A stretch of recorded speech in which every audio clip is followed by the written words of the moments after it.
Hello everyone, welcome to this data science full course by Intellipaat. This particular data science course has been taught by our top industry experts associated with companies like Google, Meta and Microsoft. And I'm damn sure that if you stay until the end of this video, you will understand data science all the way from fundamentals to solving basic data science problems using machine learning algorithms. Generally, when people think about data science, they see data as a lot of numbers and a bulk of mathematical equations. When word science comes into play, people think of it as a person working in a lab or wrapping his head around computers. But is that what data science is? Well, it is not. Data science is not technical as software development. It is more of a problem-solving and creative field where the real-world problems are solved. For example, the journey recommendations on Google Maps. See, if you were to travel from location A to location B, then you would search on Google Maps and it would recommend the optimal path for you. It will tell you where the traffic is and which route you will take the least amount of time. How is all this happening? Or how Netflix is recommending the right movies to watch? How Amazon is coming up with a list of products that you are really looking to buy? Well, data science is making that happen. And it's not just solving these problems alone, it is helping each and every industry. Nick Bostrom, the famous AI researcher at Oxford, quoted that data science and machine learning is the last invention humanity will ever need to make. And I think that's completely true. Every AI invention, every business decision, and every plan of action is completely based on data today. That's why the objective of data science is to get insights out of it. And with this free data science course, you will learn exactly how to do that.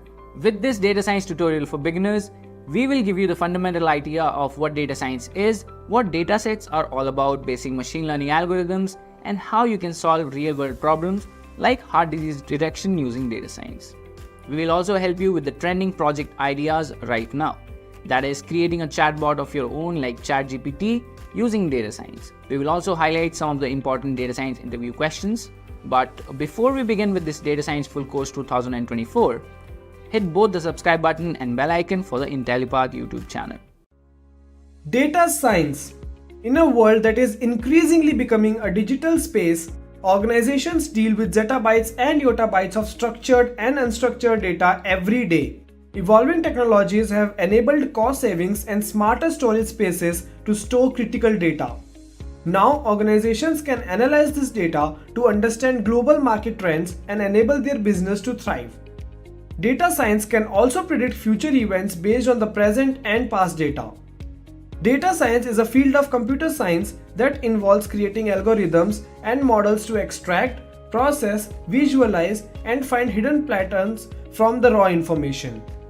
Data extraction and transformation, statistical analysis, data manipulation, visualization, machine learning, and predictive modeling are some of the most popular fields in computer science that utilize data science techniques.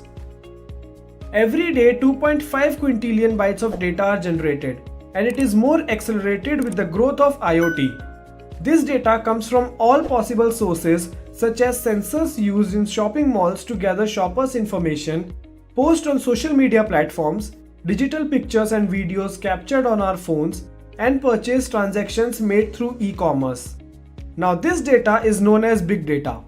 Companies are flooded with colossal amounts of data. Thus, it is very important to know what to do with this exploding data and how to utilize it. Amazon needs data scientists to find out customer mindset and enhance the geographical reach of both e-commerce and cloud domains among other business-driven goals. Similarly, Visa is an online financial gateway for many companies. Visa does transactions worth hundreds and millions in a single day. Due to this, the need for data scientists is huge at Visa to generate more revenue, check fraudulent transactions, and customize products and services as per customer requirements, etc. Now we have 5 stages of data science life cycle. We have data discovery. It includes ways to discover data from various sources, which could be in an unstructured format like videos or images, or in a structured format like in text files, or it could be from relational database systems. Next stage we have is data preparation. It includes converting disparate data into a common format in order to work with it seamlessly. This process involves collecting clean data subsets and inserting suitable defaults And it also can involve more complex methods like identifying missing values by modeling and so on. Third stage we have is mathematical models. These models are planned and built by the data scientist in order to suit the specific need of business organizations. Then we have getting things in action. Once the data is prepared and the models are built, it is time to get these models working in order to achieve the desired results. And the last stage we have is communication. The data scientists need to be liaison between various teams and should be able to seamlessly communicate his findings to key stakeholders and decision makers in the organizations so that actions can be taken based on the recommendations of the data scientist. In India, data analysts with 1 to 4 years of industry experience earn an average salary of 4,14,000 per year. Expert data analysts with experience of more than 10 years can earn 9 lakhs per year. In the USA, at the entry level, you can expect around 66,994 US dollars. A data analyst with 3 to 5 years of experience would take around $74,860, while an experienced data analyst with 10 plus years of experience would be around 83,673 US dollars. The understanding of data science. And in this case, before moving forward to machine learning projects and algorithms, you need to have an idea that what way these algorithms work and how they are written, and some of the fundamentals of data set, how data set is applied to a machine learning algorithm, how that process is connected. We need to get an idea about that. So in that case, we will start to talk about those things. But before talking about anything in particular about machine learning, I just want to ask you, what do you think is the reason that everyone is suddenly running to data science? It's a very normal, it's a very general question. But what is the reason you think suddenly there is such a high boom of data science? Because if you see any other particular field, which is like web development, software development, those kind of things, Android development, or any particular programming language, when they came into the field of IT, they were not like this. They did not become suddenly popular. They were quite normal for maybe 7, 8 years, 10 years, and then they started to pick up pace when a lot of developments have happened into that. But that is not the case with data science. Data science just came in front of us and it became such a huge, important topic that everyone is suddenly running towards it. And it is not that we are running towards it unnecessarily. It has a very important use case. It has become crucial nowadays to work with it. Demand in data science and lack of skilled people, that is a different thing. But why do we need data science as it currently happens? Why suddenly we think that we require data science? Because before data science, things were happening quite well. The industry was working, everything was happening. But suddenly, what happened as to what we have felt the need of data science so much? Hmm. So one common thing, very obvious answer is obviously the data has increased. But the thing about that is what kind of data has increased. That is something you need to understand. So if I show you 1 minute on the digitalization, that is one thing. Okay, will ChatGPT AI replace data science? See, that's a very common question that is running around, not in your minds, but in the minds of a lot of experts also who are working in the field of data science. Will ChatGPT or these kind of AI tools replace data scientists? For now, you can't say anything.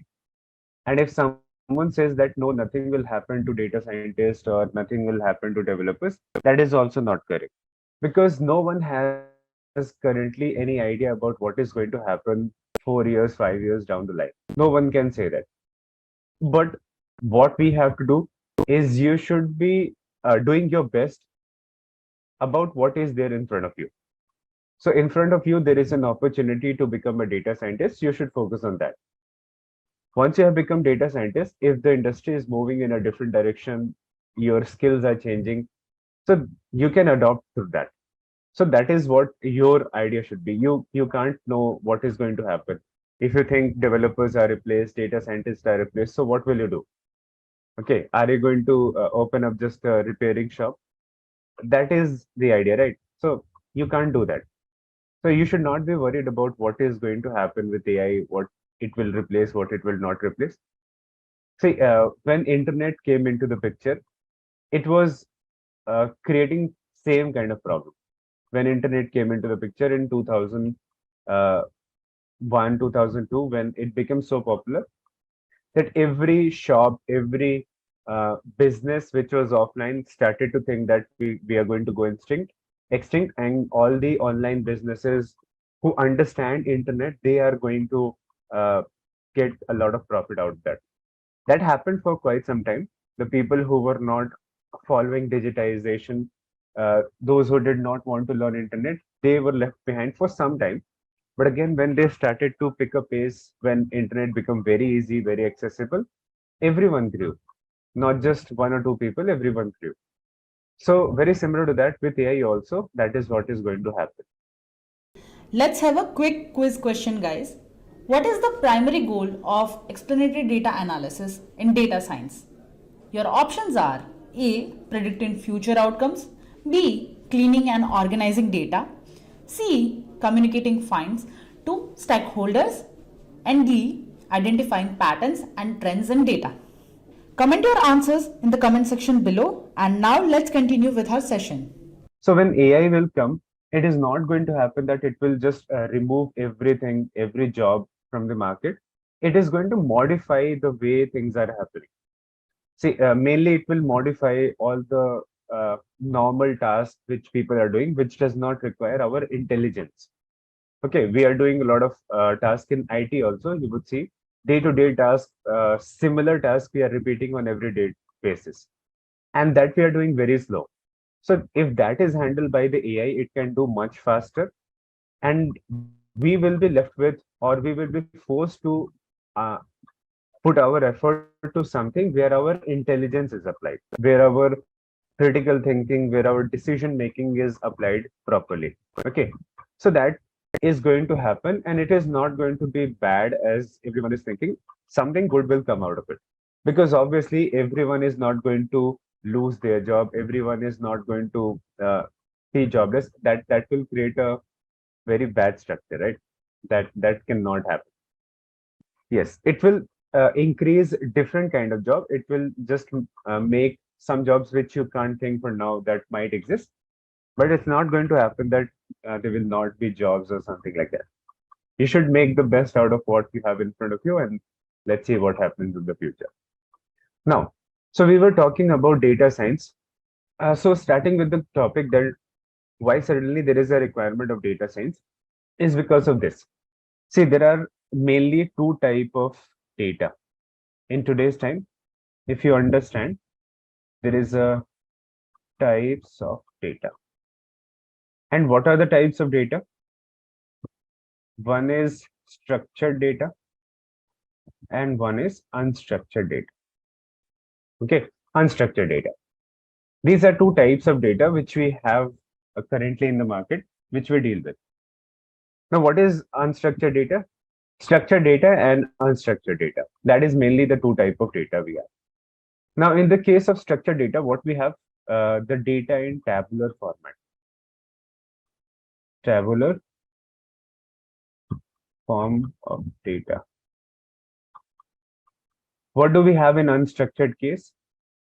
We have images, we have videos, we have text, we have audio. Okay, so these kind of thing you can see. And there are other files also, other type of data also, like the data collected from your smartwatches. Those are stored in log files. Okay, so IoT devices which are there, smart sensors which are there.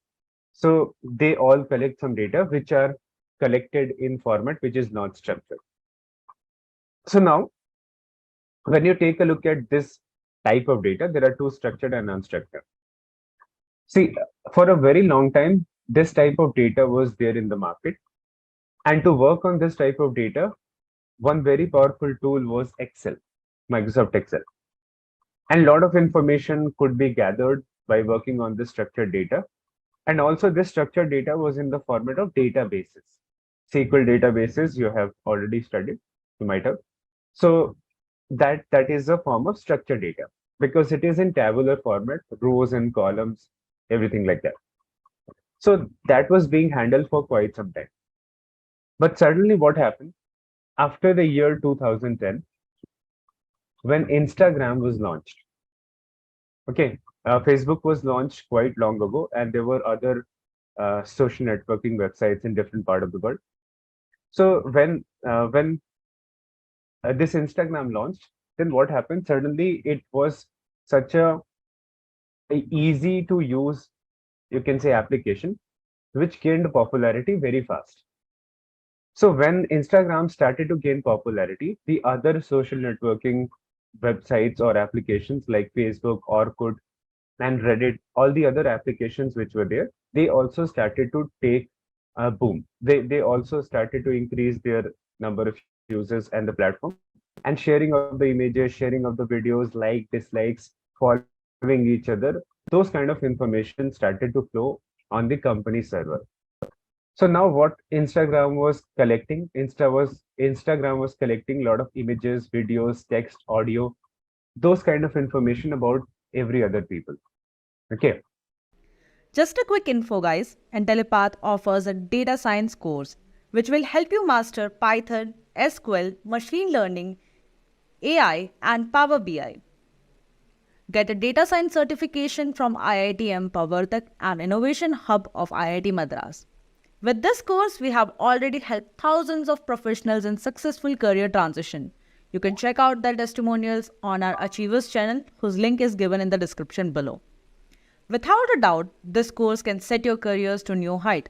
So visit the course page link given in the description and take the first step towards the career growth with the data science course.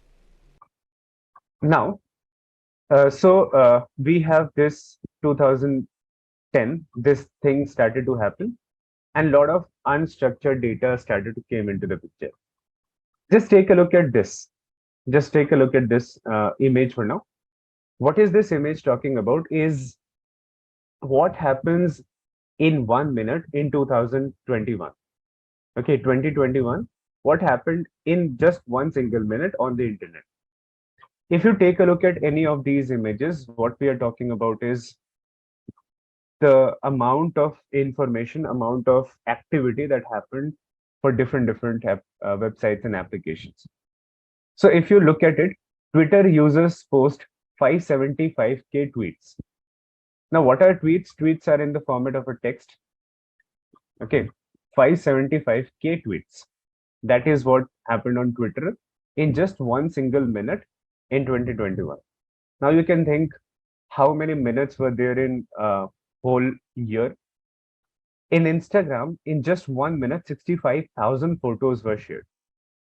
On Facebook, 240,000 photos were shared, 240k photos were shared in just one single minute.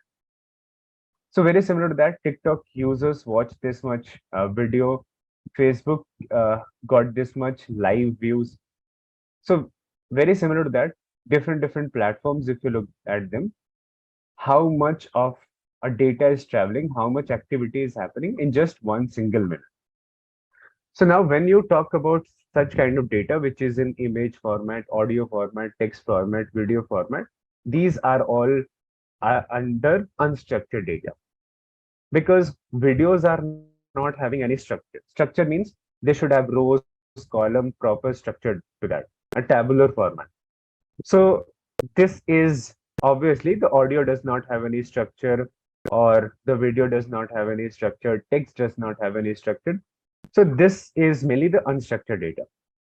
Now, if there was structured data, then people would be able to do something with it, or find some kind of answers with it. But when unstructured data comes into picture, there is no tool apart from data science which can deal with it. Maybe one or two things you can find out, but it is observed that when you have unstructured data, you can't do anything with that if you're not using data science. So data science is one single solution and the only solution available that can do so many things with it. So I'm not just talking about analyzing that unstructured data. I'm talking about also using it for prediction purpose, for predictive analytics, those kind of things. See, when you go to the deep learning topic, you will see that a video or image will be broken down into NumPy arrays. Okay, any video or any images will be broken down into some format like NumPy arrays and everything. But by itself, when you take a look at a video, it is not structured. When you take a look at a raw video, when you process it, when you convert it into different type of information, then you might make it structured. But as you look at it raw, it is not structured. So that is the thing. Different type of information you're going to get later. That is the main reason. So in total, we were talking about why do we suddenly require data science is because of this reason. So if you understand about this scale, how massively amount of data that is being collected every single minute, so you can understand what is happening in a year.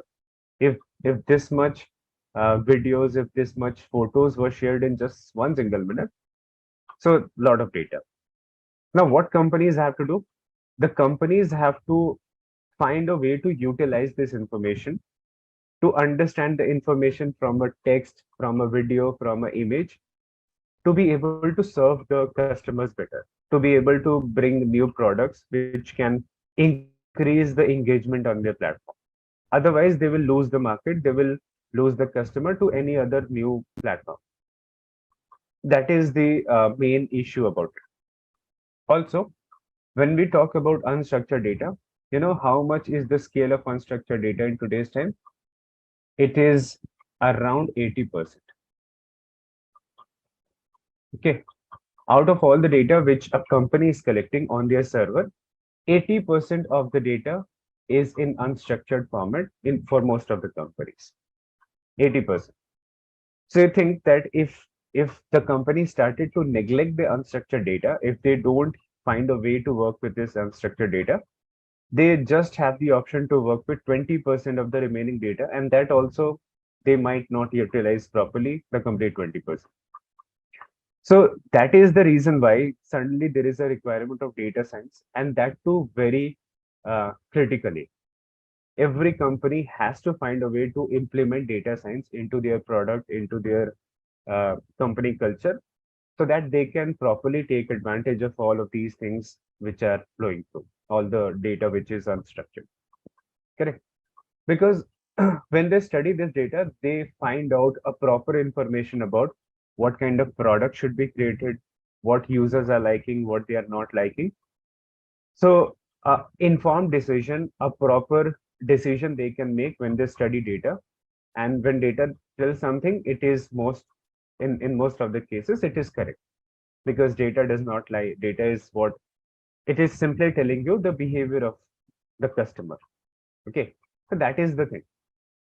Now that is the basic idea because of which suddenly there is a form of data science.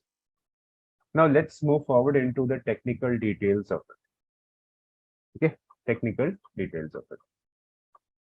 So data science we have understood. Now, if you are going to work as a data scientist, what are the things you are going to do? What is the process you are going to follow to make a data science project?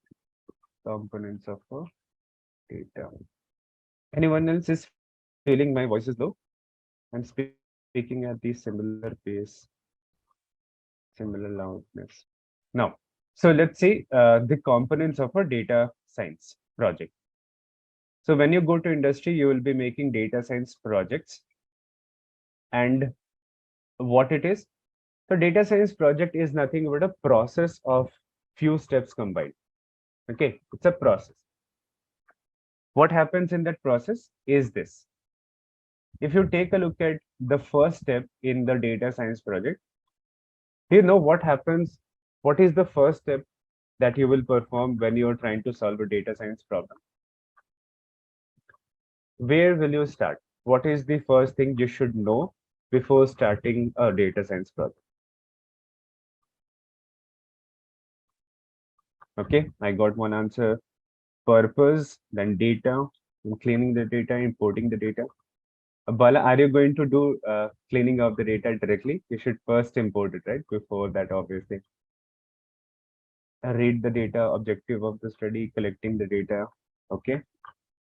So before starting any data science project, what happens is if you pick up any project, okay, whatever type of projects you're going to work on, that is essentially going to solve a problem of a business.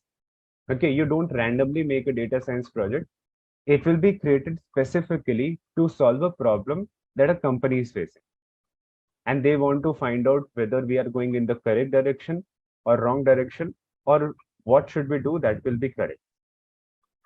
So to solve a problem of a company, what is the first thing that you should be clear with? Is you should have a proper understanding of the problem statement. So that is the first step. Where are you going to start? Understanding the problem statement. Very first problem. Before even collecting the data, reading the data, importing the data, anything of that, what is the first thing required? Understanding the problem statement. So understanding the problem statement is very important because when you go for collection of the data, then what will happen is you will have too much data to collect. But you should be specific about what is important in all of that data and what is not important for you.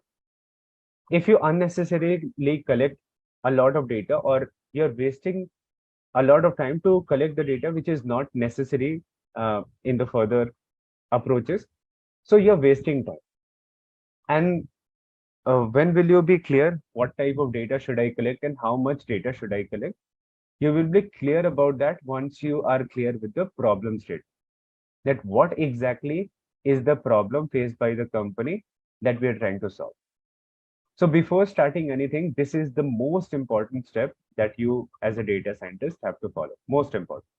If you mess this up, if you don't understand this problem statement properly, either you're going to waste a lot of time to complete the project, or whatever you create is not going to be helpful for the company. So you can't mess on this one. And to understand the problem statement, a proper documentation will be given to you. It will be created by someone in the company, and that will be given to you. You have to study the problem statement. In some of the cases, you have to sit down with the other teams of data scientists, data analysts, business analysts to create the problem statement properly. That way, there will be a proper documentation. Now, so once you have understood the problem statement, what is the second task that you perform is you collect the data. You go to the internet to do the data collection. Now, data collection will be done in the different formats. You will have Excel file, you will have CSV files, you will have text files, you'll have JSON files, you'll have images. I'm talking about all structured and unstructured, because a business problem can consist of different type of information. Okay, different type of data might be required for that. Databases, etc. These kind of things are you going to collect. Okay, .SQL files, correct. So that is what the second step would be, to do the data collection. After the data collection is done, what is the third step that you're going to follow? Third step comes to be processing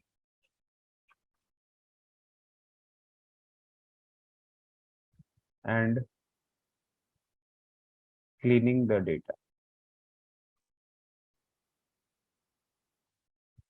Okay, processing and cleaning the data would be the third step. How would you perform this process? That is mainly done with NumPy and Pandas. You will do this with Excel also, sometimes with SQL also. But in the case of Python, if I'm talking about, you will be following the process, or you will be following these packages, NumPy and Pandas for that. And we have understood few of the process. few more things will be taught to you when you go to a process called as exploratory data analysis. You'll be studying about that when you study the advanced statistics after that. So once you have got an idea about the cleaning of the data, then you move forward to explore and visualize the data.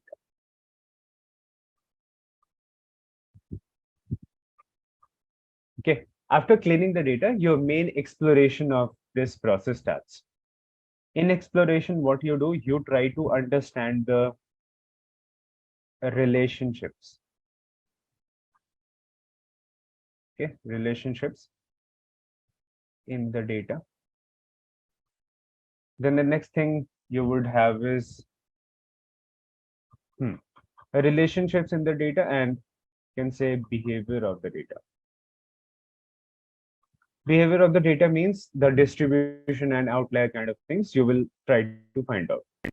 And how do you explore and visualize the data? You do that with NumPy, pandas, and visualization. That is the kind of thing you are going to do. So after the fourth step, what process comes up is you bring in now, apply the machine learning algorithms. Okay. After applying machine learning algorithm, the sixth step is test the performance of ML models. What is ML models? Just will explain in few minutes. Then tuning the ML models. Okay, so with fifth step, you are applying the machine learning algorithm.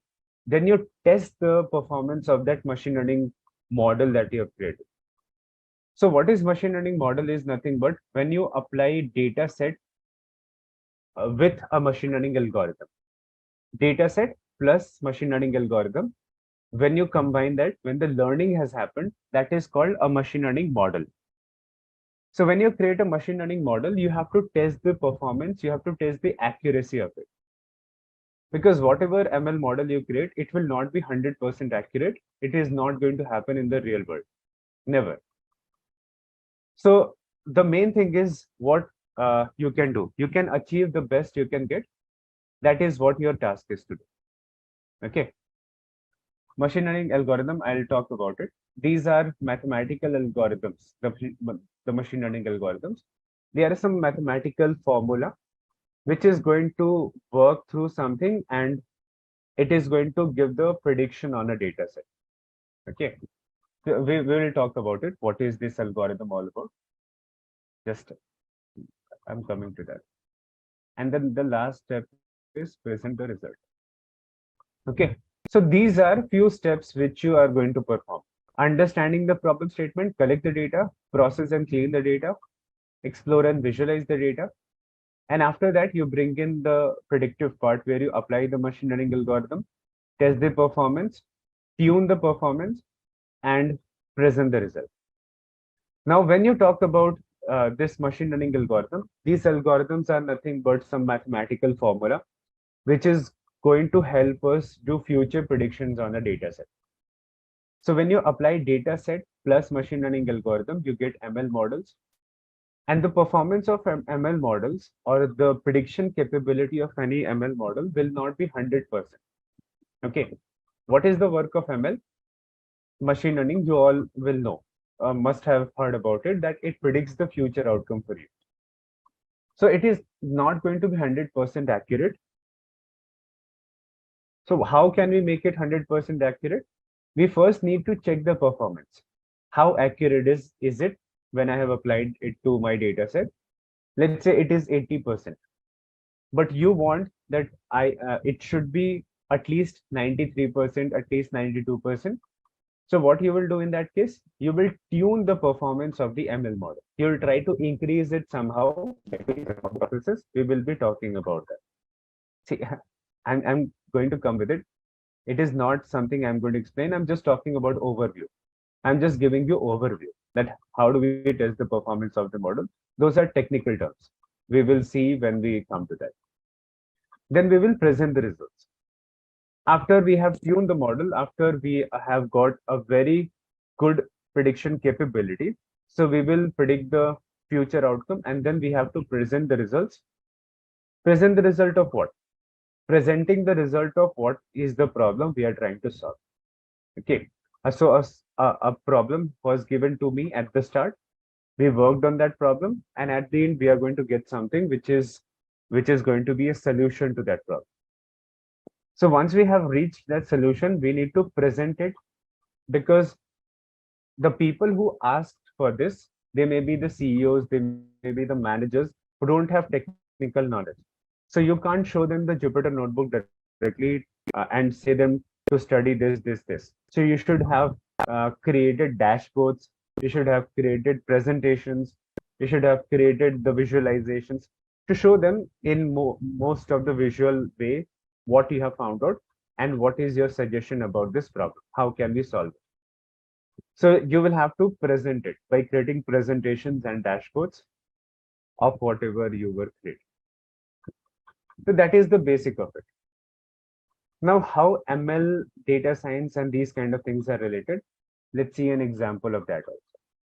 So I think these 8 steps are clear to all of you. Basic idea. We will dive deep into all of this, but for now, we will have to understand just the basic, that these are 8 steps which are followed. Correct? Now, just to show you what way they are related, I'm going to discuss about it. This image will make it little clearer. So you all have heard about what data science, machine learning, deep learning, AI, these kind of things you have heard, or data analysis. Now, what is the relationship between them is this. Now, AI is one big box, you can say, or one big skill, inside which there is a skill of machine learning, and inside machine learning, there is a skill of deep learning. So this deep learning that you're seeing is nothing but it is called advanced machine learning. Okay, advanced machine learning. What happens in this deep learning is we try to mimic our brain. The human brain has neurons. Okay, and the use of with the use of neurons, the prediction, the understanding, the learning, the decision making happens by the humans. So that same structure is being followed to create something called as deep learning algorithm. And if these deep learning algorithms are created in a proper way, they can become as powerful as humans. So all the things which you are seeing in current times, all the chat GPT and everything is created with this deep learning technique. This is the most powerful system that you can get. And with that, you can create any powerful thing that you are seeing in front of you. Okay, you can give the human-based capabilities to a machine using this deep learning. Now, this deep learning is nothing but advanced machine learning, as I told you.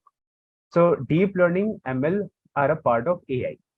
When you have the skill of deep learning, when you have the skill of machine learning, you learn few extra things, which are AI algorithms, AI-based few algorithms. When you learn these 3 things, you will become AI engineer. So no one becomes AI engineer directly. You become AI engineer after working for 5 to 10 years of experience. When you get, then you start to work on AI.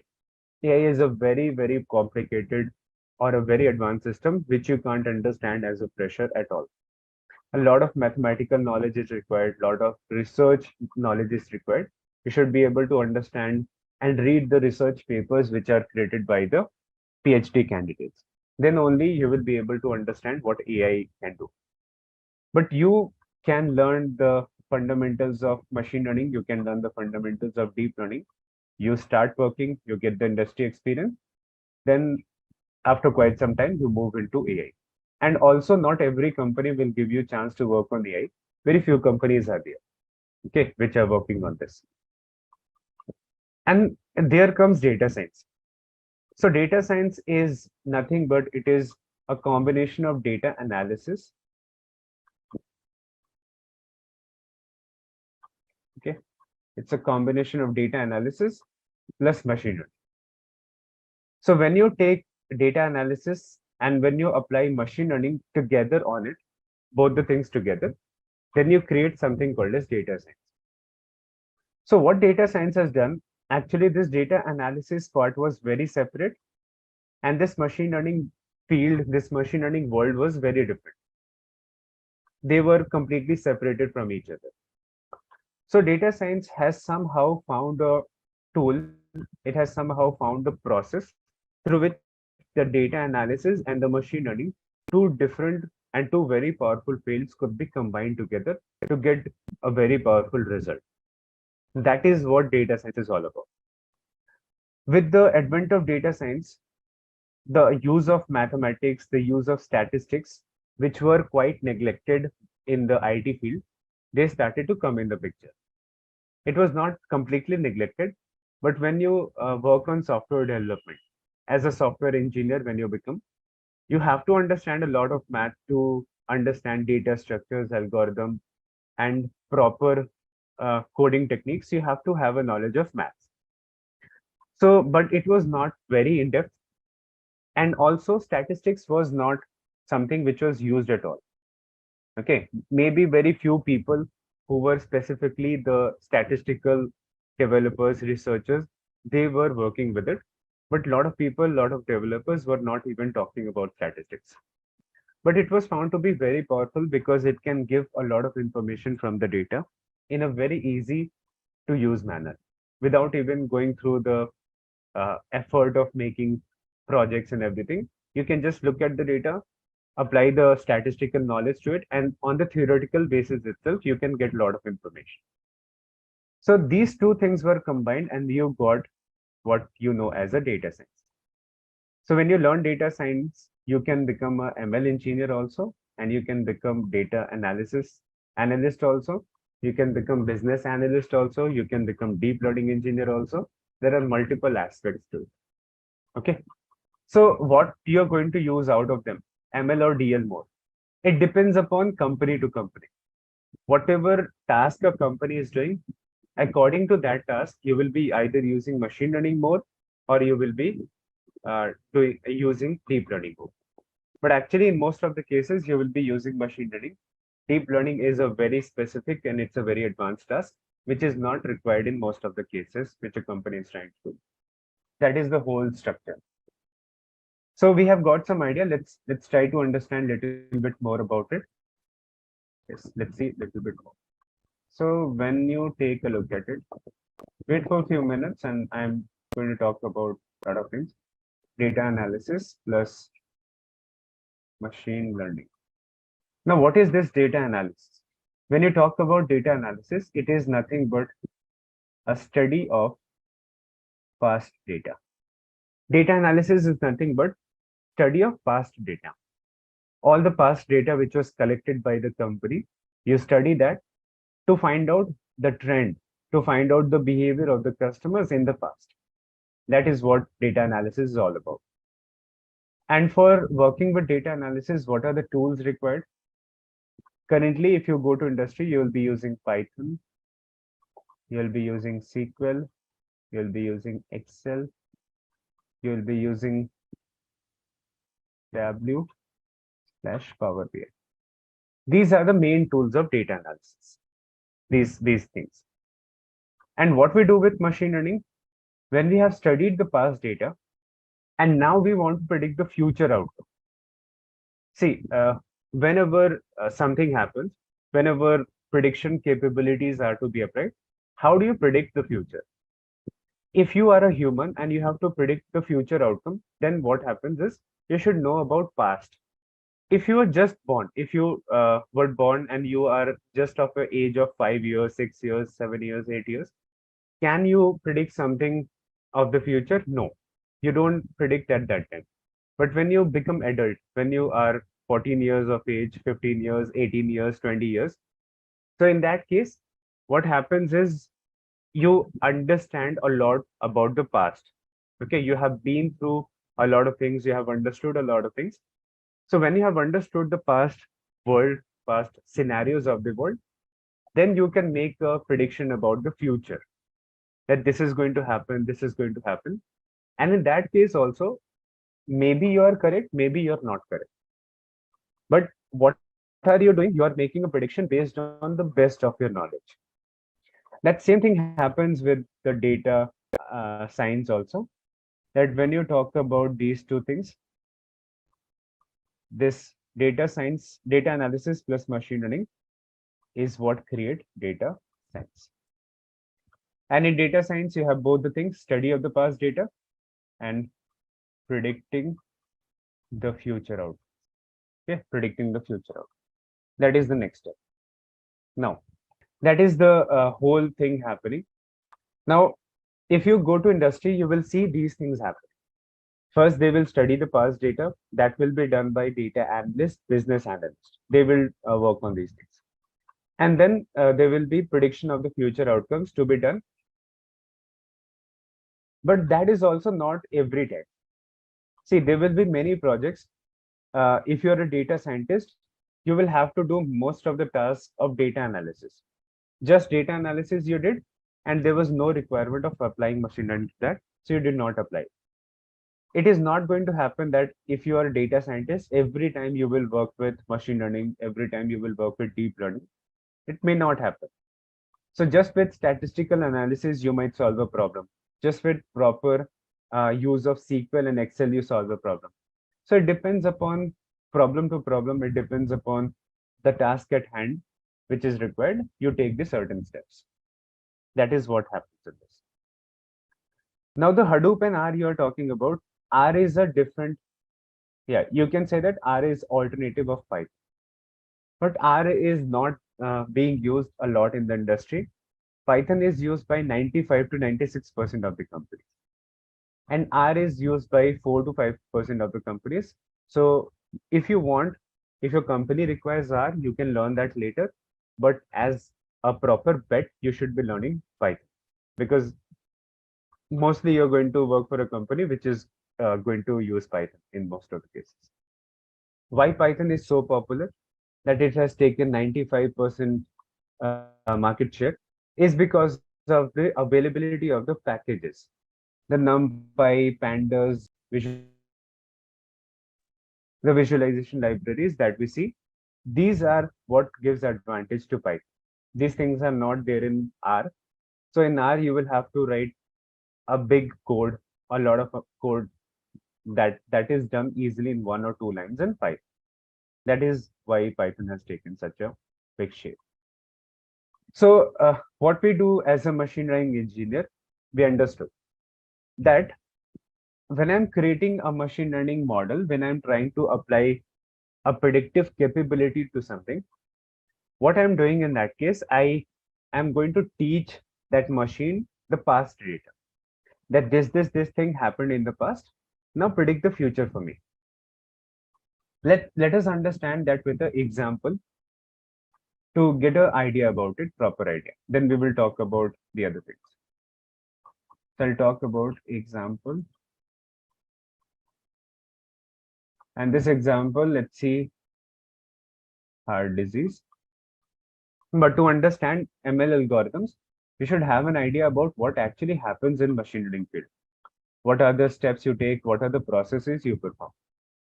So let us work with an example to understand what exactly I'm talking about.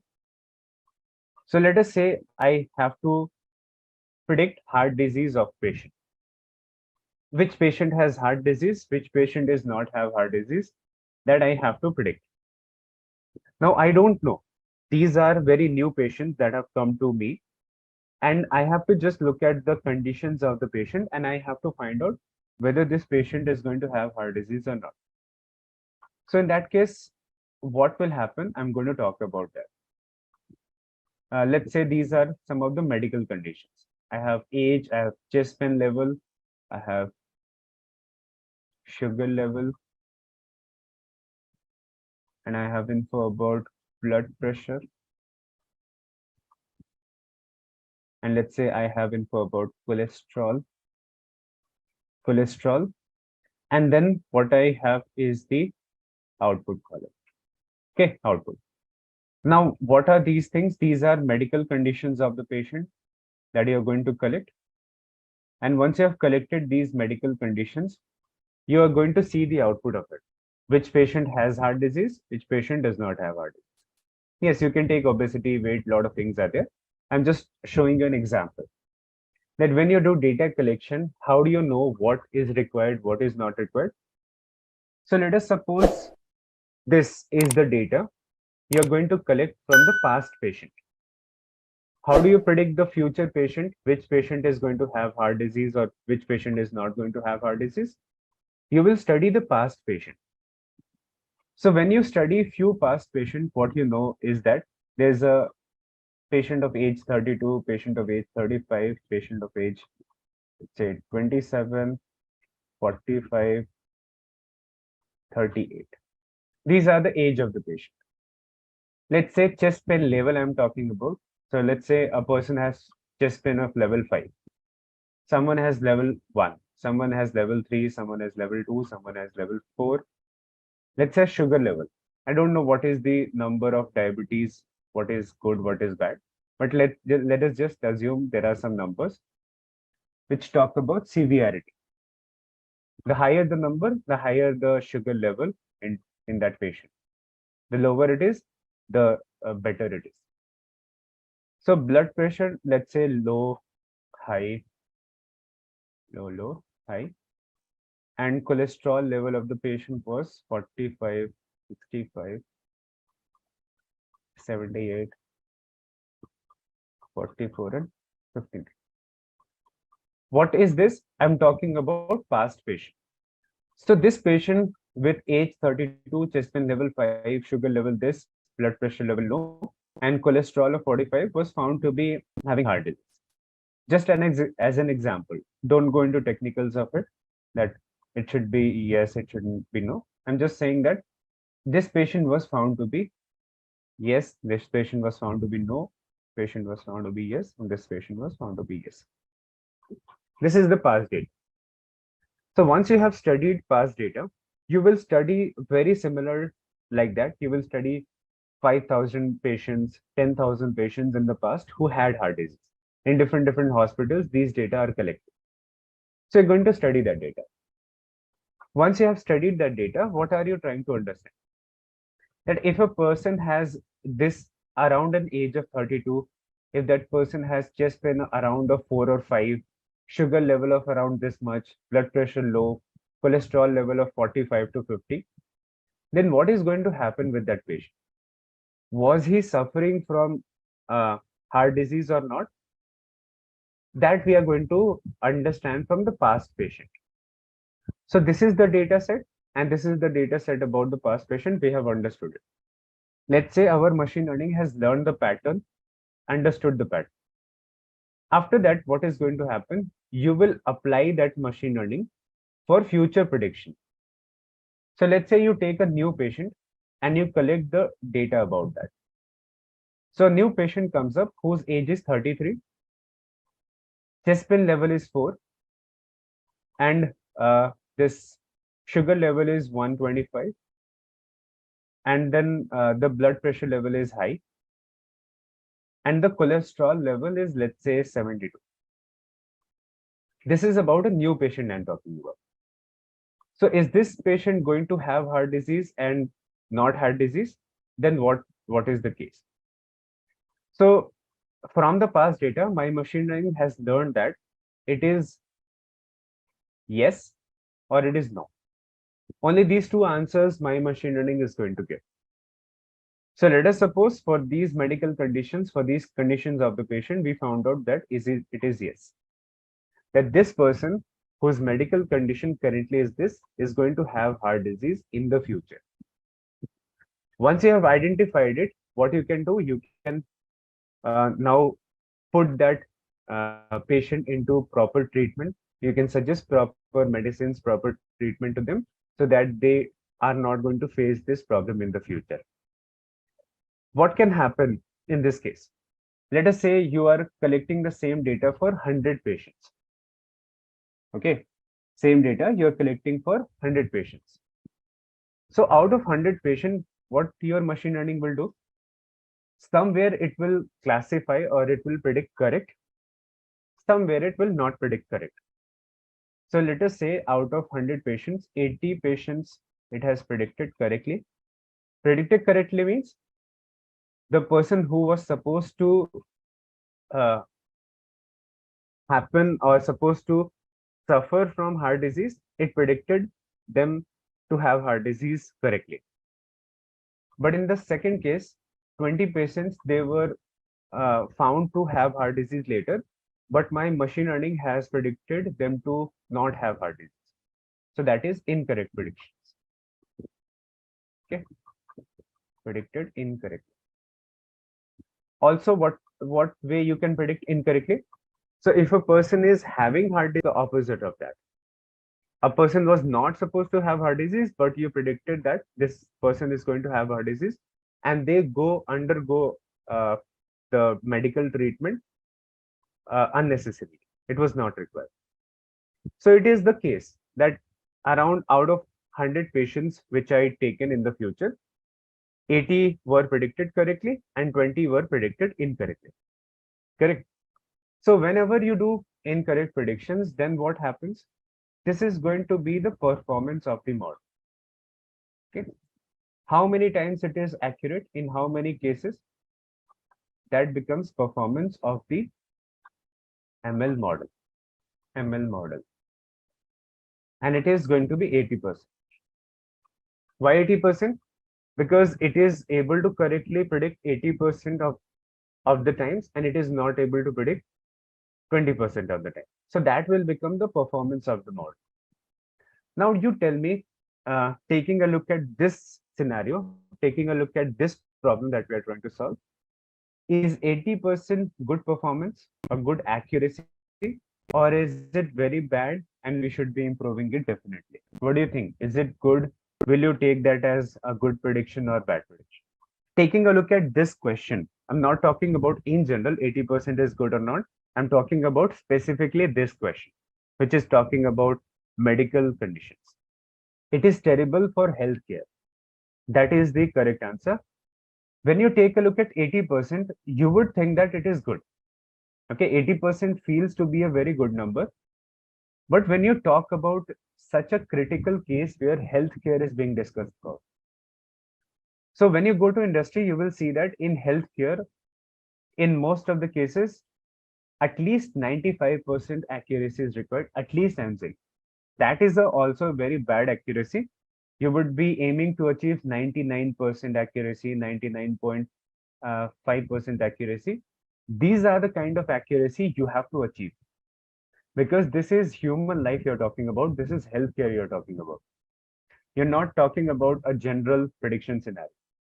If I'm trying to predict any other thing, that uh, this person is going to purchase this in a e-commerce market, or when a person goes to a website, they will purchase this, they will not purchase this. There you can predict something wrong, there you can predict something correct. You're not going to lose a life. You will lose maybe few revenue, or some time will be wasted, but you can correct it later. But in this cases, when you're working on such a thing, before bringing this model to the real world to be used in healthcare industry, in the hospitals, you should achieve to get uh, like 99% accuracy, 98% accuracy. That is what that is going to happen. Okay, talking about specific domain. It is not that you don't see money in healthcare sector. It is a very different thing. What we are talking about, we're not talking about money. We are talking about if a patient has come to the hospital, they have come with a thinking that whatever will happen will be best for us. Okay, they are thinking that whatever doctors are going to predict, in that case, it will be good. It will be very good for us. But if doctors are predicting something incorrect, then what is happening? That is a disaster for the patients. Okay, they lose their trust, and obviously their loss is happening in the health sector. So that is one thing they have to get an idea about. So that is the performance of the model. Now, when you talk about performance of the model, suppose when you have taken a data set, when you applied that data set for the prediction purpose, you got this much as the performance of that particular model. So what you have to do in this case, you need to improve it before launching it into the real world. So now what is going to happen? You are going to tune this. Tuning means you are going to do some processes, you are going to apply some procedures. We will talk about them to increase the performance from 80% to 90%, then to 95%, then to 98, 99%. You have to increase it. So how do you increase the performance of the model? Let us see. When you talk about machine learning algorithm plus data set, that is what I'm terming as machine learning model. This is the terminology that you should not forget, machine learning model. So when you hear about this machine learning model, it is not about any algorithm. It is talking about you pick a certain algorithm, you apply it to a data set, and you get a machine learning model. Now, with this machine learning model, you predict the future out with this. Because what you have done when you did this process, when you took a data set and when you combined with the algorithm, you're learning. You're making that machine learning learn the patterns from the data set. So here your machine learning happens, the term that you hear, and it creates something called as machine learning model in technical terms. Now, this machine learning model can be very good, can be not good, or can be very good, very bad. So how do you improve it? If you have to increase the performance or if you have to improve the performance of the model, how will you improve it? Like, let's say in our case, we got the performance of 80%. So if I want to improve the performance, there are two options available to me. What are the two models? I do something in this algorithm, something I try to change in the same algorithm. Or second case is I replace this algorithm with another one. In the field of machine learning, there is not just a single algorithm that is going to help you for prediction purpose. There are more than 20 very good algorithms, very powerful algorithms that you can apply. So out of 20, based upon the problem statement, based upon the task you're trying to solve, you will pick one. If one is not working well, you pick the second one. Second is not working well, you pick the third one. So like that, you're going to try multiple algorithms. If by changing algorithm, you're not seeing much of the improvement, what is the next option? Maybe you need to take more data. Maybe something is missing in that data, something more is required, or you're taking unnecessary data in those cases. Correct? So data is not accurate or adequate or enough, you can say. So these are mainly three options. You try to improve the current algorithm, you replace that algorithm with the next one, or you increase the data, or you try to modify the data that you have. These are the only three options using which you can improve the performance of a model, the accuracy, the prediction capabilities. That is what we are talking about. So now you're getting some idea that what we do in this case. Sahil, we will talk about that. There are functions, there are code that we will write to find out accuracy. We will take the data, we will do everything. That is, we will have to do. When we start, I will show you what are the code you need to write, what are the functions there, how things happen, that we will see. Okay, so third step is you take more data. Maybe your data is not enough, or maybe your data is not accurate. So you should be changing the data. Maybe you have taken too many columns, and out of that, let's say a data set you have taken which is having 80 columns. 80 columns was not required. Let's say 19 of them is bad. They are not helping for the prediction. So you remove that 90 and you take the rest 61 of them and use it. So those kind of things you will understand once you're solving the problem firsthand. You get that with practice, you get that with experimentation, you'll get that idea. There's no single step that this is bad, this is good. It depends upon domain, it depends upon data. That is what you're going to do. Okay. Yes. So we have understood till now. I think you have all got the idea what we are talking about. Let's see a few more things to make a better understanding of these ideas that we are taking. So there are two things. One is software development, and the second thing is ML, what you do in ML. So when you talk about software development, okay, software development, what happens in that? What you generally do is you have input, okay, and then you write code for that input to generate some output. This is not a very technical definition, but that is an overview of what happens on software development. You have some input, that what are the features you want to have for a website, what are the uh, things it can do, what are the things it can't do. You have some input and then you write a code to get a certain output. So software development is this thing. You have some input, that this is what you want to create, and by taking the input you write the code to generate a certain output, that this is what we want to have. Now what happens in ML is little different from that. Okay, ML is little different from that. What happens in ML is you have input with you and you have output with you. Okay, you have input with you and you have output with you. And what you do, you give that input and output to ML algo, machine learning algorithms. You give it to that. What machine learning algorithm will do, it will create the code for us. This code that we were writing in the previous case. In the case of machine learning, it will create that code for us. Not exactly like Python code or Java code. It will be in the format of a mathematical functions. Okay, but in the layman term, you can say that it writes the code for us to understand it better. But it will be a mathematical function, because any of the machine learning algorithm are created by mathematicians. It was not created by computer scientists. So whatever output you're going to generate will be in the format of mathematical functions, formulas like that. And using those functions, what are we going to do? We are going to make predictions. Just to show you an example of how that function will look like, tomorrow we will be studying about our first algorithm, which will be linear regression algorithm. So let's suppose I have some input, I have some output. Let us suppose I am trying to solve a house price prediction problem. House price prediction problem.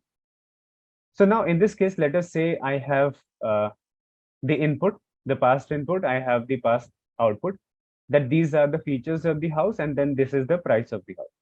I have the past input, past output. I give that to machine learning algorithm to learn the pattern. And after learning the pattern, it will create a code, it will create a mathematical function for us. And using this function, we can make prediction. So let's see how. So the function that it will create in that case for house price prediction, it will be in the format of this. Beta naught plus beta 1 into x. What is x here? This x that you're seeing, beta naught plus beta 1 into x. That is what it is. This is a function. What can we do with this function? This x is nothing but some input.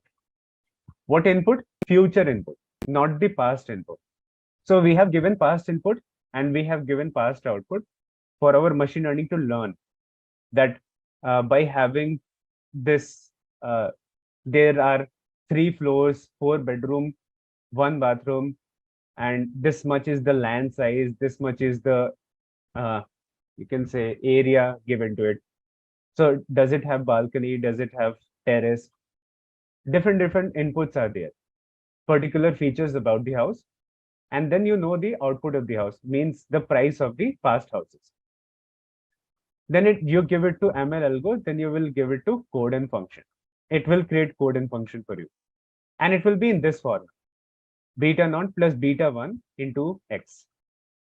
Now what we have to do with our ML linear regression, we will have to find out certain values for beta naught and beta 1. We will see more in detail, but let us say the value of beta naught is what? 5. We have found it out. We have to search for it. And let us say the beta 1 value is 1.8.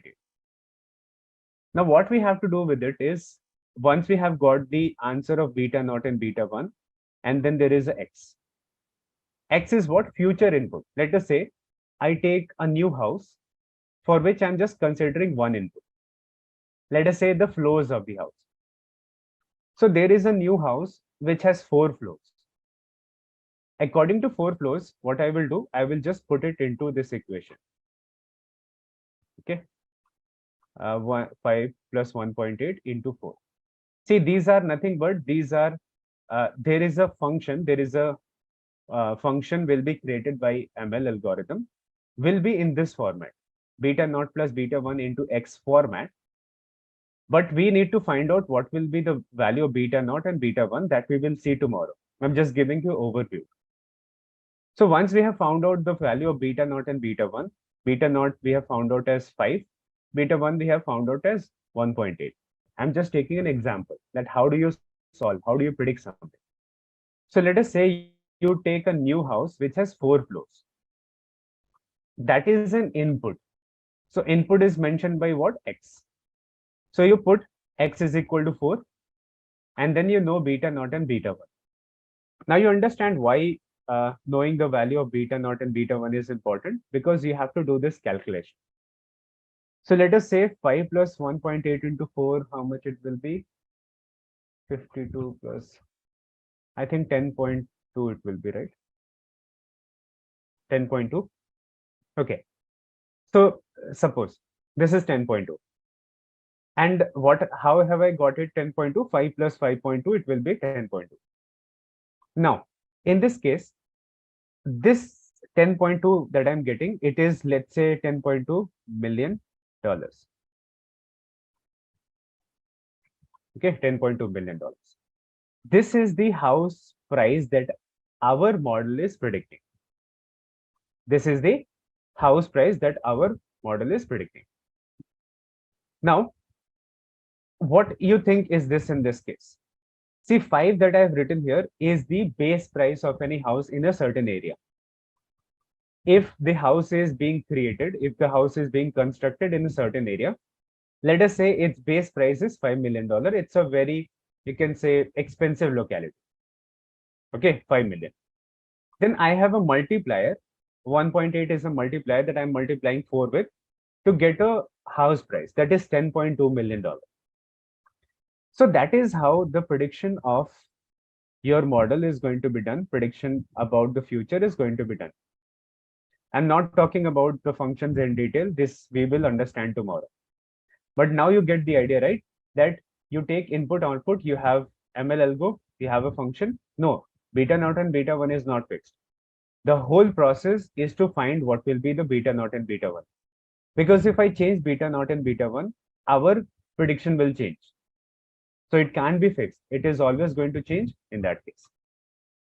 So now when you take a look at this, a function will be in this format. I'm just talking about this. Don't go into detail. This will be the format of that function. This function will have some numbers, and when we give input, x is our input, when we give it input, then it will predict some output. And that is the prediction output I'm talking about. That is the prediction value, that our house price is $10.2 million for a house which is having 4 floors in this particular area, in this particular city. It can be for Washington, D.C., it can be for, you can say, Amsterdam or Indian city like New Delhi or something like that. This is the prediction we have done. So machine learning algorithm is going to create that function for us. The function will be in this format, but a function will have numbers in this format itself, but it will have some numbers that we have to find out tomorrow. We will see that. So that is what happens with ML. Now, once we have got this idea, let us now understand the further things, which is this types of machine learning. Now, there are various types of machine learning that you will study during the program and later also when you go to industry. One is supervised, one is unsupervised, there is reinforcement, there is transfer learning, and there is one more, semi-supervised, that you can see, but that is not very much required for now. These are four main type of learning that happens in machine learning: supervised, unsupervised, reinforcement, and transfer learning. What they are? Supervised and unsupervised, we'll be talking in detail, but let us see what happens in reinforcement. This reinforcement learning makes prediction based on reward and penalty. It works on the basis of reward and penalty. Okay, so what you will be doing in industry is these two type of uh, learnings you will be working with. And these two also not in most of the cases. In most of the cases, you will be just working with supervised learning. I'll show you example that why I'm saying about this. But as a fresher, you will be working with this. Once you get some experience, 1 or 2 years of experience, then you will be given unsupervised tasks.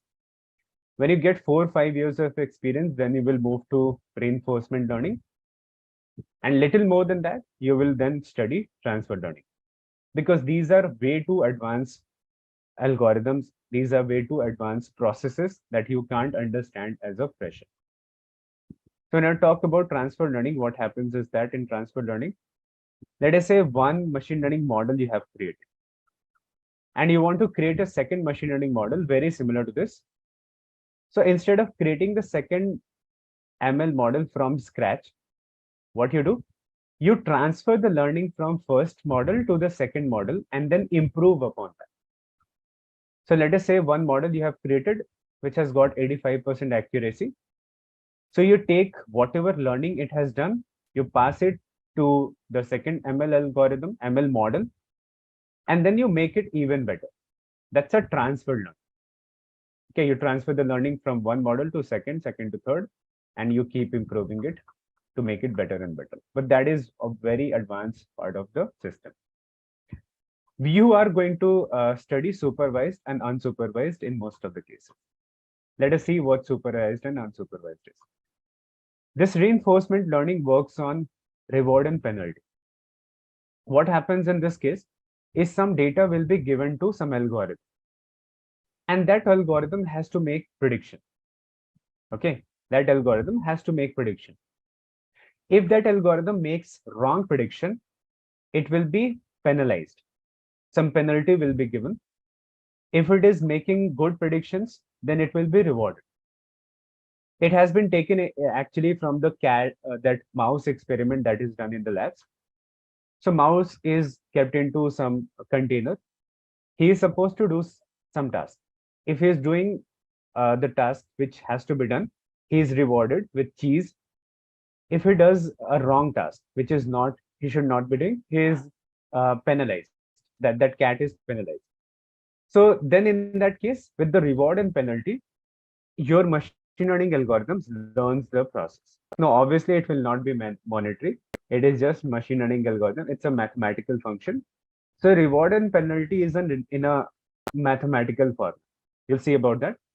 But when it is working well, when it is learning in the correct direction, it is rewarded more and more and more.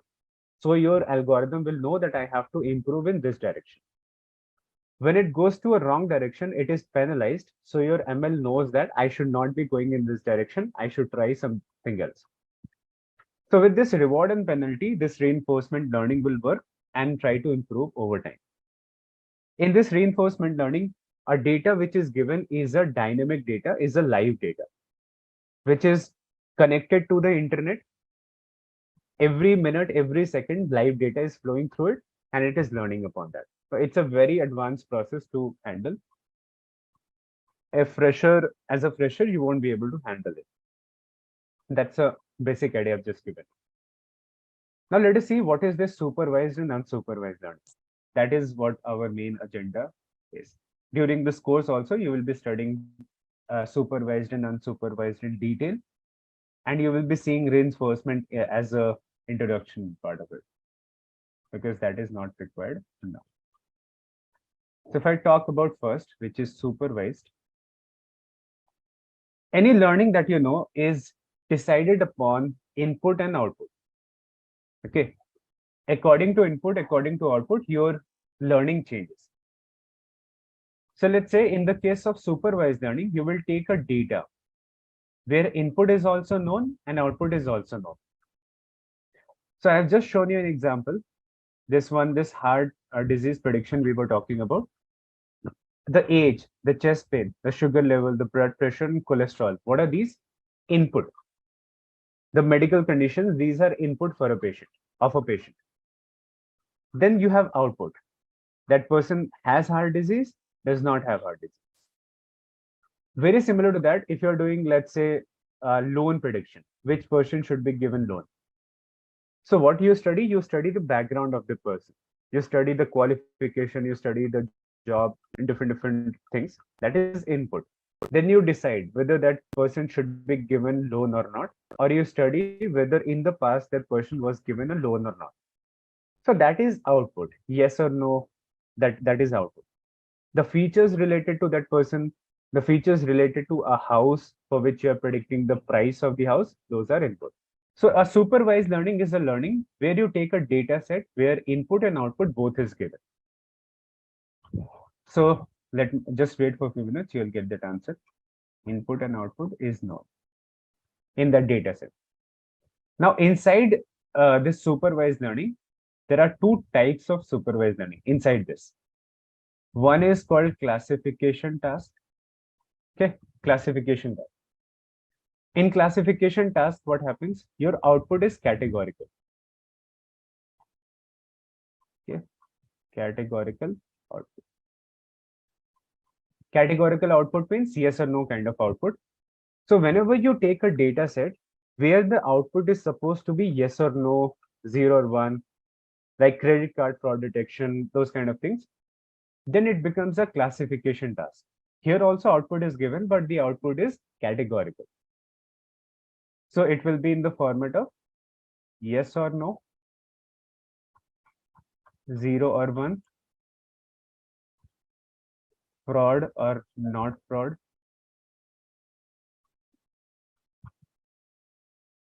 Yes. So in this case, what can be the some of the use cases of it? Like heart disease we were talking about. Heart disease prediction. Then we have loan approval you talked about. That is also in yes and no. Yes, survival also. Then we have credit card fraud detection.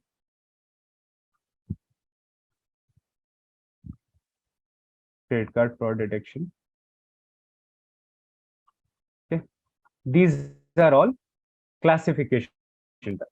So when you take a data which has input and output both given, that is a supervised.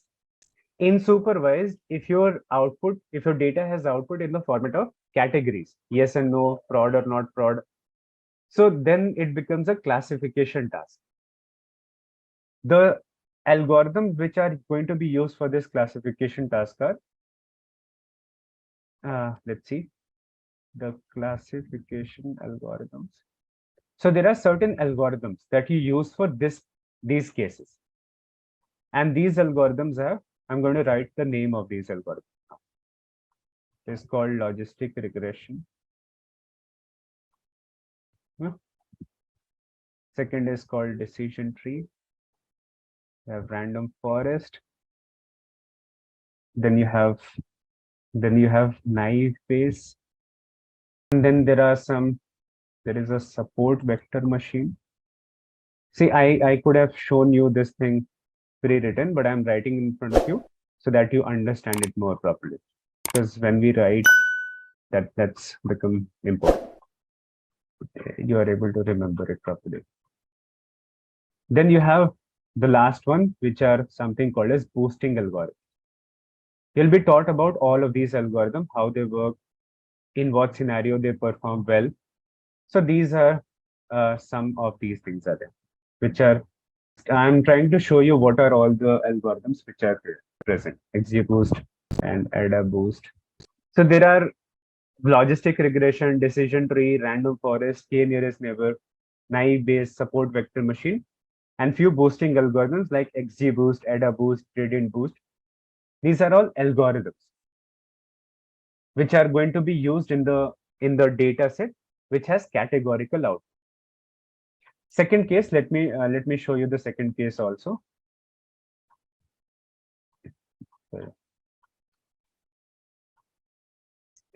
This is called regression task. Fifth one is naive Bayes. Okay, sorry. Naive Bayes. That is the name of this algorithm.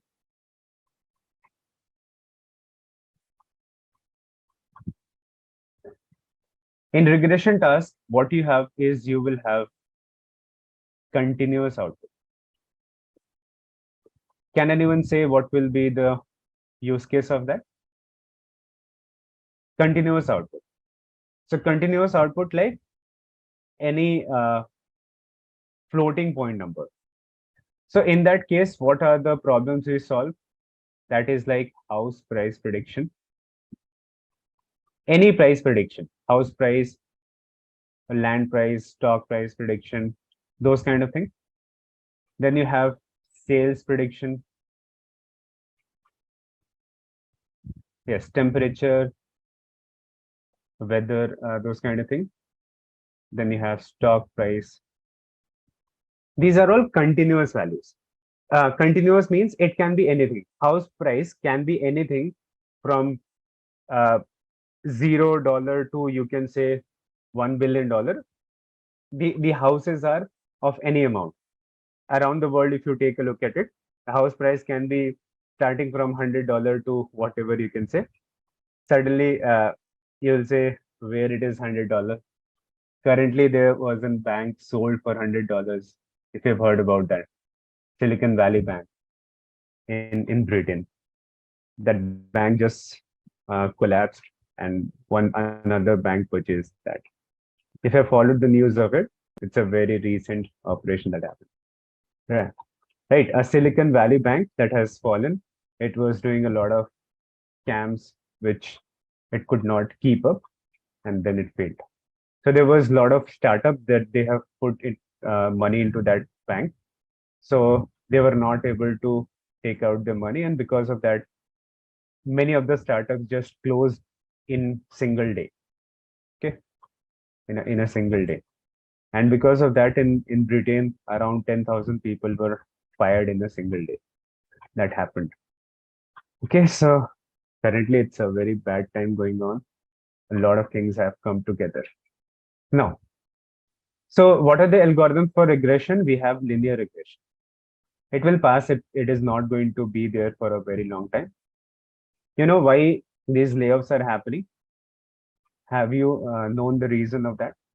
Not exactly. See, there is not a single reason.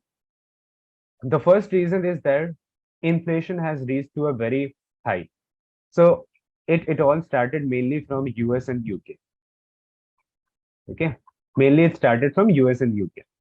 Before Russian and Ukraine war itself, it started.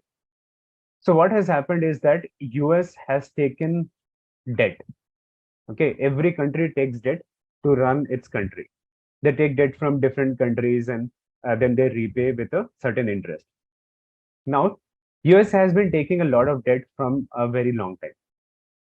So when it was very long time, it was decided that US can take a maximum debt of $25 trillion, which is a very huge amount, $25 trillion. So in the current times, when Joe Biden came and he was elected, he printed $5 trillion in a single year. Okay, he not printed in a single year. He actually announced that $5 trillion will be printed and pushed into economy. So that announcement was done as soon as Joe Biden took over as the president. And suddenly this maximum capacity, that this maximum allowed debt US can take, was also improved. There was changes made in their documentation, in their legislation, to improve this from $25 trillion to $30 trillion. This is itself a very huge amount. That much debt any country cannot pay ever. But they have increased this debt and they have also printed a lot of money. Because of printing a lot of money, every company got a lot of money. In the Corona time, in the COVID time, you saw that Facebook, Amazon, the market value of these companies crossed $1 trillion suddenly in just few months. So what happened is that they started hiring a lot of people. Talking about the example of, let's say, Facebook. Facebook has hired a lot of people, and there it started all the story. So Facebook actually requires one of the senior developers of Facebook. They said that Facebook requires only 7,000 people to run its operation all over the world. Okay, only 7,000 people. But do you know how many people they have employed in total all over the world? More than 75,000 people. And they require only 7,000 people properly to do all the tasks. So, and they started to employ more and more people during the COVID time because they got a lot of money. And they thought that it will continue for 10 years like that. Okay. But COVID was a very different situation. A lot of people were sitting at home. So they were using Instagram, they were using Facebook a lot. So it was a very unique time. And they thought that they will be having their users like that. But it failed when people started coming out of their houses. They started to go offline into restaurants and they started moving. So they reduced their uses of Instagram, Facebook as much as they were doing during COVID times. So a lot of their projects failed according to that. They were not getting their users and everything. So because of that over hiring that they have done, they had to fire them. Over hiring. So over hiring came because a lot of money was printed and these companies got them, and from there it started. So first was one reason. So one reason was that. Second, because of this this Russia and Ukraine war situation got worsened, so it added up onto that. And then suddenly it was found out that UK is also suffering from inflation, which they were hiding for quite some time. That also came to light. So these are all the problems that happened because of which this is happening. So this inflation is very much required to bring everything into normal pace.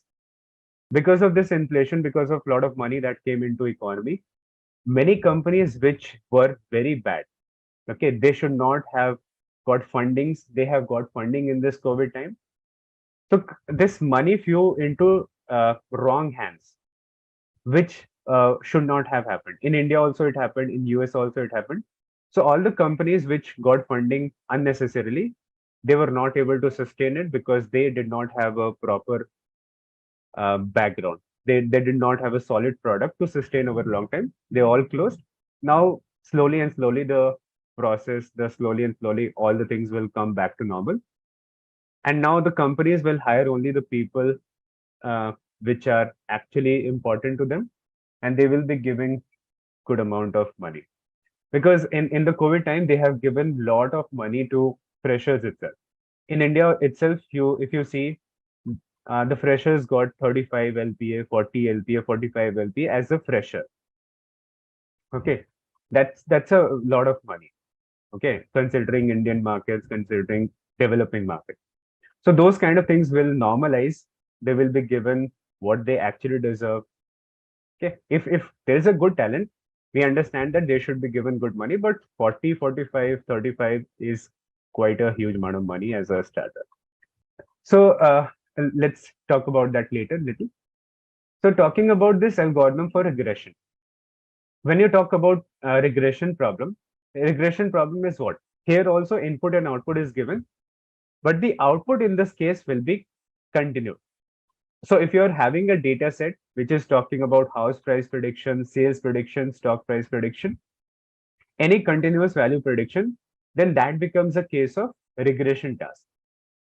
Both classification and regression comes into this supervised learning, but they are divided into two different structures. If you're solving a regression task, you will be using one of these algorithms. If you're solving a classification task, you will be using one of these algorithms.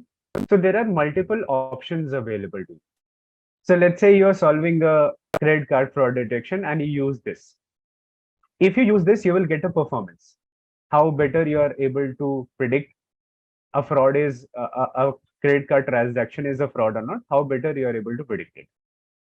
So if this one does not work, you have the option of using this one, then this one. the other ones, the boosting algorithm. So this happens. You're going to do experimentation. So let us say you took this. You will have option to improve it also. Suppose it gave you 80%. So you can do some improvement in this algorithm itself to make it from 80 to 85%. But 85% is the best I can improve in this. That is also not enough for me. What I will do now, I will go to, let's say, random forest. The random forest is giving a base accuracy of, let's say, 91%. So from 91%, I can take it to 96%, 97%, 93%. So which one is better? Random forest in this case becomes better. So it is not that any particular algorithm will be good for all the cases. You have to experiment, you have to try different algorithms to get to know which one is working good, which one is not working good. So these are the names, I've written them. We will be working with them. We will be understanding their working, how they are created, how they make the prediction. The input that you see in a data set, the input columns are there and output column is there.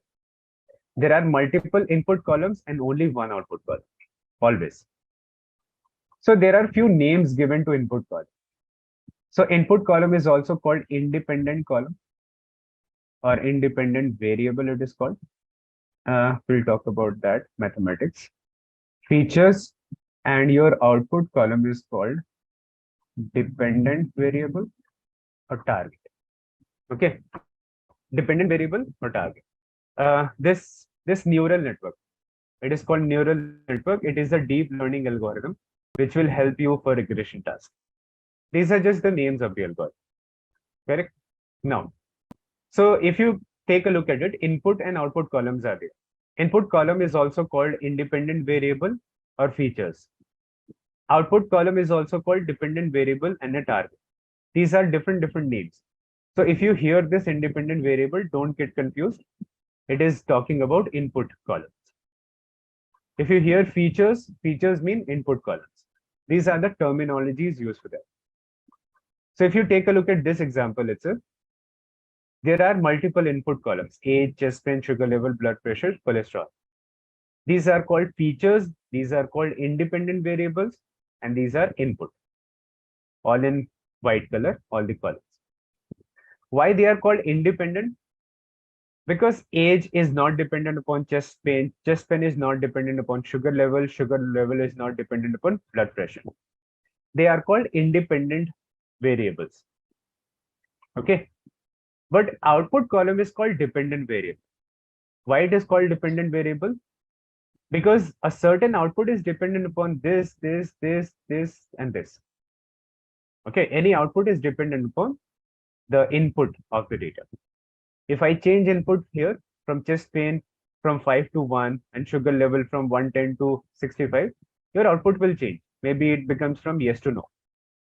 So this is dependent upon your input. That is why it is called dependent variable. And input is called independent. Output is also called target column and input is also called features. Just names. Don't have to remember for now. With practice, with working, you will hear these terms many times and you will get this idea. This thing I was talking about, right? So you give input and output to ML algorithm. It creates a function, and using this function, we will be making prediction. So I've given you one idea that a function that our algorithm will create will look like this. It will be a mathematical formula, equation kind of thing. So once you get this, you will have to solve it. You will have to give input to this function and you will be working with prediction. You'll be getting a prediction. Let's have a quick quiz question, guys. What is the primary purpose of a data set in the context of data science? Your options are A. To store the data in a database, B. To visualize data with charts and graph, C. To provide a structured and organized collection of data for analysis, and option D. To create machine learning models. Comment your answer in the comment section below. Now, let's continue with our session. Just a quick info, guys. Intellipaat offers a data science course which will help you master Python, SQL, machine learning, AI, and Power BI. Get a data science certification from IIT Purvartak and Innovation Hub of IIT Madras. With this course, we have already helped thousands of professionals in successful career transition. You can check out their testimonials on our Achievers channel, whose link is given in the description below. Without a doubt, this course can set your careers to new height. So visit the course page link given in the description and take the first step towards the career growth with the data science course. Every algorithm that you're going to study in machine learning is actually created by mathematicians. It is not created by computer scientists in total.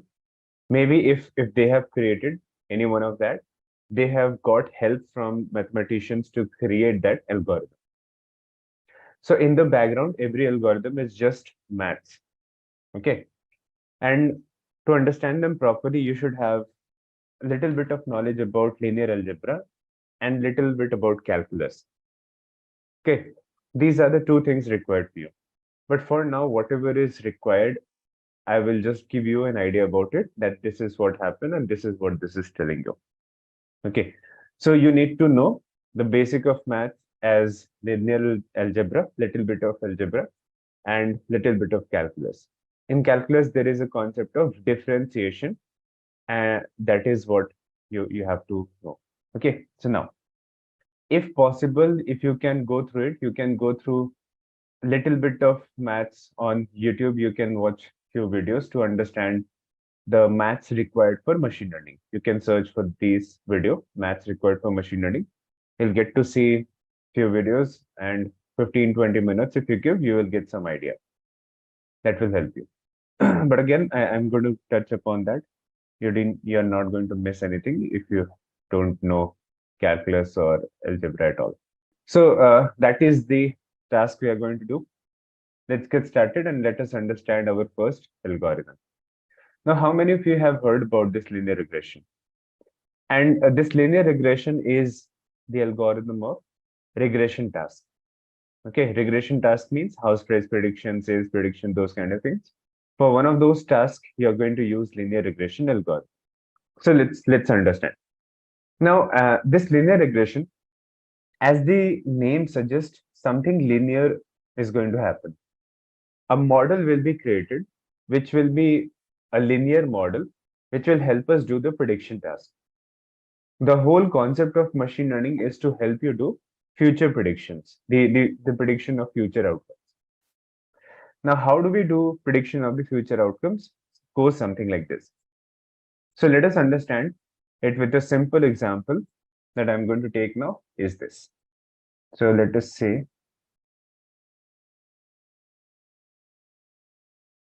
suppose this is the line and then these are some dots.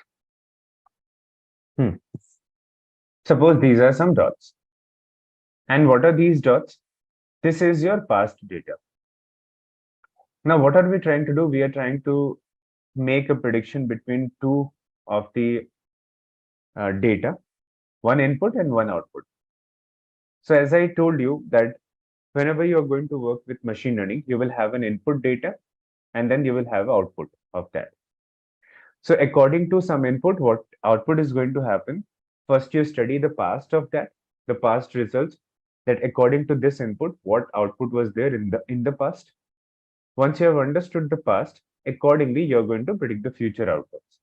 So that is what is going to happen. And let us get an idea about it. So just once again.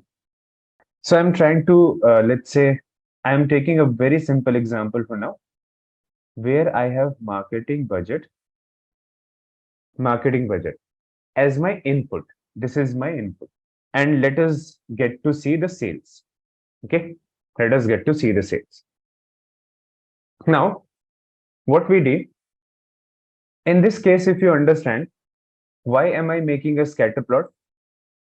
Is because of the reason that these two columns are numerical. So when you're going to work with the machine learning algorithms, what you will have is you will have the data which will be numerical. Okay, numerical. So in this case, I'm taking an example where the marketing budget and sales. In all the data sets that you take, you will have similar type of information.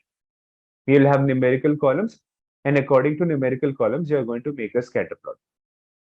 So for the explanation, everywhere, if you see the explanation of linear regression, one input and one output will be taken for you to explain the things. Because if I take multiple input and multiple one output, then it will not be feasible to explain it at all. So whatever follows with one input and one output will also be same for multiple input and one output column. We will talk about that, but don't worry about that. Let us focus on this. So let us suppose I have my marketing budget, which is my input, and I have sales. Now, what are these points denoting? These points are denoting that you have to match it here and you have to match it here.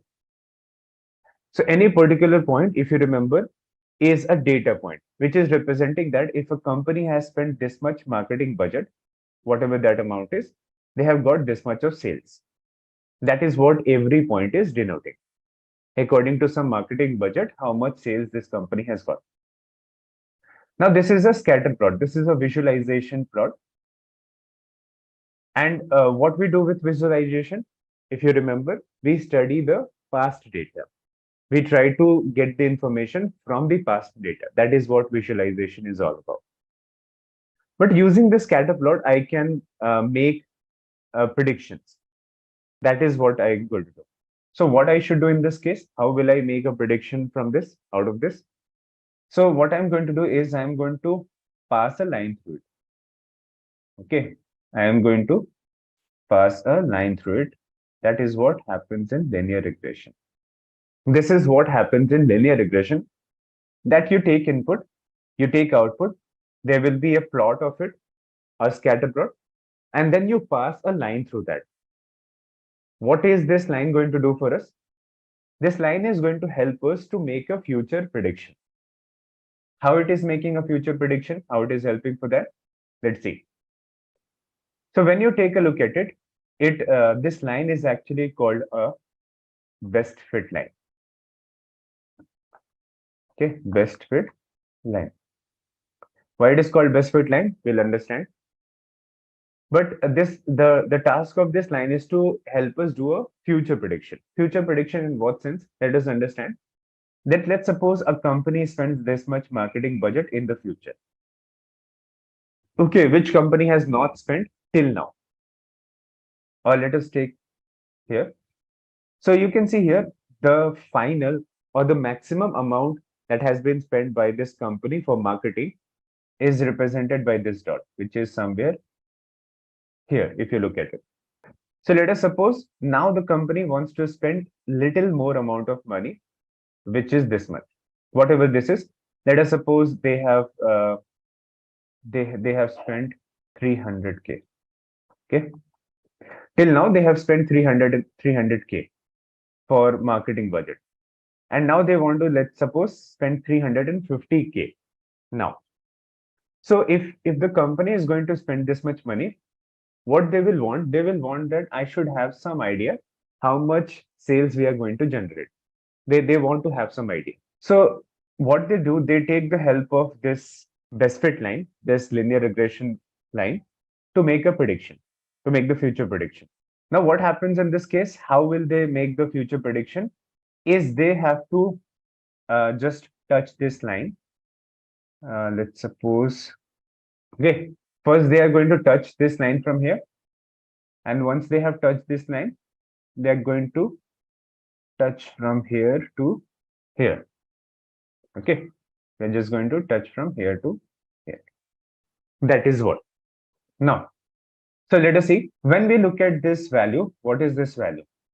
There is a some sales value. So let us suppose that the final this company has spent was this much amount, that was shown by this understanding with this data point. Now, what happens here is this. So when you take a certain data point, you have to touch it on this line, and according to this, you touch on the y-axis. Y-axis is what? Our output. That is what we have to achieve. So let us suppose that according to 350K, the sales value that comes out to be is, let us suppose $4.3 million. Okay, $4.3 million. That is what the sales have generate. You get this idea, right? That we have to predict anything, a future outcome. So we take the help of this line in linear regression. We're talking about specifically linear regression. Every algorithm has their own different way of working. So linear regression does this. What they do, they have the past data and they fit a line through the past data. And when they fit the line through the past data, what they do, they are going to use this line to make any predictions in the future. So you take the X value, you touch upon it on the line, and then you mark it on the Y axis. And what is this? This is your predicted value of the future. Now you might be correct, you might be wrong. You don't have any idea about it. You're just making an assumption that this is going to be what a sales value in the future, our sales value. So whenever you predict something, you don't predict it to think that it is my final value. You don't make a prediction for that. You make a prediction so that you get a sense of how much you're going to generate, how much will be the value, final value. So accordingly, little higher, little lower it will be in the future. It is not going to be exactly 100% this amount. In the future, when they spend this much amount, they might generate $4.5 million or 4.1, $4.2 million, which will be lesser or more, but we are going to predict something. Now, how do we know that how closer we are to accurate result? Because in some cases, if you don't create a proper linear regression algorithm, if you don't create this process properly, you can get a prediction value which will be very wrong, which can be very different from what actual is.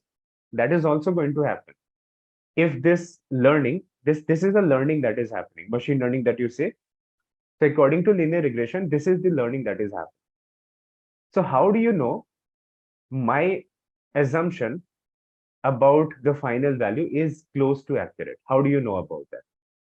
Because you're just making an assumption, thinking that you're going to get a very correct result, a close to accurate result, but you don't know how close to accurate you will be.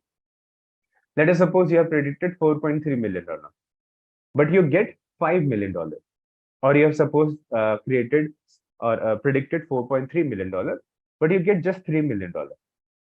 So that is a very big difference. You're not even close to what the actual value is according to what you have predicted. So to get an idea about how closer to accurate we are, we do analysis of the previous result. Okay. So in that case, the best fit line is going to help us. According to a certain data, the best we can observe is given by this best fit line. Now, what is this best fit line all about? Let us understand. Now, in this case, when you take a look at all of these data points, how a best fit line is actually created is taking a look into these all the previous data points. Now, you have all understood that this line is going to be used for prediction, this line. So to make a future prediction, we try to understand first how it is able to predict the previous outcome. That way you will be able to understand how better it will predict the future outcome. If it is very good for predicting the previous outcome, it will also be able to predict the future outcomes properly. That is what we understand. So now if you get to see here is this. Let us see how we identify if it is working well for the past data or not.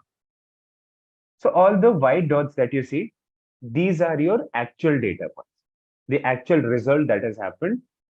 So it is telling you, let's suppose this particular point, if I pick up, it is telling you this much marketing budget was spent and this much sales we have generated. This is actual result. But what we do, how do we identify how good my best fit line is for prediction purpose?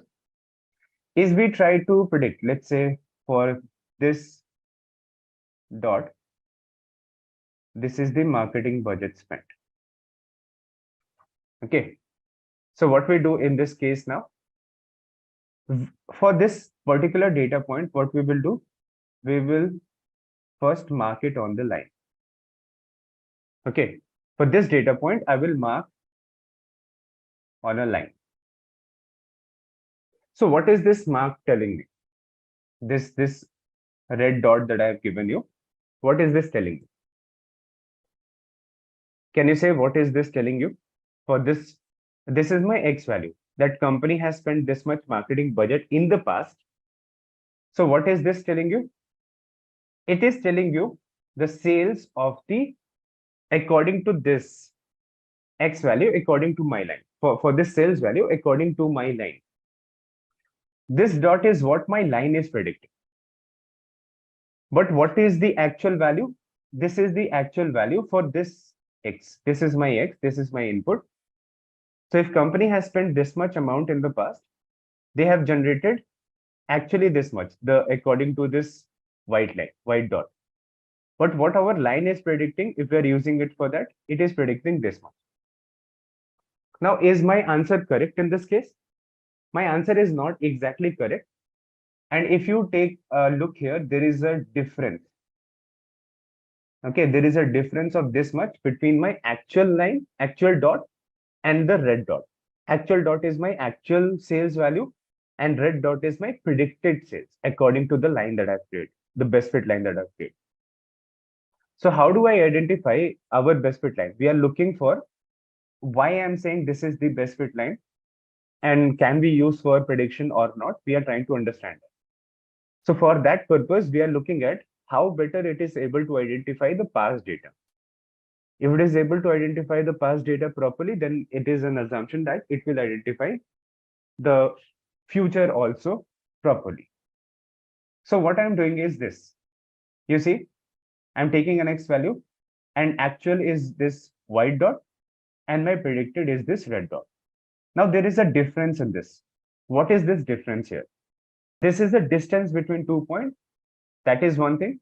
And it is our error or variance, you can say. It is our error. That is what we have to say. Error, why? Because if you take a look at it, what was your actual sales value? This. But what are you predicting according to the predicted line, according to the best fit line? This. So let us suppose according to this input marketing budget, your actual sales suppose was $2.7 million. But what you have predicted was $2.7 million, and what is actual, let's say $2.98 million. That is what your actual sales value was in the past. But what you have predicted with this line, you have predicted this value to be 2.7. Now, this difference between the actual and the predicted, 2.98 is my actual, minus 2.7 is my predicted, actual minus predicted. So it comes out to be 0.28. Okay, 0.28. That is what this comes out to be. So this 0.28 is my error. This line has done this much of error in the prediction value. So 0.8 million is my error in prediction. Got it? Now, difference is not in million. See, it is not that very wrong. How much is the difference in there? 0.28 million. Because whatever value is there, it is going to be in that same scale. We are looking at the same scale. So if my actual value is 2.98 million, it is 2.70 million, and 0.28 is the error. See, we don't have to look at the number that it is 0.28 million. We have to understand a relative thing. What we have to understand, I'll talk about in just 2 minutes. Wait. So is everyone able to get this idea? Same thing we will do for every data point, all the white data points. For this also, for this also, for this also, for this also, we will have to do that. So for, let's say, for this one, where the dot will be, here the dot will be. For this one, here the dot will be. For this one, here the dot will be on this line. For this one, here the dot will be. For this one, for this one, for this one, for this one, this one, this one. So now we have to just check the distance of a white dot from my yellow line. Yellow line is my prediction line, best fit line. And I have to check the difference from all the white dots to my yellow line. And now what I have to do, I have to calculate the total error. Total error means the error made by every single dot. Okay, from dot to my line, I have to calculate every error. This error also, this error also, this error also, this error also, all of the errors I have to calculate, and I have to combine them. When I combine them, I'll get some final error. That error may be anything. We don't have to get this exact value. Let's suppose I get the total error to be 62.8. That my line is making for predicting all the values. Okay, this is the total error that my line has made. What I'm saying as a total error, you see, one error was this 0.28. Somewhere it will be 4.5. Somewhere it will be 3.2. Somewhere it will be 1.9. Somewhere it will be 0.11. So you combine all the errors for all the dots and you get a total error. Now, how do you know that this is your best fit line? See, there is a concept of this best fit line. This concept of best fit line says that when you take a best fit line and if you make a prediction according to that, you will get the best result. But how do you say this is the best fit line? There is a comparison made for that. How? So when you look at this data point,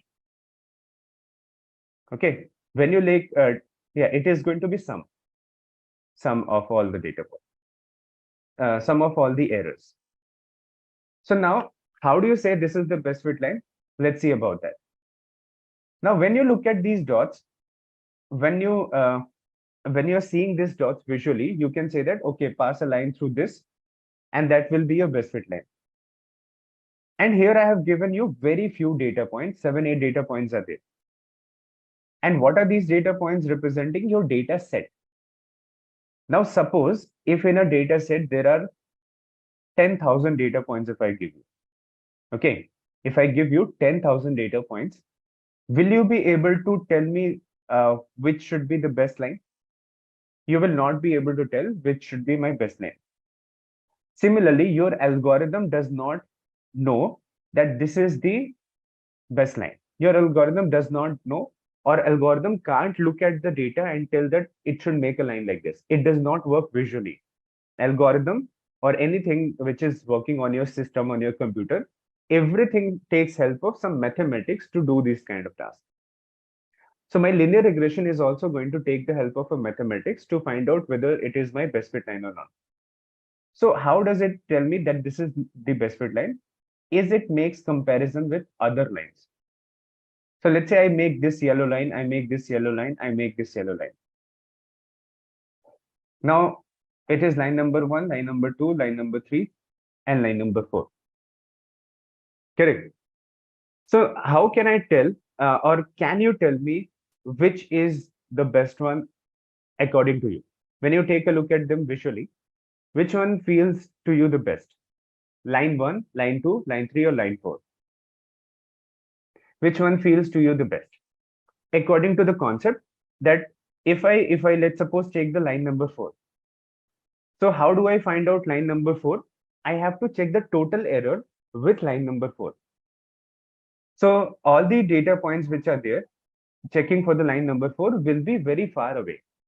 It is very far away from all the white dots as compared to line number 2. Line number 1, you will say that it might be very close to line number 2, but it is not as accurate as line number 2 because it is making little more error. Line number 3 will make little more error. Line number 4 will also make more error. So when I compare these multiple lines, whichever line has the total least error, okay, total least error, whichever line has, that is our best fit line. So our task is to just reach to that best fit line. Once we reach the best fit line, we will say that this is going to give us a very close to accurate prediction. That is what whole concept is all about. Okay, so we need to look for that. Now there is a proper mathematics. We will talk about that now. I'm just giving you an overview of working of linear regression. So what we do essentially, this is what we have done to get this. And now what we do is this. For certain data points, I'll be making this line, I'll be making this line, I'll be making this line, I'll be making this line, I'll be making this line, like this. Now, not just this, your linear regression will do what? Linear regression has no idea that your dots are here. Okay, it's just an algorithm. It can't see visually that dots are here. So what it will do, it will just create line everywhere in this area. It will try to create a line everywhere. How many lines it will create? It can be infinite number of lines it can create. But what it does, it creates around 1500, 2000 lines in that sense to get an idea about what is going to happen. Once it has created those many lines, it is going to compare out of all the lines, which line is giving me least error. So it is going to create 1000 lines, 1500 lines, 2000 lines like this surrounding the data in this range. From this area to from this area to this area, in all this range, in all this area that you see, it is going to make many lines. And once it is making the many lines, what it has to see, whichever line is closest to all the white dots, that is your best fit line. That is your best fit line. Yes. So you have to calculate total error for every single line. Then you compare them, that this line has given total error least. Okay, least total error, whichever line gives you, that is your best fit line. So let us suppose if you make 5 lines for the comparison, just for an idea. So line number 1 gives you error of 62.8. Line number 2 gives you an error of 79.4. Line number 3 gives a total error of 110.5. Line number 4 will give you, let's say, error of 480.7. And line number 5 gives you an error of 600. Now, this is the kind of error you're going to get. Line 5 is giving a very high error. How it is giving very high error? So let's say your data points are here, and if you make a line here, so how wrong it is, you can see. You have to calculate the error. You have to calculate the distance of all the white dots to the line. All the white dots, the upper one, the lower one, all the white dots, you compare the distance from the line. Get it? That is how your linear regression identifies that this will be my best fit line and this will not be my best fit line. So you're getting the idea? You don't have to do anything manually. You're just understanding the working of this algorithm. Everything will happen for you automatically. You just have to understand this, how it happens. Because when you go to interview, they will be asking you this. You don't have to do anything. It will just do everything in the background. There are code written for that. We will see that code also. But we are just understanding the background working of an algorithm. Where we started that I have past data. Okay, you take a past data, you study the past data to make a future prediction. That is what I have explained yesterday. That is what happens in machine learning. You study the past data. Now I have a past data which was about marketing budget spent by a company and sales by a company. Okay, marketing budget by a company, sales by a company. So in that case, what I did, whatever past data I had, I made a scatter plot of that. You all know, when I take two numerical columns, the best plot to create is the scatter plot. And all the columns, all the input data that you will have in the case of machine learning, every column will be always numerical. If you're getting a text column, that also you have to convert into numerical. We will see about that process. There should not be a single column that is left as text before applying machine learning on that data set. Every text data should be converted to numbers. That should be clear. We will see that. So now I am taking just one input and one output to understand the idea clearly. Then let us suppose company has spent some marketing budget in the past and they have got this much sales. And all these sales are being presented to you by this white dot. Okay, and what we do in linear regression algorithm, we fit a line through this. The line is the yellow line which is passing through this. When you are having this yellow line, when you're passing the dot through it, line through all the dots, what we do, we make a future prediction with this, as I have told you. So let us suppose in future this company wants to spend this much, 350K, which they have not spent till now. Till now, how much they have spent, this white dot is representing the final value, the maximum marketing budget that company has spent till now, this 300K.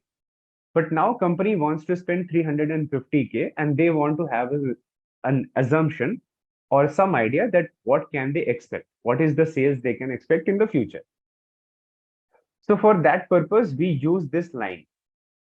This is our best fit line that gives us future prediction. So I have created this best fit line, and this best fit line I'm using for the prediction purpose. Now I have made a prediction that is correct. I understood that I take this best fit line, I use this best fit line for my prediction. How I made the prediction? I connected the X value with this line and connected this dot to the Y value. So this Y value that I'm getting here, this is my predicted output. That when the company spent $350,000 for marketing, $4.3 million they are getting in the future. That is the predicted output. But the whole point is that how do you know your predicted outcome is correct? How do you know about that? Whatever you are predicting, it can be wrong. You have no idea at this point. So what we do in that case, how do we know that the assumption we are making is correct or not? So our task is to find out the best fit line. Why we are looking for the best fit line? The best fit line is nothing but you have to study the past data now to find out the best fit line. So best fit line is such that it is closer to all the white dots. Okay, all the white dots, it is closer to all of them, and that is your best fit line. Suppose if I take another line which is like this, let us suppose this. What are we doing in this case? We are trying to find out the distance of all the dots. You see, now you have to find out distance of all the dots to this yellow line now. Okay, this white, this white, this white, this white, this white, all of the white dots which are there, you have to calculate their distance from the new yellow line. Now, if you take a look at it, which yellow line you think is closer to all the white dots?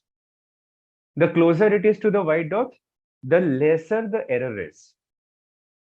Okay, so as I can easily see, when I take a look at line number 1 and when I take a look at line number 2, line number 2 is closest to all the white dots as compared to line number 1.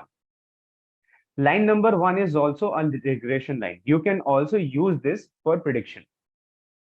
Okay, you can also use this line for prediction, but let me show you what disaster will happen if you use this line. Okay, so according to 350K marketing budget, where our prediction value will come? Here. So it will predict me something around 2.65. Okay, what my this yellow line is predicting? This value. This value I have to map on the y-axis, and here it will come. So this will be 2.65 or 2.6, something like that. Correct. So my line number 1 is giving me prediction of $2.6 million, and line number 2 is giving me prediction of $4.3 million. So you're saying there is a huge difference between the best fit line and all the other lines. If I make any other line, some of the line will be very close to the best fit, like this. So they will also give some prediction value which might not be so wrong, but it will be different from my actual, different from the best fit line. Got it? So that is how I identify that my this particular line is not the best one, line number 1. My line number 2, which is there, is my actual best fit line. Once you have found out the best fit line, your task is done. Then your machine learning will take care of the future prediction. Then you are going to settle down that, okay, I have found out the best fit line. That was my task. Now make the prediction. Now there are certain properties with it. What if the lines are very scattered? What if the lines are having outliers? Then that is a problem. We will talk about that. I'll talk about those corner cases. Don't worry about that. But for now, has everyone got the idea? Because you are using this yellow line for future prediction. So if after prediction, how will you do it?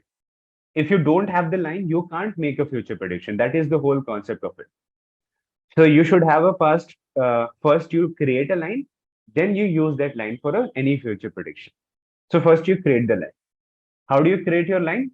You take its distance from all the white dots, the previous data points, and you see if this line is giving me total error as least as compared to any other line, you say that this is my best fit line. Now, that was the overview I have given you for now. But the things don't happen with an overview. This is the visual representation of the machine learning, the linear regression that we have done. So visually, it will not happen. Any machine learning will take help of some mathematical formula to give you final answer as correct answer. Because you can say that it is my best fit line, but I don't know whether this is my best fit line or not. Maybe my line should have shifted a little. I have just given you a basic idea that a line passes through the data points, and the closest it is to the data point, the best it is. But I don't know. Or your linear regression also can't see this visually. It has to take help from some formula. So what the formula it takes help, we are going to talk about that. Okay, let's see. So before talking about that formula, this line has an equation. Okay, this line has an equation which is going to help us predict the future value. And this equation is actually given by this. Your linear regression line is given by beta naught plus beta 1 into x. Okay, this is the equation which we are going to use to find our best fit line. Now, every single line which you make will have this equation. Every single line, whether it is best fit or not, they will all have this equation. But what we have to do is, see, this formula is very similar to y is equal to mx plus c. Okay, y is equal to mx plus c. So the mx that you're writing is beta 1x and c is beta naught. So this is what this y is equal to mx plus c is what? It is the equation of line. If anyone has studied the mathematics in class 11th and 12th, generally it is taught there that it is called equation of line in complete mathematics. Anywhere you study in mathematics, any equation of line is given by this formula mx plus c. What is m here? M is this tilt. You see, a line is tilted at a certain right. It is called a slope. So this tilt is given by the m value. And wherever it cuts on the x y axis, okay, any line that you pick, let's say this red line you're picking, it is cutting this y axis at this point. So wherever it cuts, it is represented by c, which is also called intercept. Okay, intercept. So our best fit line also is behaving in the same way. That best fit line also has a slope like this, and it also cuts at a certain point on the y-axis. So this slope is given by beta 1 in our equation, and this cut that you see here is represented by beta naught. So it becomes the similar formula which is given, which is a universal equation of a line.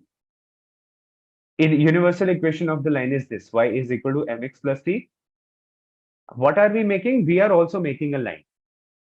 So if we are also making a line, what will our equation be? It will also be very similar to that. It is just beta 1 x and beta naught is used to represent this, just some other notation, some other symbols I'm using instead of m and c. Now, that is what our linear regression is going to do. So linear regression is going to create a equation in this format, beta naught plus beta 1x, to give you or to tell you that this is your best fit line. and you use the best fit line for a prediction. Let us understand that. So let us see how a particular line is created. Let us see. So your intercept is, your slope is now beta 1, and your intercept is beta naught in this case, in our equation. So a linear regression equation goes through beta naught plus beta 1 into x. Now, what is this x value? What is this x value? This is your input. Future input, when you give it will give you output. Okay, future input, if you give it will give you output. Now, let us say input is something as 3. Can you give output according to this? I can't give any output for now. Because if I say beta naught plus beta 1 into 3, what does it give you? You have to get a certain value. It should be a number that you say as this is my final prediction. Let us suppose you give that 300K we were talking about as the input. Okay, 300K. This is my input, or sorry, 350K we were talking about, right? So that 350K that I was talking about, and I was getting a prediction of 4.3 million. How that prediction I was getting? So you give that 350K as this X value, that is your input, and then it will be multiplied by something called as beta 1, and it will be added by beta naught to give you $4.3 million. So how will I multiply it? Before that, I should calculate what is beta naught and what is beta 1. They should have a numerical value. So let us suppose I get this beta naught. Suppose this beta naught comes out to be 4. Okay. And beta 1 comes out to be 1. So 4 plus 1 into 350. So this 4 is in million. This 1 is in million. So 350 will become what? 0.35. Okay, 0.350. So 4 plus 1 into 3.50. Do you get $4.350 million? You get the prediction, right? So I have assumed for now that beta naught is this and beta 1 is this. Our whole task is to find out a best fit line. When we find a best fit line, we will find out a particular value for beta naught and a particular value for beta 1. That is what we will find at the end of the whole concept, of the whole working of it. Now, let us see. So why I'm saying a certain value for beta naught and beta 1? See, when I have beta naught, it can have any value. Beta 1 can also have any value.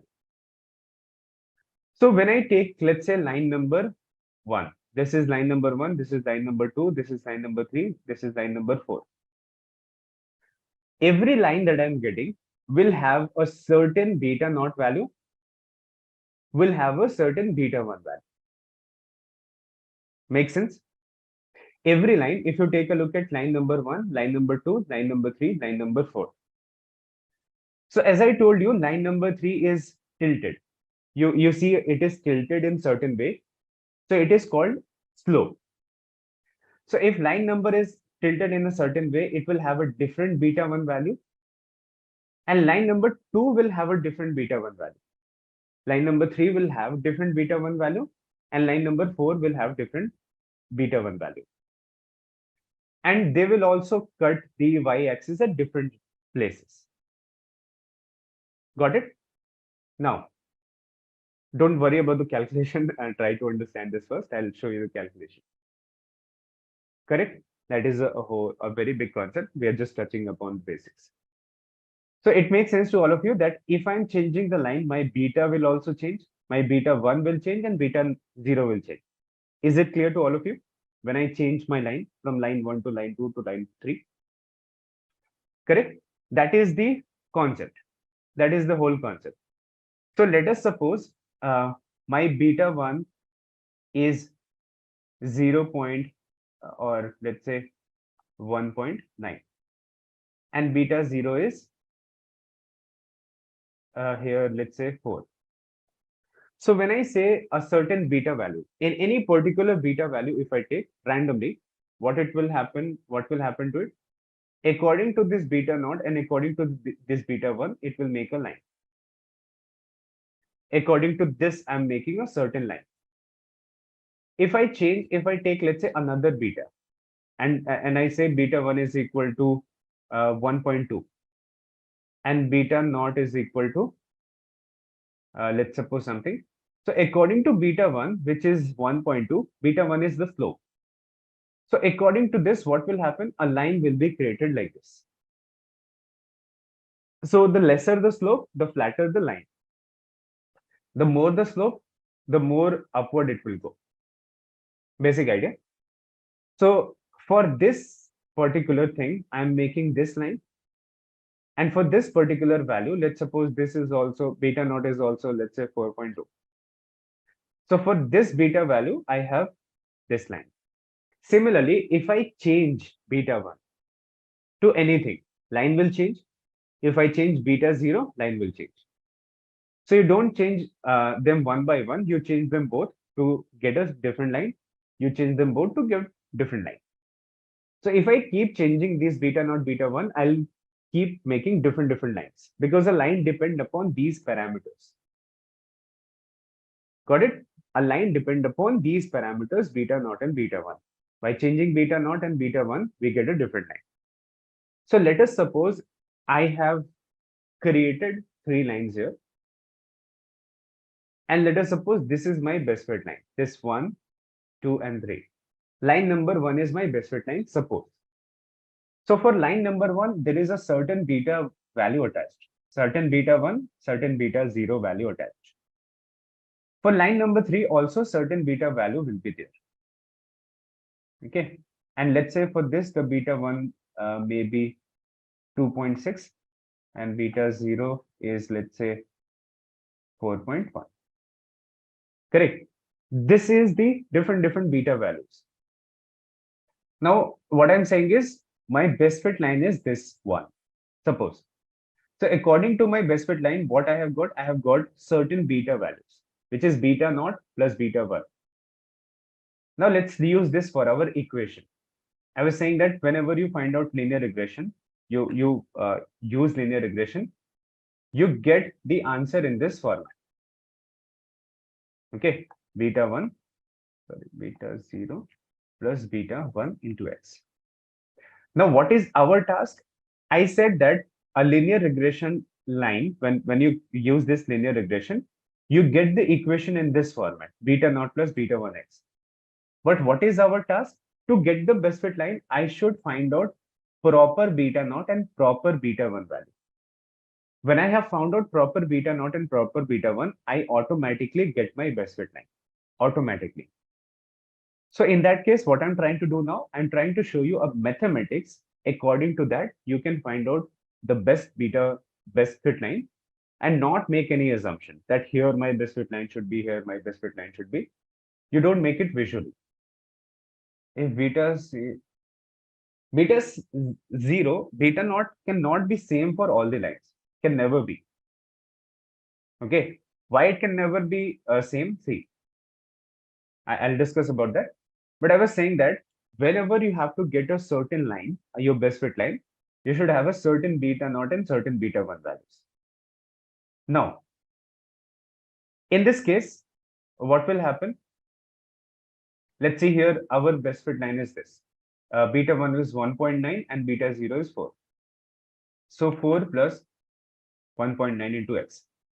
So when you have completed your linear regression, when your learning has happened using this linear regression, at the end, you are going to get something like this, an equation like this. What should be the starting point of this? What should be how do you calculate beta? I will come up to that. Okay, don't worry about it. It's another calculation. I have to come to that. But for now, you should be clear with this overview. If you don't understand this overview, whatever I talk later will not be clear. It's a very difficult. First time you are understanding these things, it is having a lot of maths. So get the overview first. I'll come up to that. So how do you calculate beta naught and beta 1? Everything will be. So suppose what I'm saying is, you take a data, you have to make a best fit line. How do you know it is a best fit line? we have to search for a certain value of beta naught and certain value of beta 1. Once we have found out what is the final value of beta naught and final value of beta 1, I get my best fit line automatically. Okay, this is the equation, final equation of your best fit line. How I am saying that best fit line will give you very accurate result? So in this equation, you see x values there. If I give 4 plus 1.9 into that 350k, so 350k will become 0.350. So when I use this, I'll get a certain prediction value. The actual sales, the predicted sales for the future, I'll get according to this formula. Let us say I take a line which is not my best fit line. Okay, so let us say I take my line number 2. Line number 2 is not my best fit line. So according to that, there will be some beta 1 and beta naught, 1.2 and 4.2, let's say. So I use this 1.2 plus 4.2 plus 1.2 into x. Now, according to this, when I take this equation 4.2 plus 1.2 into, I'll get a different result. Okay. According to this, I'll get a different prediction. According to this, I will get a different prediction. So which prediction is more accurate for you? You don't know future. What you have the current information, and according to current information, you have to decide which one gives you the most accurate future prediction. So this is the formula of the best fit line. This is the final equation of the best fit line, and this is the final equation of not best fit line. So the equation of best fit line is going to give you accurate result. That is your assumption, and not best fit line will not give you the most accurate result. So what have we come up to? We started that we have to make a best fit line. We don't make a best fit line visually. You have to make a best fit line. Once you create a best fit line, it will create it according to this formula. Okay, according to this equation, a best fit line is created. In this equation, what you have to find out? You have to find out this and this to be found. Once you have found out this, beta naught and beta 1, then you have automatically found out your best fit line. That is the whole concept of linear regression. Whole concept. There are further calculations, we'll come to that, but this is the whole concept of it. You have to memorize this beta naught and beta 1, not mx plus c. It is the same one, you don't have to memorize, you will see this so many times that you will remember it automatically. All these scatter points you have to consider. Okay, all these scattered dots that you see, every single scattered dot, if my data set contains of 10,000 values, 10,000 scattered dots will be calculated, created here. And you have to take into consideration 10,000 data points. And you have to find out the distance of 10,000 white dots to the line, all the 10,000 dots, okay? And then at the end, you compare and you try to understand the total error. That is what it is. Okay, calculation will be done in the system. I'll talk about it. For finding that beta naught and beta 1, computer will create. So what is happening? To summarize what we have done till now, we started from here. We have to find out best fit line. Best fit line gives us most accurate prediction. Got it? Now we don't create a best fit line visually. There should be a mathematics involved to get that, to get the actual best fit line. We should not be making any guesswork. So we should be getting a proper best fit line. And to get a proper best fit line, we take the help of mathematics.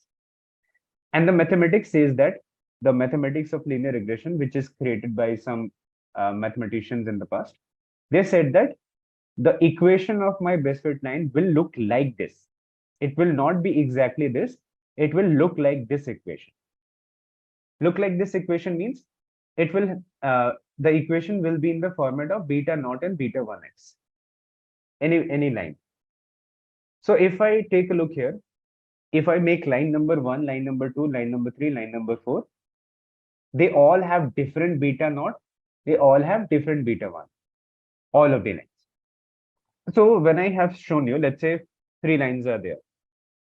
Out of these 3 lines, line number 1 is there. Line number 1, I am saying as my best fit line. So according to this line number 1, there will be a certain beta naught attached, beta 1 attached. What is beta naught? wherever it is intersecting here, okay, on the y-axis. And what is beta 1? Beta 1 is nothing but the tilt, that slope. Got it? Now, so when I take the beta naught, beta 1 of this is my best fit line. If I change the beta naught and beta 1, I get a different line, which is not your best fit line. Not. So what have you got at the end? You said that your linear regression equation should look like this, beta naught plus beta 1x. So like this means not exactly this. This should be a number so that I can use it for my calculation. If this is not a number, how can I make this equation? How can I use this for a calculation? How can I predict the future outcome? You can't. So this beta naught should turn out to be a number. Now there are infinite possibilities for beta naught, infinite possibilities for beta 1. It can be anything. What we have to do, out of all the infinite possible values for beta naught and beta 1, I found out that it is 4 and I found out that it is 1.9. We have not found it out. I'm just saying that at the end, you will get something like this. Once you have done the calculation of linear regression, total calculation, at the end, you will get it something like this. And this equation looks like this format, where 4 is the beta naught value, 1.9 is the beta 1 value, and x is the input you have to give. So at the end, you will reach this equation, which looks like this. This is the flow that is going to happen. Now, till now, whatever I have told you is the overview, that this is how linear regression works. So if anyone is clear till now, you can explain it in interview. That is the whole concept. Okay. You don't have to understand anything more than that. But since there is a proper mathematics attached to it, we will talk about that mathematics now. Beta 1 and beta naught, both we have to find out, not just beta 1. Both we have to find out. Okay, so when I say linear regression, when I say I am applying linear regression to my data set, that is my whole task. My complete task of linear regression is to just find a beta naught and beta 1. Out of all the infinite number of possible values, I have to find out one beta naught and one beta 0 value, beta 1 value. That will be my final answer. Once I have got that final answer, my task is completed. X is given. X is your future input. Okay, future input. Let's suppose, what is this X value? Let us suppose you have to do house price prediction. Okay, suppose you have to do house price prediction. So what you have done, you have studied the houses of that area, the past house, for which you know their prices. And once you are studying those house prices of the past houses, what you have done, you have created the scattered dots, you fit a line, and you get the equation like this. How do you predict the price of a new house? So that X value is going to be one of the input of that house. Okay, let's suppose that X value is the number of floors. So when I say 4 plus 1.9 into 3, X is number of floors. Let's say 3 floors are there.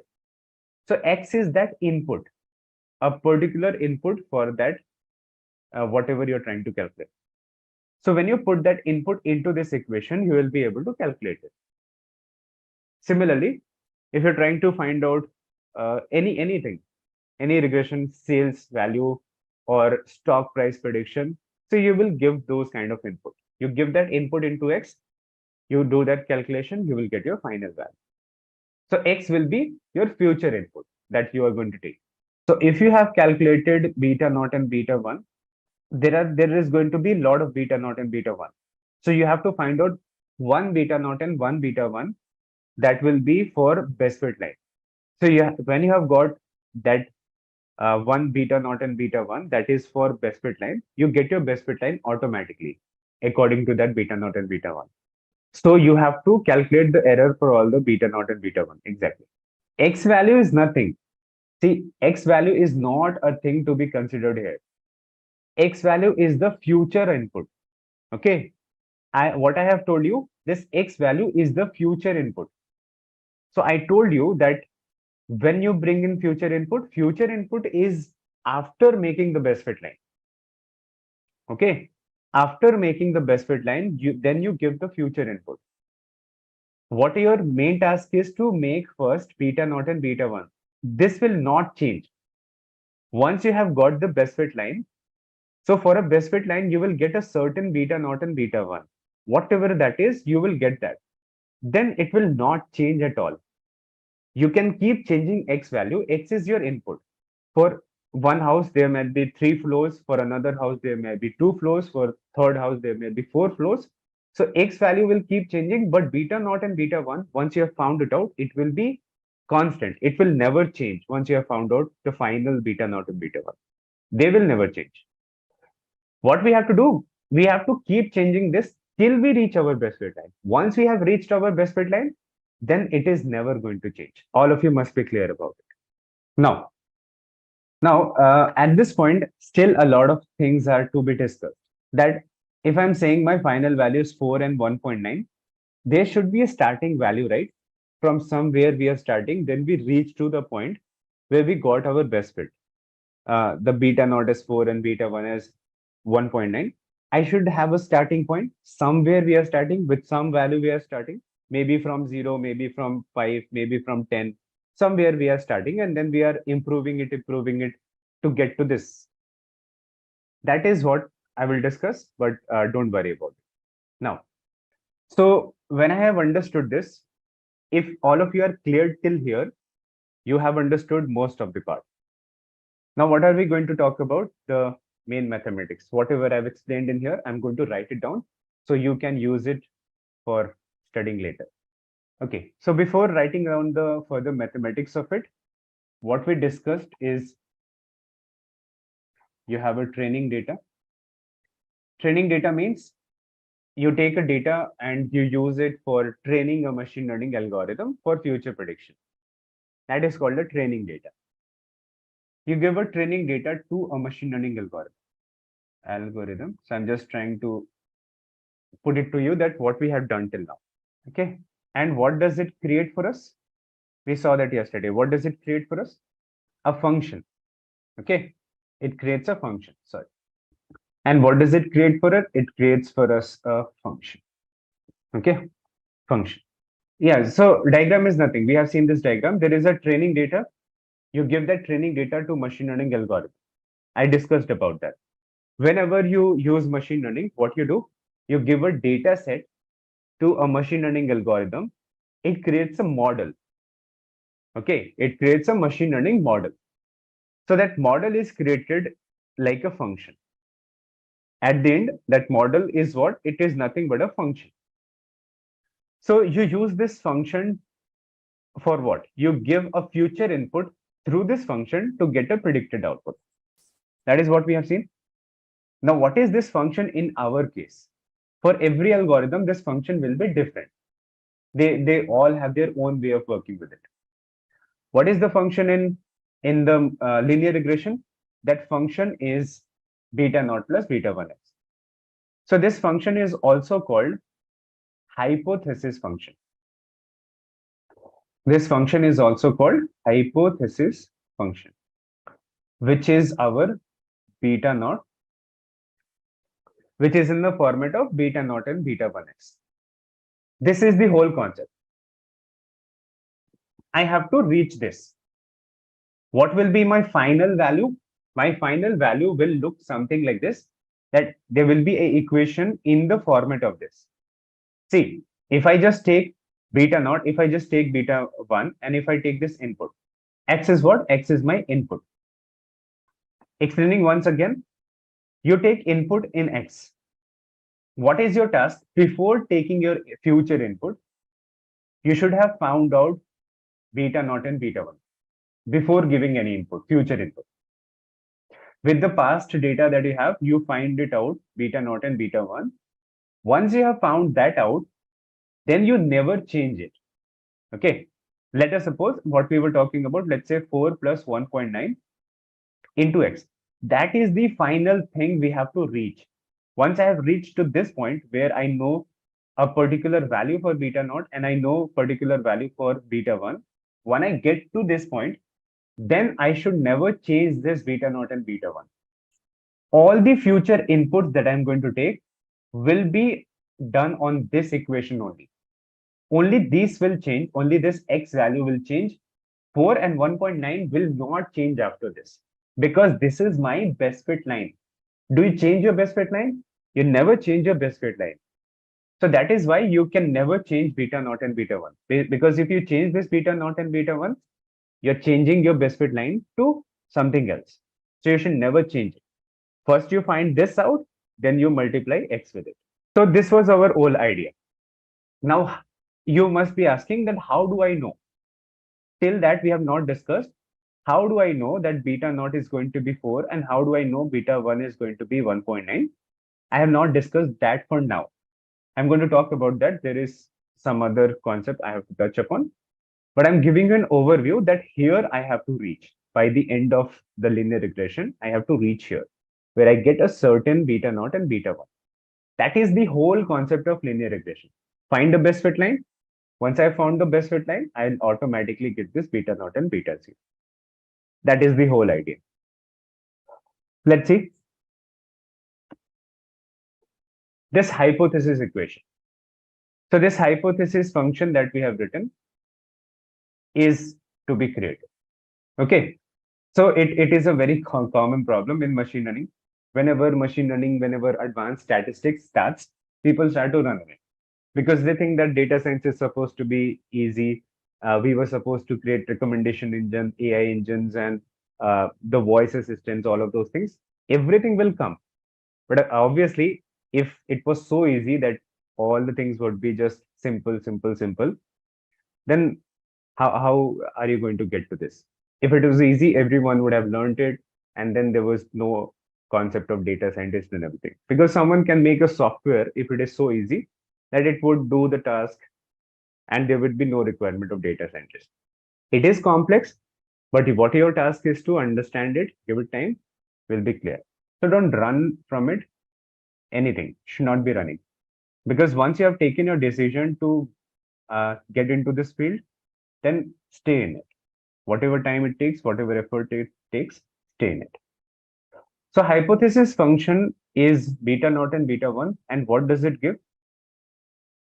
It gives us something which is called prediction. And prediction is represented by this y. And what is the formula of it?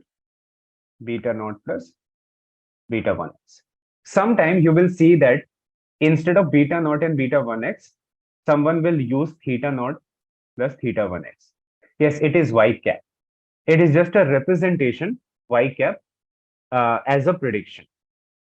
So what is, there are two things. Y is your output and y cap is your predicted output. What you have to take? You have to take the difference between actual output and predicted output, and that is the error. So y cap is your prediction. It is called as y cap. Okay, now. So on some of the website, on some of the articles, when you read it, instead of beta naught and beta 1, they might have used theta naught and theta 1. Same equation, but just different notations. There's no any other change. Sometimes they will be using h naught plus h1x. Okay, these are three terminologies. These are three symbols you're going to see for representing this hypothesis function. Normal y is this, actual output, and y predicted is this. So you take the difference and you get the error, that how much error we have made in future prediction versus the actual. That is the whole idea. Okay, and just to make it clear that for this value, we will move forward from now onwards with this equation. With this equation, it will be a little easier for you to understand. I'm going to show you some other formulas, so it will be easy. What we have to reach, as I told you, we have to reach, let's say, 4 plus 1.9x. You have to reach this. And how do we get to this point? We said that I'm writing it down so you can use it as a notes. Writing it down at multiple times. Let's suppose this is one line, and let's suppose this is one line.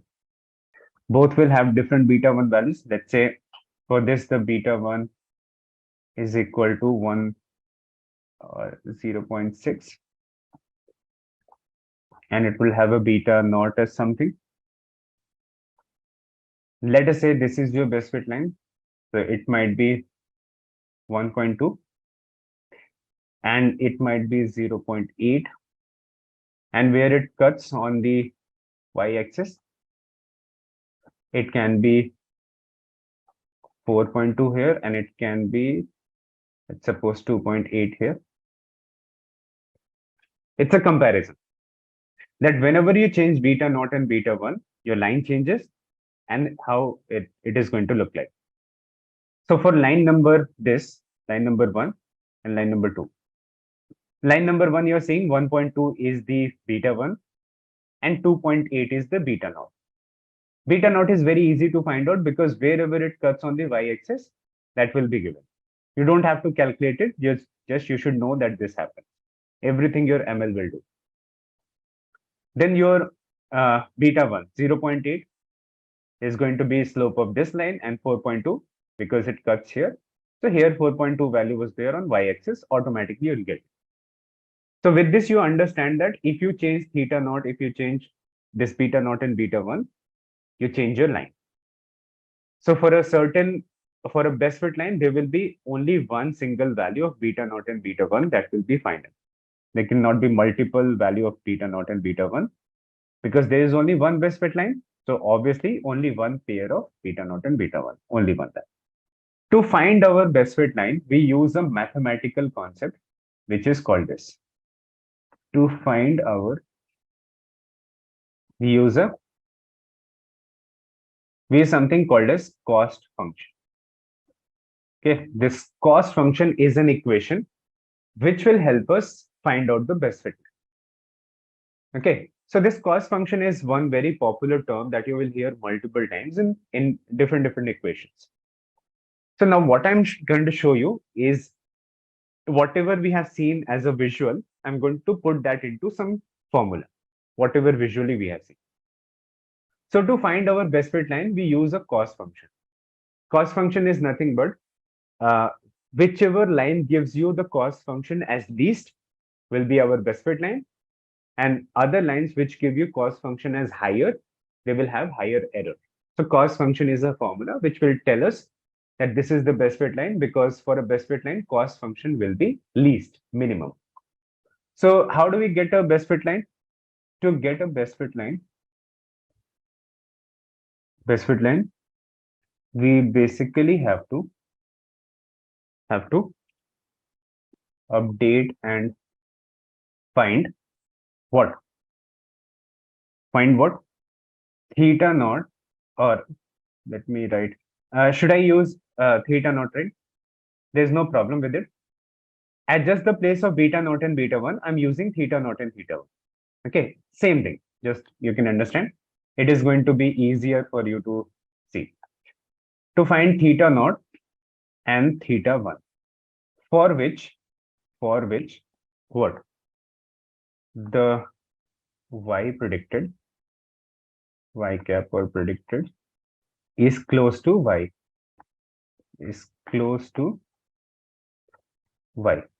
What is y? Actual. For all the data points. Take a look at it. Are you able to understand what I've written? To get a best fit line, we basically have to update and find that final theta naught and theta 1 for which any y predicted value is close to y actual for all the data points. All the data points means what? This one. So my white dots are actual data points and my yellow line is giving me that line. So what we have to do? We have to find out the theta naught and theta 1 values which give me best fit line. Once I get my best fit line, so in the case of best fit line, my actual and my predicted is closest. All the data points, when I take a look, the actual and the predicted will be closest as compared to any other line. That is what I have written. What we have to update? You have to update the theta naught and theta 1. What does it mean? So let's say what your line will do. Your linear regression will do what? Let's say it makes this line. Is this line your best fit line? Don't know. So linear regression will make second line. make third line, it will make fourth line, fifth line, sixth line, seventh line, eighth line, 1,000 line, 1,500 lines like this. How it is making different lines? Updating theta naught and theta 1.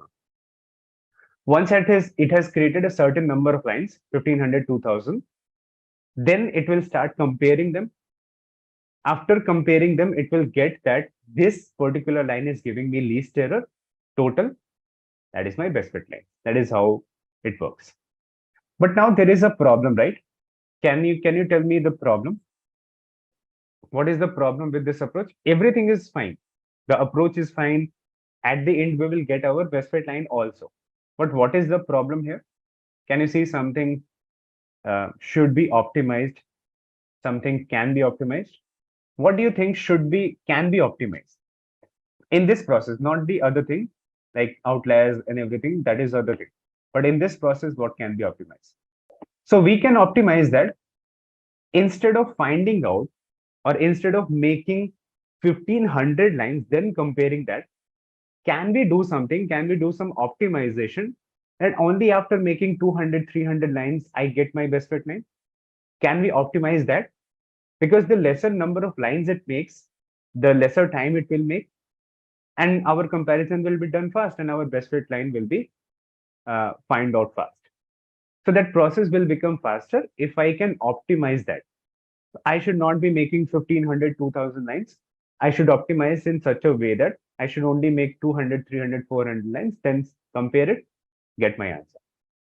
That optimization also we will have to do, because obviously I can't let it run for 1,500, 2,000. I'm just saying it may be 1,500, 2,000. Maybe it is more than that. Maybe it is going to make 5,000, 7,000, 10,000 lines. What you will do in that case? It's a big equation, and it will become complex, because here I have taken, you see, 7, 8 data points here I have taken, right? So every line, see, if it is making 2,000 lines, for every line, it is doing what? Finding out actual minus predicted, actual minus predicted, actual minus predicted for 10,000 points. Okay, for a single line, for 10,000 points, it is finding out actual minus predicted, then adding it all up to find out total error. So if you have so many lines, so many calculations are to be done, and it will obviously take more time. So we should optimize this process, that lesser lines are created. Lesser lines means lesser calculation, and in faster it can do the task of linear regression. So we were talking about this cost function, that this cost function is something which will give me our best fit line. We have understood it already. How do we get a best fit line with everything? But there is a concept of a cost function. It's a formula which will find out that equation. Okay. So in this case, when we have a cost function, I can give you cost function directly, but we are going to make the cost function, so you never forget. Okay, I can just tell you that this is the function of it, and I'll tell you that remember it, but that is not a correct way. Let us create this cost function. So cost function is for what? Understand, cost function is for giving us the best fit line. So a best fit line is what? Total least error. So first we will start here. We will start with error in prediction. Okay, we will start with error in prediction. How do you get error in prediction? Y cap minus y. Y minus y cap minus y, same thing. Anything you can write. Second thing, what we do. Now, what we have to do is we have to sum up, as I told you, this y cap minus y is for all the data points. Okay, so let's say I pick up this data point. It will have a y value, which is actual dot, and it will have a y prediction, which is on the line. So every single dot has y cap minus y, y cap minus y, y cap minus y. So what I have to do, I have to sum it up. Okay, for every dot y cap minus y, there will be one error I will get, and I have to sum up the errors, as I've told you. Correct. Now, is it going to be okay, or is there a problem in this? Is it going to be okay if I sum it up, or is there going to be any problem? See, if I take the dots which are at the bottom. If I take this dots which are all the dots which are at the bottom, what will happen? This will be a negative error. And all the white dots which are at the top, they will be positive error. So the negative error and the positive error will start to cancel out, or it will reduce the total error. And that is what something I don't want. So what we should do, we can take the mod of it. Okay, we can take the mod of all the errors. One is that solution. But we can't take that mod because of one of the further calculation we are going to do. That does not work with mod. So we can do square. The next best option to nullify the negative, we have to make it square. Correct? That is the next best option. So what we do, we square the errors. We square the errors so that they don't cancel out. So this equation will now take the form of y cap minus y square. So any error that you were finding it here, for a single data point, a single white value, white dot, you'll find out the error and you just square that error. So what you have to do, you have to first find out every error, square it, then add it up. Not just directly add it up, first square it, then add it up. Then the third value will be. So what will my equation become now? For summing it up, there is a symbol used. This is called sigma, or it is also called summation. It's just a symbol. For those of you who have not seen this symbol before, it is just a mathematical representation to show that I'm trying to add up something. So what I'm trying to add up, I'm trying to add up y cap minus y square. So first I'll find out error, square it, then I will add all the errors which I have squared. So this is also given some name. This particular equation that becomes, it is also called residual. These are two more names given to this equation: residual sum of squares and sum squared error. What is this residual? Error is also called residual. That is just a second name to it. So I'm not saying you all you remember all the names that I'm giving for now. Just I'm writing it down. So you take a look at the document and everything is clear to you. That is why I'm writing this all for you. Okay. Number 4, we take the average. Okay. If I have done this, I solved one problem. But when I solve this one problem, there will be another problem created automatically with this. The other problem will be that, see here, if there are 50,000 data points, or 1 lakh data points, or 2 lakh data points, 300k data points, 500k data points, what will be the problem? You are finding out the error for every single data point, for every single 500k data points. You're finding an error and you're squaring that. So once you start squaring more and more and more value, the more data I take, the higher this value start to become. And in the real world, you will be working with, let's say, 1 million data point, 5 million data point. So for 5 million data points, the error that you're getting, you're squaring that up and then you're adding it. So it will start to become a very huge value. Okay. What will happen? Explosion of values will start to happen. So at the end, the error will become so huge when you add them all together. It will become so huge that it can't be stored in the memory. So what we do, we take the average of this number, whatever the number calculation comes out to be, we take the average, then we store it. We take the average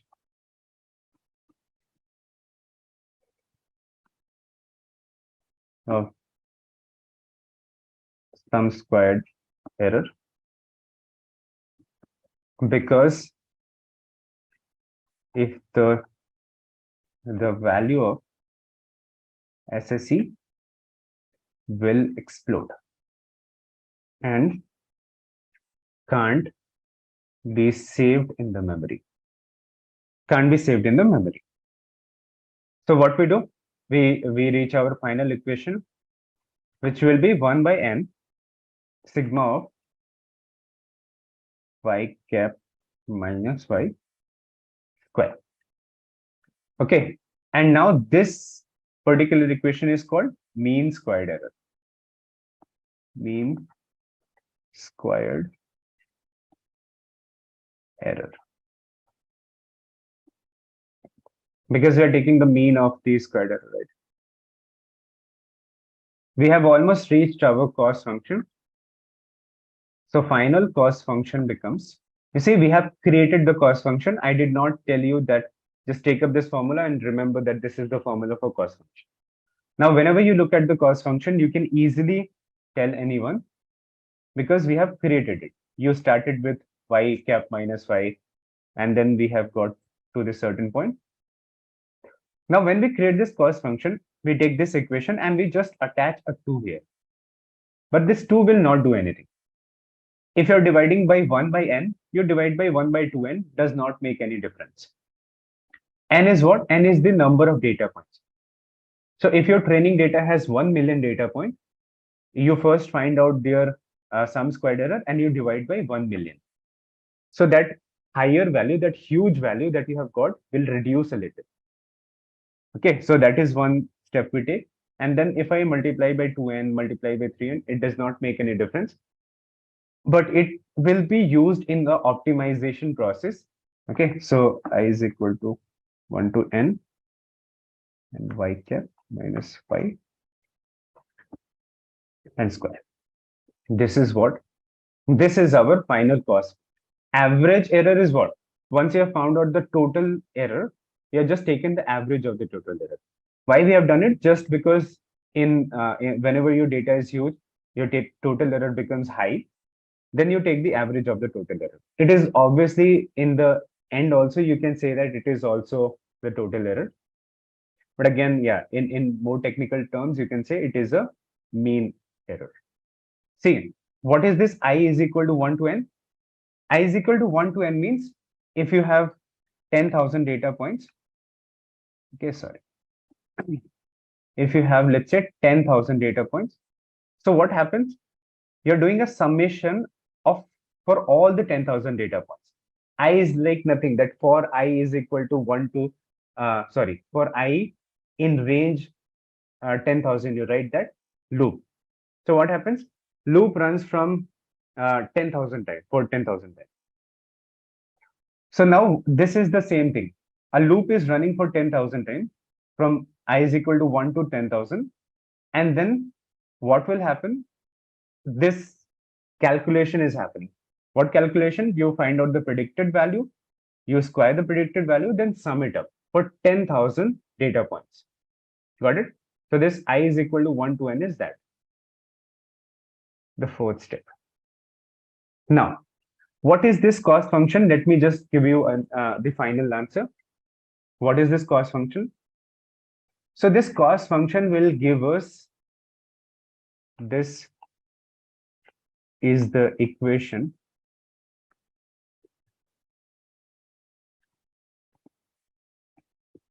that gives us the best fit line. Okay, so we have understood the overview of that. And when we have to do the same thing mathematically, if I have to find out the best fit line mathematically, this cost function will will do it for us. Now, what is our main task? Our goal in linear regression is to minimize the what we have to minimize. Error, okay, error is there, but the cost function, right? Minimize the cost function. Yeah, number of lines I have not talked about. What we have to minimize? When we minimize the cost function, automatically I will get a best fit line. So go through this equation. So for now, what I'm saying, for each line, if I have created 1500 lines, for each of the 1500 lines, this cost function will be calculated. Cost function is nothing but the total error if you look at it. The total error that I was talking about, it is nothing but a total error for a single line. For if my linear regression is creating 1500 lines, so for each line, 1500 cost function will be created for each 1500 lines. And then the cost function of each line will be compared to give me the best fit line. Now, whichever line has the least cost function is my best fit line. This is the whole concept of linear regression. But you go through this and you will understand the proper working of linear regression. You cannot get easier explanation than this. I can guarantee you that. And if you go through it, you will have a very strong foundational concept in this case. Okay. Let's have a quick quiz question, guys. In the life cycle of machine learning, which phase involves collecting and preparing the data for training the model? Your options are A. Model deployment, B. Model evaluation, C. Data processing, and D. Feature selections. Comment your answer in the comment section. Now, let's continue with our session. Just a quick info, guys. Intellipaat offers a data science course which will help you master Python, SQL, machine learning, AI, and Power BI. Get a data science certification from IIT Empowertak and Innovation Hub of IIT Madras. With this course, we have already helped thousands of professionals in successful career transition. You can check out their testimonials on our Achievers channel, whose link is given in the description below. Without a doubt, this course can set your careers to new height. So visit the course page link given in the description and take the first step towards the career growth with the data science course. Now, the best fit line is going to give you the best prediction for that data. That is the concept we have seen, and there is only one best fit line. There can never be more than one best fit line, always just one. Because that is best, you are saying. No, there can be not two people best. Better, there can be many lines, but best is only one. So in this case, we saw that we actually take help of this cost function to identify that which line is my best fit line. This cost function actually helps for that. But the problem here was that when we take a help of cost function to get the best fit line, there is a problem that it is going to create many lines and then it will start comparing out of those best line out of that. So in this case, what it was doing, it was making a lot and then start to compare them. Which line has least error? And that's a problem because I don't know how many lines it will make and then start comparing. It might make 2000 lines, 5000 lines, 7000 lines. I have no idea about that. So the bigger the data, the more complex it is going to become. Right. The bigger the data, the more complexity will come into my my approach of this linear regression, that it is going to make more lines because the data is huge and it will be time consuming. That is the very obvious thing. Now, so what is this gradient descent? Gradient descent is an optimization algorithm which is applied with the linear regression to make that process little faster, that gradient descent. So what is this gradient descent? Let us try to understand this. Now, gradient descent is one of the mathematical algorithms which is actually going to help you for the process of optimizing. It's a mathematical algorithm. And it is not just used in machine learning, it is used in a lot of the other places also for the optimization. So the people who created this algorithm, this machine learning algorithm, linear regression, they saw that this gradient descent can be applied with that linear regression to do the optimization of it. So gradient is an optimization algorithm that helps minimize the cost function faster. And in doing so, it gives us the best fit line. So it's an optimization algorithm that will help us to minimize the cost function. What do I mean by minimizing the cost function? Minimizing the cost function means find a line which is minimizing the error. That is what I mean by saying minimize cost function. Find a line which is actually minimizing the errors. Find that. So it is an optimization algorithm that is finding a line by minimizing the cost function. And in doing it gives us the best fit line automatically. Because once it is finding the line which is giving you the least error, that is our best fit line. So we automatically get. Now, the question was, if we have to find our best fit line, if we have to make our multiple lines and then compare to find the best fit line, where do we start? Okay, because there can be multiple ways we can make the line. So where do we start? We actually start with this concept that theta 0 and theta 1 both will be 0 at the start. I will start here. And then I will keep updating theta 0 and theta 1 to reduce the cost function until we reach the minimum of that cost function. This j theta is the representation of the cost function. It is the symbol used to represent cost function, if you can see. So what we do, we start with theta 0 is equal to 0 and theta 1 also 0. That is my starting point. And I say that keep updating till we reach to a point where we get our best fit line. So if you remember last session, I told you that you get to the best fit line by updating theta 0 and theta 1. There will be a certain value for theta 0 and theta 1 that will give that best fit line. You need to keep updating. Now, how that updation will happen? These are the two steps which gradient descent is. Start with theta 0 and theta 1 with 0 and keep updating it till we reach the best fit line. These are the two main concepts of that. Yeah, so you know what is theta 0 and theta 1? Do you remember what is theta 0 and theta 1? It is the concept of the y cap in itself. So when you write y, what it is the hypothesis function which is created out of theta 0 plus theta 1x. Right? That is what is hold inside of y. So y cap also has theta 0 plus theta 1x and yi also has theta 0 plus theta 1x. Okay, right. So what we do, we update our this theta 0 and theta 1 to get our best fit line. Those are the two main concepts. Now when you take a look at this gradient descent algorithm, this gradient descent algorithm is actually this formula. You don't need to remember the formula for now.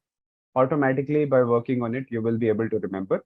Just before going to the interview, you can remember it for that part. But let me make it very simple for you to understand. See, it is actually using the concept of differential calculus, which will be taught to you in the later sessions in proper detail. But don't worry, I will tell you what it means, and you don't have to go into that much of mathematical depth. All these formulas will be applied by the algorithm itself. It is written for you. You just need to understand how it is working in the background. It is all written for you.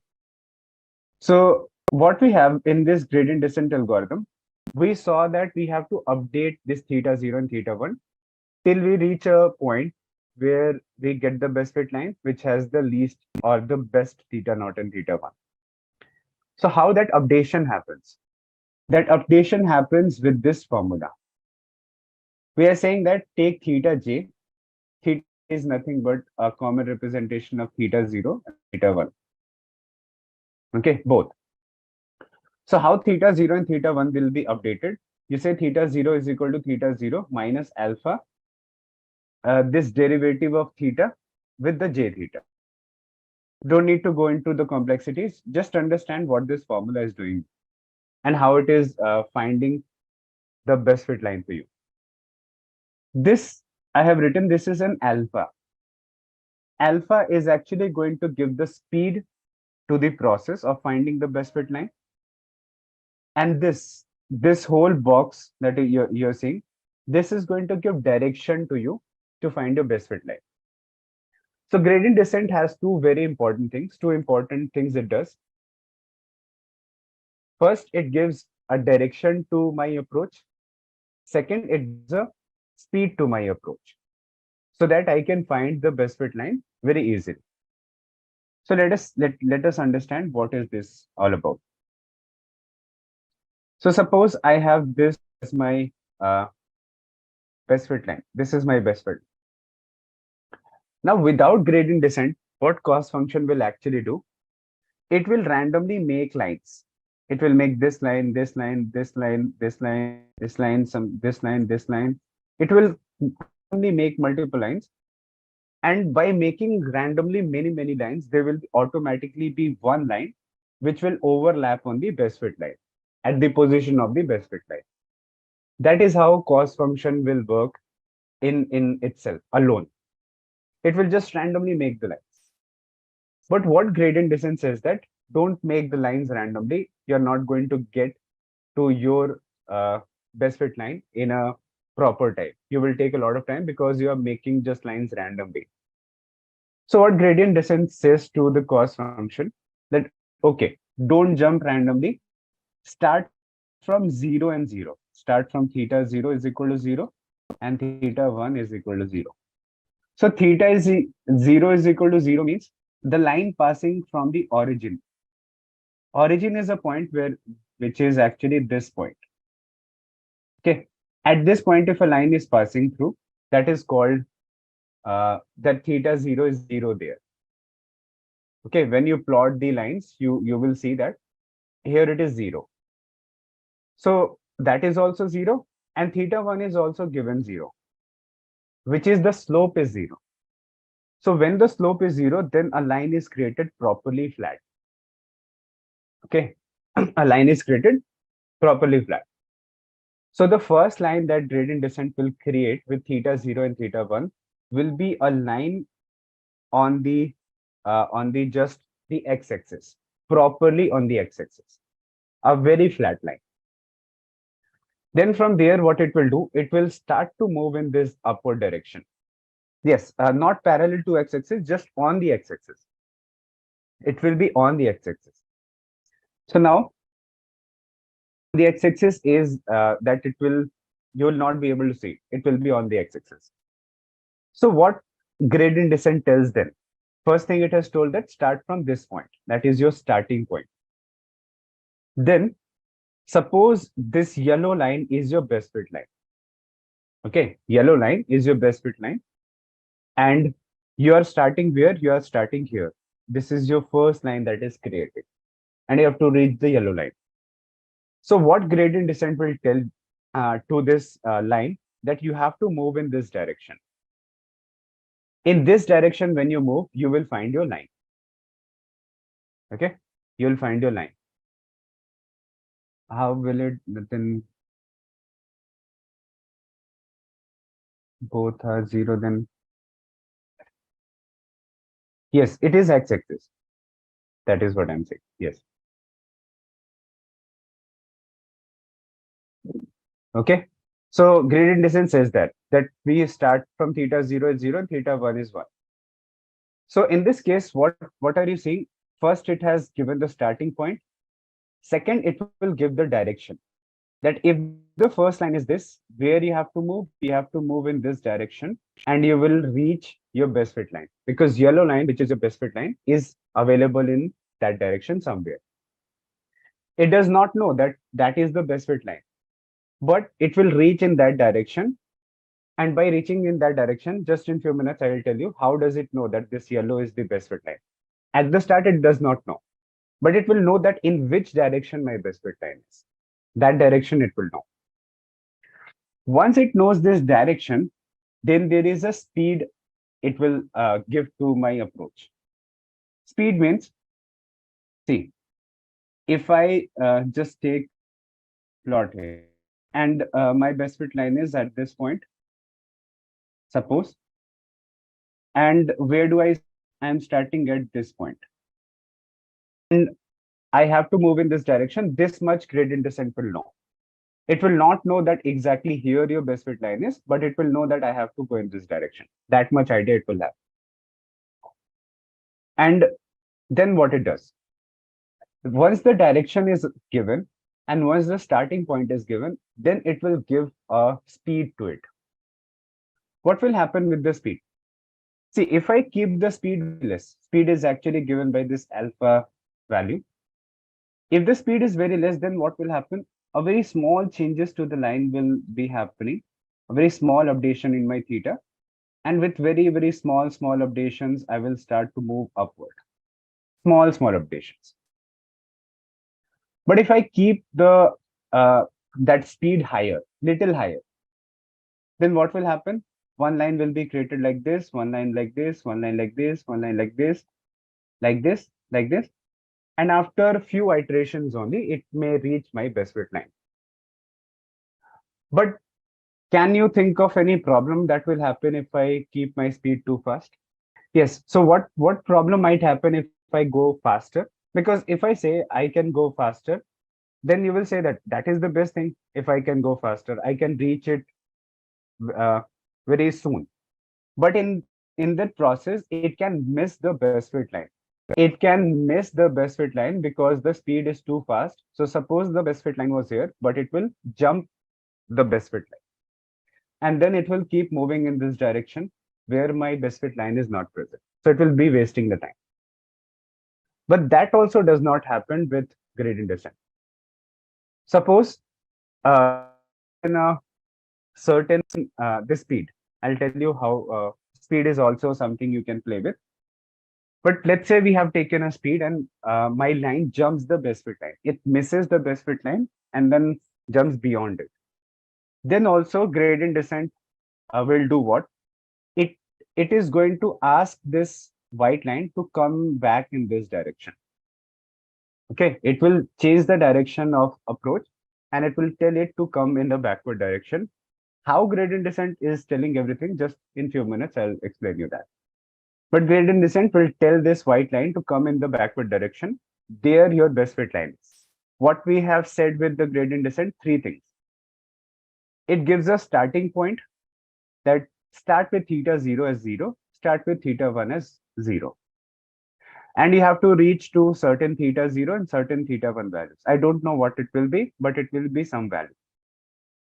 Theta 0 can be 3.2 and theta 1 can be 0.57 or 1.76. Whatever it is, I don't know that. But I will be able to find it out by working with this gradient descent. So I start at a 0 point. First thing is that. Second thing, gradient descent will tell me that I have to go in this direction, upward direction. That it will know.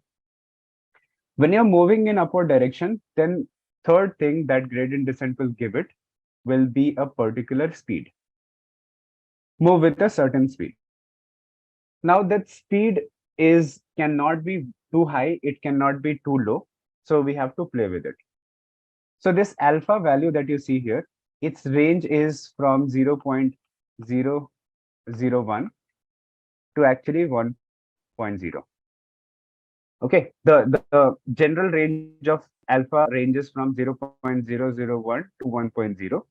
That's big range, but you have to try the multiple values to get to a certain alpha, because you will not know what should be the speed of this approach, but you can play with it. You have to do the experimentation in that part.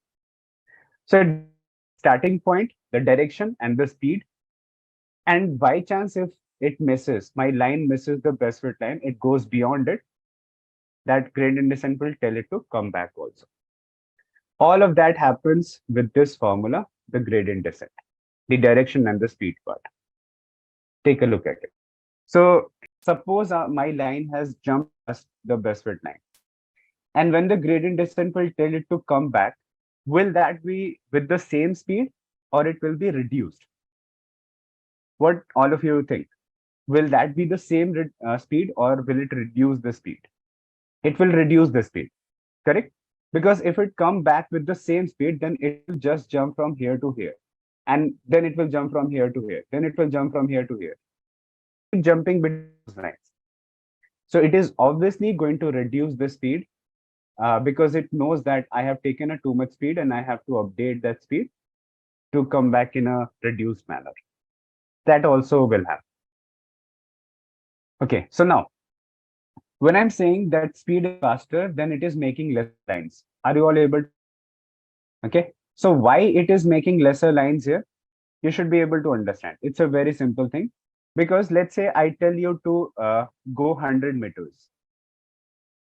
And in one case, I tell you that you have to take small steps.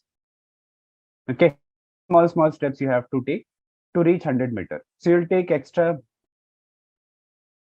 But if I tell you to jump and reach 100 meters, so if you're jumping long steps, so obviously you will take lesser steps to reach the 100 meters. That is why here also the lines are less when the speed is high. Because when the speed is high, it is updating the values very largely. That is the case. Okay, now let me take your questions. Speed is the slope. Yes, got it. Gradient descent is used to find the split line, then how we miss. See, gradient descent is not knowing that here your best fit line is. This green one is your best fit line exactly here. Gradient descent does not know that exactly. Gradient descent knows that your line is in this direction. It knows that. Where it does not know that at the start. It will be able to find that out in the process. But it knows that it is somewhere in this direction. But there is a mathematical formula, there is a mathematical concept which will tell the gradient descent if you jump past the line. How? Just wait 2 minutes. I'll talk about it. How? So this is the gradient descent algorithm, and updation of the theta happens with this formula. You can remember this formula later, but you have understood the concept. Let's move forward. Now, alpha is the learning rate that controls the speed of the descent. How fast you have to go in the direction of the best fit line, it will control the speed of that. Now, let us understand here, how am I saying that it will know where the best fit line is? Because it does not know that green line is my best fit line. This green line I'm saying is line. It does not know that. But there is a mathematical concept which will tell that here my best fit line is present. And that is according to this curve. Let us understand what this curve is actually telling us. Understand this very carefully. Now, there is a curve which you create when you plot the theta and the cos function. Okay. So let's take a certain theta value. And by taking that theta, if you make a cos function, if you change the theta from this to say theta something, okay. If you are changing that, then what will happen? The cos function will also change. That is the case. Now, what we are doing here to this curve very properly in a very easy manner, make an assumption that our line is passing through the origin. What I'm saying is that our best fit line is actually passing through the origin here. This is an assumption made for us to understand how this curve is actually created. So if the line is passing through this origin, then it means that theta 0 is going to be 0. That is an assumption we take. And we just say that we will change the theta 1 and we will try to see how the things are happening, how that optimization is happening. So we keep an assumption, theta 0 is equal to 0. Because if I take theta 0, then it will be very difficult for me to explain or anyone to explain you this concept. They will have to make a 3D kind of line. That is not possible. So we are making an assumption that the line passes through origin and theta 0 is 0. It does not create any problem for you. You'll be able to understand. Suppose I have taken a theta is equal to something. Suppose I say that my theta 1 is 0, where I actually started. Suppose. So when your theta 1 is 0, where it will be?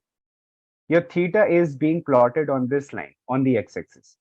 So it will start from 0, then 0.1, then 0.2, then 0.3, something like that. It will just go in this direction. So when it is 0, it is actually somewhere here. Okay, there is a curve created by updating the theta. When you're updating the theta, automatically this curve is created. That is the property of a curve when you plot theta with j theta. That is a property of curve. Always this type of curve will be created. And this is called a gradient descent curve. Just wait 2 minutes. Now, what happens here is we started with theta 0. And let's say I have updated the theta 0 by making a further line. And then let's say the theta 0 has become 0.2. I have updated the value, and now theta 1, which was 0, it has become 0.2. So this curve is actually going to tell me where your line is present. So this 0 point, let's say, falls somewhere here. If I take theta 1 is equal to 1.8, that will also fall somewhere here on the line. You see, on the x-axis, I have the values like 0, 0.1, 0.2, 0.3, 0.4, like this, moving in the forward direction. So any theta value I take will fall on this curve. Now, so suppose I have taken 0.2. Now, how will the gradient descent know that have I got my best theta or not? So to get your best theta, your dot should be actually here. You see this dot? This is the minimum of this curve. When you create a curve between, or when you make a plot between this theta and j theta, a curve is created. And there is only one minimum of this curve, which is actually this dot. So if you have to find out the best theta, your dot of that line will fall on this point, at this point. Okay. Every line that you create will be represented by a dot on this curve. Every line you make. So if you're making, let's say, this line, there will be a dot. If you're making this line, there will be a dot. If you're making this line, there will be a dot. If you're making this line, there will be a dot. So when you're moving in the direction of your best fit line, see, here your best fit line is, and when you're making the dots. So if the line is on the below side of the best fit line, so the dot will be on the left side of this curve. Understand? That suppose your line is here, the best fit line of any equation is represented by this dot that you're seeing here at the minimum of the curve in this one. This is the representation of the best fit line, and that will be created automatically once you plot the theta and j theta. And you have to reach this point.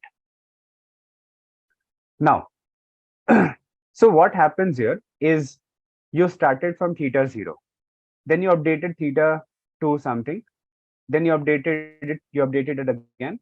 If your line is in the bottom side of this best fit line, so there will be a dot created on this left of the curve, this left side somewhere. If the line is on the right side of, or on the upper side of this best fit line, so a dot will be created on the right side of this curve. Okay, that is the property. Now, when a dot is created here, this curve will actually tell us that where I have to move. If the dot is here, I have to move in this direction. And if the dot is here, then I have to move in this direction. Okay. That is the thing. So take a look at it. Theta 1 is the slope. J theta is the cos function. I just told you that j theta is the representation of a cos function. So I am plotting my theta and the cos function. So according to any theta, a different cos function you get. It is very simple. What have you not understood? See, I'm starting once again. What we said here, understood this point, right? We said that to reach our best fit line, what happens? You start from theta 0 and theta 1 is equal to 0. You start from this point, which is this line number 1. And your gradient descent tells you to move in this direction, upward direction, to reach your best fit line. But gradient descent does not know where exactly the best fit line is, but it knows the direction. So I was telling you, how will it know that which is the direction? Upward direction, downward direction, how will it know? So see here, try to understand this with this concept. Suppose this green line that I have created is my best fit line. Got it? Start from here. So there is a curve which is called a gradient descent curve, and this is what you're looking at. It is called a gradient descent curve. And gradient descent curve is a property which when you plot theta and the cos function, when you plot their values, you get a curve like this. How I'm making this theta and j theta? I told you that suppose if you take theta 1 is equal to 1.4. Teja, I just told you that j theta is this cos function, right? Why are you getting confused? Cos function, this equation. Let me simplify that. Okay. See, when I say a theta 1, suppose is 1.4. So for this theta, you get a cos function. Okay, you get a certain cos function. Let's say it is 78.6. That is what happens when you make a line. One line will give you this much error, another line will give you this much error. Cos function is nothing but total error made by the line. Simple concept. There's nothing more than that. Right. So if I have, let's say, a particular theta, according to a particular theta, let's say this is the line I'm creating, and the cos function for this is 78.6. I'm plotting that with a curve. So on the j theta, there will be different cost. Yes, not in the real case. It will not be theta 0 in the real case. Just for understanding purpose, we are making with this. But in the real actual implementation, theta 0 will be there.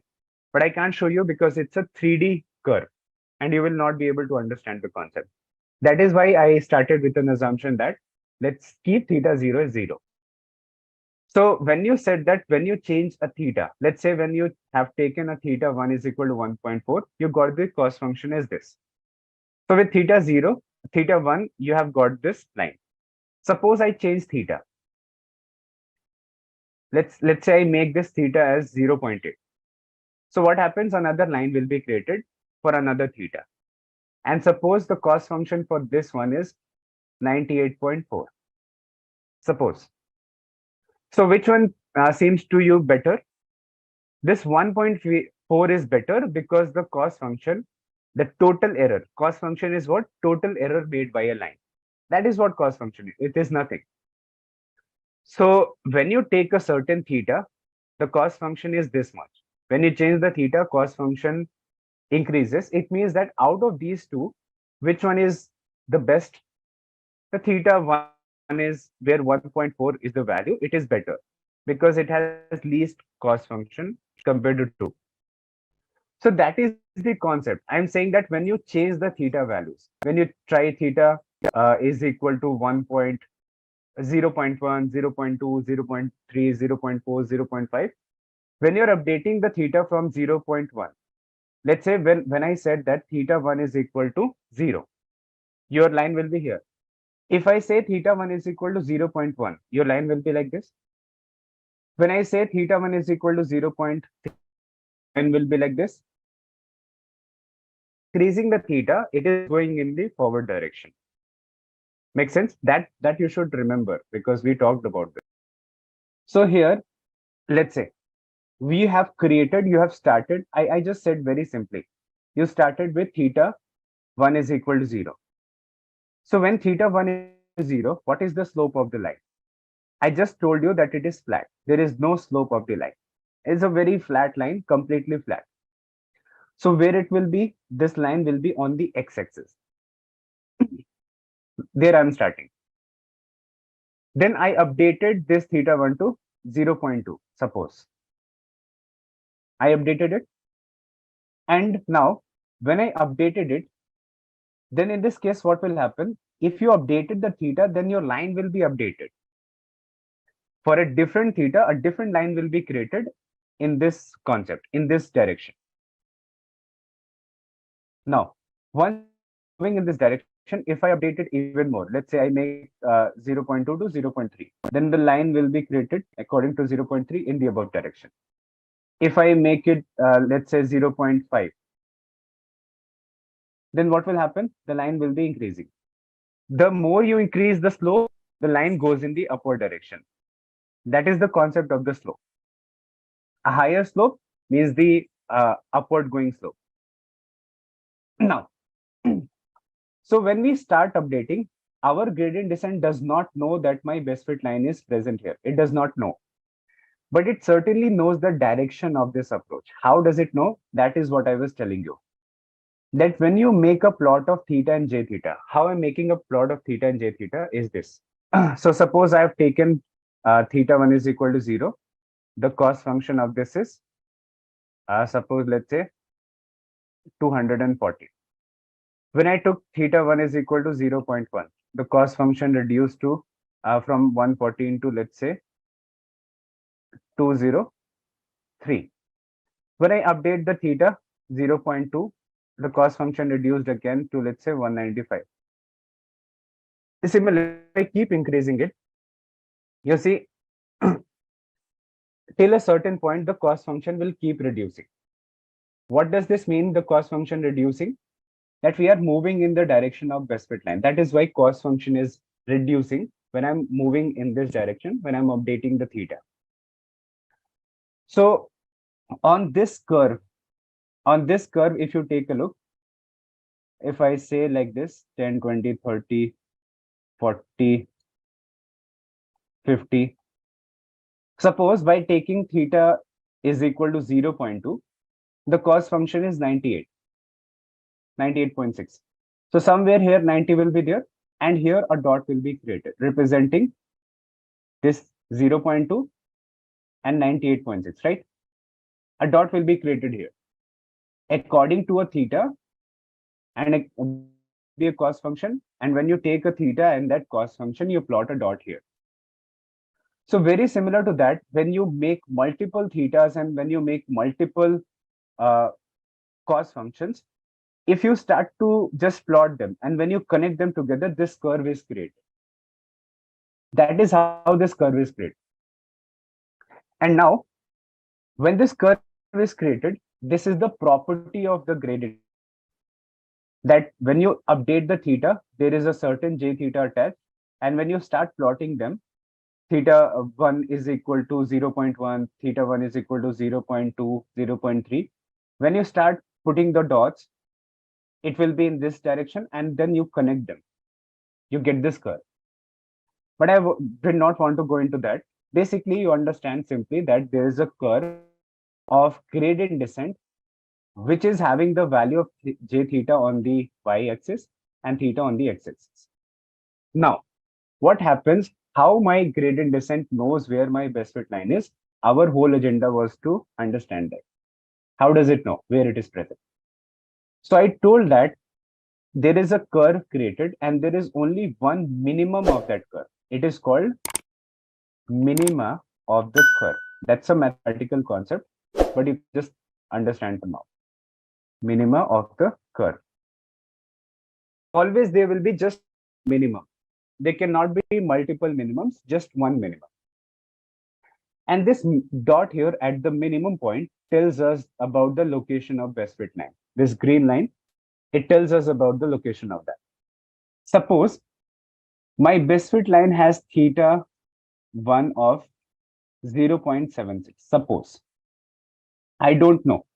Where I started with theta 1 is equal to 0. Then I started updating the value.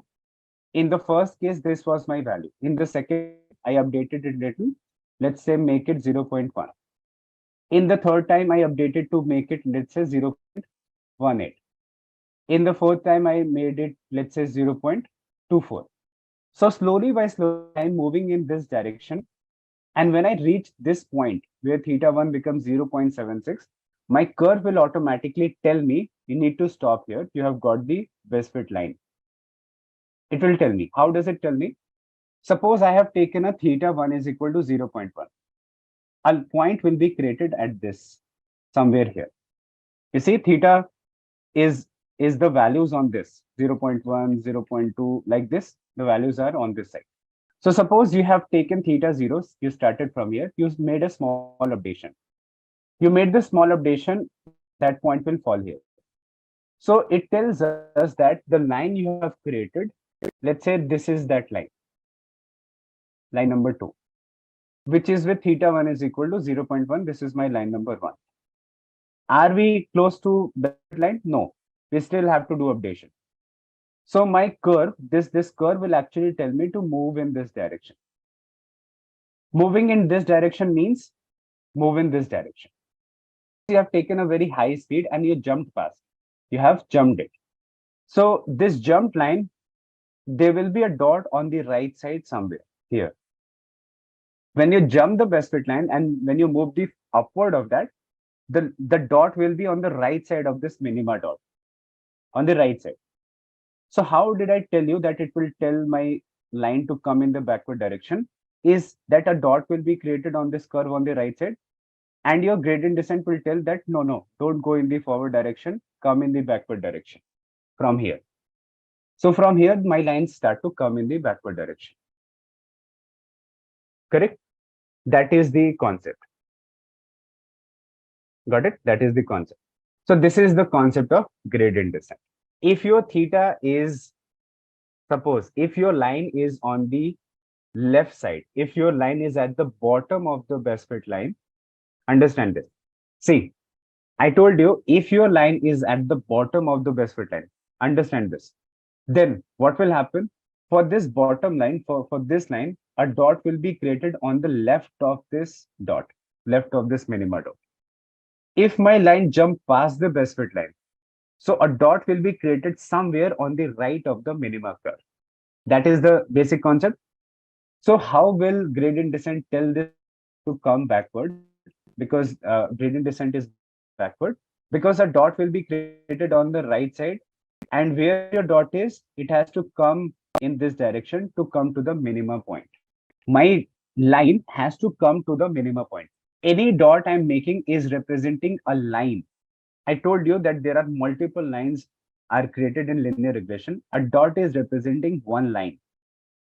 Is this line my best fit line? No. Which is the best fit line? At this point. If I reach this point, if I get a dot for any line at this point, that is my best fit line. That is what I said. So what is happening? You got the idea, and that is the whole concept of, that is the whole working of gradient descent. So, and the one last thing. See, one last thing I told that, yeah, this gradient descent is the standard. Every time the gradient descent curve will be created exactly like this, which will have one minimum and all the other points will be away from the minimum. One minimum means one minimum represents there is one best fit line. And this is the dot for a best fit line. And what is the value here? Okay, what is the value here? I told you, let's suppose that theta1 is 0.76. That is my best fit line equation. So that will be here, 0.76. Now you don't have to do the calculation of minimum, don't have to do the calculation of this curve, anything, everything is done for you. You just have to understand this, how it is working, how updations are happening, how my gradient descent knows where the best fit line is. Everything is understood here. Everything is explained here. Regardless of the values of the data, your curve will always work like this, always.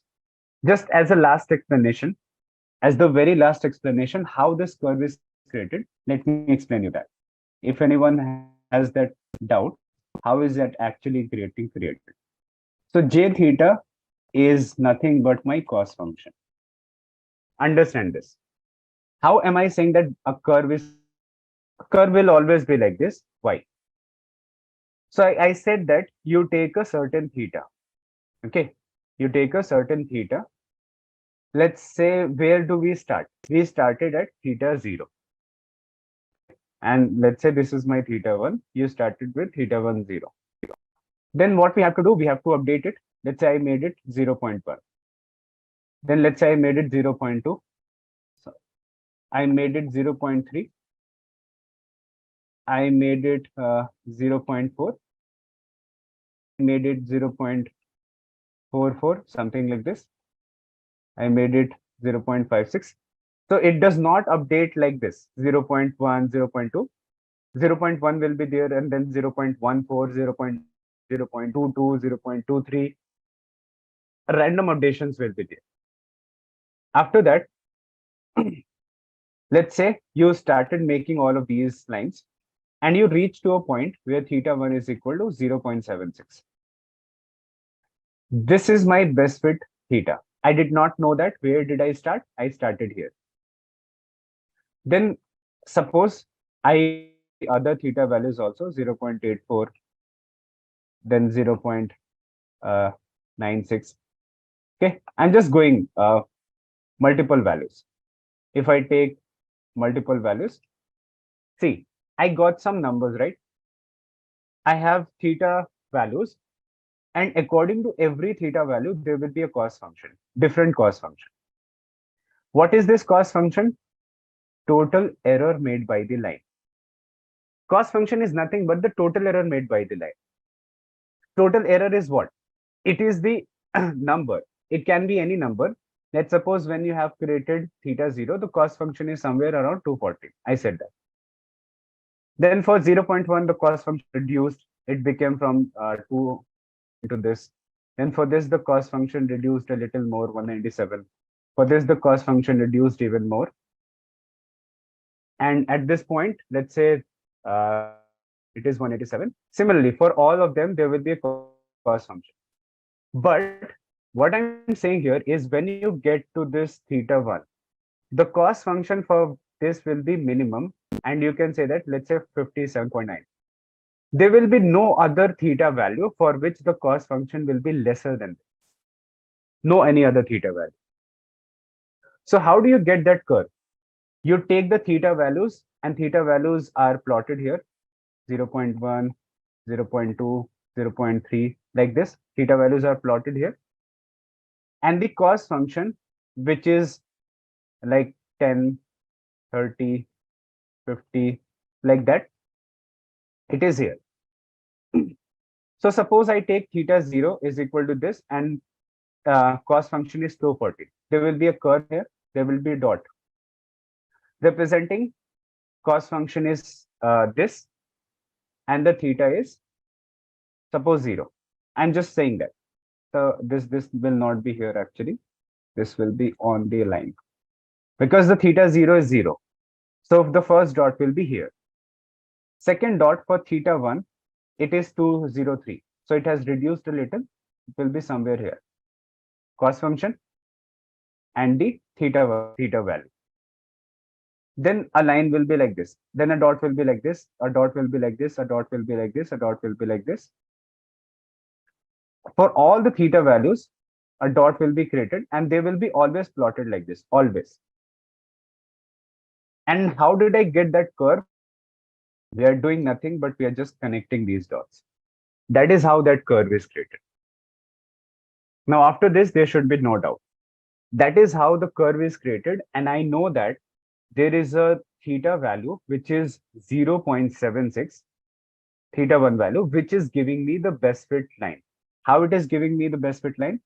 So see here, this point is my 0.76. Okay, this is my 0.76. And how is the best one? Because you see, the function of this is minimum. There is no other dot which has the cost function lesser than this. This is that point. They have a quadratic equation. How they have a quadratic equation? We already saw that. There is a quadratic equation. Why? Because you see, there is a square in the formula. Because of this, the curve is created like that. There is a square in the formula. But many people have no idea about that. So I'm not talking about it. But if you have the idea about that quadratic equations and everything, that is in the formula. Yes, you have to just understand the concept. No updations have to be done by you. It will be taken care by code. Code has already been written for you. You just need to understand the previous concept. If any doubt is still left, you watch the video once again, take a notebook, write down whatever I've told you, you will understand. Watch the previous video once and then watch this just after that. Then everything will be connected. Because that video you might have watched 2-3 days ago and you might have forgotten something. That is the problem what is happening. Because I've told everything, so you should not be getting any doubt on that. Yes, everything is, mostly it is on assumption, because a lot of people, of the things I can't show you. It is either 3D or it is a very bigger calculation. But if you explain it in this way that I have explained, that is more than enough. No one is going to ask you this. So suppose the speed I was talking about. So let's say I told that when your line jumps past the best fit line, and suppose it is here. Why it happened? Because our speed was too fast. So I said that when it has to come back, it will reduce the speed. How it will reduce the speed? It is like this. So see here, let's suppose it has jumped the line at this point. Okay. It has jumped the line at this point. Let me explain you how. So suppose this is my dot. This is the dot. It is on the right side. Why? I have explained that. If any line is beyond on the upper side of the best fit line, a dot will be created on the right side of this curve. Explain that. So how am I saying that it is going to reduce the speed if it is coming back? You see, whenever you are at the top, whenever you have to come down, the speed is very high. The jumps are very high. But when you start coming towards the best fit dot, it automatically reduces the speed. That is the property of this curve. It automatically start to reduce the speed. That is the whole property. You don't have to do anything. It takes care of that. So at the top, when you are very far away from the minima point, the step will be huge. It will be jumping a bigger step. But as soon as you start to come closer to the minima, automatically the speed reduces. That is the property of this curve, of the gradient descent. Okay, make sense? That is something you just need to keep in mind. How that reduces according to this. Before talking about what are the advantages, what are the disadvantages of linear regression, there is a very important thing that you need to understand, that you need to know about.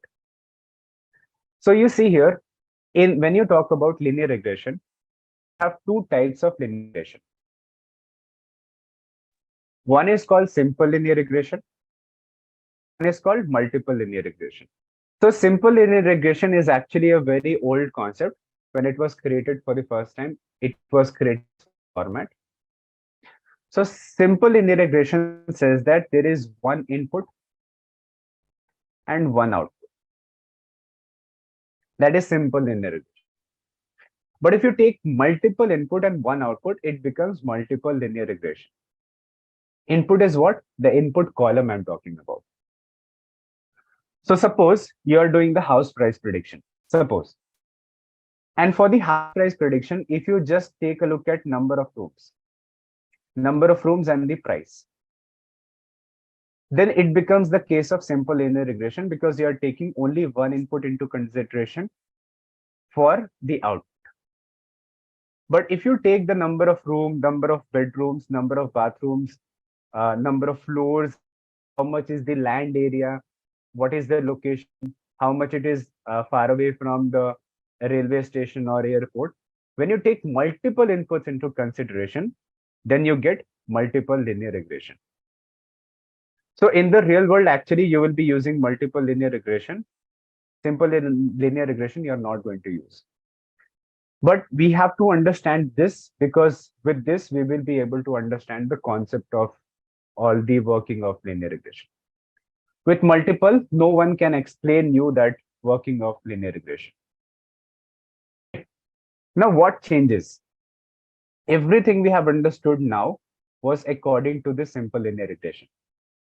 X-axis, I took the marketing budget. On Y-axis, I took the sales. Simple linear regression. Okay, anywhere, if you watch the video of anyone explaining this concept, they will always explain with simple linear regression, never with multiple. It is not possible to explain with multiple. So explanation for multiple is also 100% same. What is going to change? Only the equation of that hypothesis function is going to change. Let's see. So the equation will now become this. Earlier, the equation was theta 0 plus theta 1 x. Because there was one x, only one input. So that is why it was theta 0 plus theta 1 into x.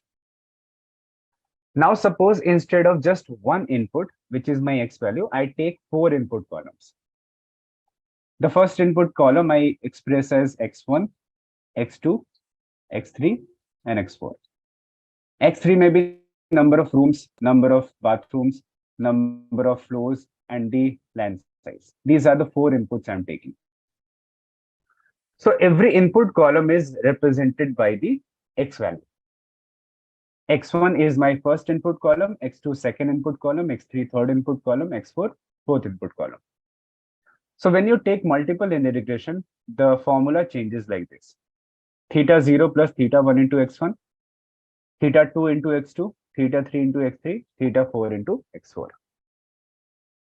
Okay, so for 4 input column, your equation will look like this, as opposed to theta 0 plus theta 1x. That is one simple change that happens. Take a look at it. See, it is supposed to be difficult. If you run away, then you can never learn. Okay, now, so you have this input columns, and the multiple linear regression says that these are the things. Now, what will happen here in the gradient optimization has to be done. Now, whatever best fit line is will be created according to all the thetas. How is that is not the concern of yours for now, because it will not be, we will not be able to draw it. It will be in multiple dimensions. So now it is not the actually slope. It is actually a certain weightage given to the columns. Okay, it is not actually the slope. It is a certain weightage. So let us see here, how will it work like? If you can see here, let's suppose we have to now find out theta 1 also, theta 2 also, theta 3 also, theta 4 also.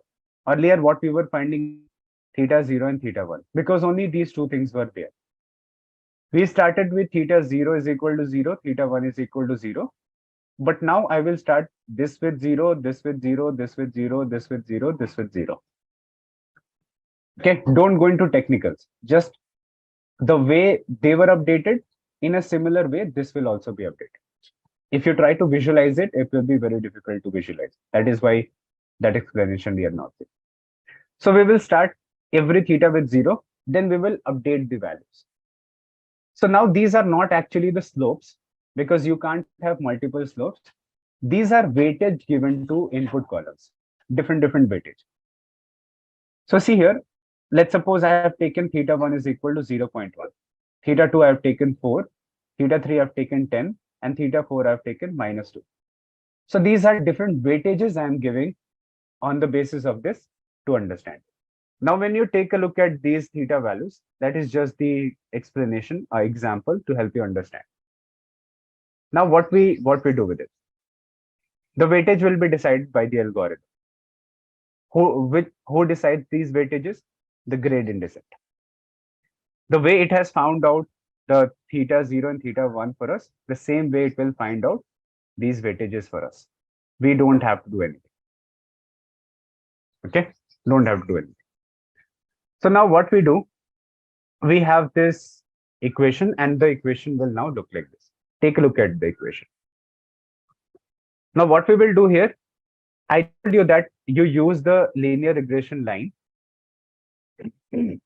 Okay, what we have the equation like this. Now according to this equation, a best fit line will be created.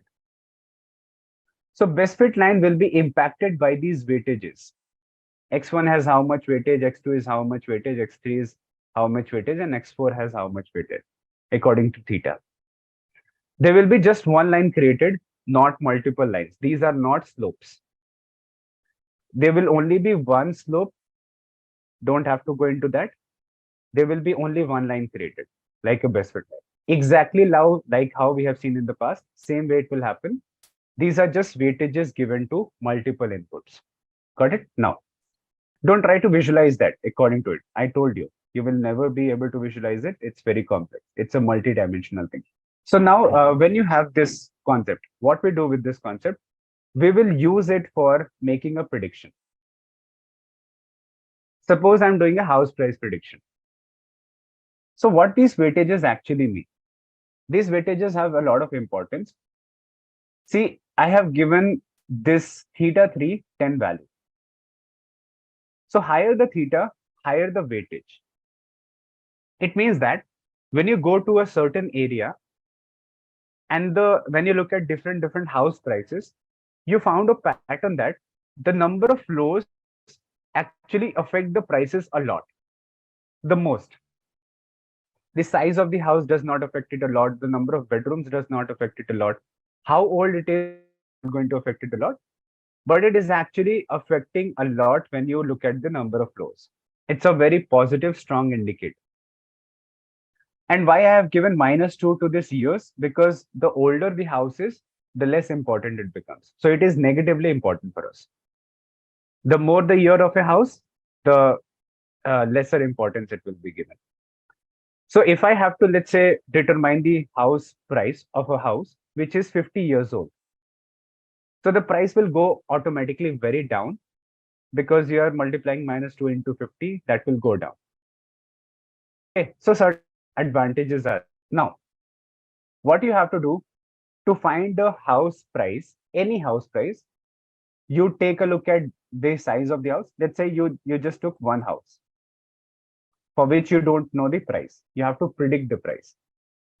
So you know the size of the house, you put it there. You know the number of bedrooms, you put it there. Number of floors, you put it there. Number of years. When you put it and when you multiply that, you will get a particular house price. Let's say it is $150,000. How is that identified? You just put the input here, input here, input here, input here. We'll do the task and it will give you the output. Now, how is that actually working? Let me show it to you. What is this x1, x2, x3? You don't have to worry about that. Let me show you. So what actually happens is every column that you're seeing here, this price column, area column, bedroom column, these are what? X1, X2, X3, X4, X5, X6, X6, X7, like that. And you multiply that. What you're doing, you're multiplying any particular column with a theta. Theta 1, theta 2, theta 3, theta 4, like this. What is this X1, X2? X1, X2 is this. The price column is my X1, area column is my X2, like that. Now, if I have to find out the house price, let's suppose the price of this particular house. So this price column is not my input column, that is my output column. So what I will do here, I multiply this theta 1 into area, theta 2 into this. Suppose I'm talking about this house. I don't know what this is the price of the house. I don't know that. So I will say theta 1. Let's say this is 0.1. So I'll say 0.1 into 8960. Let's say 4 into 4. Let's say 3 into 4, which is the bathroom number. Let's say 2.8 into this number of stories in that building. So I'm just going to multiply different numbers. And when I add them up, you will get this price of the house. That is how the predictions are done.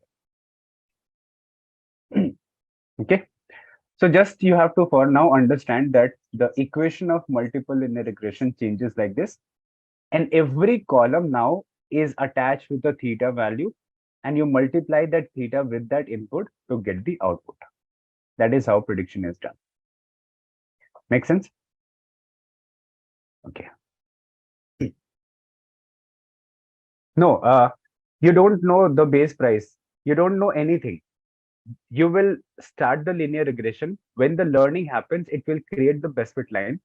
When it creates the best fit line, then you will get the value of theta 1, theta 2, theta 3.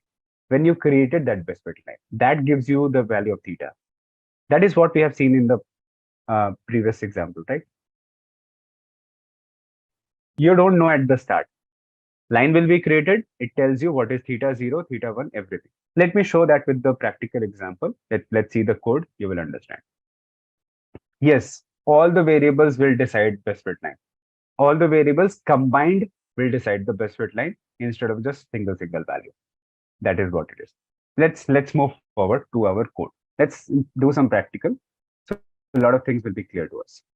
So this is going to be something interesting. You're going to understand the first practical use case of the machine learning. How do we apply the machine learning algorithm? We are going to understand that. So the example that I've taken to explain you with the marketing budget and the sales, I'm taking the same data set to make it more clear for you. Let's see. So before applying machine learning, what we do our data manipulation, we do our data cleaning, we do our data. Those things you perform, and then you reach to a point where you apply machine learning. First, you study the past data, visualize the past data, then you do predictive analysis. So now, same case here we are doing that I have the data, I'm looking at the data, and in this data we are looking at the head and tail of the data, and after that, see at the tail I'm looking at some missing value. So when I look at this missing value, I am just going to drop it using this drop NA function. We have already seen that. Checking at the shape of my data frame, it's a very small data set. Just for the example purpose, I have taken. I'm taking a look at the describe. I'm looking at the describe to understand if my linear regression has outliers or not. Sorry, if my data set has outliers. Because if my data set has outliers, my linear regression line is affected a lot by that. I'll be explaining you that how. So when I take a look at it, my data looks fine. It is not having any outliers as such. The data is properly compact. Now this is the basic cases, and then I'm visualizing the data to help you understand where the actual trend is going. So if you look at it, the trend is going upward, and your best fit line that will be created will be something like this, the best fit line. Now, you all must have understood by now that there can be multiple lines created in this area, but there is only one best fit line. And how the best fit line is created, that is according to a certain theta value, theta naught and theta 1. Then from here, our main machine learning part starts. Till here, we have seen a lot of examples, so I don't need to explain that. Here, the main part starts. Now, when you talk about the machine learning algorithm, before applying machine learning algorithm, there is some preparation of data to be done. Okay, preparation of the data. That is very important. So preparation of the data, there are four basic preparations. First, X and Y. What is X and Y? Identifying your input columns and the output column. That is the first task. All the input columns which are there, you put it into a variable X, and the output column, always there is only one output column. The output column, you put it into Y. Input columns in X, output column in Y. That is the first thing. Second thing is you divide your data into four parts, which is called X train, X test, Y train, and Y test. Have I explained you the training and test data, right? What if I take a data set, I divide it into training and test set? No, okay.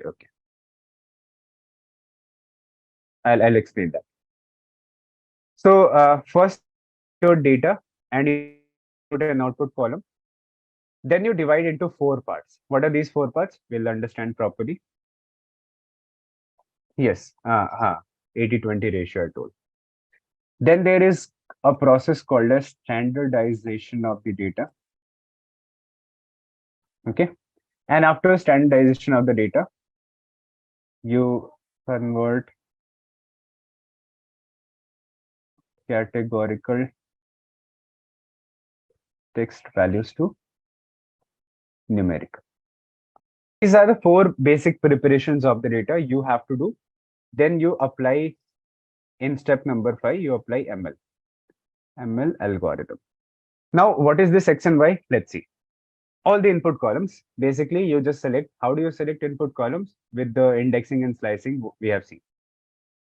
After this X and Y, we divide our data into X train, X test, Y train, and Y test. Then we do the standardization of the data and this. For now, let us understand what is this X train, X and Y test. Let us understand this little more carefully. So I'm just explaining you this with the example, then I will show for the multiple columns also. So what happens when you apply machine learning is that first you train the machine learning algorithm and then you test its performance. Why testing is required? Because you don't know how better that machine learning algorithm has learned your patterns. You don't know about that. So you can't just train it simply and leave it for the real world. That is not going to happen. To understand this, you take an example that in a university, in a class, there are multiple students. Some are good learners, some are bad learners. So how does a teacher know which student has learned the concept properly and which student has not? So the student which has learned the concepts properly, they will score high in the examination, telling that they are ready for the real world. They have a proper knowledge to survive in the real world. If anyone has not learned it properly, they are not ready to work or do any task in the real world. Okay. Your data is actually divided into two parts. One is training data and one is testing data. So this training and testing data is a part of the same data set. Now, what you do in that case, you divide your data into 80-20 ratio. Okay. 80-20 ratio means out of that 100% data, you take 80% as the training and 20% as the test. Or other example, you can take 75% as the training and 25% as 85% as the training, 15% as the test. How is that decided? Should I take 80-20, 75-25, 85-15? You will tell me the answer. But first, let us understand. This is the very common one, 80-20 ratio. So 80-20 ratio means that 20% of this data will be taken as the test and 80% for training. What is this? Suppose this is my 20%.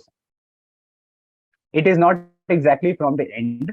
Any 20% rows can be taken and that can be made as the test data. But I'm for simple explanation, I'm taking this. So when you take a look at this part, the first, these examples are training and these are testing data. Whenever you train any algorithm, okay, any algorithm, you show them the training data. Training data means that, okay, you have to learn the pattern that for this much marketing budget, we have got this much sales. For this much marketing budget, we have got this much sales. So the learning of the pattern that happens will be done on this training data only. Once it has learned the pattern, if company has spent this much in the past, they have got this much, it will create a line. Now what it will do? What we do with the testing data? We use the testing data for checking how better my model is. So in this case, first, your model is divided into training and test. Then it is divided further into 4 parts. So for now, let us now go to the bigger data. I think this is clear that we are dividing into training and testing. Let us see here. In this case, what will happen if you have multiple columns? Same thing happens there also in the multiple columns. What will happen? Let's suppose this is my 100% data. I will say that take 80% as the training and 20% as the test. So it is not that only the last 20% will be training taken for test. It is a sampling process. Like 20%, if I say, let's say 20% of this is 5 rows. So 5 rows can be anything. This can be my test data, this can be my test data, this can be my test data, this can be my test data. Any 5 rows. But just for the simplicity, to understand it, I'm saying that let's say this is my test data. Okay, let's say this is my test data. This is the 20% and the above, this is my training data and this is my training data. Your model will learn the patterns based on these training data and it will be tested on this How testing is done, now we are going to talk about that. So when you have taken the training and test data,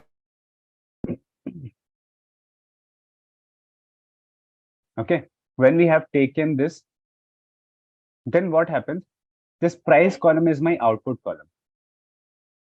This price column is my output column. Okay, so let me take the other one. Just a minute. When we take a look at all of these examples, I have said that we take the this is percent data and we divide my 100% data into training and testing. So suppose this is my test part. Now, when I say this is my testing data part, it is further divided into 4 parts.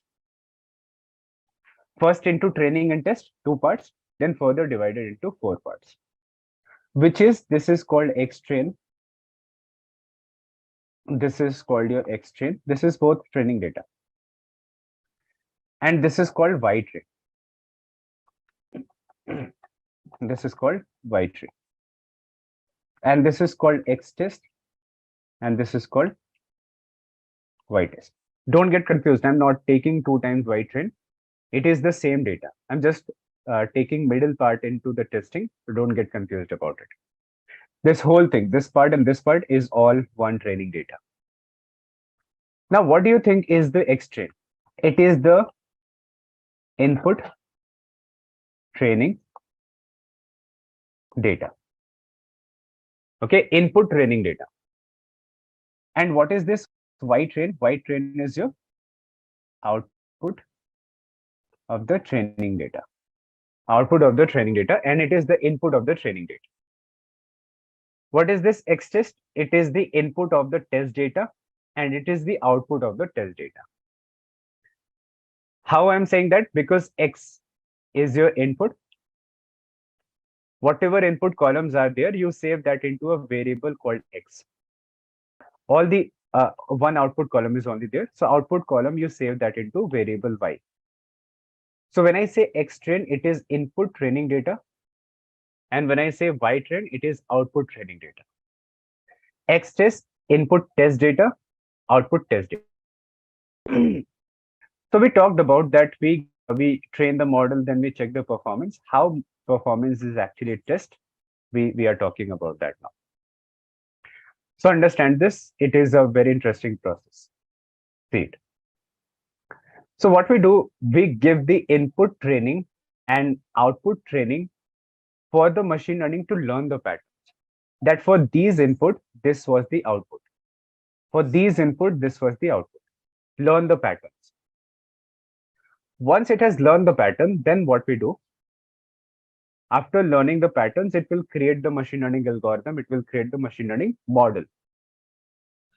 Once has created the machine learning model, what will you get? You will get that theta 1 into x1, theta 2 into x1, x2. The values of theta will be given to you. Then what you do?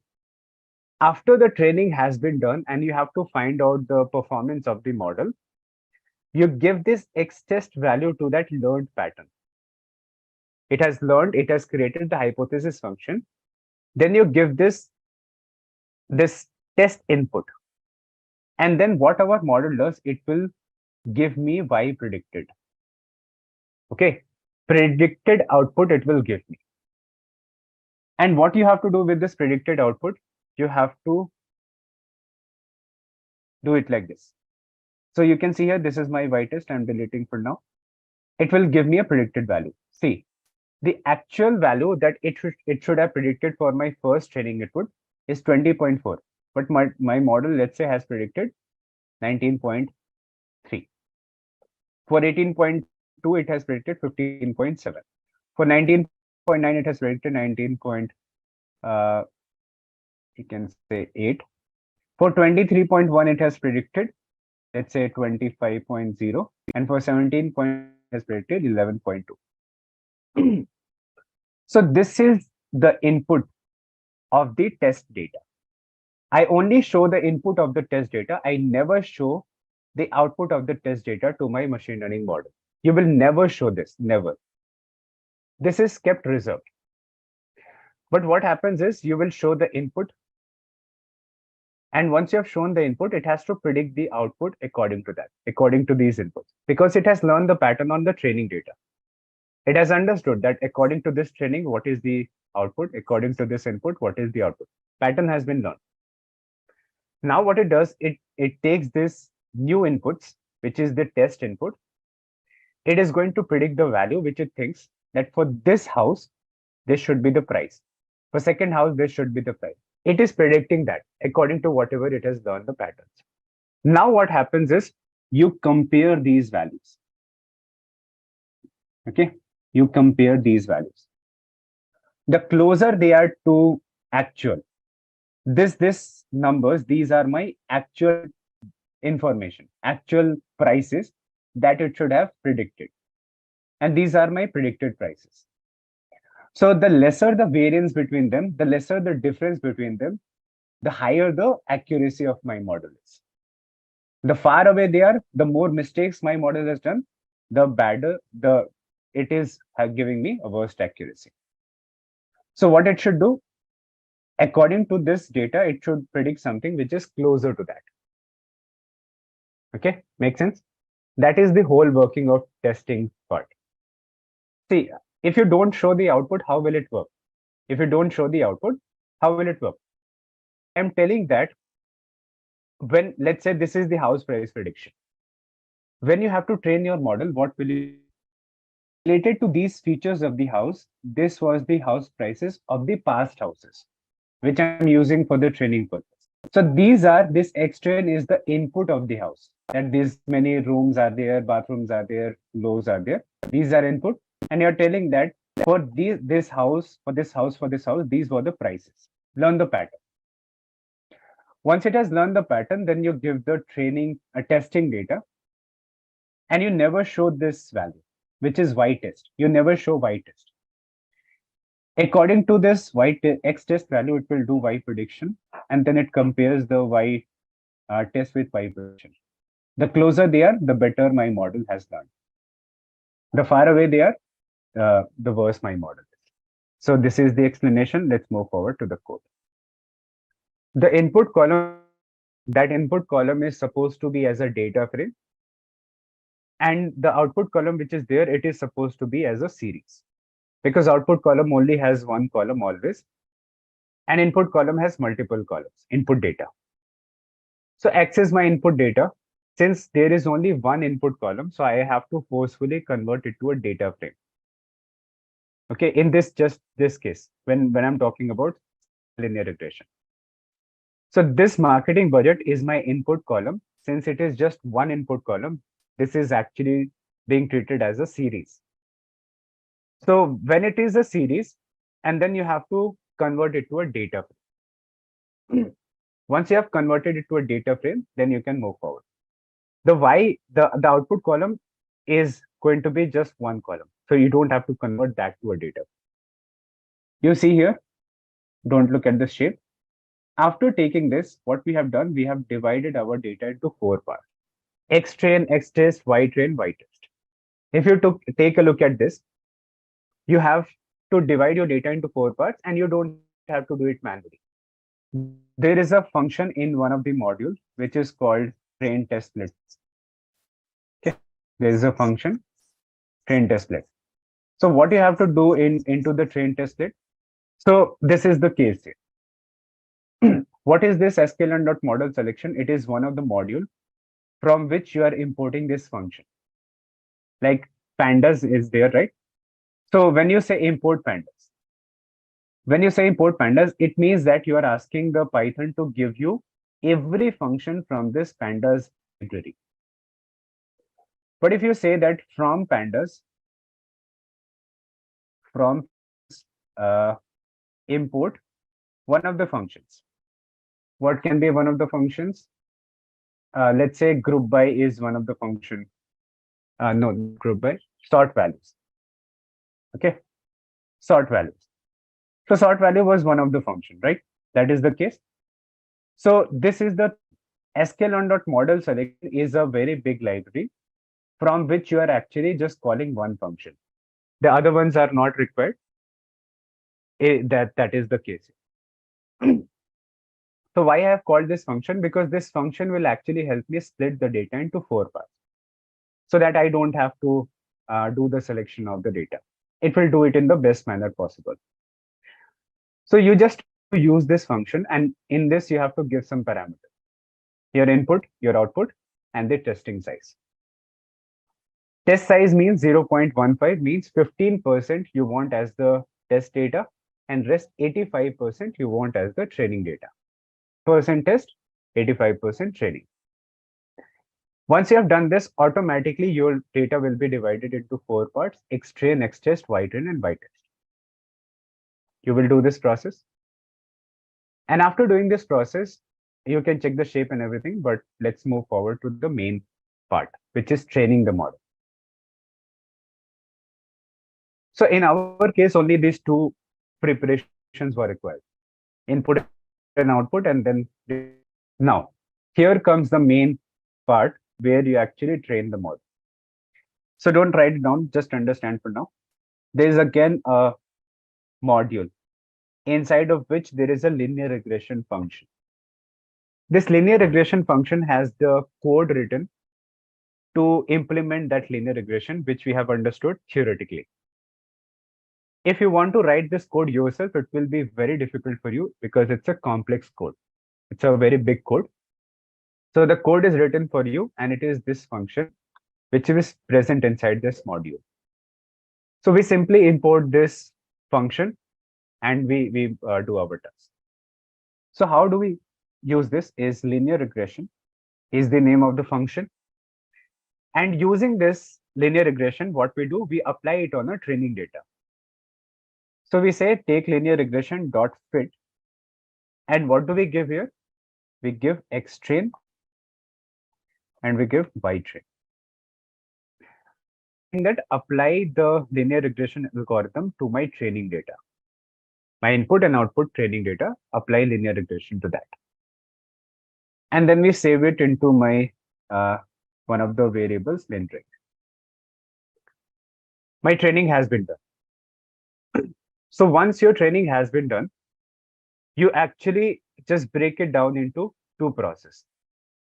So instead of saying like this, linreg is equal to linear regression dot fit, what basically you will be doing is you just call your linear regression function and you save it into one of the variable, and then use that variable linreg to do this fit.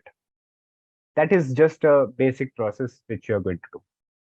Why is this done? You will understand in the further process, because we will be writing something in this bracket. You see, we'll be writing something that we will do in tomorrow's session. When I have given this linear regression dot fit X-train and Y-trace, this learning has been done. When you get a message like this, it means that your pattern has been learned by the linear regression. Once your pattern has been learned, then what you can do, you can take a look at the coefficients. Linear reg dot coefficient. What is this now? And then linreg dot intercept. What is this coefficient? Yes, beta naught and beta 1, or theta naught and theta 0.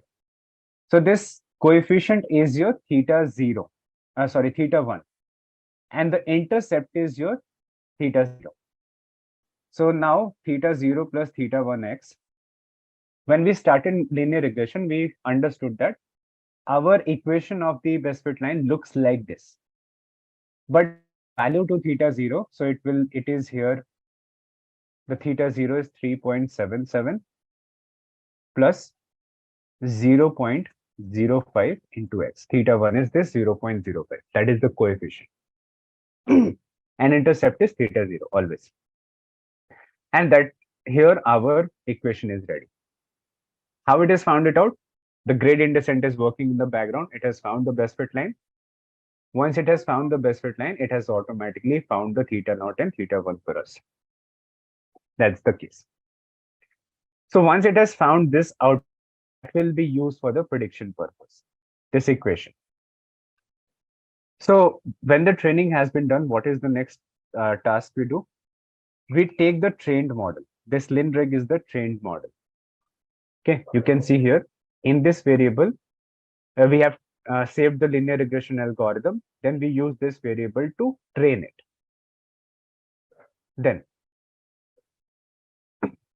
Then what we do, linear regression dot, okay, predict. And after that predict, what we give X test. And once we do this X test, where do we save it? We save it into Y prediction. Okay. Dot predict X test and we save it into Y prediction. Now what we have to compare? We have to compare this Y test and this Y prediction. Okay. We have to compare these two things. Y test and Y prediction.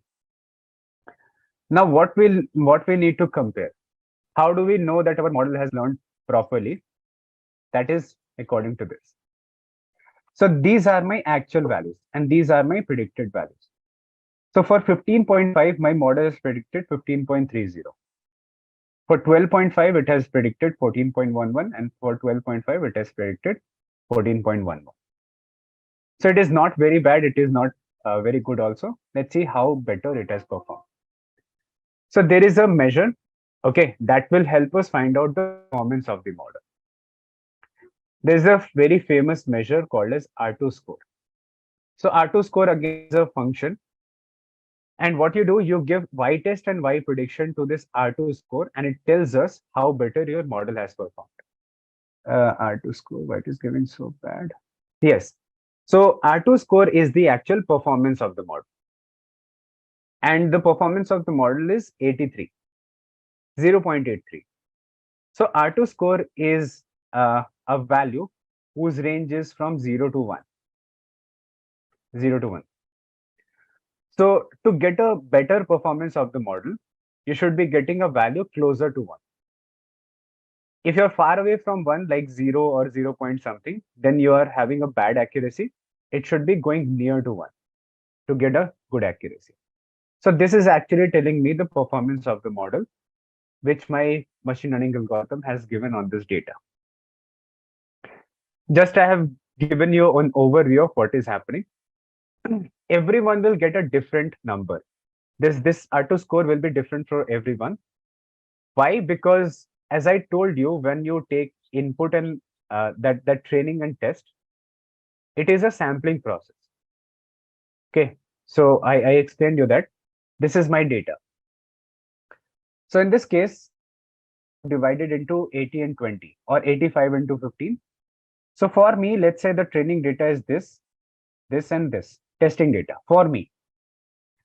For any one of you, it might be this, this and this. It will be different. So because it is taking different samples for training and testing, that is why you are getting different answers.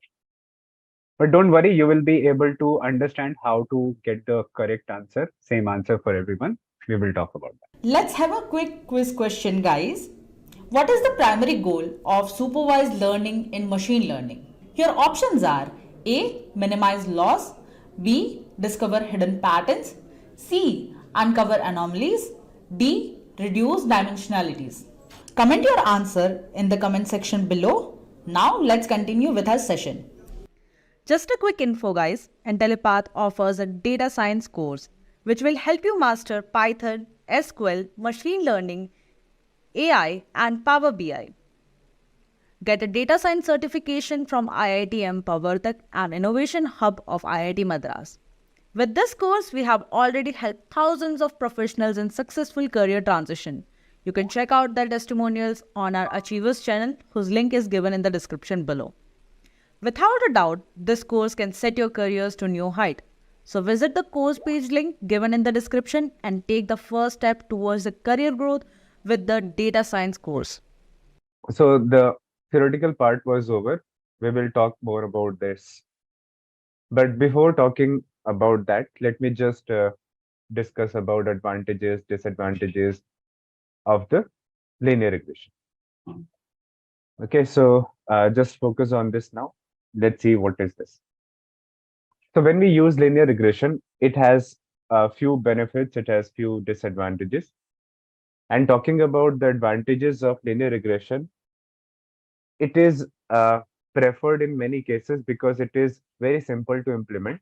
and easier to interpret the output coefficient. Because whenever you have fitted a line and you want to make a prediction according to it, you just have to take the help of a line, map the x values, map the y values, and you will get your answer. So it is very simple to implement also, and it is very easier to that interpret what is the output of that.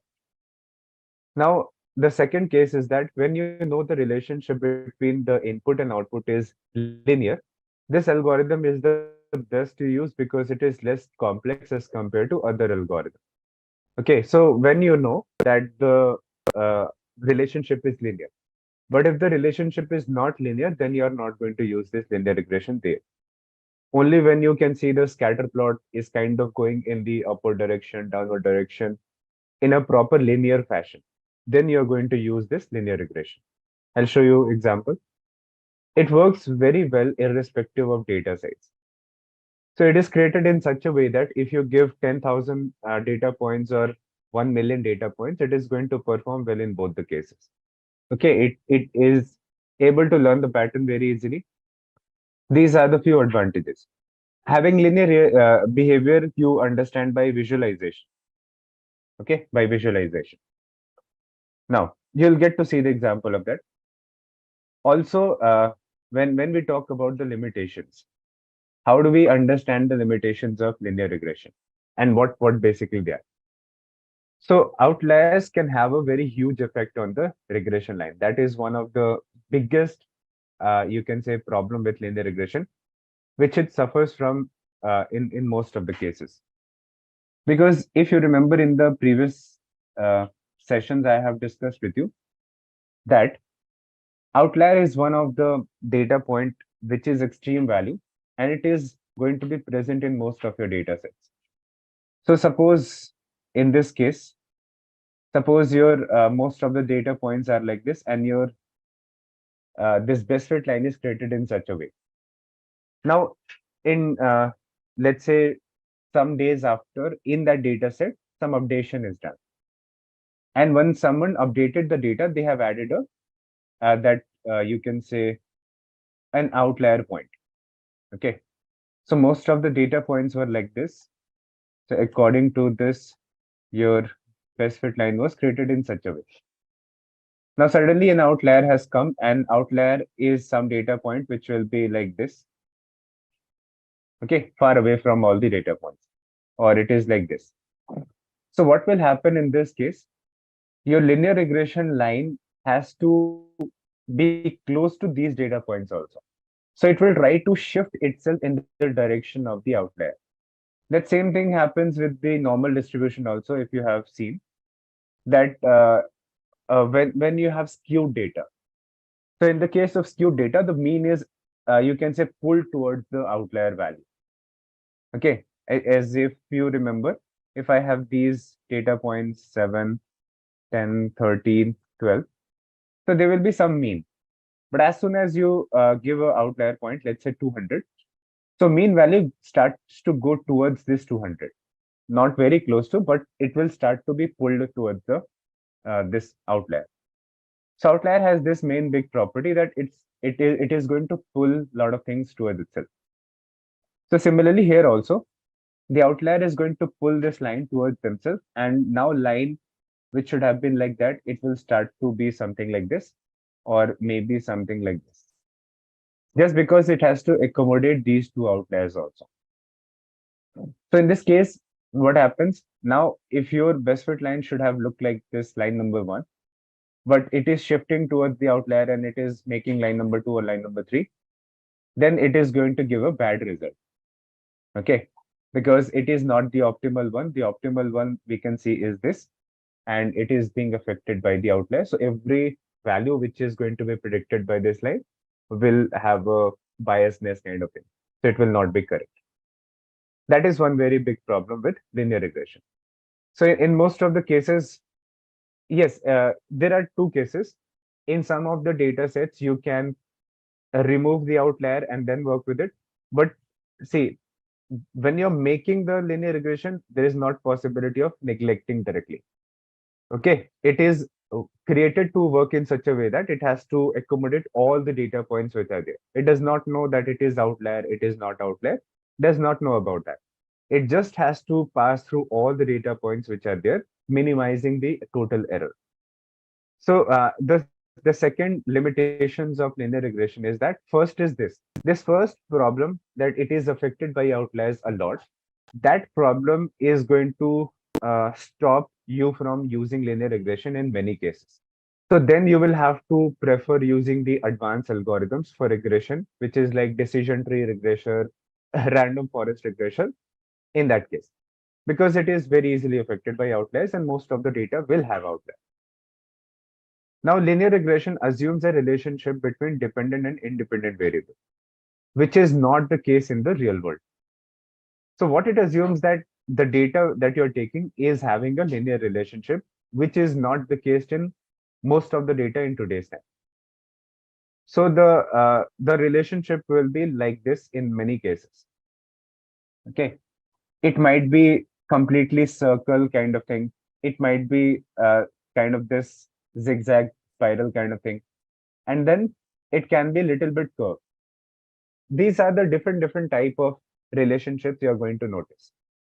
Okay, so in such a case, your linear regression can't work because if you see here, I have fitted my best fit line through this data.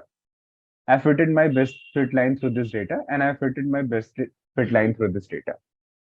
But is this the best approach to take for this data? No, obviously not, because it is missing most of the data points by a huge margin.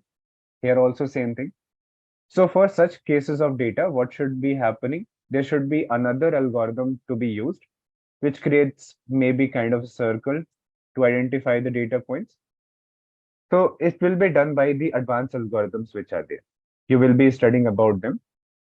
And also, if in this case also you notice that the data points are not linear, it is kind of curved, moving in a curved direction. But if you try using linear regression in this case, even if you make the best fit line, that will also be giving you a very bad uh, score of the prediction, because this is not the data where you should be applying the linear regression.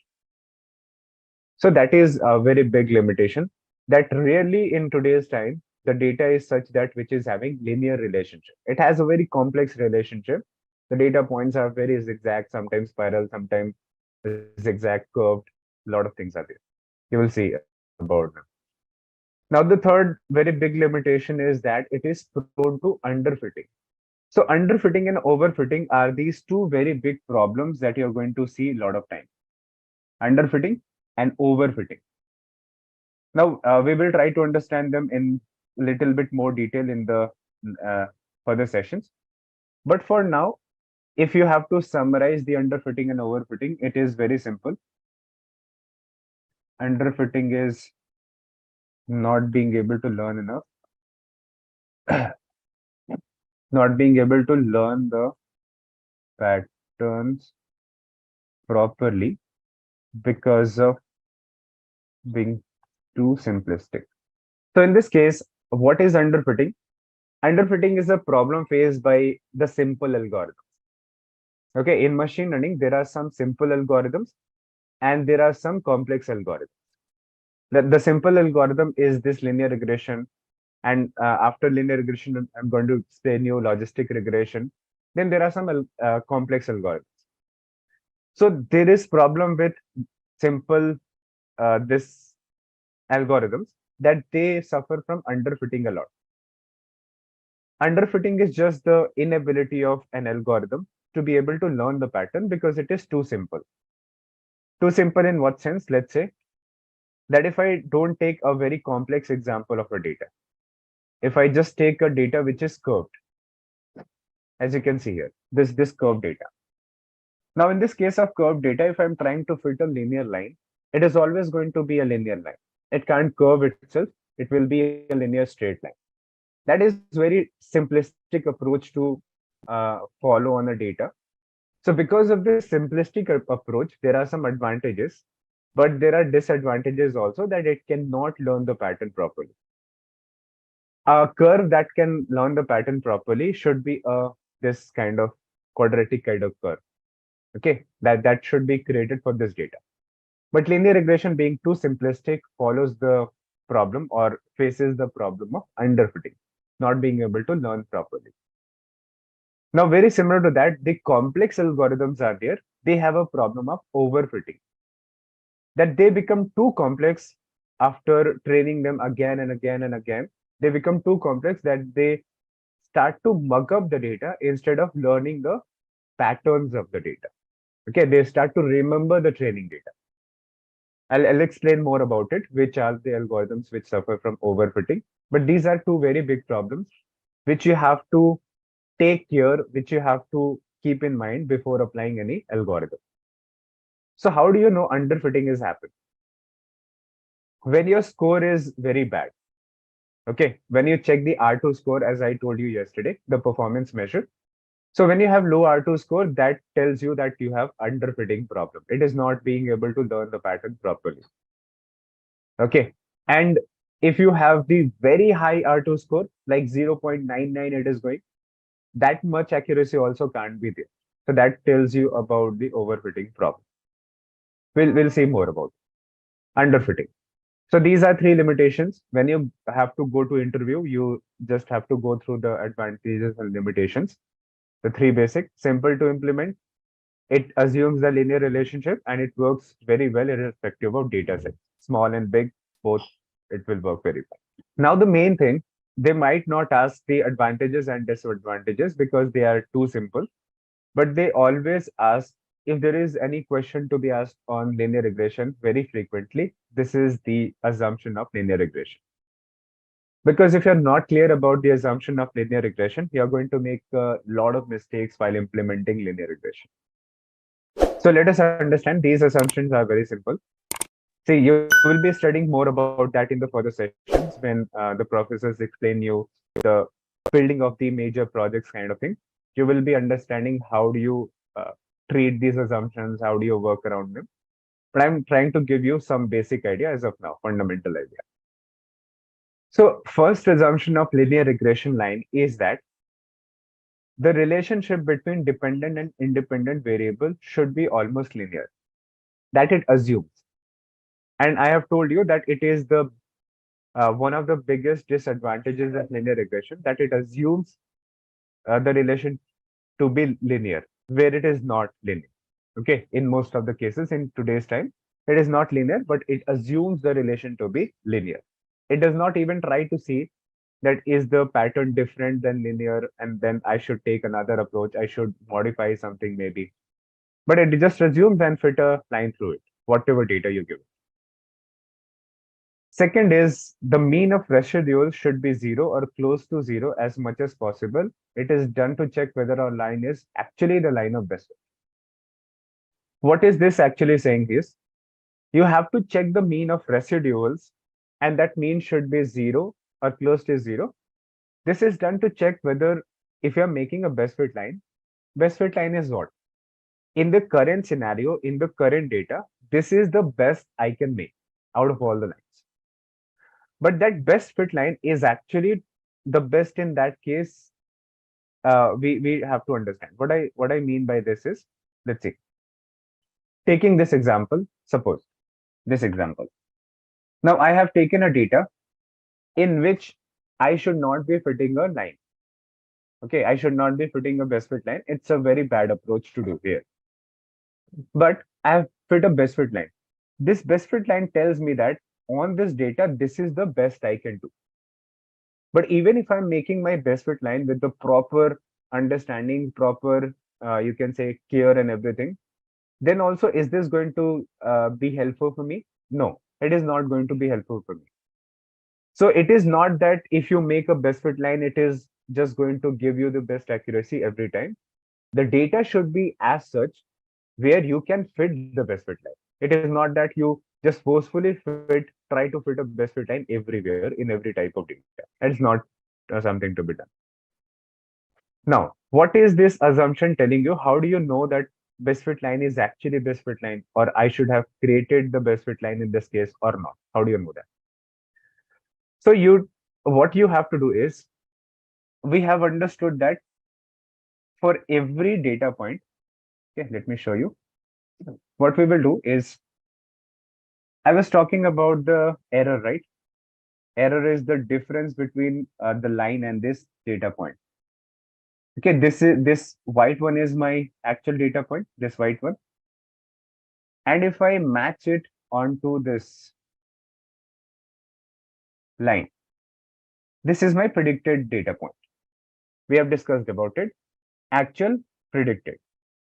So the distance between them is called error, because the actual was this white point, but my line has predicted on the line the red point. So this is the error. Now errors are also called residuals. Okay, residuals. It is just a second name given to error. Now what you have to do is, the error will also be a number. Now suppose if you're having a data set of 50,000 data points. In the 50,000 data points, what will you get? You will get 50,000 error values. For every data point, the actual minus predicted, you'll get 50,000 errors value also.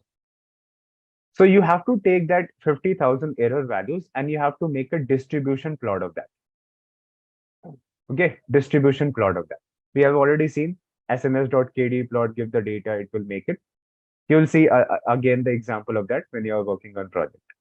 But for now, just understand the basic, that if you make the distribution plot of that data, the data which is all the errors, if you get the normal distribution, when you're plotting the errors, it tells that in this case, we should be applying the best fit line.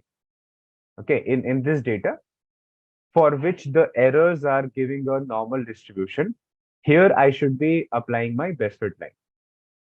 But if you get the skewed distribution, okay, I think everyone should be clear about this, right? This is not complicated. So when it gives a skewed distribution, automatically it will give you. You don't have to do anything, just sns.kd plot, simple thing. So if it gives you skewed, it tells you simply that you should not be applying a best fit line on this data. It's a very simple approach. So that is the second point, what it is. So it is little complicated to read, but in a very simple approach, I have explained you what is this. The third assumption it takes is that there should be homoscedasticity or equal variance in a regression model. This assumption means that the variance around the regression line is same for all the values of the predictor variable. So see, when you start moving in the further sessions, you will see many terminologies being used. So you don't have to just remember all the terminologies. Give it time. With time, you will be reading many articles, many projects, a lot of things. You'll remember the concepts. You'll remember the terminologies. Most of the terminologies we have seen already, and we will be talking about the rest of them further also. So in this case, the terminology I'm talking about is a predictor variable. Predictor variable, as it is mentioned here, the input columns which are there, they are mentioned here as the predictor variable. So what it says that, in a very simple manner, if I have to explain this third assumption, is that if you plot the data points, what you do, you plot the data, training data, which has been given to you, then you fit a line through that. So it says that it should have a property of this, homoscedasticity. What is this property of homoscedasticity? That your scattered dots should be equally distant at all the places from your best fit line. It should not happen that somewhere it is very much close or stick to the regression line, and when you go far away, your points are getting far away from the regression line. It should not happen such a thing. So let me show you a few more examples of this. It is a little complicated name to remember. If you take a look at this, in the first one, the data points are all properly scattered around the best fit line. They are at the equal distance. But in this second case, you see here it is very far away, but here it is very close. Here it is again far away. So this is a property of heteroscedasticity, that your data is not actually properly unbiased. It is little bit biased for few of the data points. It basically talks about some bias. Now, this is also the case of heteroscedasticity, that here it is very close to the regression line, and here it is very far away from regression. So this should not happen. This should not happen. Your data point should be actually at a proper equal variance, equal distance from the data point, from the biscuit line. This is the property of homoscedasticity, equal distance. Simple thing. And the last property is even more important than the other three, is there should not be multicollinearity in regression model. Multicollinearity generally occurs when there are high correlations between two or more independent variables. This is one point which you should remember by heart. Out of all the assumptions, if you don't remember other ones, this fourth point should be something that you remember very properly. Because you have to get rid of this problem from your data set when you're making the project. You will see again. Don't worry about that. But the problem of multicollinearity says this. Suppose you have to find out the house price and you are making a model for that. So when you take the input data, what will happen is you will have multiple input columns, number of bedrooms, number of bathrooms, the floor, the locality, the distance from airport or railway station, those kind of things. A lot of input columns will be there. But if there is this kind of column, let's say I have given the width of that land area on which the house is built and length of land area. When you multiply width and length, you get the area of this plot. That is a basic mathematics. Width into length gives you area of a plot. Now, in this case, if you have taken a column which has the area information, so now this becomes a case of multicollinearity, because this area column is also telling me the same thing which I can get using these two columns. If I multiply these two columns, you don't have to do it manually. But when the machine is learning the pattern, it is actually trying to do those kind of things.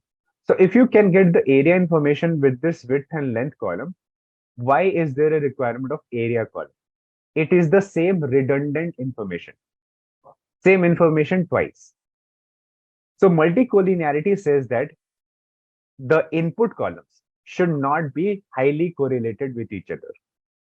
See, there should be very high correlation between input and output. Very high correlation. The higher the correlation, the better our prediction will be. That the better our data is. So there should be very high correlation between input and output, but there should be no higher correlation between two input columns. That is one very important case of multicollinearity. If this is the case, if any column is very highly correlated with any other column, one of the column has to be dropped. So either you delete these two columns, width and length both, or you delete the area column. Because you see, this is not important at all, this information.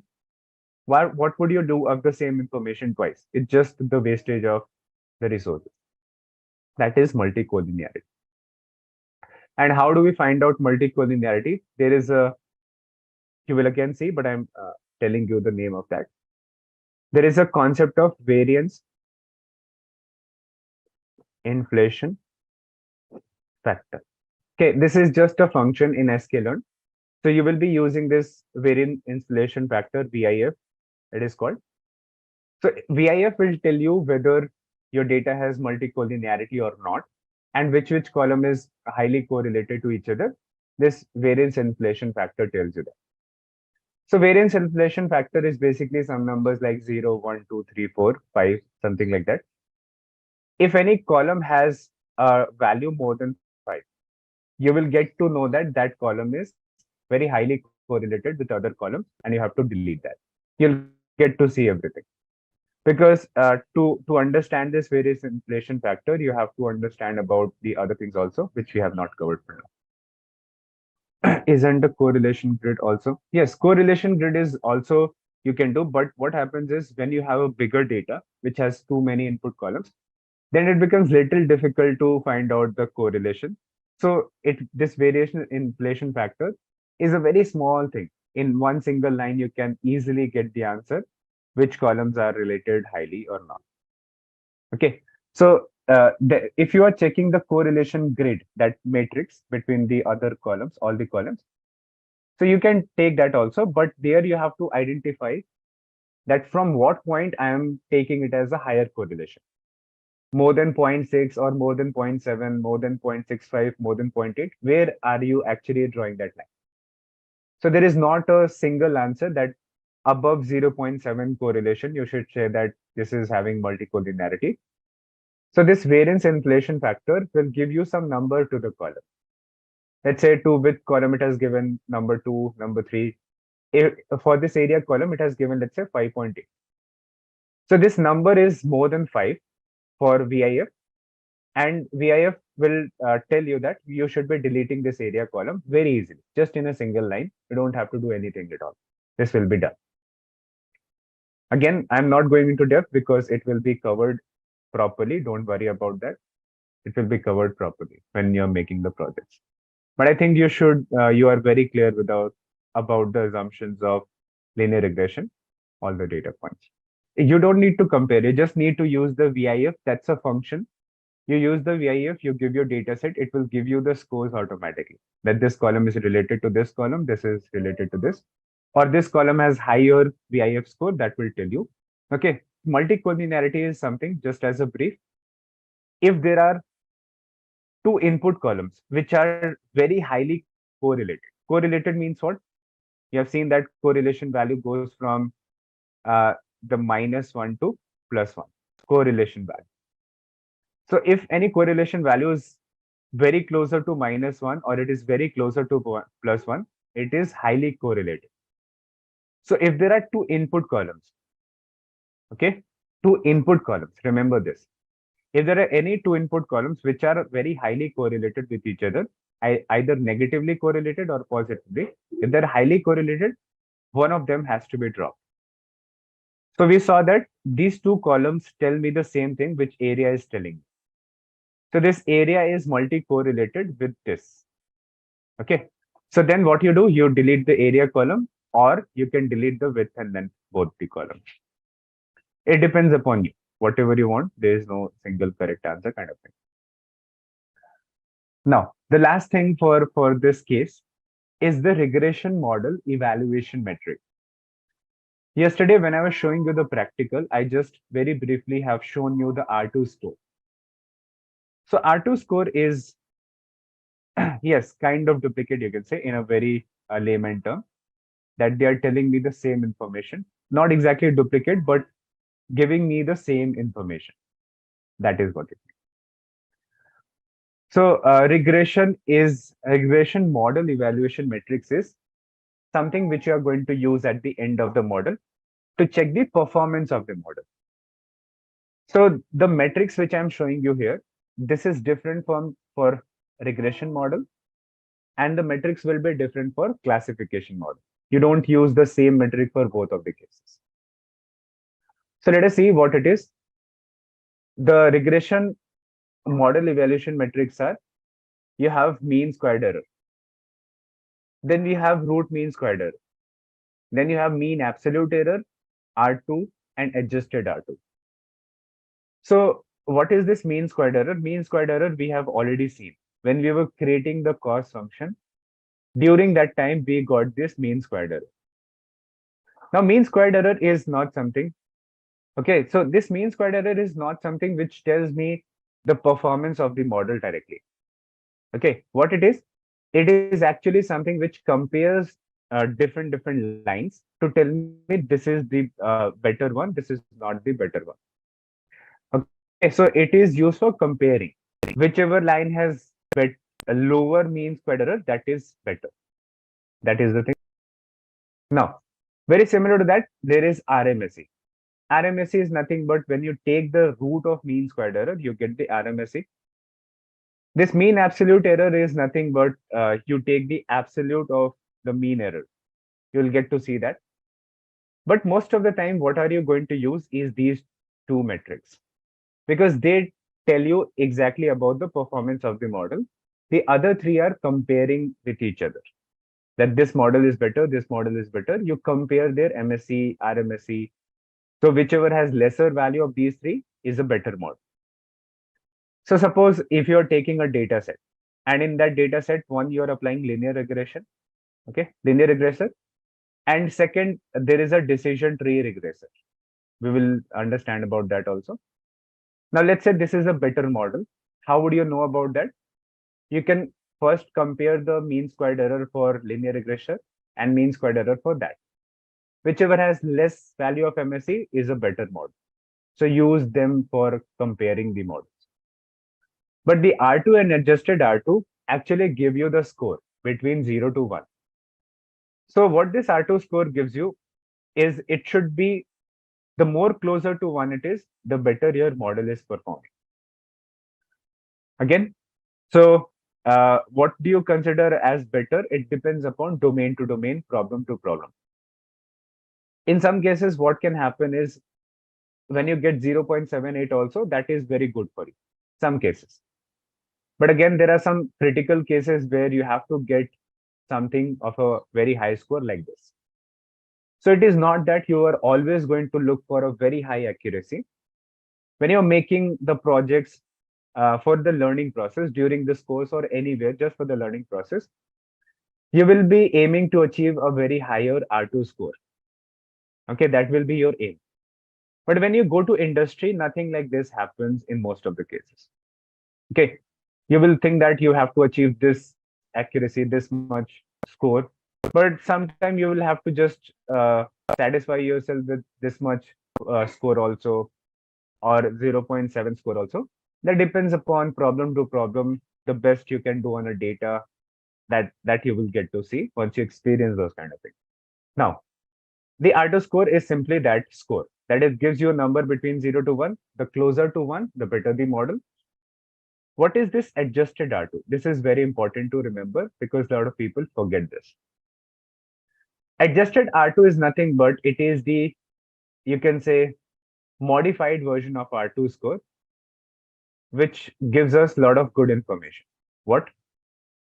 Let's see. There's a small problem with R2 score.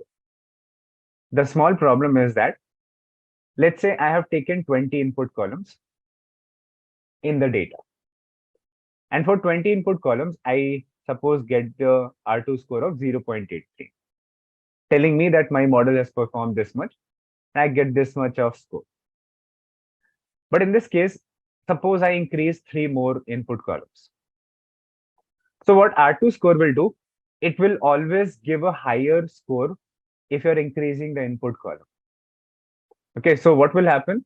That your score, which was 0.83, it might go from 0.83 to 87. You will also think the same thing, that it is a very obvious thing that if you're increasing the input data, you are giving more information to the model so it can learn better. That is what you will also think. But in some cases, what happens? The person who is adding the input column, they might not have taken the input columns by proper care. They just have randomly added, let's say, 3 input columns, which are not contributing properly to the prediction of the output. They just have added these 3 input columns. It is not helping me much. If I take 20 input, that is also giving the same kind of information. The 3 extra is not helping me much. So R2 score has that one simple problem that the more input you take, the higher the accuracy will start to go, this score. But adjusted R2 is one of the approaches which does what? If you add any input column, any extra input column, so it will first take a look at it that is it helping me to make a better prediction or not? Is it actually helping or not? Or is it just 3 extra input columns which are nonsense? So once it has identified that it is helping properly, actually it is helping, then it will increase the performance. Otherwise, even if you take 23 input, it will still be 0.83, no changes in the R2 score. Got it? That is the difference between R2 and adjusted R2. So the theoretical part is completed in this case of linear regression. Let me show you one more problem question to show you again, but I'm just going through another example to show you few more information. See why I'm not telling you to do for it now, because this is not a major project. This is just the basic implementation of the algorithm. How do you apply it? What you need to take care of? So let me explain it to you. When you have to do practical, it is very simple. You will not face any problem. It's a smallest code that you will see. So let us understand about it properly. You should not have doubt into that, because when you move into the project making part, you should at least be clear about this fundamental. So as I told you yesterday that before moving to the machine learning process, you have to actually do the data manipulation and visualization part. The NumPy, the pandas, and the matplotlib and the Seaborn. You're going to take these things and you have to do whatever modifications you think you can do. So here, what I'm doing is, you all must have this file. You can go through it. If you don't have the file, I'll share with you. But for now, just take a look. You'll be able to understand. Now I have this Boston data. It is the house prices for a Boston city. Now, when I go forward, I'm just checking the basic things about it. The outliers are there or not, those kind of things, basic things. See, if you take a look at this column, it has the presence of outlier at the end of the data, because 75 percentile is 3.6 and this maximum is 88.9. So we'll see how we can get around those kind of things later. But for now, let's move forward with this. Now, what I'm going to do is, first, I will show you a simple linear regression on the same data. Then I will show you multiple linear regression. Simple linear regression is nothing but when I consider only one input column and one output column. And multiple linear regression is two or more than two input columns and one output column. That is the case. So for that reason, what I'm doing is I'm slicing out the data in such a way that I'm just taking two columns from the data. One I will make my input, one I will make my output. So I think everyone can understand this easily. When I'm saying Boston.log, by saying this, I'm telling my data to select all the rows, but for the columns, only select LSTAT and MEDV column. These are two columns I'm trying to take out of that. Now, once I've taken those things, I'm just visualizing that. So when I'm visualizing, you should see that the plots, earlier we have seen different plots which were going upward, like in this direction. But now this is going downward direction. Why this is going downward direction? Because between these two columns, LSTAT and MEDV, there is a negative relationship. If one increases, the second decreases. That is the case. So that is why the plots are going downward direction. Now, what will happen with this? If there is a negative relationship between input and output, what will happen? The slope, the beta 1 value, which was the slope, that will be negative. Okay. This beta 1 value which comes out in this case will be negative now. So beta value is not always positive. It is going to be negative also in few of the cases, whenever the relationship is negative. Then once you visualize the data, what do you start? You start the preparation of the data. In preparation of the data, you have to take the input columns into X and output column into Y. And after that, once you have done it, you have to just apply your split. Try to understand it. You just apply your split. And split, what you do, you just take the train test split function to do your split. And after doing the split, if there is any further preparation of the data required, you will do that. But in this case, a further, you can say, preparation is not required. Just these two preparations are enough, that you take the input columns and the output columns properly, then you move forward. Further prep means there is two or more preparations of the data. One is standardization of the data, and then converting categorical text value to numerical. These are two further things are there which has to be done. But our data is not as such which is requiring these two values. But in the further sessions, I will show you what is standardization properly and how do you convert categorical to numerical. We will see that. Okay, don't worry. Since our data has not that problem, so I'm not doing it in this case. See, don't worry about that pd.data frame part. Let me just explain you. Wait for a few minutes, you'll understand. Now, after preparation of the data, once you have done those 4 steps, whatever is required, then you move to the training of the model. This training of the model is very critical to understand because the process is very simple. First, what you do, you go to the module. This is the module from which you are using this function, linear regression function. And after that, what you do, you take the linear regression function and you save it in a variable. So this is the very common approach you will see everyone take. That when they have taken one of the algorithm, this linear regression is actually a function which is having the implementation of that algorithm. So you take that function and you save that into one of the variable. It can be any variable, whatever name you want to have.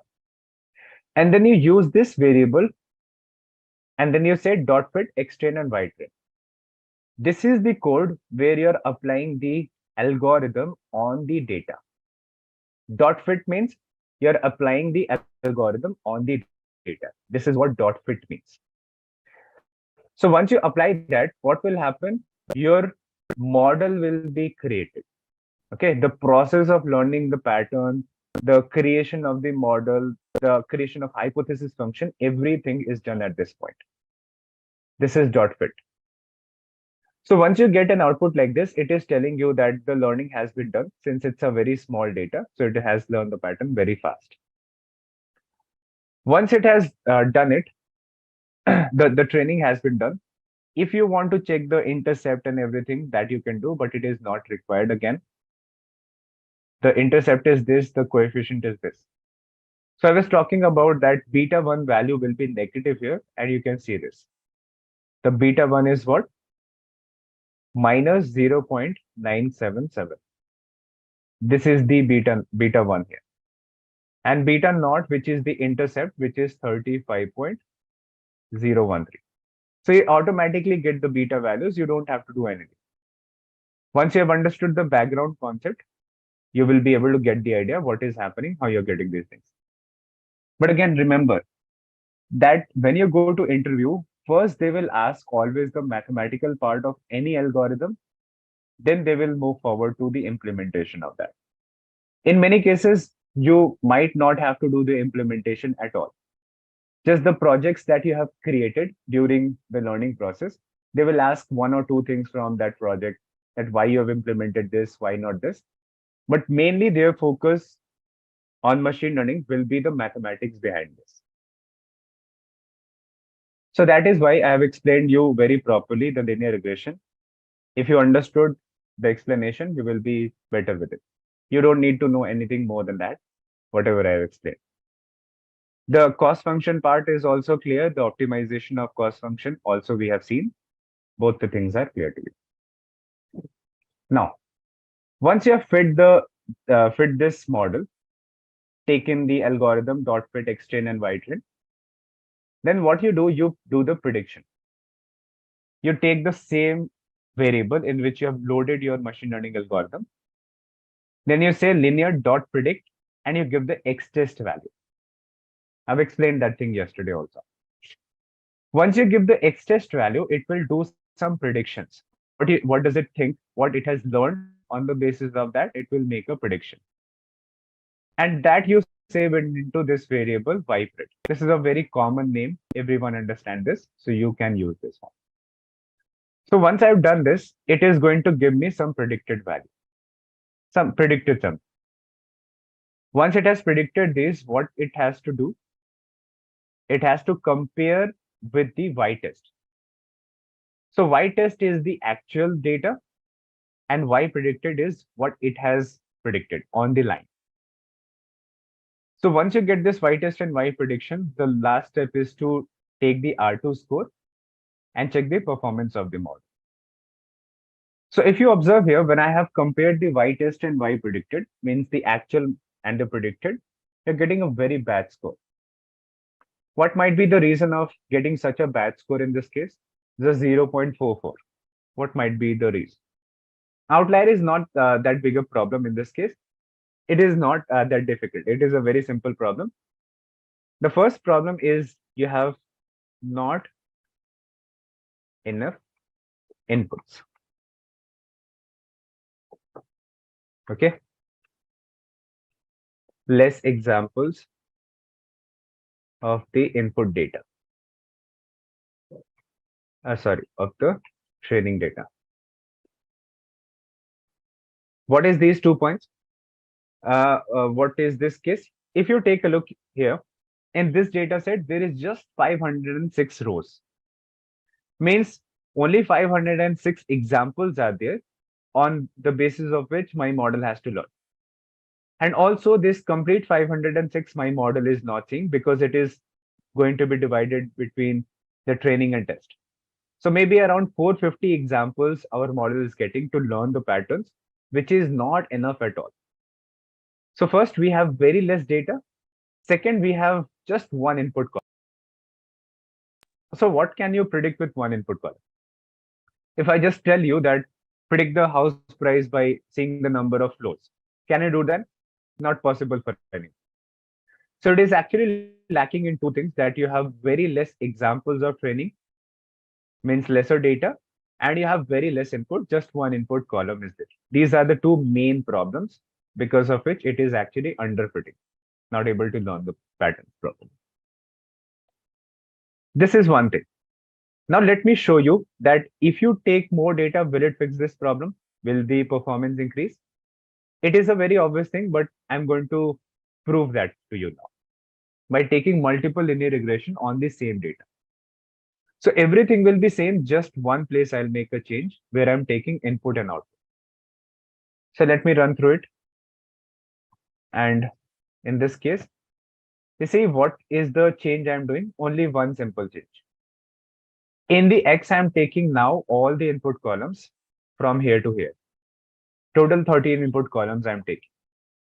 In the simple linear regression, what I've done, I've just taken this as my input and this as my output. MEDV is the price of the houses. And just one input, one output. Now I'm taking all the inputs, total 13 columns, and the MEDV column in this. So now take a look at it, what you will do to split the data into X and Y. You have taken the columns apart from MEDV, from CRIM to LSTAT, all of them you're taking into X. And for the Y, you're just taking the MEDV column. Very simple. Now you're splitting your data into 4 parts. What is this random state? I'll talk about it. But the test size, I'm taking 20%, 80% training. After that, what we do, we basically start our learning process. We have fit the model, and I'm just going to predict it. This is my predicted values. If you want to see, you can see not required. And then if I check the R2 score, now you see from 0.44, it has gone up to 0.77 just by taking more inputs. So here you prove a point that if you take more inputs, obviously the performance of the model should go up. But I've not taken into consideration the adjusted R2 score. We will see about that again later when I take the complex models and I compare those things with it. For now, just understand that this R2 score is telling us about the performance of the model. Okay, this just was to show you that what we do in simple, what we do in multiple. And in this case, what we observe that if I have taken more data, it has performed better. There is a grid search CV. There is a process using which we can get the same answer, same samples. I'll talk about it. So what I'm doing is I'm not actually going and explaining the depth of machine learning. I'm just making you ready for the further concepts which are going to come. You will study maths, you will study these in more detail, whatever I've left. But my task is just to give you the fundamental overview. Okay. So don't worry, I'm not skipping anything. I'm not just avoiding anything. That is what has been given to me, and everything else will be taken care of. Don't worry. Random state, I'll explain. What is this random state? We will talk about it. But this random state is just nothing but kind of a seed value. That if you have taken these samples for my test data, then every time take these same samples only. See what we are doing basically is this. Let me explain it to you quickly. If you remember yesterday, I told you that you divide your data into 80 and 20%. So it does not happen that the 20% will be these last few rows. That is not how 20% test data is selected, because your model is not going to see the last or first values, does not do like that. See, suppose the 20% of these many rows, how many from 2 to 27, total 26. What will be 20% of this? See, maybe a 5. Yes. So suppose it is 5. So it has to take 5 rows as the sample. And in this case, what we do, it can take these 5 rows for the first time. When I run the same algorithm again, it might take these as the 5 rows. On my system only, I'm saying that in the second time when I run it, it might take these 5 rows to be the test data, because it's a random sampling every time I run the algorithm. So if you want that every time it should take on your system these black fonts, the same rows every time you're running the algorithm, so you use the random state. Random state is just a value. You can give it 10,000, you can give it 1, you can give it 100. It does not matter what you give it. It is just a seed value. Whatever seed value you have given, according to it will select some rows, and every time it will be constant. That is random state. So here we have completed our linear regression. If something is left, will be covered later. Now let us move forward to logistic regression. Optimization and everything we'll see. This is a very important question. Like, how do you decide that the ratio should be 80-20 or 85-15 or 75-25 or 70-30? There are many ratios which can be used, or sometimes 90-10 also. So out of these many examples, out of these many things that you can do, which one will you use? Will you use the 80-20 ratio, 85-15, 75-25, 70-30, 90-10? What is the basis of taking any ratio? Suppose I just talk about these two cases where I'm taking this and this case. So it is a very simple explanation. It is not difficult. See, what is your main task? Your main task is to train the data properly, train the algorithm properly. Testing is also a very important part, but main important part is that training of the model. So if you have a less data, okay, if you have less data, just let's say 10K rows are there in that data set. So for this less data, what will you take?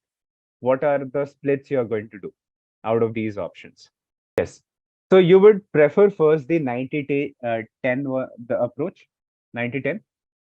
And after 90-10, you will follow the 85-15. But first you will go to 90-10 approach because the data is very less. See, in the machine learning field, this 10,000 rows is considered to be a very small data, very small data. So if your data is very small, you have to give more examples for the learning part. So in this case, you would be following 90-10 split or 85-15 split. These are the two of your best options that you will take. You might take 80-20, it is not going to hurt a lot, but prefer 90-10 or 85-15 in that. But again, in the second case, if you have a lot of data, where I'm talking about 1 million rows, okay, 1 million means 10 lakh rows in Indian terms. If you have a lot of data, then what steps you can take? In this case, you can be little bit, you can say lenient in this approach. And the approaches you can take here is 75-25 is also okay. 70-30 is also okay. And 80-20 is also okay. But these are the things you will take, that you have enough data for training also, and you have enough example for testing the model performance also.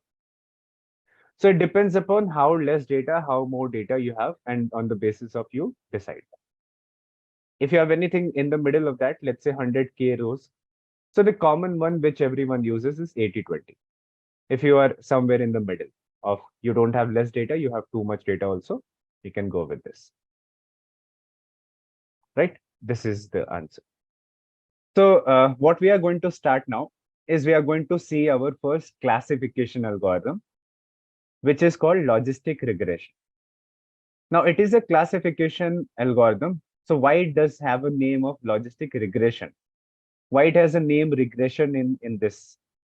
So there is a reason for that. We will try to understand that reason, because this is something people ask when you go to interviews, that why it has a name of regression, even though it is a classification model. So it should be logistic classification. Got it? And the other classification models which you see, there is a decision tree classification model. So it is called decision tree classifier. There is an SVM classifier. They are for classification part. SVM classifier. Then you have random forest classifier. So there it has a name of classifier. But logistic regression, even though it is a classification algorithm, it has a name regression in it. So we will understand it. Everything will be clear by the end of the session. Let's see. Yes, it tries to uses linear model for that. We will get to see how and why. Let's see. It actually uses a linear kind of line like linear regression. We will see how it actually uses it. Maybe we're having regression line in it in this algorithm. Correct. So now, before understanding how this logistic regression works, it is a simple one to understand. It is actually a very complex algorithm, but it depends upon the explanation given by the people. Something will be more comfortable to you, some explanation will be very difficult to you. There are many types of explanation that you will see for logistic regression. So I'll try to give you the easiest one to help you understand what happens. Now, in the logistic regression, before saying that, we will try to understand why can't I use linear regression for classification? Why is there a need for creating any other algorithm if I have one algorithm already created? So whenever you create something new, you take a research paper, you do some modification on that. You take a code, you do some modification on that. So you always ask this question, why am I doing it? Can I not solve the next problem by taking the same code, or in this case, the same algorithm? Why we need to create another algorithm? So that was the question put first, and then they try to understand what is the problem if I use linear regression for classification. What problems might come? So there are two big problems because of which I can't use linear regression for classification. The first very big problem is that outliers can have a effect on the best fit line and thus the decision boundary. In the case of logistic regression, we'll try to create something called as decision boundary. Like in the linear regression, there was a best fit line, and here something called decision boundary will be important part. Now, outliers affect the best fit line. So when outliers affect the best fit line, whatever prediction we get, that is also going to be affected. And the decision boundary that has to be created in the case of classification data, that will also be affected. I'll show you what is decision boundary. The second big problem is that in the classification, your output is these kind of things, yes or no, or 0 or 1. Yes and no and 0 and 1 is same thing. See, yes is encoded as 1 and no is encoded as 0. So when you will move forward, we will be seeing a concept where if your data has any column which has these text categorical data, yes, no, or fraud, not fraud, fraud, not fraud. If these type of things are there, we convert them into numbers. So yes, I can encode as 1, no, I can encode as 0. So 1 is the positive case, 0 is the negative class. That is the general idea about it. But we'll see the other approaches are also there, using which I can convert the text to numerical. Because any of the machine learning algorithm does not work with the textual columns. In your data set, you will have textual columns, the normal text columns or the categorical text columns. These things will be there. But before applying machine learning on that, you have to fix that. You have to convert into some numbers. That's a very important. So when the values predicted by linear regression is actually continuous, but the expected result in the classification task is discrete. So what linear regression does, it predicts the house prices like 27.4 million is the house price, suppose 1.2 million is the house price. There's a continuous value that can be that you can get as an output when you use linear regression line. But the answers which we require in classification is supposed to be 0 and 1 only. It should not be like 27.4, 1.2. That's a not required answer. That's a very different from what we want. But it was seen that some kind of modifications could be done on the regression model, and we can get the answer as 0 and 1. Okay, so we will now try to see how can I convert a continuous answer given by the linear regression and turn it to classification answer. So we are going to talk about the steps we can take to get around this second issue. So let's see. Whenever you plot the data of classification, it will not be like the scattered dots we have seen in the case of regression. It was a continuous value, so you got a scattered dots in those cases. Here the data will look something like this. So for simplicity of understanding this algorithm, what I'm taking is a patients of brain tumor. Now, if there are patients of brain tumor, what you will have a tumor size that from this much tumor size to this much tumor size, it is treatable. But if it goes beyond this much tumor size, it becomes very critical case. So we'll try to understand that if this is a data, and as you can see here, the plot that has been created, you have some data points on this x-axis and some data points belonging to 1. Because there are only 2 types of data. These patients are, these all dots are patients. Patient number 1 has some tumor size and they don't have tumor. On the y-axis, you have yes and no. Is it serious or not serious? So yes is serious case, no is not serious case. This patient also does not have tumor. This patient also does not have tumor, not tumor. But when you go to a certain point, there is tumor size mentioned. Let us suppose that if I cross the tumor size of 150, below 150, if any patient has tumor size like 137, 142, 146, they don't have tumor or critical case of tumor. But when you go beyond that, it starts to become critical or serious. So that kind of thing is there. And this I have created is called a decision boundary. In the case of classification data, you create a boundary that on the left side of this boundary, this is one type of data. On the other side of boundary, there is another class of data. Class 0, class 1 means not serious, serious. What we are doing here is we take a data, and before making that decision boundary, how do we make that decision boundary? And what is the use of that? I'm going to explain you that. So suppose your data looks like this. Some tumor size is there, and it is showing that what is not serious and what is serious. Malignant is a serious tumor. So in this case, if I fit a straight line through it, if I try to fit a linear regression line through it, what it is going to actually do? It is going to make the best fit line. And how it is making the best fit line? It is trying to be close to all the data points. This data point also, this data point also, this also, this also. Trying to maintain the distance. Here also it is trying to maintain the distance from all the data points. Now you can say it should be a little more tilted, leave that.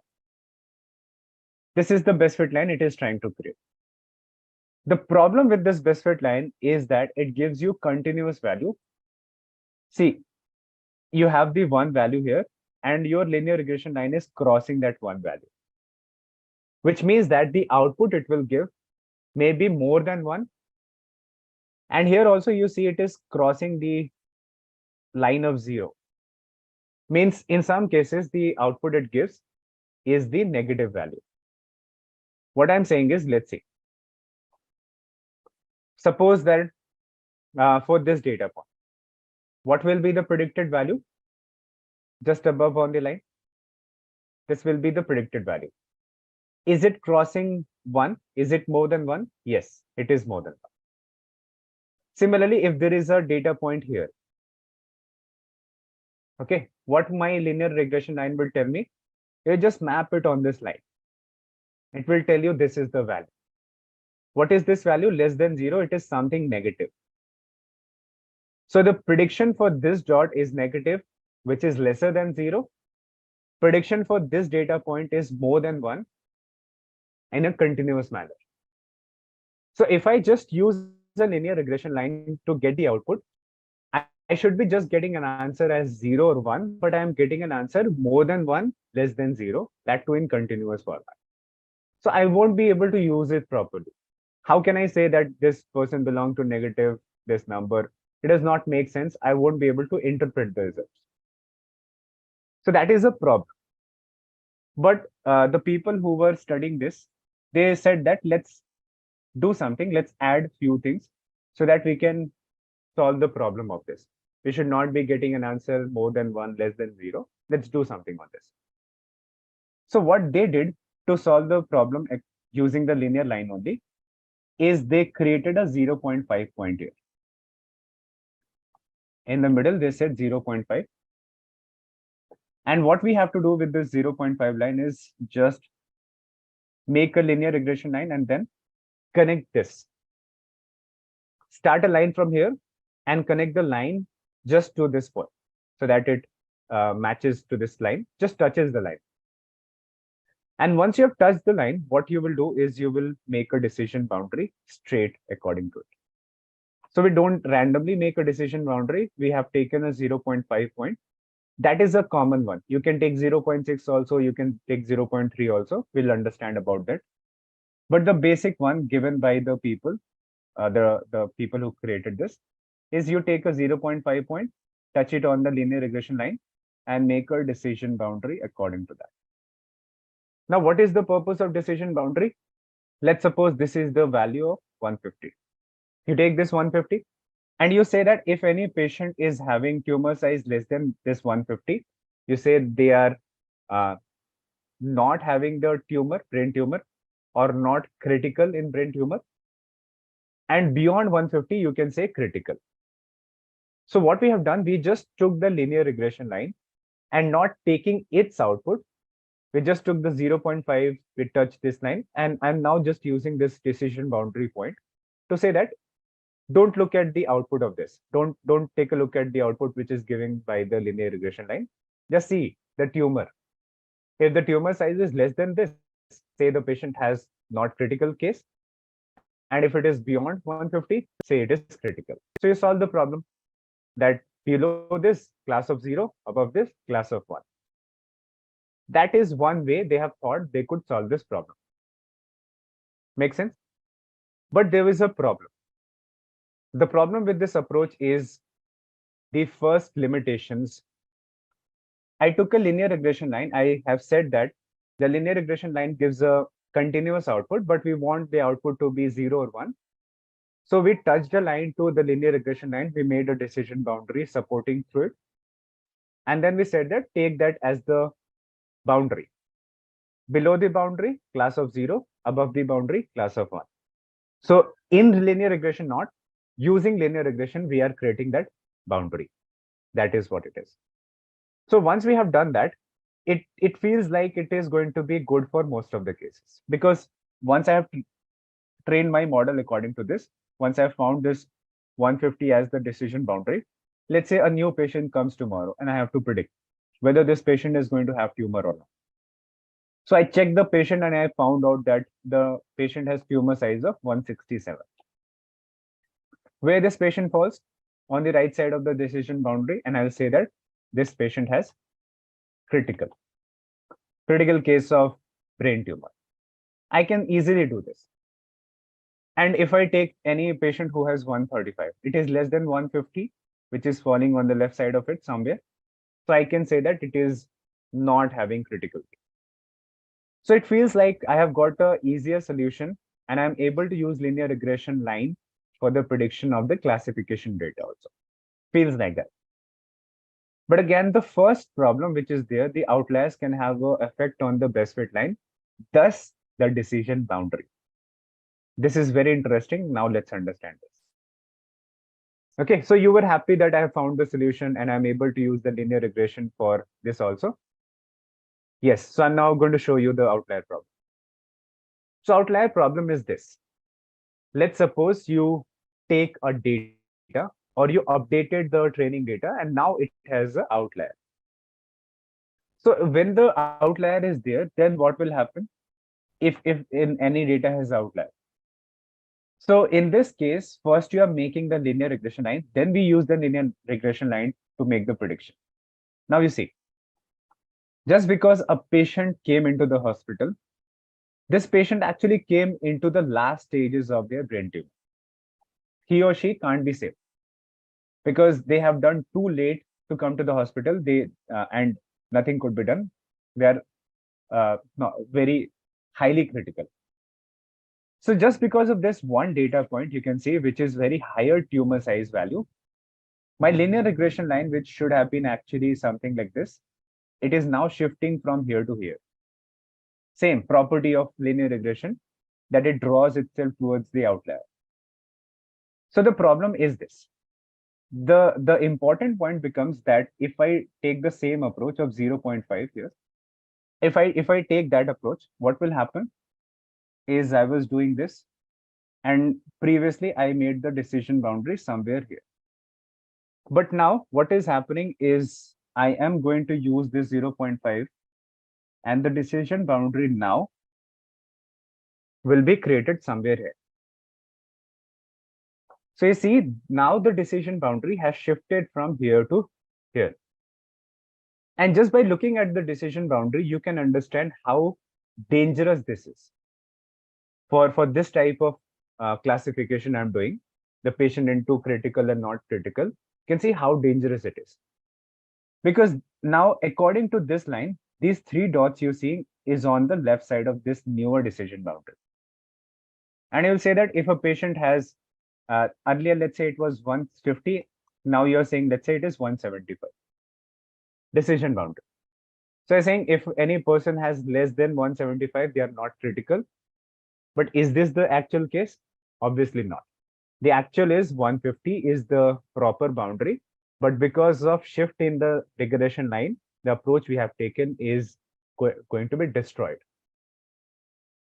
That is the biggest problem by following this linear regression approach. Got it? Everyone can see that it is the problem. It is a very big problem. So what we do in this case, we understand that we can't use linear regression. You can say that if I'm having the balanced data, I can still apply the linear regression, but why take the pain of doing that? So they created logistic regression using this approach. So they found out that it is working well for the balanced data. Let us take that balanced approach and create the logistic regression. So logistic regression is having a name in regression because a regression line is used to create this logistic regression. So what is done and how you get the output in logistic, I'll explain it now. Because of outlier, not underfitting, because of this outlier. No questions, right? Till this point. So what we should do, instead of having a decision boundary like this, using the linear regression, if I use linear regression, I'll get a decision boundary, something like this. But if I use the logistic regression, I'll show you what is the formula of that. A decision boundary like this will be created. And the decision boundary in this case, in the case of logistic regression, will be a very popular, you can say, proper one, which is not going to be affected by the outliers present in the data. How that happens? So that happens according to this. Let's go through it. Let me explain. By the end, I'll summarize everything. You will have the complete idea. Let us see what happens. Can we change decision boundary dynamically? Not directly using the linear regression. We can't do that. But I'm going to show you something which will take care of that. Changing the decision boundary dynamically, it will take care of that. So what happens in that, to solve the problem of the linear regression, or to solve the problem of logistic regression with linear regression, what we have to do is we will do this. So we understood that this was a quite good approach. When the data was balanced, I took this case and I just made a decision boundary. Felt good. So we will try to move forward on this point itself. And what happens in logistic regression, instead of using this linear line, which is affected by the outlier, what we do, we give this linear line to something called as sigmoid function. And once we have given this linear line to the sigmoid function, I'll show you the formula. What it does, it converts this linear line into something called as S-curve, which looks something like this. Don't have to go into mathematical detail, so don't worry about it. The sigmoid function is a very popular mathematical function, which is used in a lot of domains, in finance also, in geopolitical cases also. So it is a very very common or a very famous formula, you can say. You'll be studying about that in deep learning also, where you have to do object detection, those kind of things. What it does, that we saw a problem with the linear line, that this linear line is easily affected by the outlier. So let us give this linear line to sigmoid function, and it converts this into S-curve. So what will happen? This same linear line will now be converted into S-curve like this. Now the property of S-curve is that it gives the answer in the terms of probability. I'll explain everything. It does not give you the answer like a direct answer about the performance of something. It gives in the term of probability. Now it has a property that its value is always between 0 to 1. It will not cross 0, it will not cross 1. Means its value can't be less than 0, its value can't be more than 1. But it is not 0 also, it is not 1 also. Something between 0 and 1. So when you make the S-curve, it never touches this line of 1. Okay, you see there is this line of 1. It never touches this. It will go maybe very close to that, but never touches it. Similar is the case of this. When you see the tail of it coming towards the 0 side, it will not touch the 0 line. It will be very close to it. How are we going to use it? Well, everything will be clear. But what I'm doing now is just taking a linear line, passing it through the sigmoid function, getting the output. So let us see how things will happen. So what I've done here is I took the, I'll do the recap properly, don't worry. I took the linear line, I passed it through the sigmoid function, and I got a curve like this. That is what we do in logistic regression. So the name of logistic regression, it should be clear to you, because we are at the end using a linear line and converting it to S-curve, but we are using a linear regression line. So because of use of regression line in creating the sigmoid function or our logistic regression curve, it has a name of regression. Now, this is the basic use case. Why are we doing such a thing? We did this because we know that this sigmoid curve has a property that its value is between 0 to 1. It does not go less than 0. It does not go more than 1. Because of this one main property of the S-curve, we have used it. And S-curve has always this property. Since it is a mathematical formula, it never changes. Has this property. So we did this. We took a linear line, converted to S-curve, because we wanted the output to be between 0 and 1. Okay, we did not want that I should be getting a negative output or more than 1 output. I wanted something to be between 0 and 1. Now, actually, I want it to be either 0 or 1. The actual answer. Is this patient no? This patient yes? Critical, not critical? I want actually 0 and 1. But what this sigmoid curve does, it gives me a value between 0 and 1, which we can map to 0 and 1.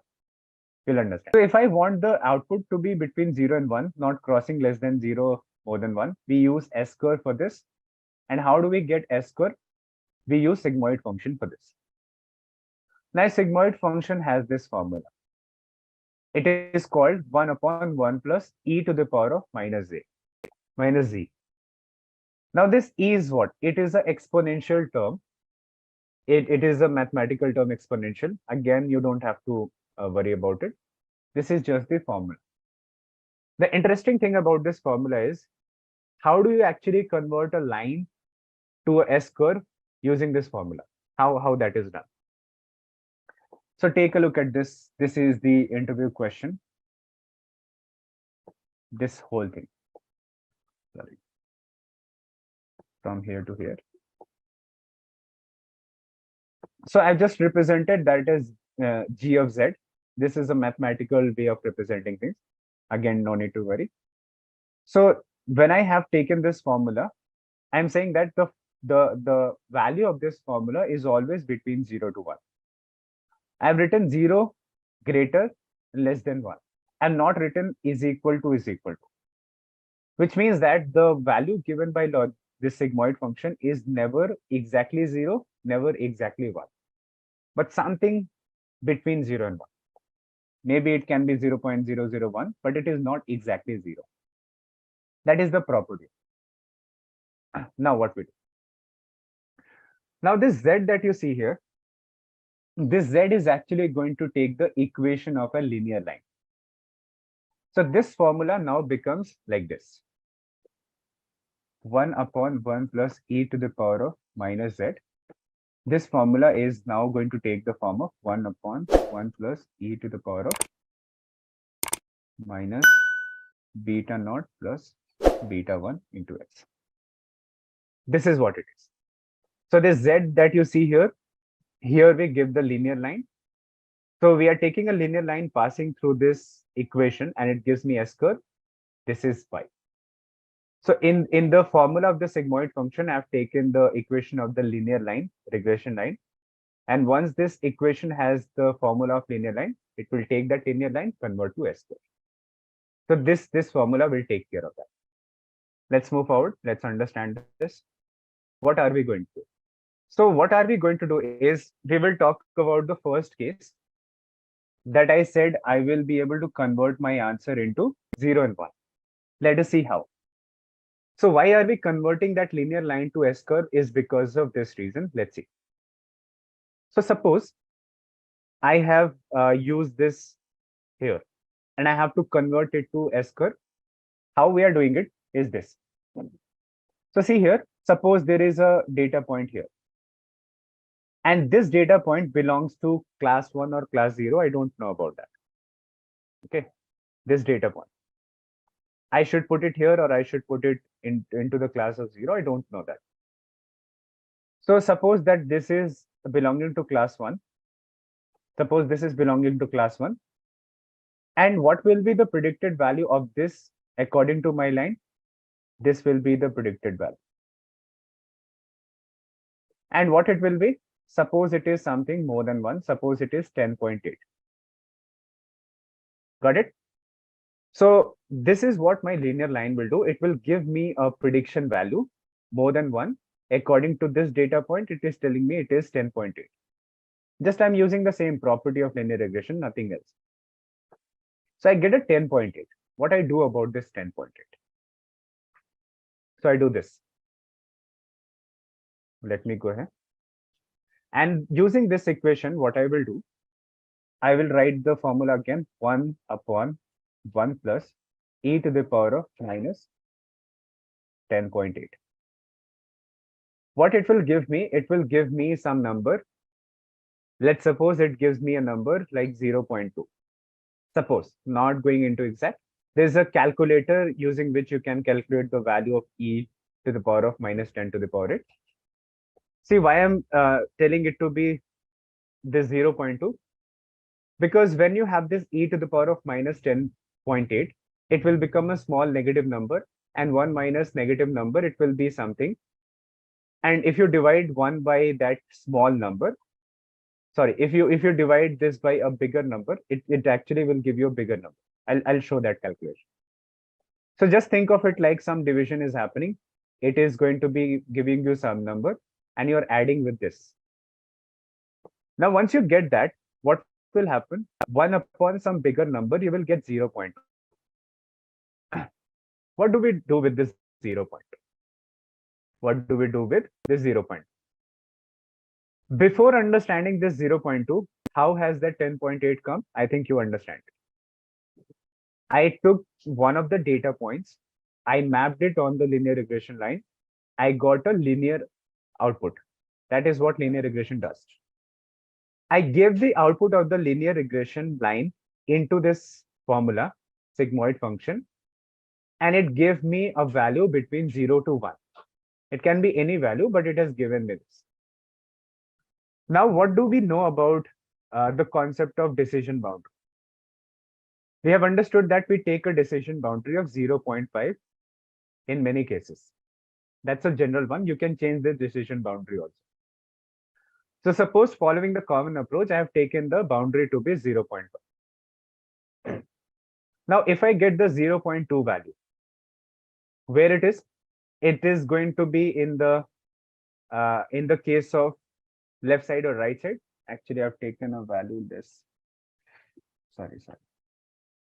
It should be actually something around 0.8. Sorry. Okay, it should be actually 0.8 because it is on the higher side of that. So where it is 0.8, 0.8 is actually falling on the right side of this 0.5. Means if the decision boundary was this according to 0.5 we have created, it is on the right side of it. So once it is on the right side of it, the 0.8, I can easily tell that that patient is having critical case of brain tumor. Very similar to that, if I take a patient which is this. Okay, suppose I take a patient here. Wait again, I'll explain it again. I'll summarize it again. Let's take a patient is here. For this patient, what my linear regression line will tell me, it will actually give me a negative number, something. So let's say it has given me a prediction of minus 5.8. Okay, this is the output given by my linear regression. What I will do with this output, I will actually go to my equation. And now I will say now the sigmoid function will, for this data point, it will tell me minus of 5.8. So it will actually become 1 upon 1 plus e to the power of plus 5.8. And what will be the value of it? According to it, whatever output you're going to get, maybe it is 0.2 or 0.1, something like that. Now, where is it falling? It is falling on the left side of this boundary. So I can very easily say that this person is not having critical case of brain tumor. Okay, this person is not having critical case of brain tumor. See, where did I start? I started, can I use linear regression for classification? I started here. Before starting to use this, we saw that there is two problems with linear regression. That outliers affect the best fit line and the values predicted by linear regression will be continuous, but our expected result should be discrete, 0, 1, 0, 1, yes, no kind of thing. So we started here to get a turnaround to this second point. Can I just do something where I am able to do or turn around the second point? I can do something even if I'm getting continuous output. So in this case, we said that let's make a 0.5 point and touch it on the linear regression line, make a decision boundary, simple. Beyond decision boundary, my output is this. On the left side, my output is this. We solved that problem. But the problem faced was another one, is when your data has outlier. Let's suppose it does not have extreme outlier. It has outlier here also. So if your data has not very big outlier also, then also if your line was supposed to be this, it will still be a little bit tilted to this. If your line is tilting or shifting towards right side, your decision boundary will also be shifting towards right side. So the problem we observed here that for this case, if our linear line should have been this, my linear line is actually shifting to this. Because of this shift, what is going to happen? The decision boundary, which should have been actually here, is now coming somewhere here. That's a very big problem. I can't let this happen. This is a very dangerous issue. That if my that decision boundary is shifting, my answer will be incorrect. So this is the point that was causing a problem. Now what we did, we said that okay, for a balanced data it is working very fine. So why not take the advantage of this balanced approach? And what we did is we actually created an S curve. We took this line, we created an S curve from the balanced data. And now we are using that S curve for our prediction purpose. Let's see. So the mathematical explanation I've given, let me show you the intuitive explanation also. The visual explanation of the same thing. I have created an S curve according to my linear line. So what will happen now is, earlier you were touching the line, now you are going to touch the S curve middle point. With 0.5, wherever it touch, you will touch the curve now. So according to the curve, it is actually just making here. The decision boundary is created. Decision boundary is created. Now what you do with this is forget about the linear line. The S curve is not going to work like a linear line. What it will tell you now? The S curve tells about probability. Whatever output it gives us, if it is 0.2, if it is 0.8, this is something called as probability. Probability of what? Probability of this thing is that, suppose I have this data point. Suppose I take a data point here. Now where I will map it, not on the linear line. Forget the linear line, I just use it to create my S curve. I got my S curve. So now I will touch this on my S curve line. Once I touched on this S curve line, what is on this side? On this side now you have this probability. Okay, probability. Suppose this probability is 0.15. There is a value here. 0, 0.10, 0.15, 0.20, like that. From 0 to 1, there are multiple values. When I took this data point, which is suppose the tumor size of 132. According to this tumor size, if you take a look at it visually, you'll see that when I touch it on the S curve, it is coming here. Means it is giving me some number 0.5, which is actually some probability. Probability of what? Can you tell me? If I've, according to this data point, if I've got a probability of 0.5, I took a patient of 132, I got a probability of 0.15. What do you think it is? Probability of what exactly? So it is, this probability is actually telling me that, yes, of being non-malignant. This 0.5 is not malignant, actually not. You say that the probability, let me write it down, of this person falling in class of 1 or having critical tumor is 0.15. That is the proper statement to be read. The probability of this person having critical tumor is 0.5.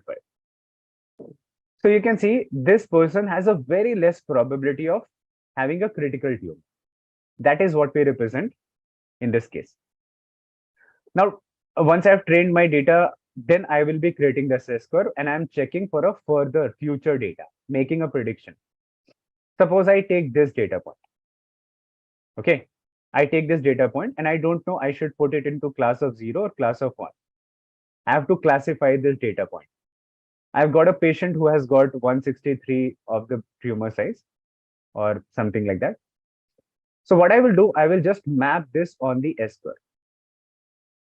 What it will do, it will also give me some probability. Let's say this probability of 0.8. So now the probability of this person having critical tumor is 0.8, means 80% is the probability of this person. See, we are not saying that this person is going to have the tumor. We are giving a probabilistic approach. So now, once I have got this 0.15, once I have got this 0.8, then what I do, then this 0.5 comes into picture.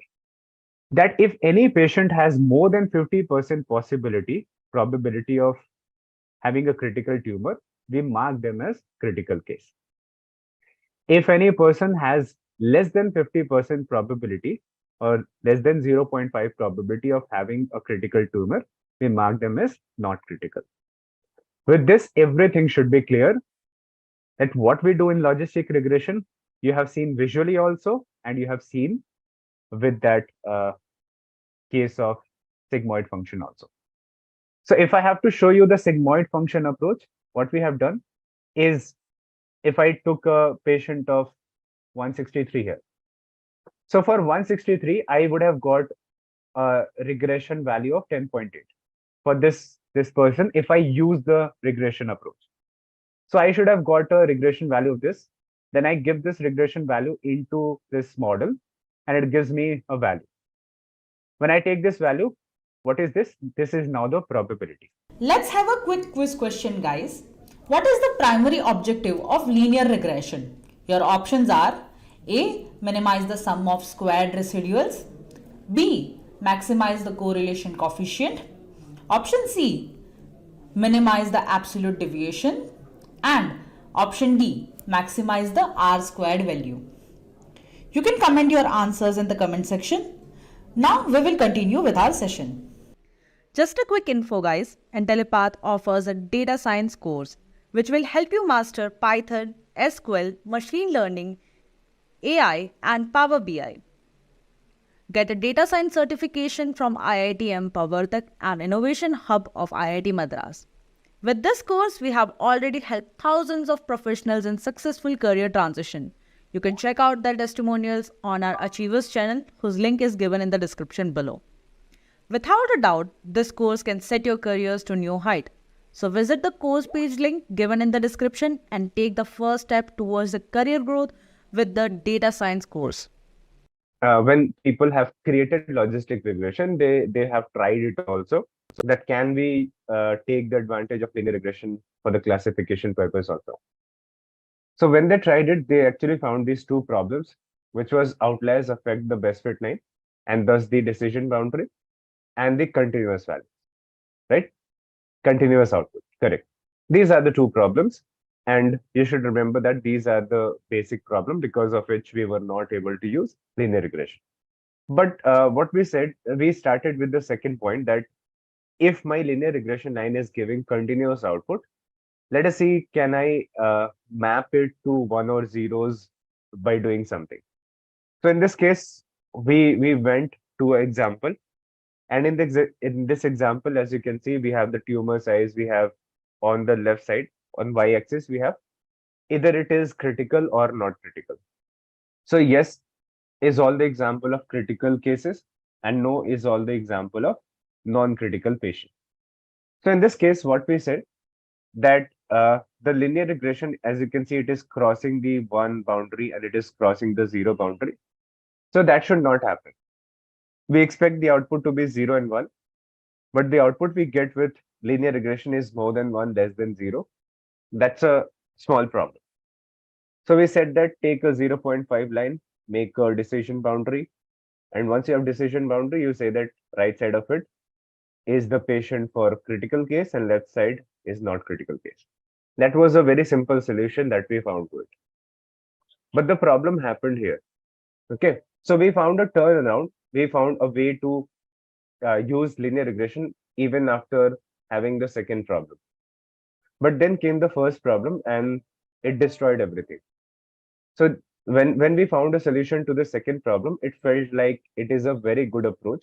We can use this for a lot of examples, lot of use cases, we can use it. But when the outliers came, it told us that it just simply destroys our use cases that if I have taken 0.5, then decision boundary is here. But actually, the decision boundary should have been somewhere here. Okay. And now it was here. So that was one big problem that happened. And because of this one big problem, it is actually giving me wrong assumptions, correct?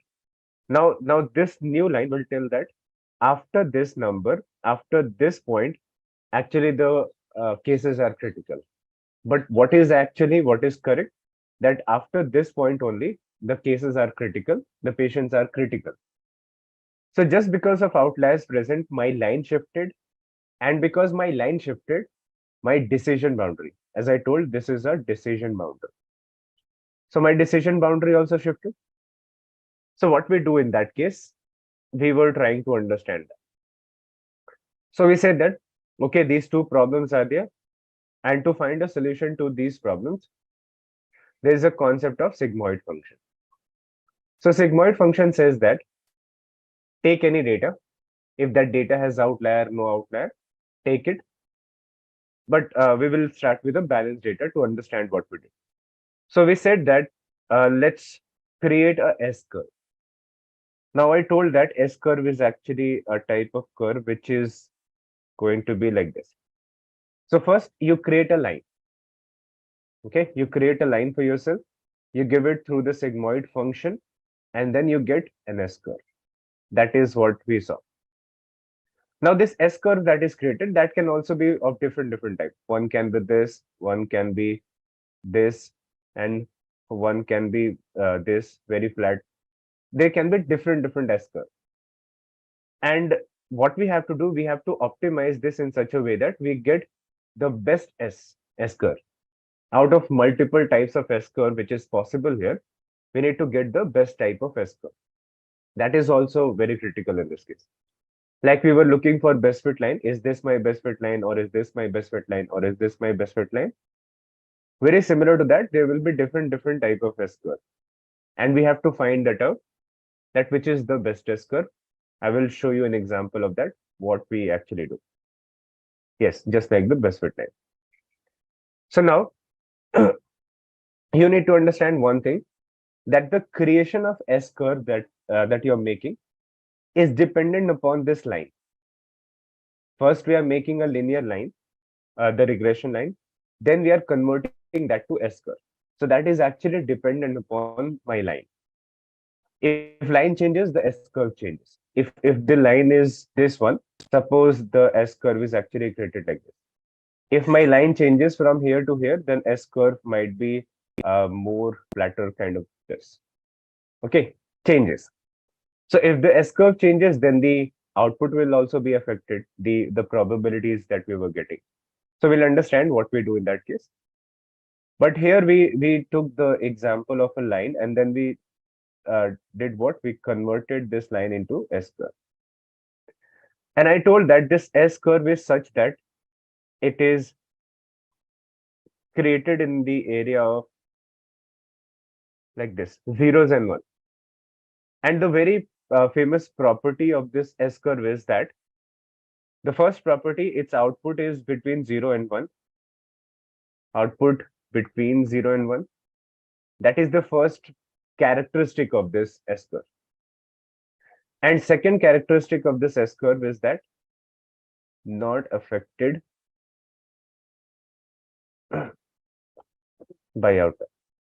Okay, when not affected by outliers, once you have created an S curve, after that, if you bring in any outliers in the data, then my S curve is not going to change. Okay, but what we have seen with the best fit line, once we have created a best fit line and we bring in outlier, so best fit line shifts towards that. My best fit line changes. But there is a very good characteristic of this S curve, that once you have created the S curve, then it is not affected by the outlier. But before creating the S curve, if outliers are there, then it is going to be affected, and we have to fix that. That one problem will be there. No, I'll tell you, it is affected by the outliers before the creation. After creating that S curve, if outliers come into the data, then it will not be affected. That is why we took this S curve in this case. Otherwise, what we would have done, otherwise we would have just taken the linear regression if it was affected after creation also. Because linear regression line is what? It is affected after creating the best fit line also. So that problem will not happen with the SQL. Before will be affected, not after. Let's see. So in this case, what we observe is this. It has very two important properties. The output that we get is between 0 and 1, and it is not affected by the out there. Then, what is the use case of this? We have created, suppose, the S-curve for this data. How do we use it? So I told that you take the same way the 0.5 measure. You touch it on the S-curve now. Forget that this line is there. We have taken that line and we have now created S-curve according to that. Now we touch from 0.5 to this S-curve and then we create a similar kind of decision boundary. Now our answer which will be there, it will be in the terms of probability. So let's see what it is actually. Suppose this is my S-curve. Now what we saw is this, in this case, here we have taken, suppose, the 0.5 line, and this is my decision boundary. What we do with it? So earlier that what we were doing, if I use a linear regression line, then what we would do with this linear regression line, suppose I have a data point here, and I have to classify this data point, okay, where it belongs. So I will have to map it, don't see that line for now. What is the purpose of the line? What we did with line actually is, let's say I have taken a new data point. Okay, I have taken a new data point. What is the value of it? It is 1, it is 0. So we actually mapped it on the line. So it gave me this output, but actually it should be output of 1 in this case, but it gave me output more than 1. So we converted that to 1 from that output, which was, you can say, continuous. Let's say the output was 10.8. So 10.8 is not something meaningful to me. So what we did in that case, we took the 10.8 and we passed it through the sigmoid function, and we were able to get the class of 1, that it belongs to class of 1 with some probability. Now, what is this 10.8? 10.8 is the value that you get with a linear line. So the value that you get with the linear line, you pass it through the sigmoid function, which is a curve, and that curve gives you the output of 1 or 0 with some probability. So we'll see that example also.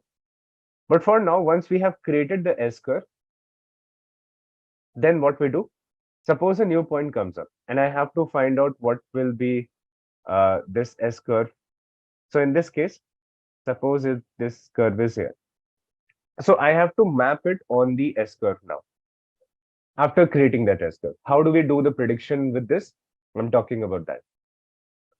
So in this case now, what we will do is we will just map this point on the y-axis. So y-axis is nothing but the probabilities. It is nothing but the probabilities. So here, if you see, it is just very close to 1. So the probability might be 0.9 or 0.85, something like that. Now, what is this 0.85 telling you? This 0.85 is the probability related to this data point, which has come into the future, a new patient. So suppose this patient is what? This patient is now having the tumor size of, let's suppose, 175. And 150 was our decision boundary. So I told you that if something is beyond the decision boundary, we can easily say that that patient is having a critical case of tumor. But our algorithm does not see this thing visually. Our algorithm has to take help of some mathematics so that it can decide where it belongs. It belongs to critical case or non-critical case. Okay, so understand this. The visual part that you're saying, it is for your understanding of what is happening in the background. But machine does not see things visually. Machine always takes help of some mathematical calculations to do these kind of tasks.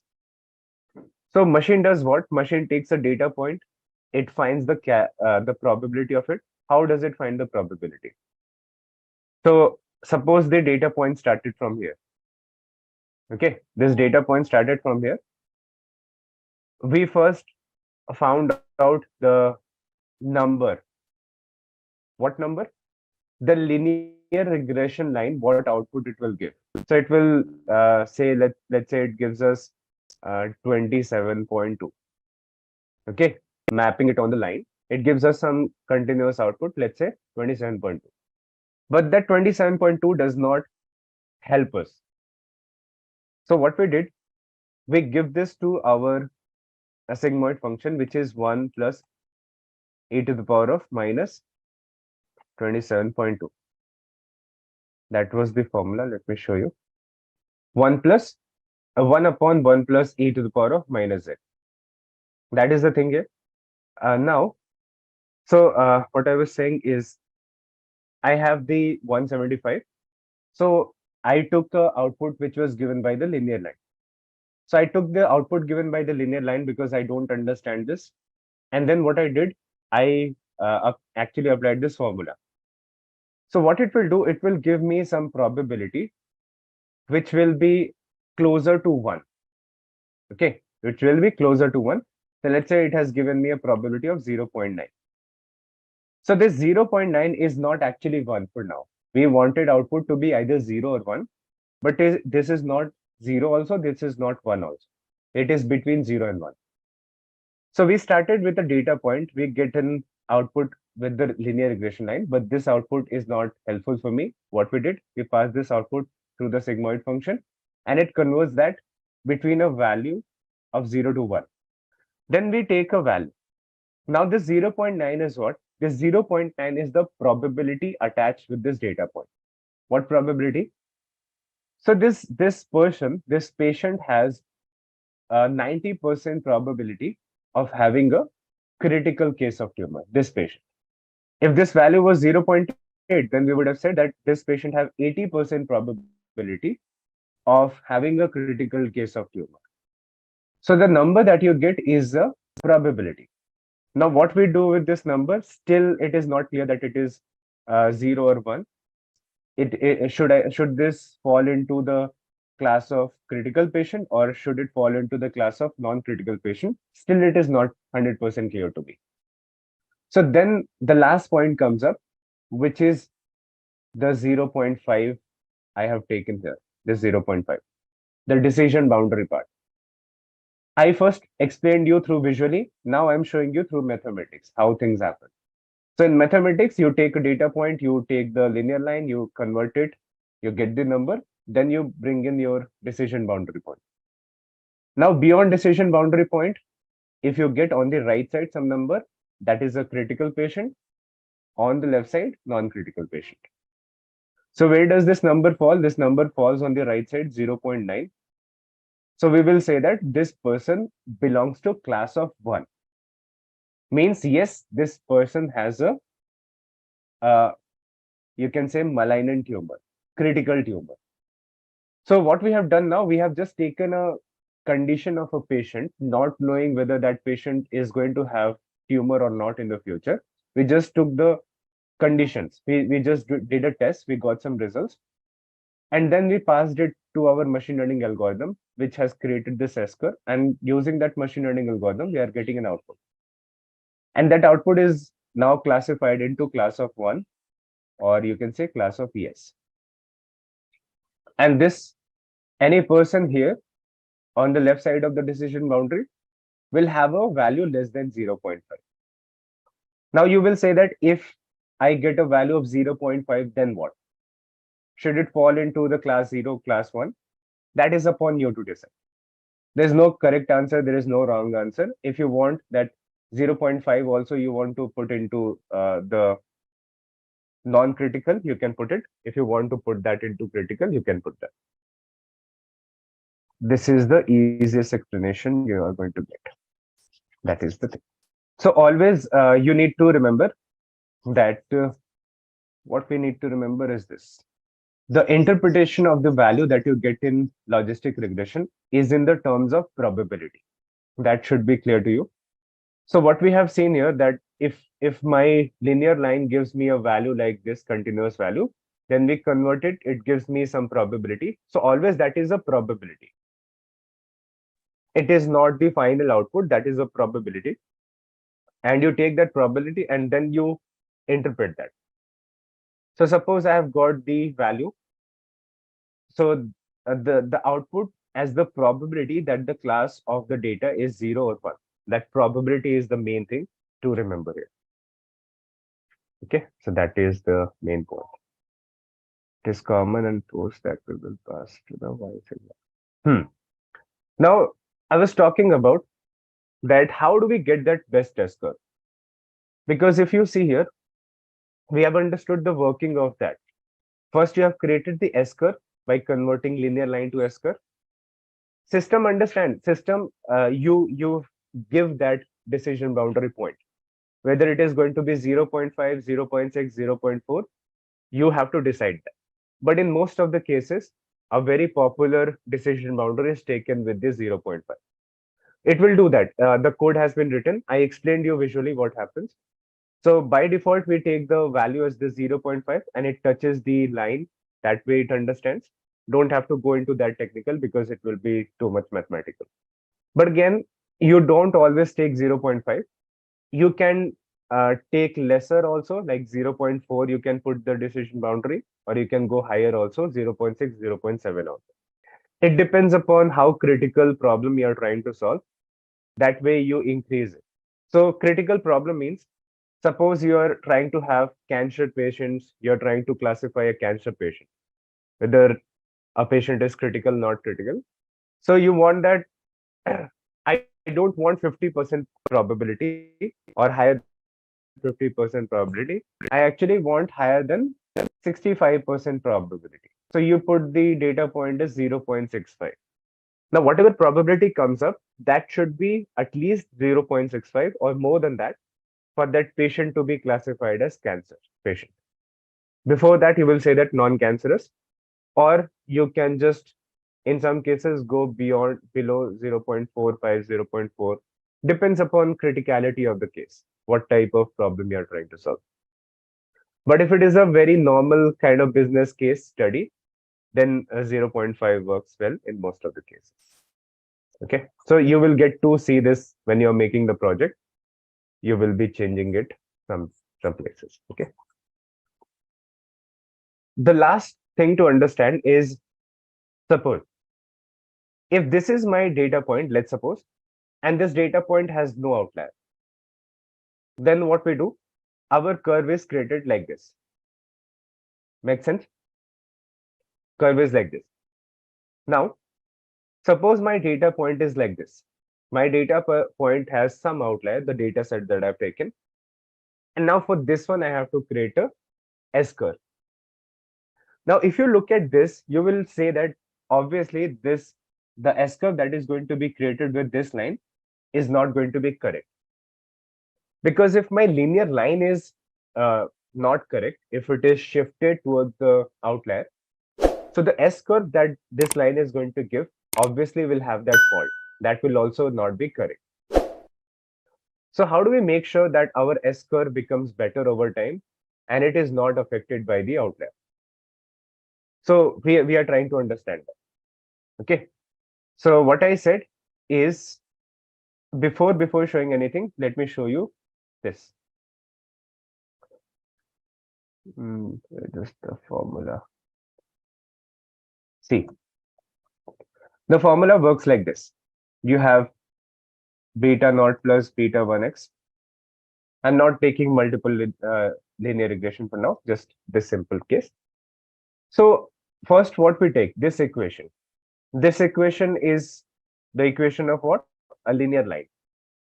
We take this equation, we pass it through the sigmoid function.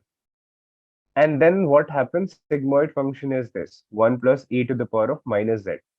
So z here is nothing but this, the equation of the line. So minus of beta naught plus beta 1x. So you see that if any S curve will be created, the S curve is created according to this formula. And now if you see, this formula is highly affected by the beta naught and beta 1, which means that the slope of the line or the way the line is created affect the S curve. Why does it affect the S curve? Because our formula itself, the S curve formula itself has the equation of the line. So it means that this thing here says that if we change beta naught and beta 1, S curve also changes. S curve also changes. So what we need to do, we need to first find out optimal value of beta naught and beta 1 because of this probability, because of this concept that our beta naught and beta 1 decide how the S curve will be created. So to get a very balanced, very popular S curve, which is not affected by the outliers and it gives the best result, we need to take care of beta naught and beta 1. We have to find that. So in this case, where do we start? It's a very simple explanation. Understand what I'm trying to say. Okay, right. So here, if I have this line, and if I take this line and convert it to S curve, it will be a wrong case of S curve. Maybe like this. But actually, the S curve should not be like this. Maybe it should be like this. But my S curve is more flatter, you can see. I don't want this pink one to be my S curve. It should be actually this black one. So how do we convert it from this S curve to this S curve? How do we go to that point? Changing the value of beta naught and beta 1 values. That is the only approach. So one very easy solution that I can take is that I remove the outlier first. Okay. Before going to the machine learning part, I take my data set, I do the data cleaning, and that in that data cleaning, I remove the outliers completely. Then it will be automatically balanced, no problem about it. But in some cases, suppose you can't remove the outlier. It is a very important part of the data, which is giving you very important information, and you can't delete that. So in those cases, what happens is we are going to talk about that. So how do we get the S curve is according to some maximization. So let us quickly draw that to understand. Let me show you one more example. Okay, suppose I take an example here, which is like this.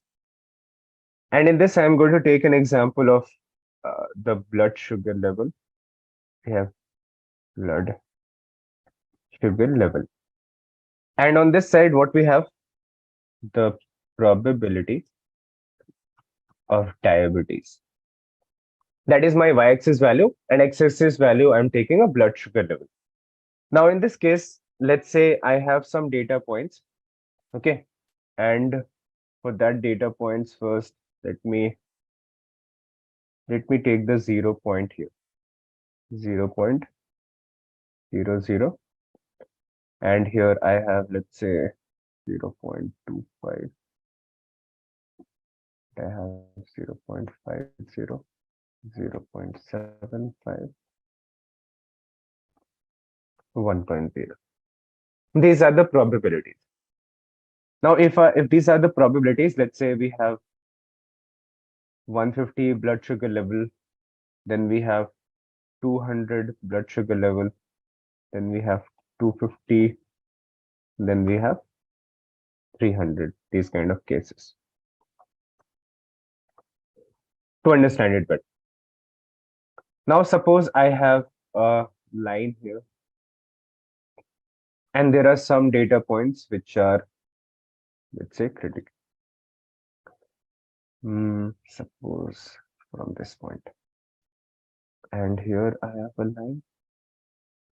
And suppose these are the data points. Here, let's say here. Now, what we do with this, we are going to create an S curve to solve this problem. Let's say our S curve is something like this. Not exactly very correct, but see, but you will be able to understand what this S curve is actually doing. So in this S curve, what we do is we try to do some likelihood maximization kind of thing. There's a concept of that. Not good at drawing, so you can adjust for now. See what we are getting here. Now we are getting here that there will be some probabilities. If I talk about these data points, if I talk about, they will have some probability, they will have some probability, they will have some probability, they will have some probability. And if I talk about these data points, they will also have some probability. Sorry. Okay, so now if I'm talking about these data points, how have they come to the class of one? They have come to the class of one because we had some probability like this. Okay, we had some probability like this.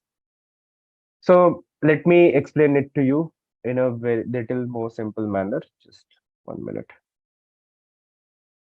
So suppose I have the probabilities of say 0.1 here. It is also 0.1, 0.15, it is 0.18, it is 0.22. And very similar to that, we have for these data points, if I talk about, this might have a possibility of 0.90, this will have a probability of 0.92, something like this, you understand. Now what we do is this, let's suppose this is my 0.1, 0.2, 0.3, 0.4, 0.5. There are 5 points here and 4 points here. Now in this case, what we should do, these are probabilities that for this point, take a look here. For this first data point, what is the possibility? We touch it on the line and we get a probability of that.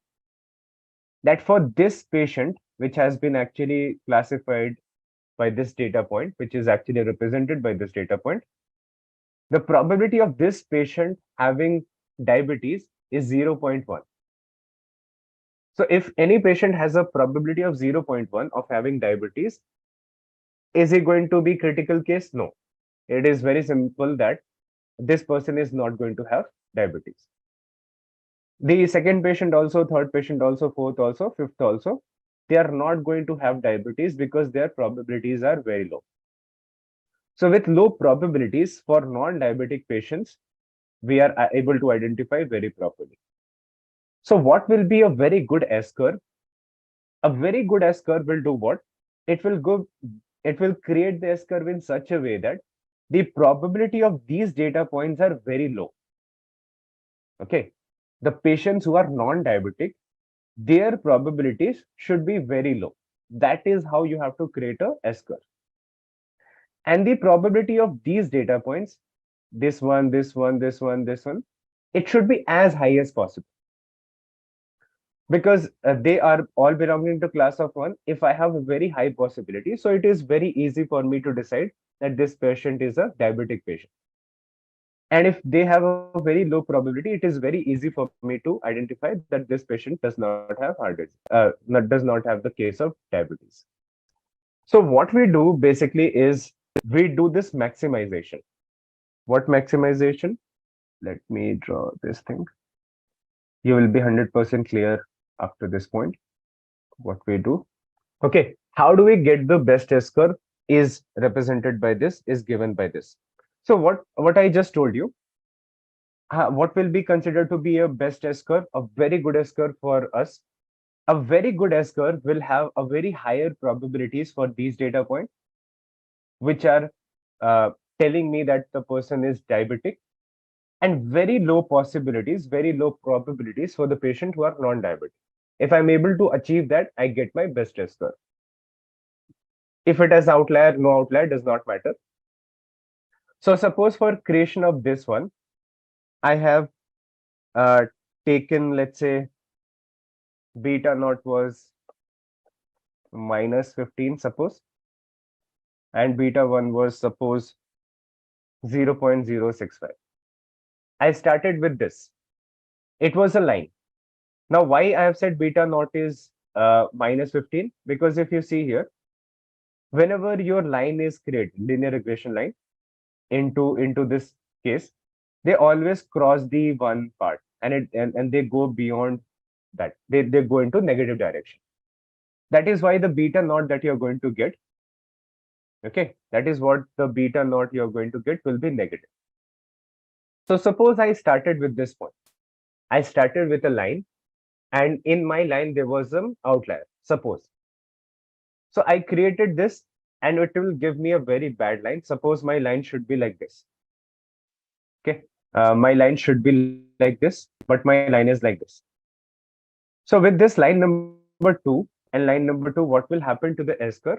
Let's suppose for this line number two, the S curve is actually created like this.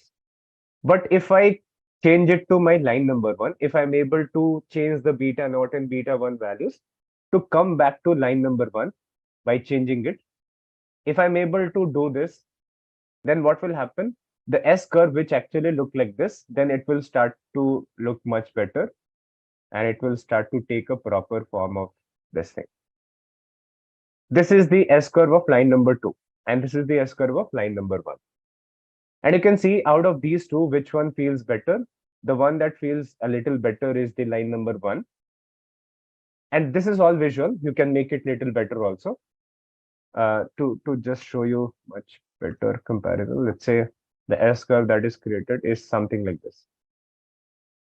Does not feel good. But my line number one, the curve given by line number one feels good. So what we did here, let's suppose this curve number two we got with a beta naught. Suppose it was minus 13 and beta 1 was 1.2. Suppose this was our line, and according to this line, I got a shifted line, which is my line number two. And what happened with this line number two? I got a very bad S curve. And how do I know this is a bad S curve? Because we can see visually, but how will my system know? So what it will do in this case, it will also make multiple S curve and then compare their performance. Let us see how. So you take a look at this S curve that I created. This is my good S curve, the best S curve that I have got. But how will it come to this point? It should be doing some comparison that this curve is better, this curve is not better. So suppose it has created one more curve, which is like this. This is also an S curve, and the above one is also an S curve. Now, which one do you think is giving me a good answer? According to the probability maximization that I've told you, which one feels good to you? These both are S curve. Is the first one better or is the second one better? In this case, is the first one is better. Because what I have said, you have to do this probability maximization. That the probability of this data point is higher, is very high. But according to second line, what is the probability of a data point just falling on this line? So that is the case here. The S curve, which is giving a higher probability to the data points which are in the class 1, that is very good. Otherwise, you see, if for these data points, I'm actually assigning the probabilities here, that the probability of this data point, which has been classified into class 1, is, you can see, around 0.5. So that will become very difficult for you.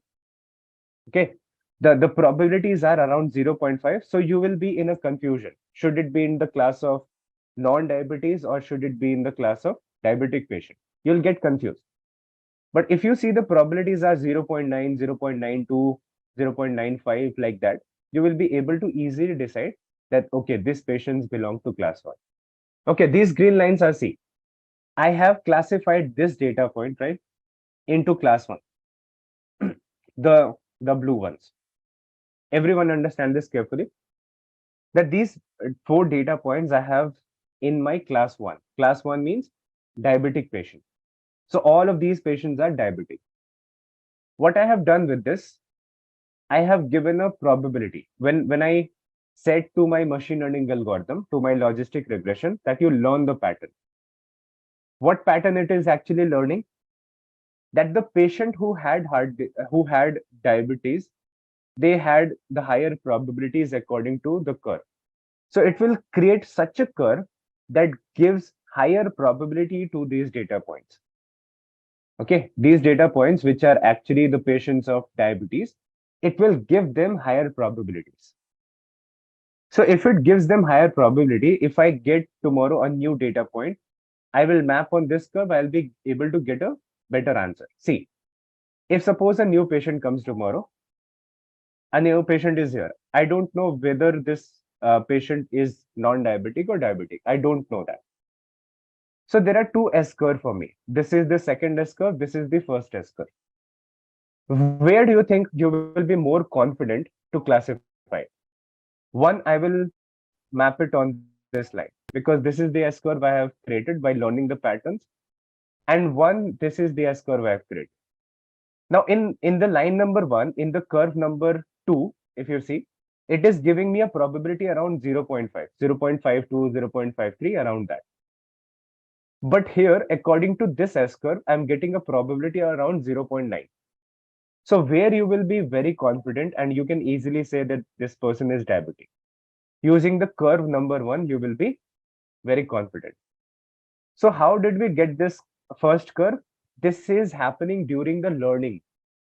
When I said that logistic regression dot fit X train and Y train, when I do this, then this S curve is being created. And how this S curve is being created, it actually creates multiple S curve, and it sees that whichever S curve is giving me maximum probability.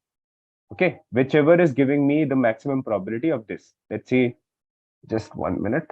Let me explain you the last thing. So this is, let's say, your point number one. This point you see is the point number one. This is a point number two, or not here actually. Point number not, let's say the probabilities. So this point you see, it is probability one. This is probability two. It is probability of five, probability of four, probability of three. Just 1 minute. And probability of two. What is this P2, P3? For this data point, what is the probability of it falling into a class? It is represented by probability of 3, P3. And what is the value of P3? 0.15. So it means that for this data point, we are giving a probability of 0.15 for this data point, third one. Similarly, this is my point number 6, and this is my point number 7, this is my point number 8, and this is my point number 9. So what we do in this case, if you see this is the probability, what will be this green line in this case? If this line from the dot to this S curve, if there is a distance, I'm telling that as a probability, what will be the green lines in this case? Will it be 1 minus P1? Will it be 1 minus P2? Will it be 1 minus P3? And will it be 1 minus P4? And will it be 1 minus P5? So I am telling that this data point has a probability by this much distance. Correct? This much distance. So if this is the probability of a data point, this is 1 minus probability of that data point. So let me write this final thing for you so that you get the 100% idea. So the final thing is that to get the best S curve, okay, out of all the possible S curve, to get the best S curve, what we do is the maximization, which is actually written by this. So what we do in this case, see, what we have to minimize. Tell me what we have to minimize here. We have to minimize the probability 1, probability 2, probability 3, probability 4, and probability 5. We have to minimize these. The minimum they are, the better my S curve is. So if I have to minimize this, what I will have to maximize? 1 minus P1, 1 minus P2, 1 minus P3, 1 minus P4, 1 minus P5. I have to maximize these for the first 5 data points. And for the last 4 data points, P6, P7, P8, P9, what we have to maximize? The probability, not 1 minus probability, this green line. This I have to actually maximize. So let me write down for you. So the 1 minute, I'll summarize it. Don't worry, I'll not keep it complicated. So the best fitting S curve will be the one that maximizes the this product of product of this, or let me just write 1 minus P1, 1 minus P2, 1 minus P3, 1 minus P4, and 1 minus P5. We have to maximize this, and then we have to maximize P6, P7, P8, and P9. We have to maximize this. If I'm able to maximize this product, I'll get a best fit S curve. Now, whichever S curve has these maximum, that will be my best S curve. So that above figure was little complicated. Let me show you a small example. So suppose one S curve is like this, the final explanation. Suppose one S curve is like this, and one S curve is just like this. Which one will be better? This one will be better in these two cases. Why this one is better? Because we have to do the probability maximization. Probability maximization means if there is a data point which is actually falling into the class of 1, so that data point should be given a very high probability. So suppose a new data point comes up here. If I match it, this is giving me a very less probability of around 0.5. That is not good. So I should be aiming for as high probability as I can. So which curve is giving me that? This curve. Suppose there is a third curve also, like this. Out of these, which is still better than curve number 1? Because for the data points which are actually belonging to class of 1, it has given them higher probabilities. The data points which are belonging to class of 0, it has given them minimum probabilities. That way, the curve is actually identified. So how would you get this 1 minus P1 maximum? You will get 1 minus P1 higher when your P1 is less. Okay? See, what I told you that this distance of this data point. See, this data point. What is this data point? This data point has a probability of 0.1, correct? Now, what should be my best fit S curve? I told you that my best fit S curve should be in such a way that it gives a very less probability to all the data points which are non-diabetic. We have to minimize the probability of these data points which are non-diabetic. Okay, these patients. So if I'm trying to minimize P1, P2, P3, P4, P5, what is the opposite of that? If I maximize 1 minus P1, 1 minus P2, you automatically get the minimization of P1. Because if you see, if P1 is suppose 0.1, then what will be 1 minus P1? 0.9. If my P1 is 0.3, what will be 1 minus P1? 0.7. So in which case 1 minus P1 is maximum. If my P1 is less, if the probability 1 is less, then 1 minus P1 is maximum. So we say a common formula that we maximize 1 minus P1, 1 minus P1, P2, 1 minus P3, P4, P5. And for these data points which are in class 1, we should maximize P6, P7, P8, P9. This, the green lines that you see, for the non-diabetic patient, the upper ones, the upper line, and for the diabetic patients, the probability that we are touching on the S curve. We have to touch the S curve. No need to create the linear line. The linear line is not created in this case. That was just to explain you the concept. But once the concept has been created, once the sigmoid algorithm has been created, the logistic regression, then again, line is not created again and again. You just change the beta naught and beta 1 values. And once you change the beta 1 and beta naught values, according to this equation, automatically the curve will start to change. The data points which are less than 0.5 probability, we try to minimize that. And the data points which have 0.5 and greater probabilities, we try to maximize that. We try to give them as higher probability as possible.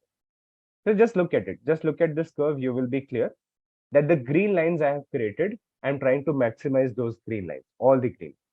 See, there are two cases. First is the case of a training data. When you're taking a training data, you are using that training data to create an S curve. So you need to identify that you're saying if there is a patient of a blood sugar level higher than 250, but they belong to non-diabetic patient.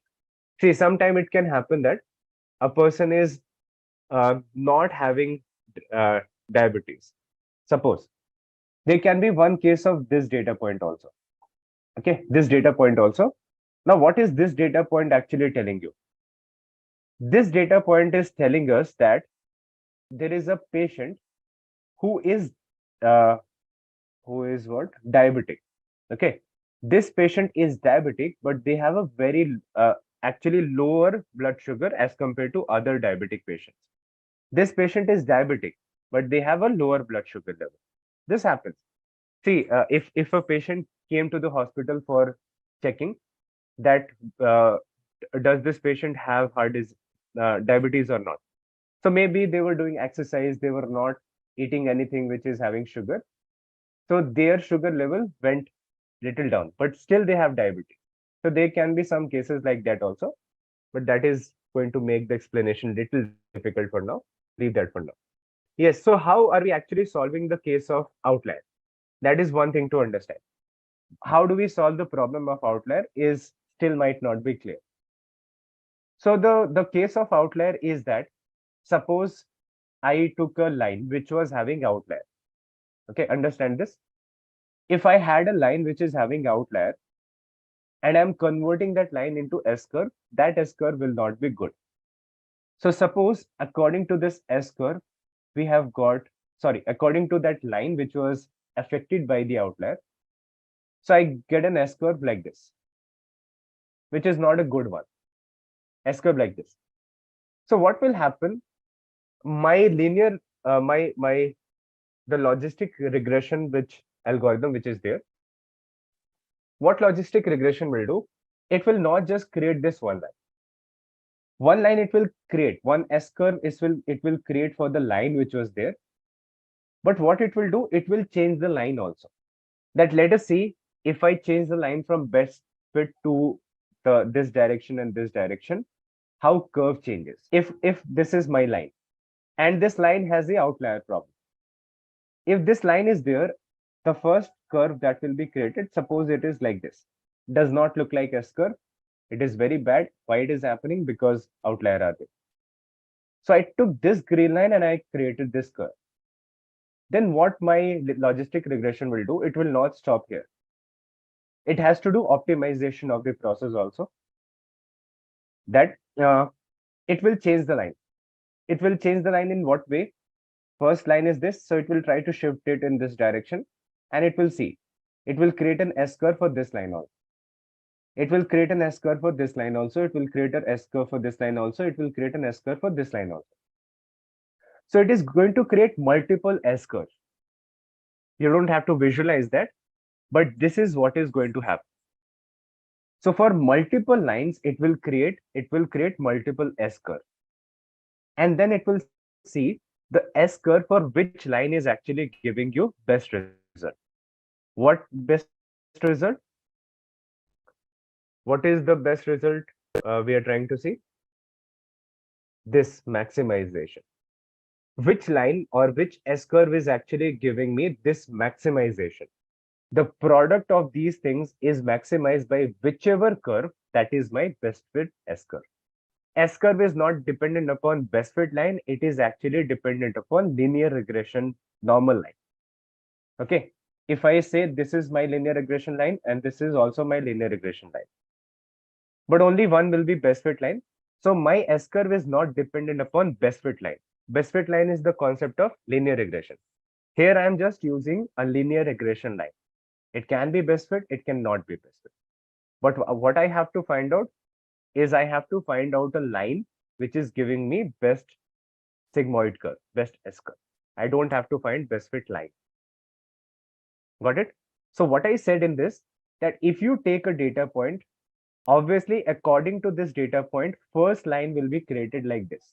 That is a very obvious thing. because my line is affected by the outlier. So first line which I create, that will be a best fit line in this case. It will be created. But we will not stop here. What we will do, we will create multiple lines in this case. And when we are changing multiple lines, then what will happen? Our S curve will change. So we stop at a line which is going to give me best S curve. So this was my first line, second line, third line, fourth line, and fifth line. So when we came to fifth line, we saw that it is giving me a S curve, which is maximizing the product. Which product? This product.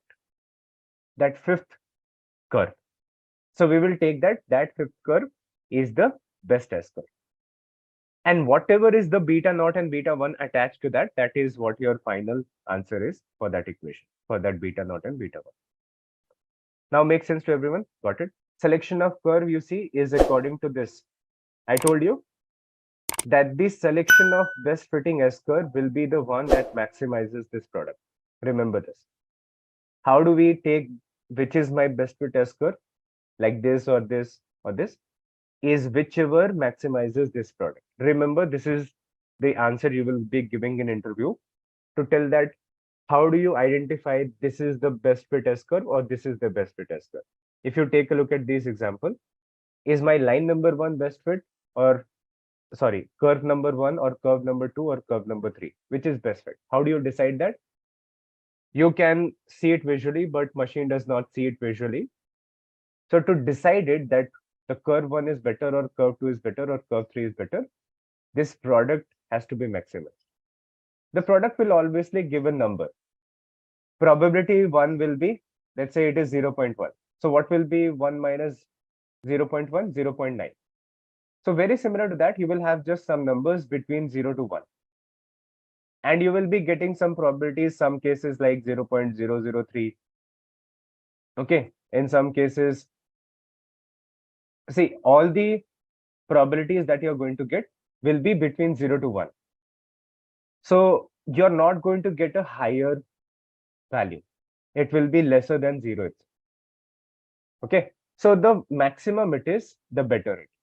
If you take, let's say this S curve, point number 2, the curve number 2, for this, let's say I have got 0.00005. That is the final product I have got. So is this one better or is this one better? So this probability, the final answer of this product has come out to be this 0.003. It does not matter what is the value. Just you have to do the comparison that what is the final value of this product. And the final value of this product will be some number like this.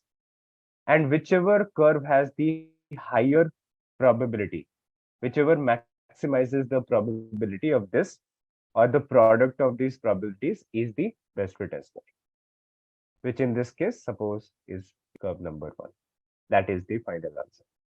So the logistic regression that we have studied, you just save the file in your notebooks. In the Jupyter notebook, you make a folder and you can just put these files. Or you can just drag and drop into the homepage, both the data set and the notebook file. But for now, you can just run the code with me. I'll explain you wherever it is different. How do we approach that logistic regression and what else? What are the things that we are going to do? Let's understand it. Now we have a data as such. I have read the libraries. I'll explain what these libraries are. You must have seen some of them. Import numpy as np, import pandas. We have seen the trend test split. Also, you have seen sklearn.model selection. Now we are using two new ones. One is sklearn.linear model, inside which our algorithm function is there. Then we have sklearn.metrics, which will be something as accuracy score. So if you remember, I told you that the metrics to check the performance of the model will be different for regression and will be different for classification. For regression, we saw it was MSE, RMSE, R2, adjusted R2 score. But in the case of this classification dataset, classification problem, it will be accuracy score, precision score, classification metrics, confusion metrics, those kind of things. So we'll understand about their metrics also. So what we have is I'm just reading the libraries, then I have the data set. Checking the data set, we have this. Now, this is for a heart disease prediction. We have to learn the pattern and then we have to classify, we have to learn the pattern basically in this case. So you can see we have the inputs from age to this thal and the target column is there. So target column is 1 and 0. 1 means that patient has heart disease, 0 means that patient does not have heart disease. So we check the data, it is very simple. You can check the shape of it, info to check the missing values are there or not. But now something new comes up here. There's a new use of info in this case. What you have to see is this, all the columns which you are seeing, the column number 0 to column number 13, all the columns which are there, when you check their data type, it should be either integer or float. If it is anything other than that, if it is object, other than that can be what? Object. So if it is an object column, any column, if it is showing object, you need to make it integer or float. You'll have to do it that. We will see that in next week. So what should be there? That every column should be either integer value or a float value. That is only allowed in machine learning. Machine learning does not work directly with the object data. So object data has to be converted into numbers. And where we will do it? We will do that in pre-processing step. So what we do, we check the missing value. There is no missing value, so there is no need to clean the data for now. You will do that. You can check the outliers and everything that is upon you to check. Now in the classification, the main part starts from here. The main understanding of how to apply a machine learning algorithm, which is for a classification data, starts here. So what is this? This is a pandas function dot value. Now, what is this dot value count actually tell you? You have to always check the value count of the output column. The target column is our output column in this data case. What does it do? In the target column, it is just nothing but 0, 1, 0, 1, 0, 0, 0, 1, 1, 0. These type of values are there. So it tells us the unique value, right? How many times 1 is there, how many times 0 is there. Because if you see here, you will say that there are total 12, 13 data points, but actually they are not 12, 13 data points, just 2 of the values being repeated multiple times. So that happens in categorical columns. So you have to check the output column. And why do we check the output column? Because we get the idea about the data.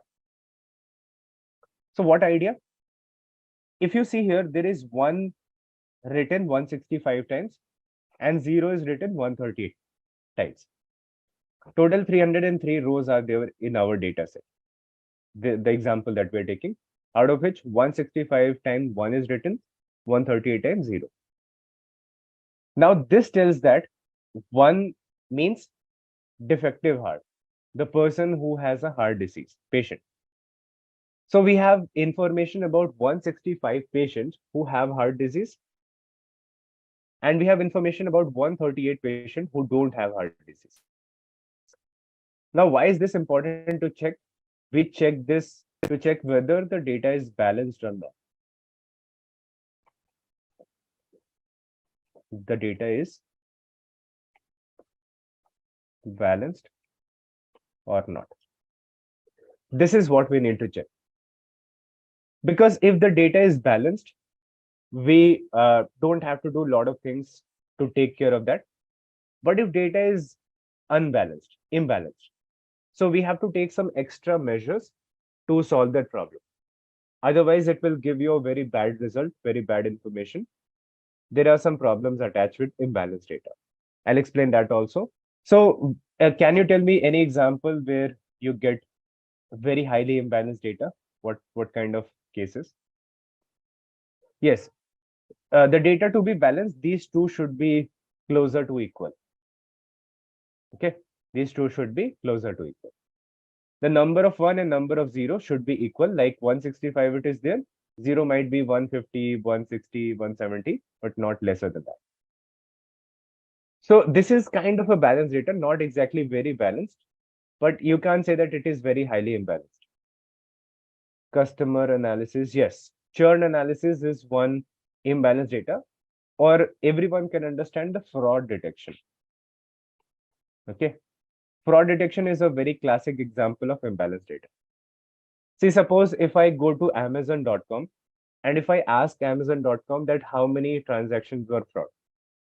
So let's say in 1 month, they are doing 100K transactions. Okay, in 1 month, they are doing 100K transactions. So what will happen? The no fraud in this case will be 99.5K. Okay, and fraud transactions will be maybe 0.5K.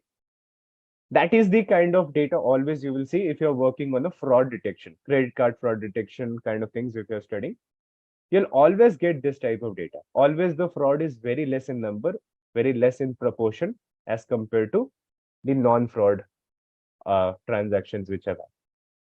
So you can see this is a case of very high imbalance in the data.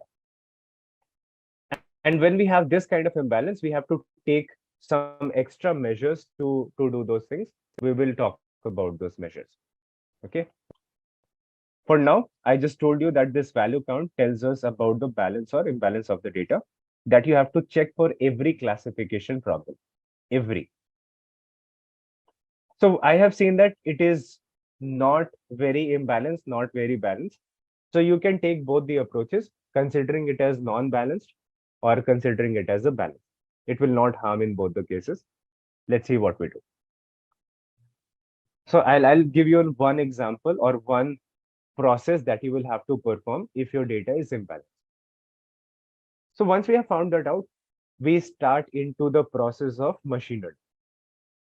When we start into the process of machine learning, that is called data pre-processing.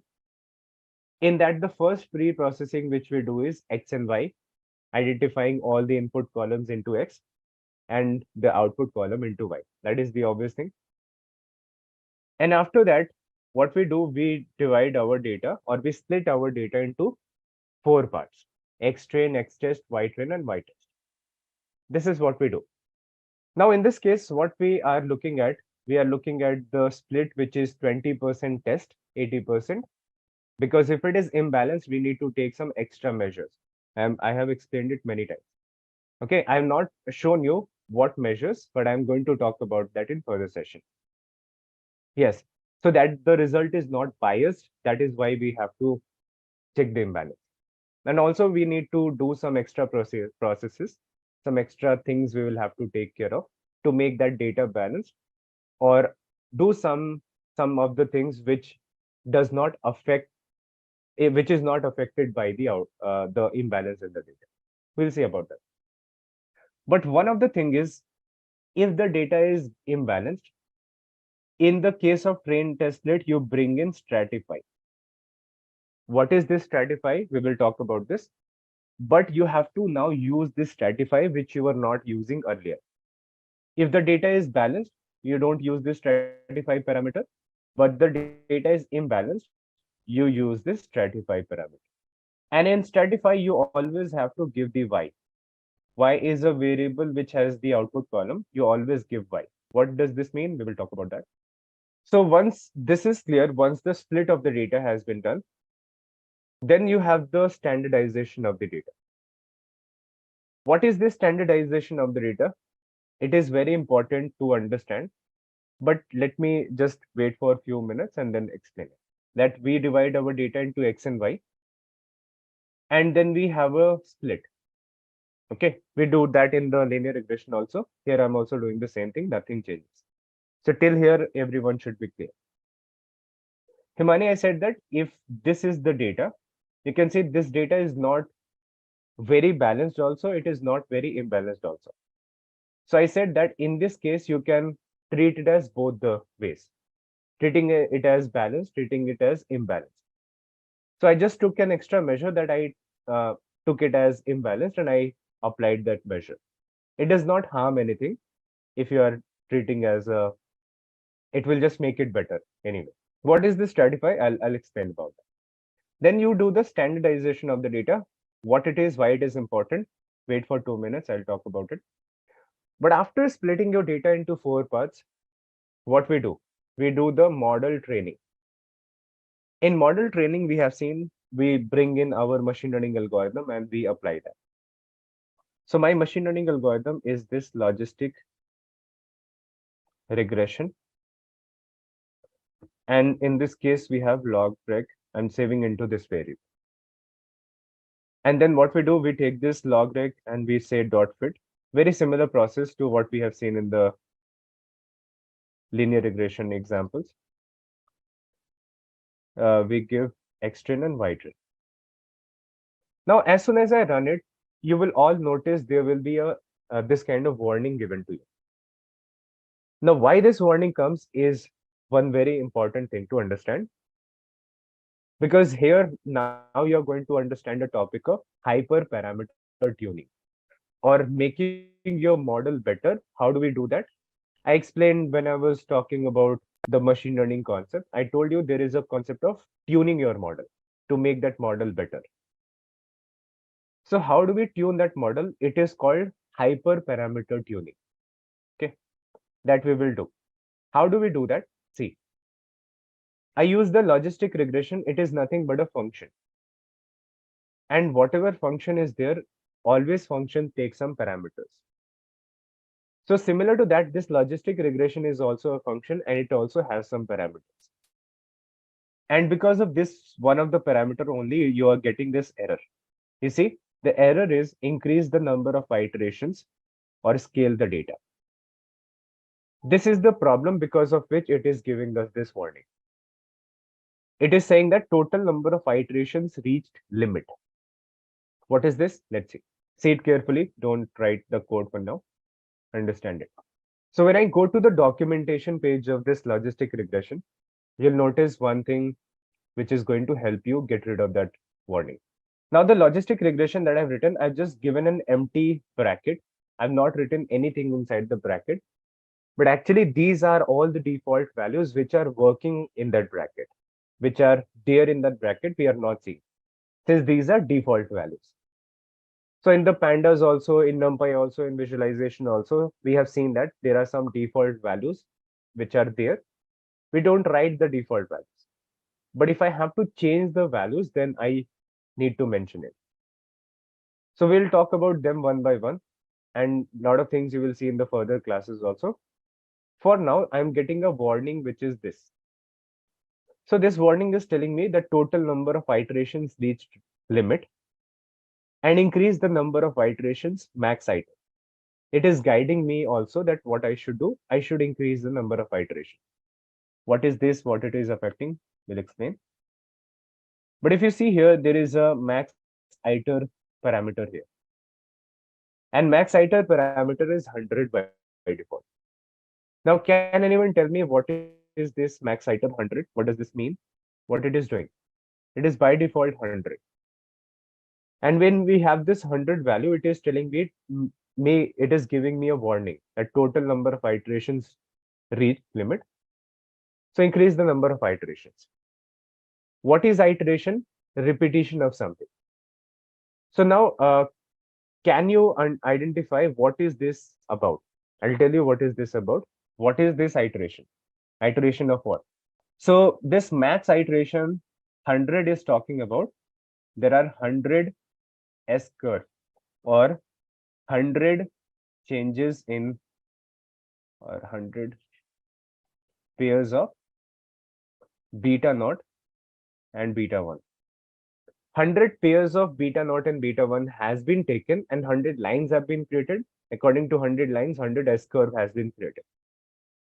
Now, by default, logistic regression creates 100 S curve and then it compares which S curve is giving you maximum of that product, which we have seen.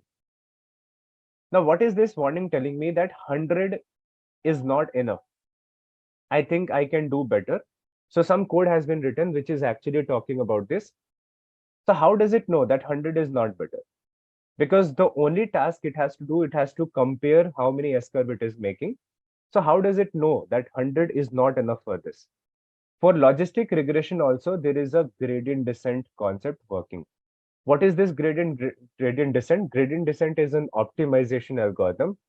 It tells you whether you have reached the best S curve or not. We are not seeing the concept of it for now. It will be explained to you later if it is required, but it is not required for now. So it tells us that this gradient descent tells us simply that by creating the 100 S curve, we have not been able to reach the best S curve possible. It can be done better. So what I do now, to remove this warning, I need to just give it more iterations. Let's say 400, is it working? No, not working. 700, still not gone. 900. You see, after 900, this iteration gone. This error has gone. 800 still there. 850 is still there. 880 is still there. But now it is taking 900 iterations. So once we have given 900 iterations, we are able to solve this problem. And the other thing it is suggesting us that you scale the data. What is scaling the data? You see, this is the scaling of the data. So we'll observe you have to do one of the things. Either you increase the number of iterations or you scale the data.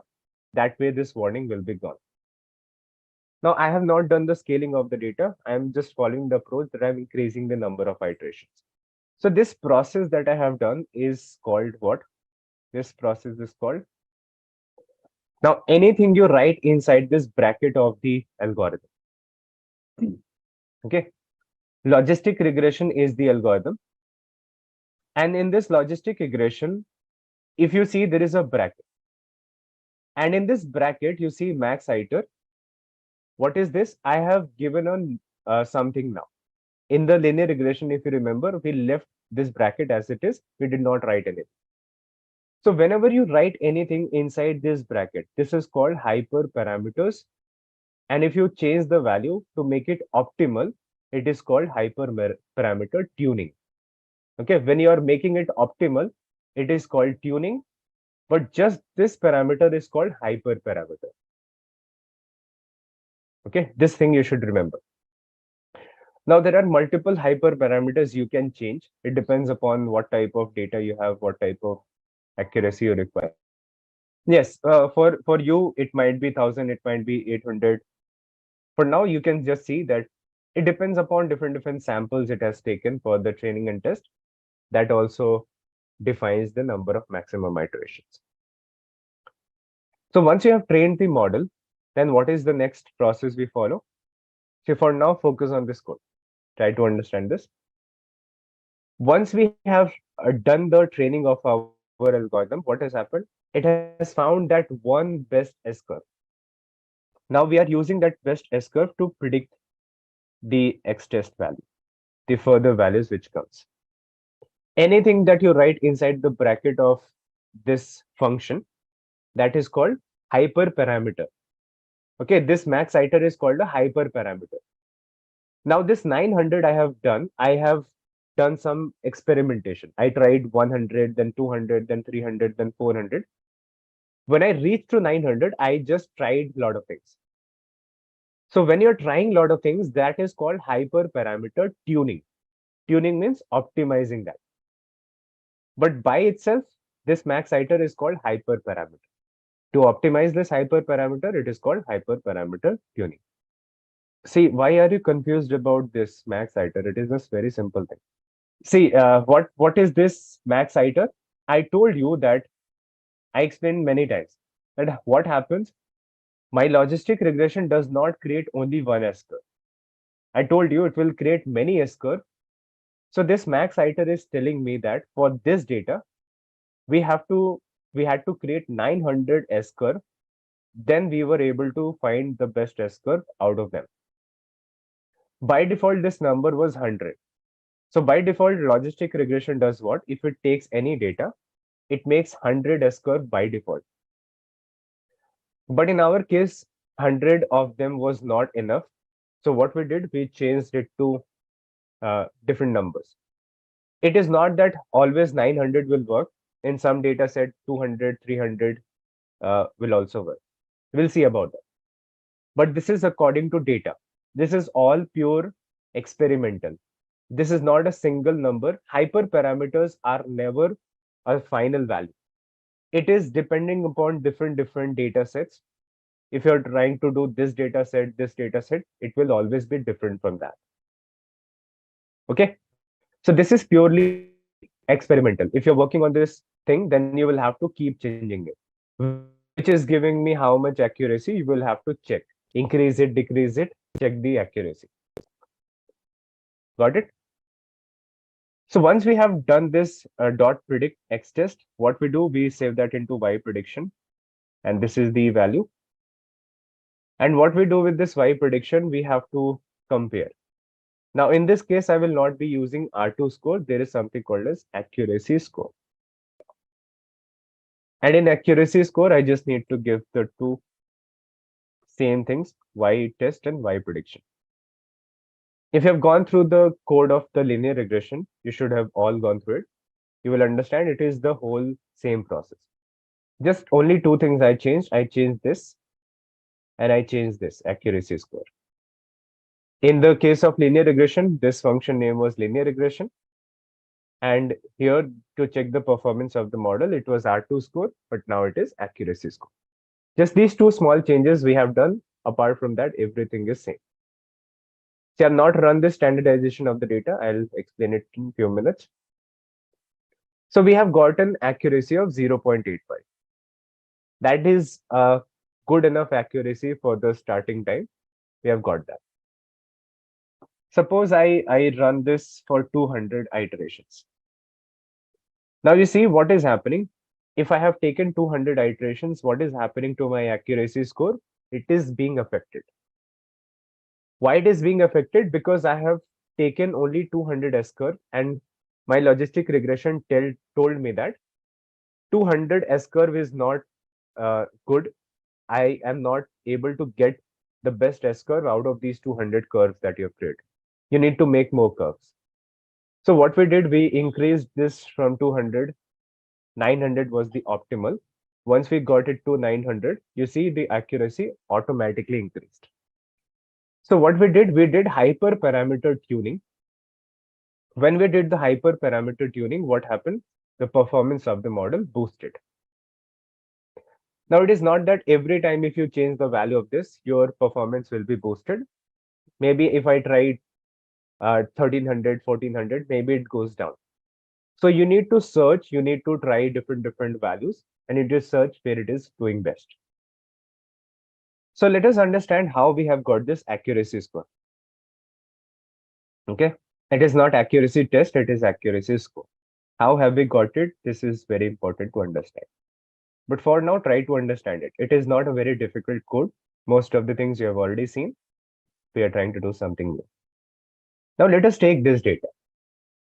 Let us take this data and let us understand what is that accuracy score. If I've got 0.85, how have I got that? So take a look. Let's say this is my 100% data. This completely. Out of that, I'm taking 20% as my test data. So suppose I have taken this much. Suppose this is my 20%. What we have seen, this is my X train. Understand this carefully. This is my X train. And this is my Y train. And this is also my Y train. And this is my X test. If this is my X test, what is this? This is my Y test. What we do, we train our model on this X train and Y train, X train and Y train. These are my training data.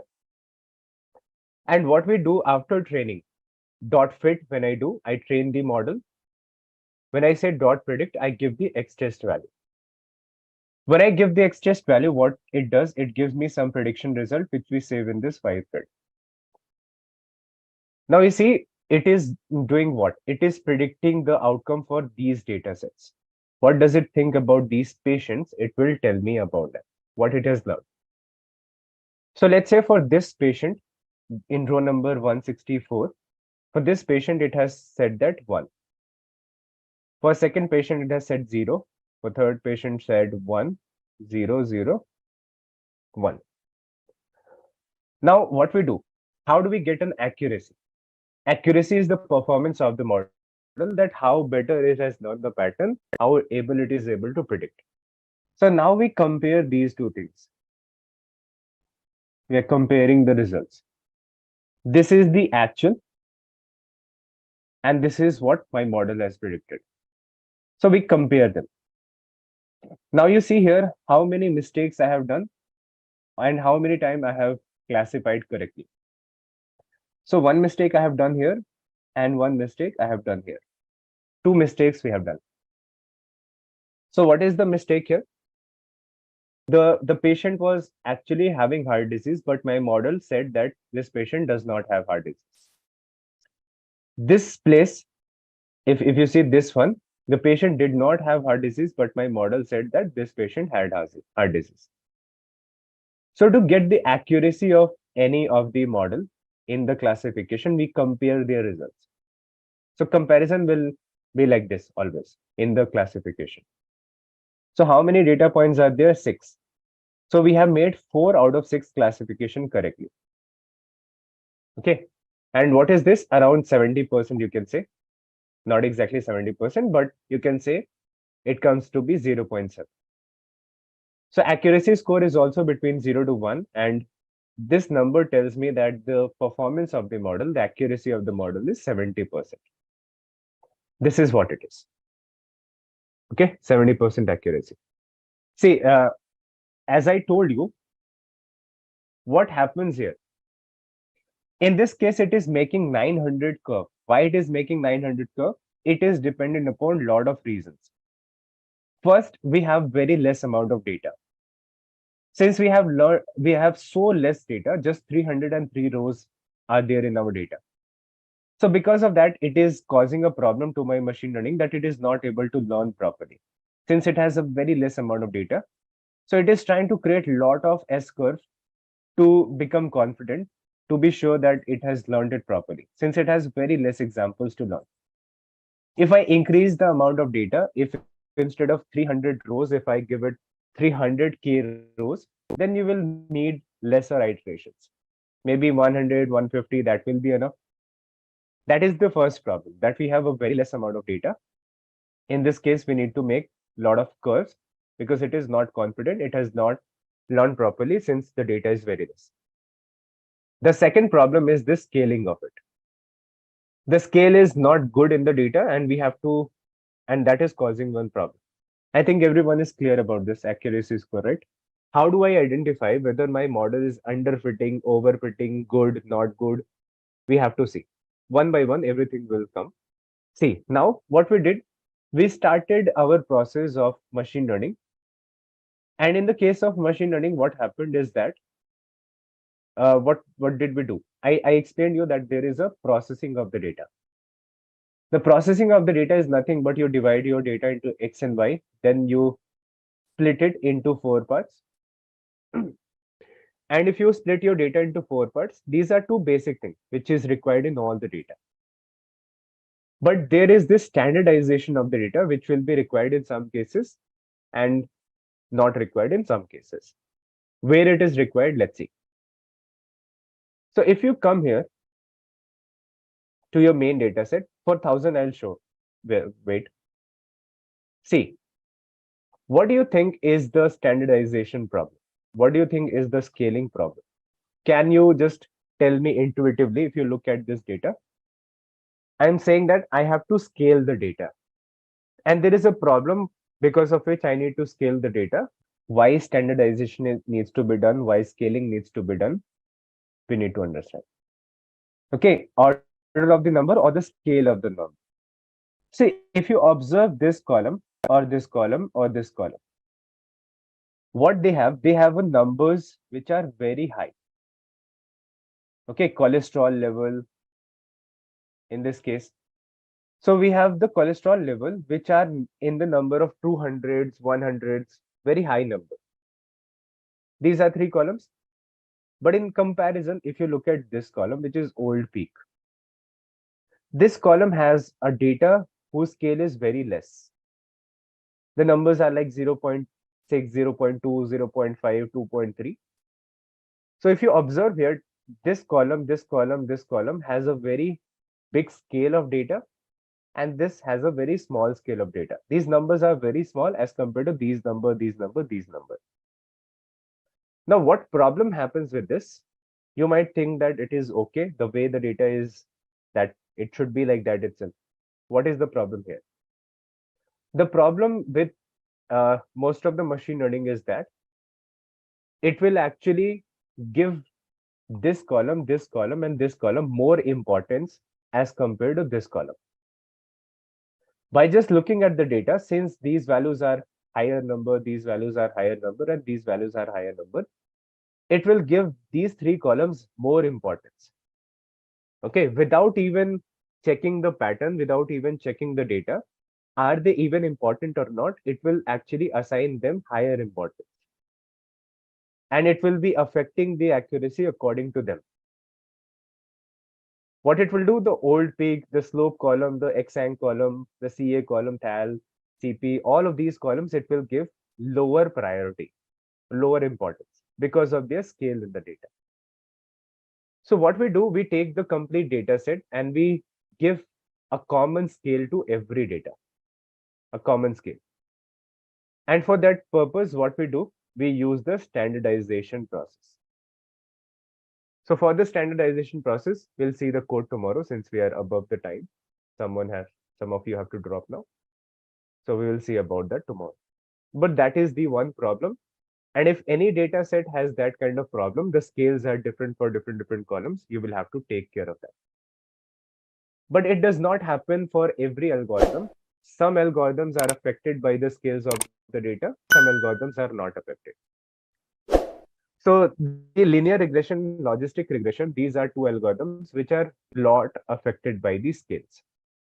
But in the further session, we'll see the decision tree, random forest. They are not affected by the scales of the data. There we don't need to do standardization. 0.85 means 85% accuracy. Simple. It is not 80%. Encoding also I'll talk about. That is what the conversion of yes and no into 0 and 1 that I was talking about. That is what encoding is. So if there is any column which is having the value of yes, no, in a text format, machine learning does not understand yes, no in the text format. So you have to encode yes into 1, 0 into no. That is the process we will talk.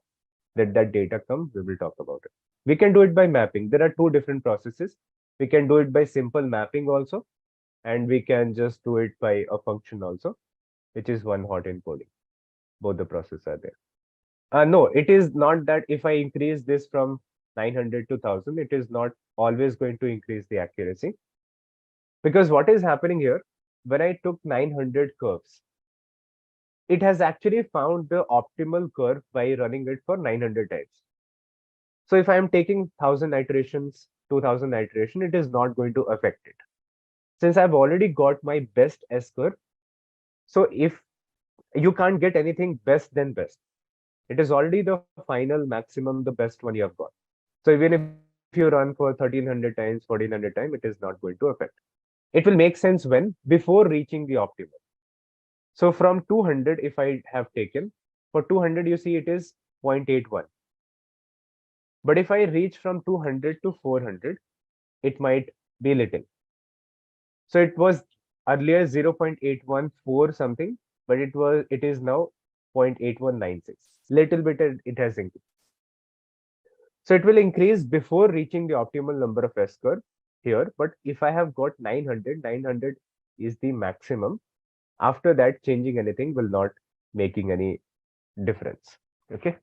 Regex. Regex is a part of the data processing actually. If there is a natural language, you convert that into this. So regex you will study later in NLP, natural language processing. Let's have a quick quiz question, guys. What is the primary goal of logistic regression? Your options are A. Predicting numerical values, B. Classifying data into two or more categories, option C. Clustering similar data points, and option D. Reducing dimensionalities of data. You can comment your answers in the comment section. Now let's continue with our session. Just a quick info, guys. Intellipaat offers a data science course which will help you master Python, SQL, machine learning, AI, and Power BI. Get a data science certification from IIT Empowertak, an innovation hub of IIT Madras. With this course, we have already helped thousands of professionals in successful career transition. You can check out their testimonials on our Achievers channel, whose link is given in the description below.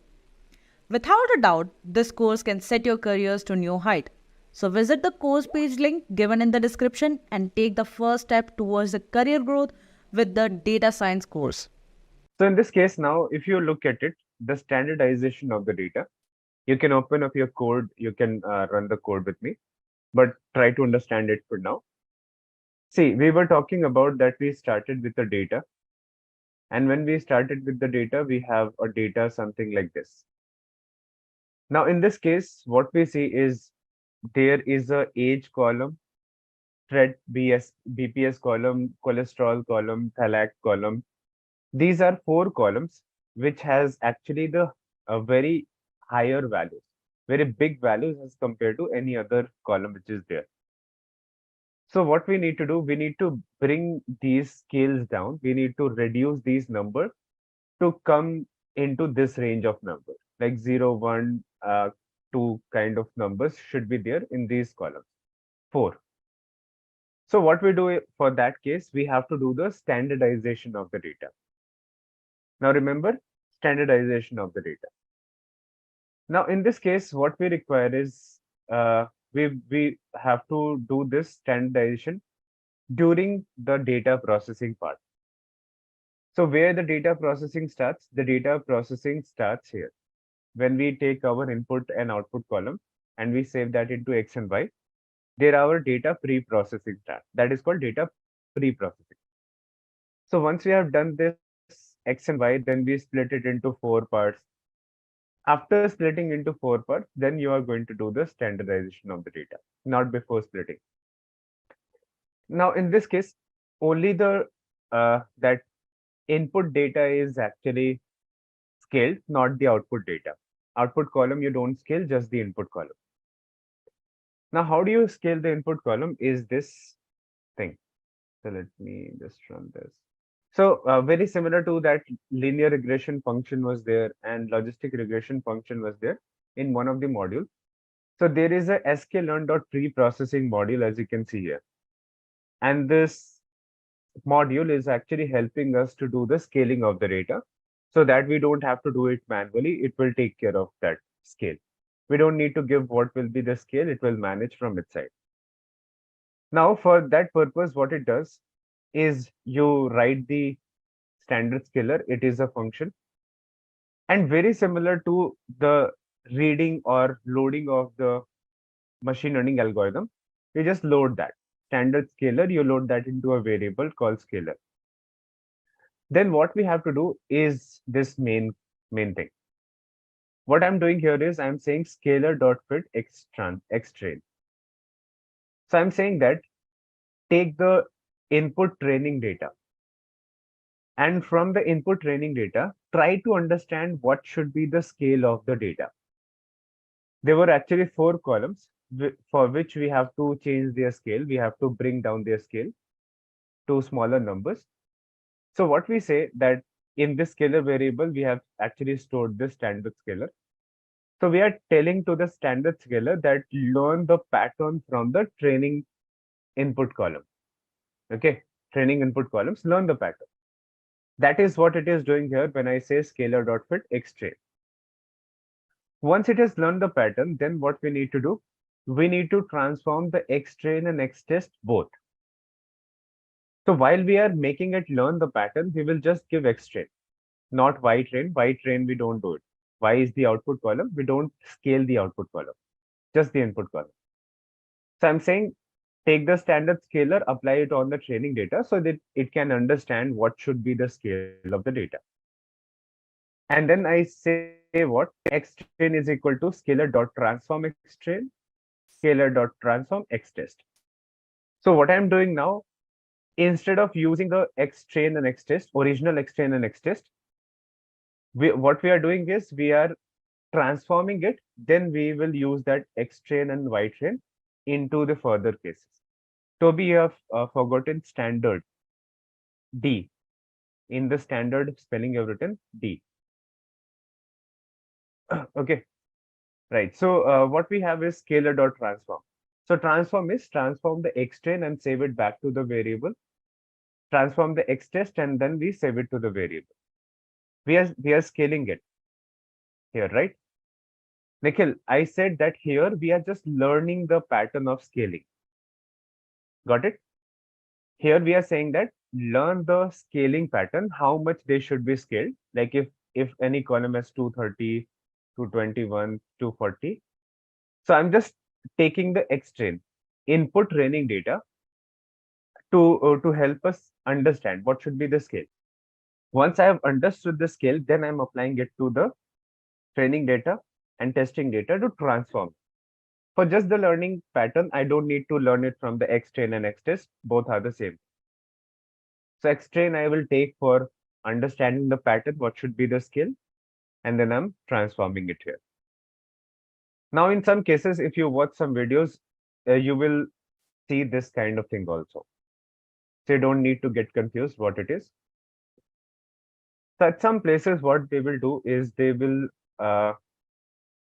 say X train is equal to scalar dot fit transform X train and X test is equal to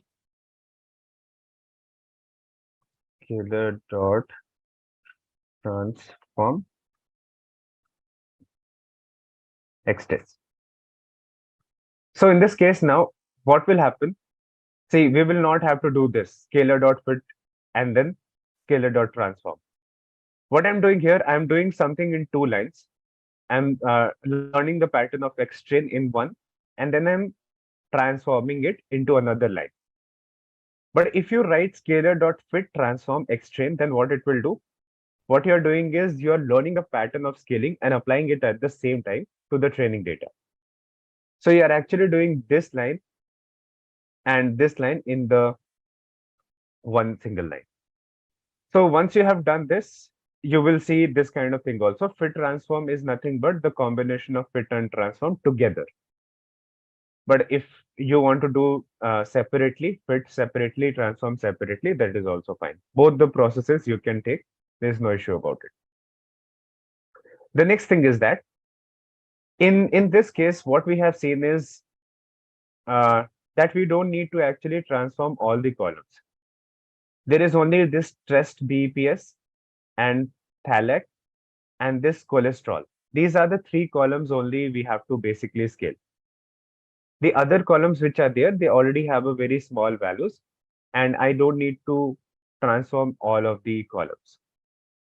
So when you have done this, X train is equal to scalar dot transform, you have actually scaled all the input columns.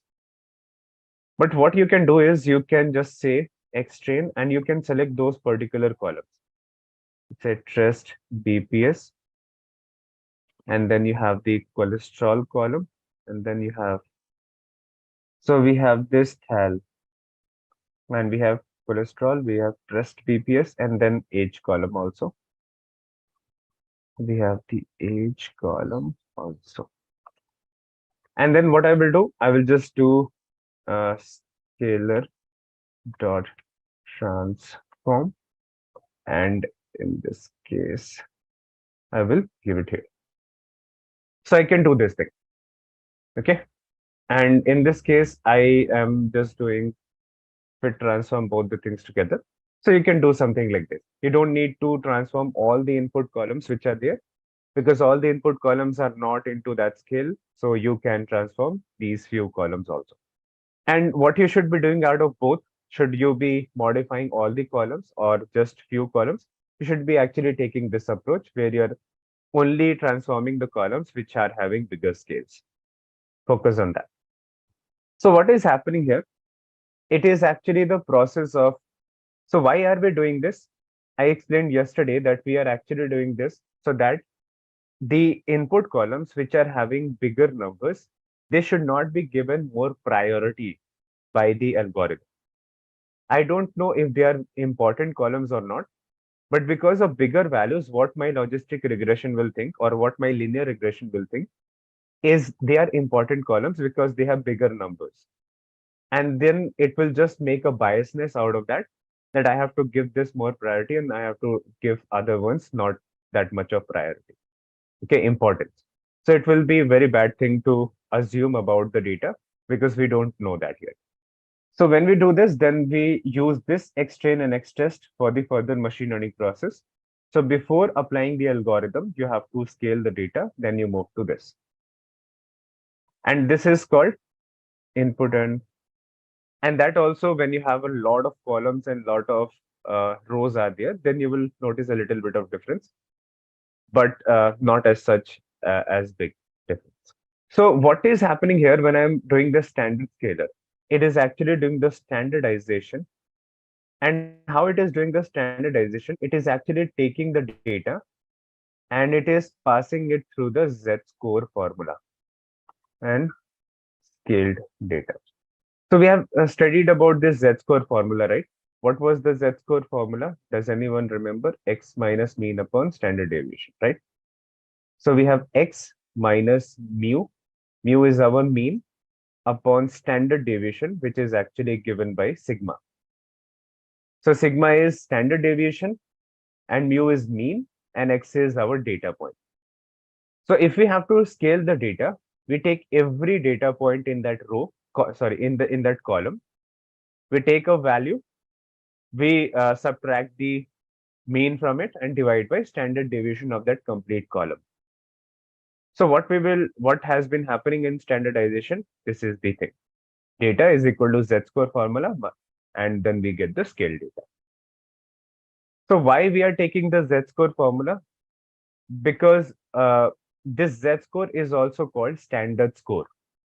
Okay, another name for Z-score is called standard score. That is what we are actually using this. Not to centralize, just mainly to have a common scale. Centralization is a different thing. We want to have a common scale. That is the idea. So this was about the standardization of the data. Mainly you see cell number 7, 8, 9, and 10. For now, you follow this. And later I told you that you can do this also, and you can do this also. These are two extra things that I told you. But for now, 7, 8, 9, and 10. These cell numbers you need to see. Stratify, I think I should explain when we have imbalanced data. Okay, stratify, you will not be able to understand completely at this point because our data was not very much imbalanced. So I will try to explain it in the next practical that we do for decision tree. In that case, we will take data which will have imbalanced, a very huge imbalance in the data. There I will explain the main importance of stratify. This data has 165 examples of class 1, 138 examples of class 0. So it is not a very heavily imbalanced data. You can leave it. You don't need to treat it as an imbalanced data. And you can treat it also as imbalanced. It is not going to harm anything. Okay. If you treat it as imbalanced, it is not going to harm, but this is not the case of imbalance. The case of imbalance would have been something like if I had 165 here and only 50 examples in class 0. So there is a huge difference between both of them. That is where you will actually start to think of it as a imbalance. Now, what is this stratify? Yes, basically stratify is the sampling process. The stratified sampling that we have studied in the statistics part, this is the same process. So what does it do? Wait for some time. We will be talking about that when I take the imbalance data. Okay, so this practical part is clear, and also the confusion matrix I'll explain in few minutes. Let us start fresh for a new topic. Now, what are we going to talk about? We have already discussed about linear regression, logistic regression, their practical use cases, and also some of their performance metric. We have got some idea that how do we run the machine learning algorithm now. Some basic ideas here. but I'm not saying that you should be 100% clear. Some idea you have got. Now, after that, what we are going to do is we are going to talk about one of the very powerful algorithm, which is called decision tree. So before talking about decision tree, let us understand what that is all about. So in this decision tree, we actually talk about tree-based algorithms.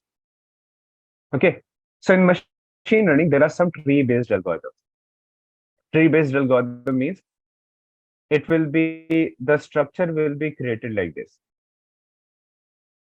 So in linear regression, we have noticed that we were creating a best fit line, which was kind of a straight line.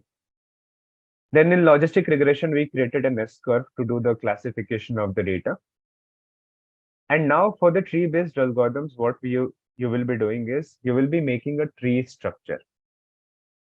Now, whenever you make a tree in this case, it will be inverted tree, where this will be your root.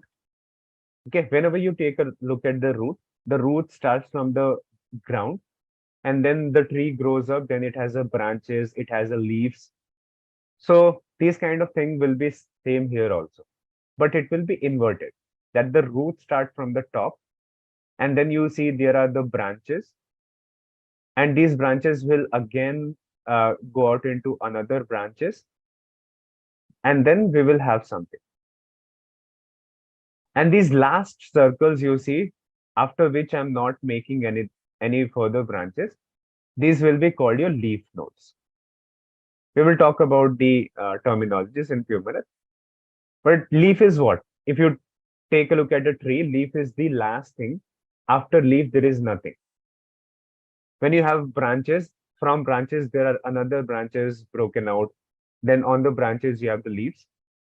So this thing that I'm doing, this split on two different directions, this is a branch. And the end of a branch, I'm having a leaf.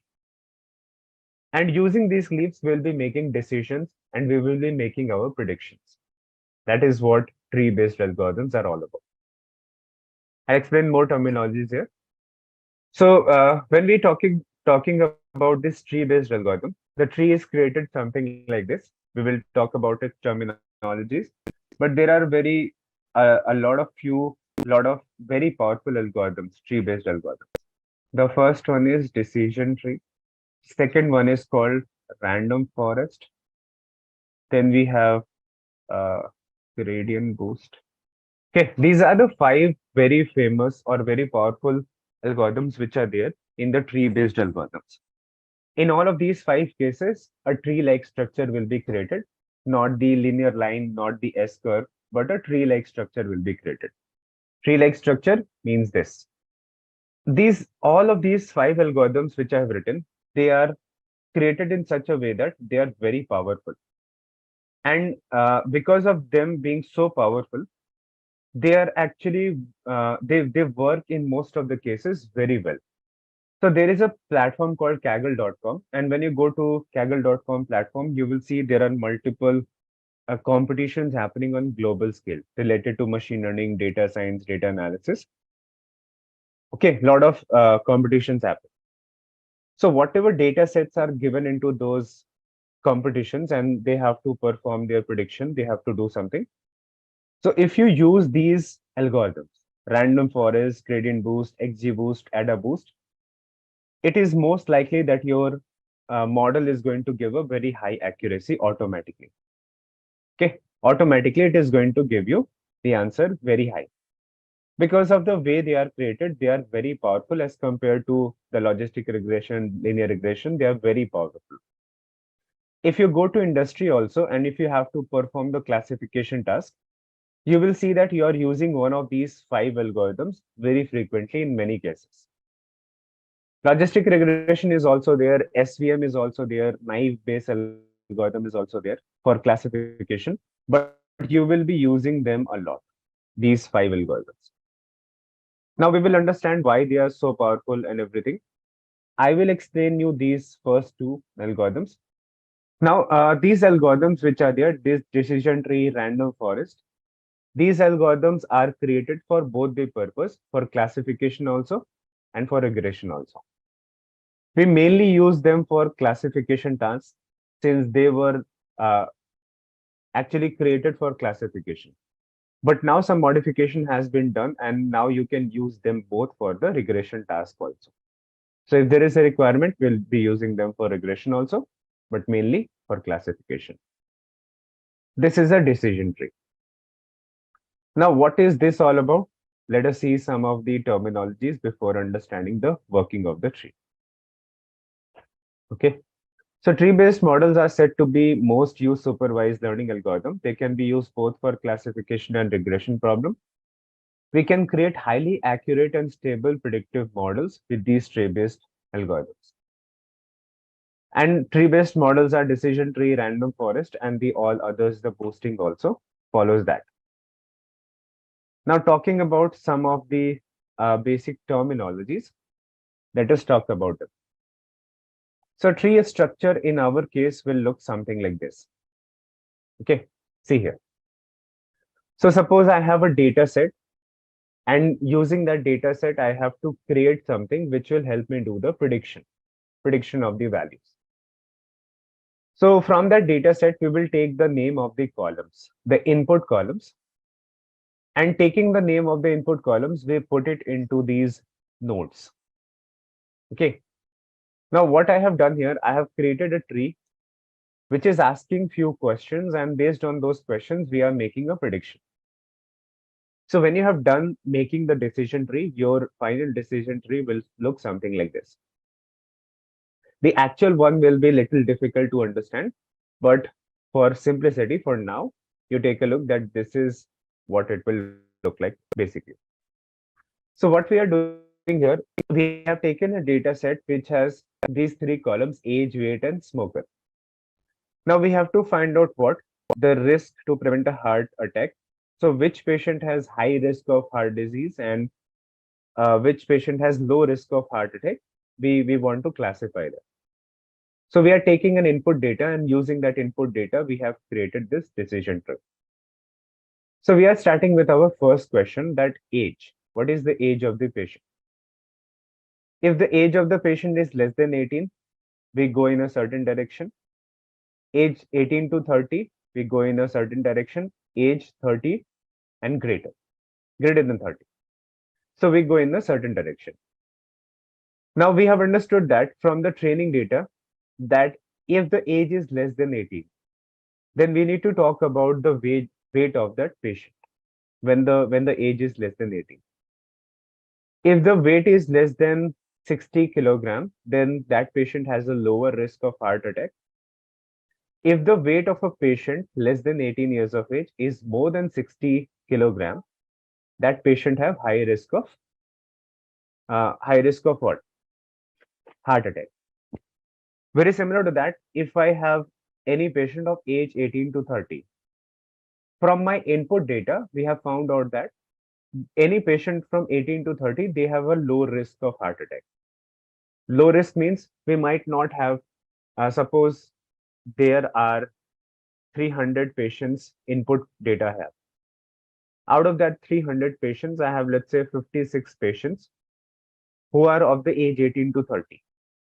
Out of this 56, I'm saying a final answer as low risk because maybe only out of 50 out of this 56, sorry, 50 out of this 56 are having no problem in our input data, and only 6 were found to have a problem. So majority of them were found to have no problem, low risk. So we said that the final answer is low risk. Very similar to that, when we come to our the next question, is the age greater than 30?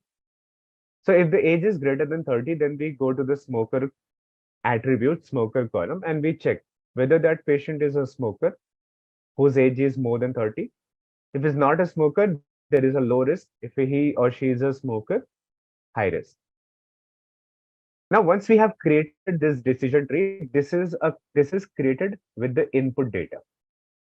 Okay, always remember, whenever you create the best fit line or the best fit S curve or this decision tree, all are created with the input data. Now, once we have created this input data, what we need to do, we will be using this for the prediction purpose. if there is a new patient who was having the tumor sizes this much, so we were mapping it on the S curve to get the output. In this case, what we will do, let's say I have a new patient whose age is 44, and what I can say, and he's a smoker. Yes, this patient, and weight of this patient is, let's say, 67 kilograms. Now, these are the information I have for a certain patient. For that patient, age is 44, he or she is a smoker, and weight is 67 kilograms. I'm talking about a new patient. I have to identify that whether this patient is going to have high risk or low risk of heart attack. So I come to my first decision tree node, which is my root node where my tree starts. So when I come to age, I will be checking the parameter, age parameter, age 44. So where will I go? I will go into this third direction, greater than 30. Age is greater than 30, I go here. And in this side, I don't have the, I don't have to check the weight of that patient. What is required? I need to check the smoker column. I need to check the smoker parameter. So is this patient smoker? Yes, this patient is a smoker. So that patient is going to have a high risk. How are we saying that? Because this is something we have understood from our training data. The input training data that I have got, we done the study of a lot of patients, and we have found out that this is the pattern being followed for the patients. So any patient who was having age of greater than 30, in this case, their weight does not matter to identify whether they have low risk or high risk. What matters more is the smoker column.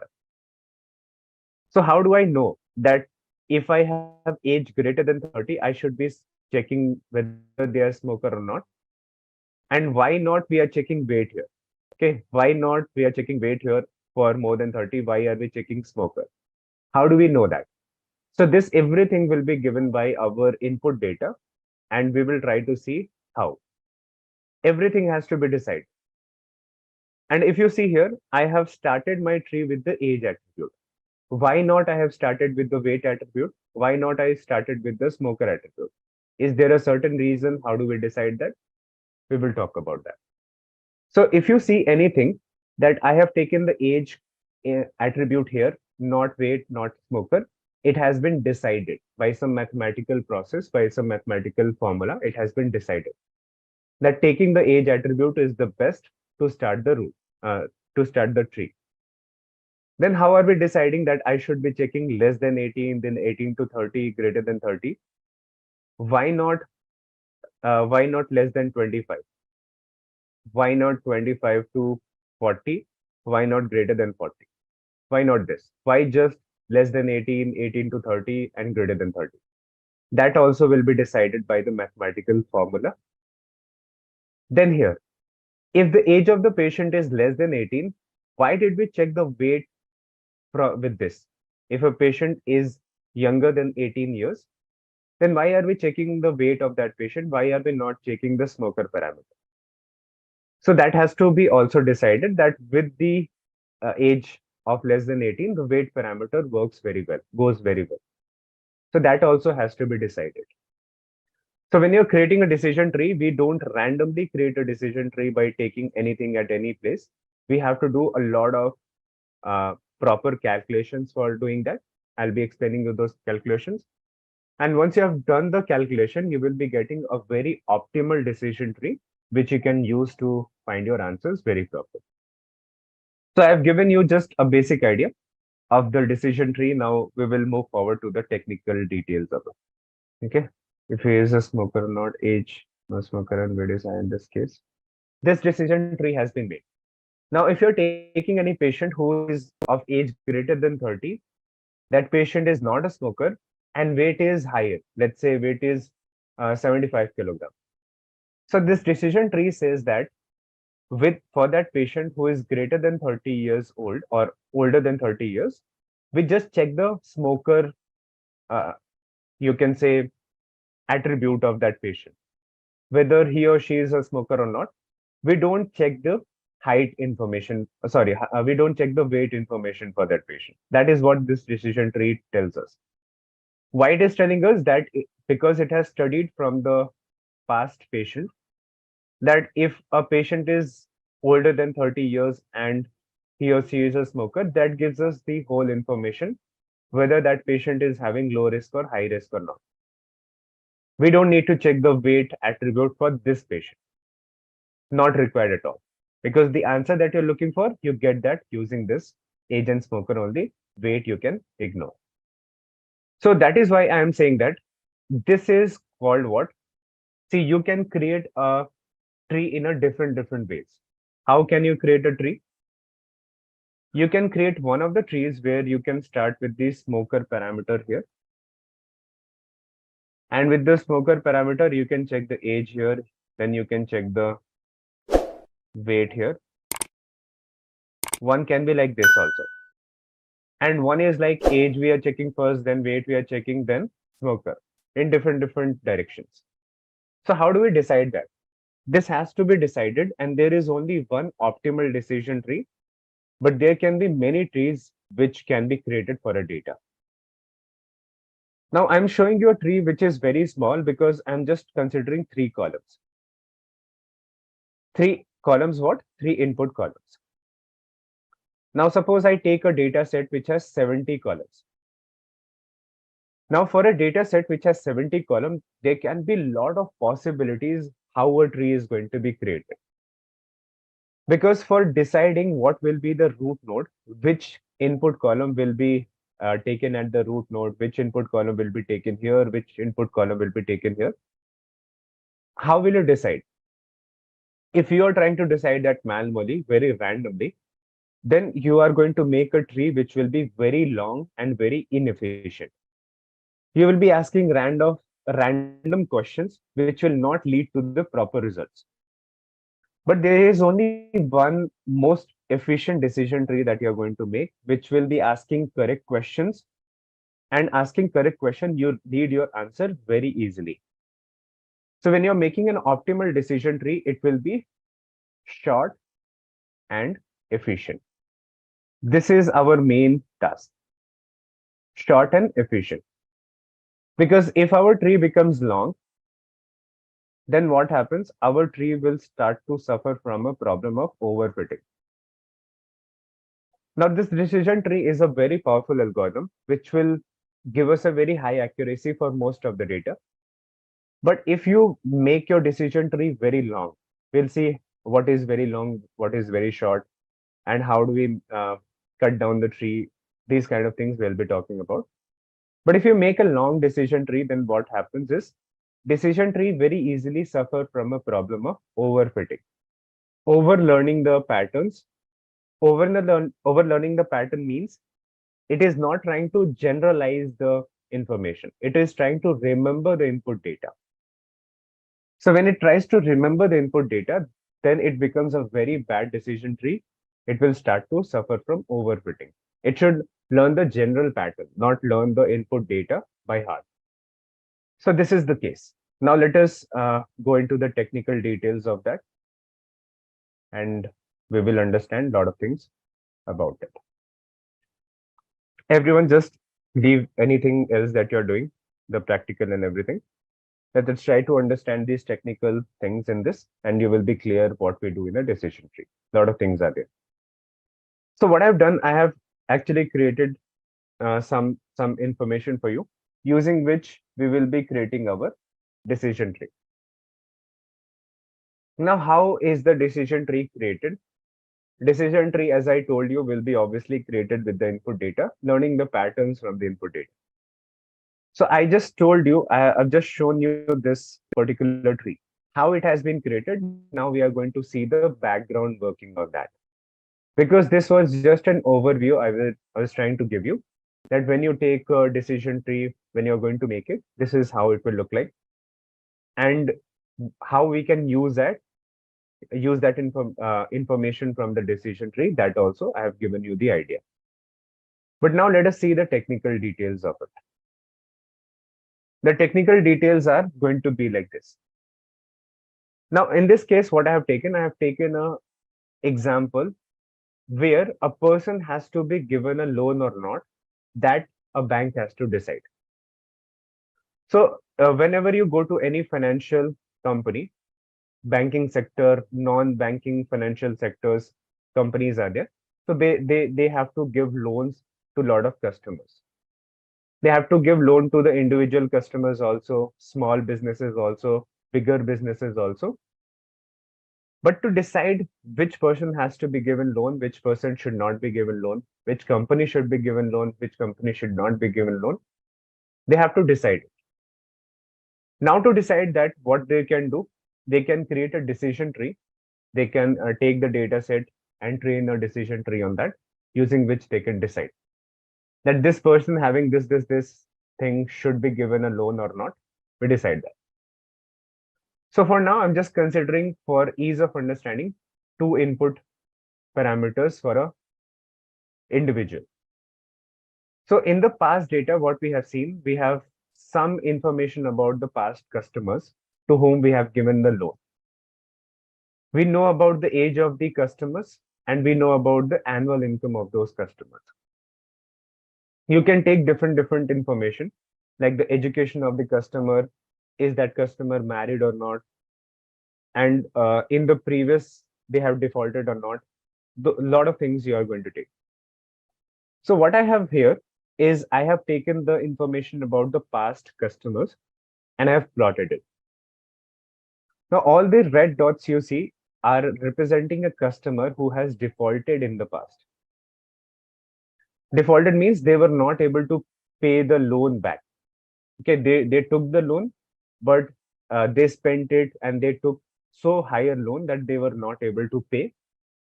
So the company, or this you can say, this bank lost the money. Suppose they have given a loan to a small startup, and the startup took a lot of loan, but they were not able to be successful, and they had to shut down. So bank lost their money. They will not be able to recover all the money they have given to the startup. That's a risky thing, but all the financial companies do this. So the red dots represent all the customers, individual or companies who have defaulted, and the blue customers have been able to pay their loan back. Now, what we do in the case of decision tree is, we have to identify the, you can say, the boundaries, which will help us decide which customer will be able to pay the loan in the future and which customer do not. So what we do here, we will split this complete data into multiple parts. That is what we do in decision tree. Split means, if you take a look at this decision tree, which we were talking about, we started with a data set and we have basically split it into multiple directions, taking multiple questions into picture. Age is less than 18, age 18 to 30, age greater than 30. Then weight is less than 60, greater than 60. So we are actually taking just one single data set and we are splitting that into different subset of that data. And we are splitting that into different subset of the data. We will be able to make predictions properly. So how are these subsets being created? We are going to understand that technical details. So take a look. Now what I will do, I have to start from somewhere. And what I need to do, I need to divide this data into such a way that I will get homogeneous answers. What is homogeneous? Let us see. So suppose I start from this point. Let us say this. Now I have created a boundary. And now what you're saying with this boundary is, if you take a look at this left side of this boundary, then you have only the red dots. If you look at the right side of the boundary, you have red dots and blue dots combined. Now, what your task in the decision tree is to, same data, we will be splitting into different subsets, same data. So what we have done here, what we basically do in a decision tree, we are going to divide our data into different subsets, as I told you. So how do we divide that data into different subsets is something to be very clear about. So we divide our data into different subsets such that we get homogeneous answers. Homogeneous answers means I should be able to say something with proper confidence.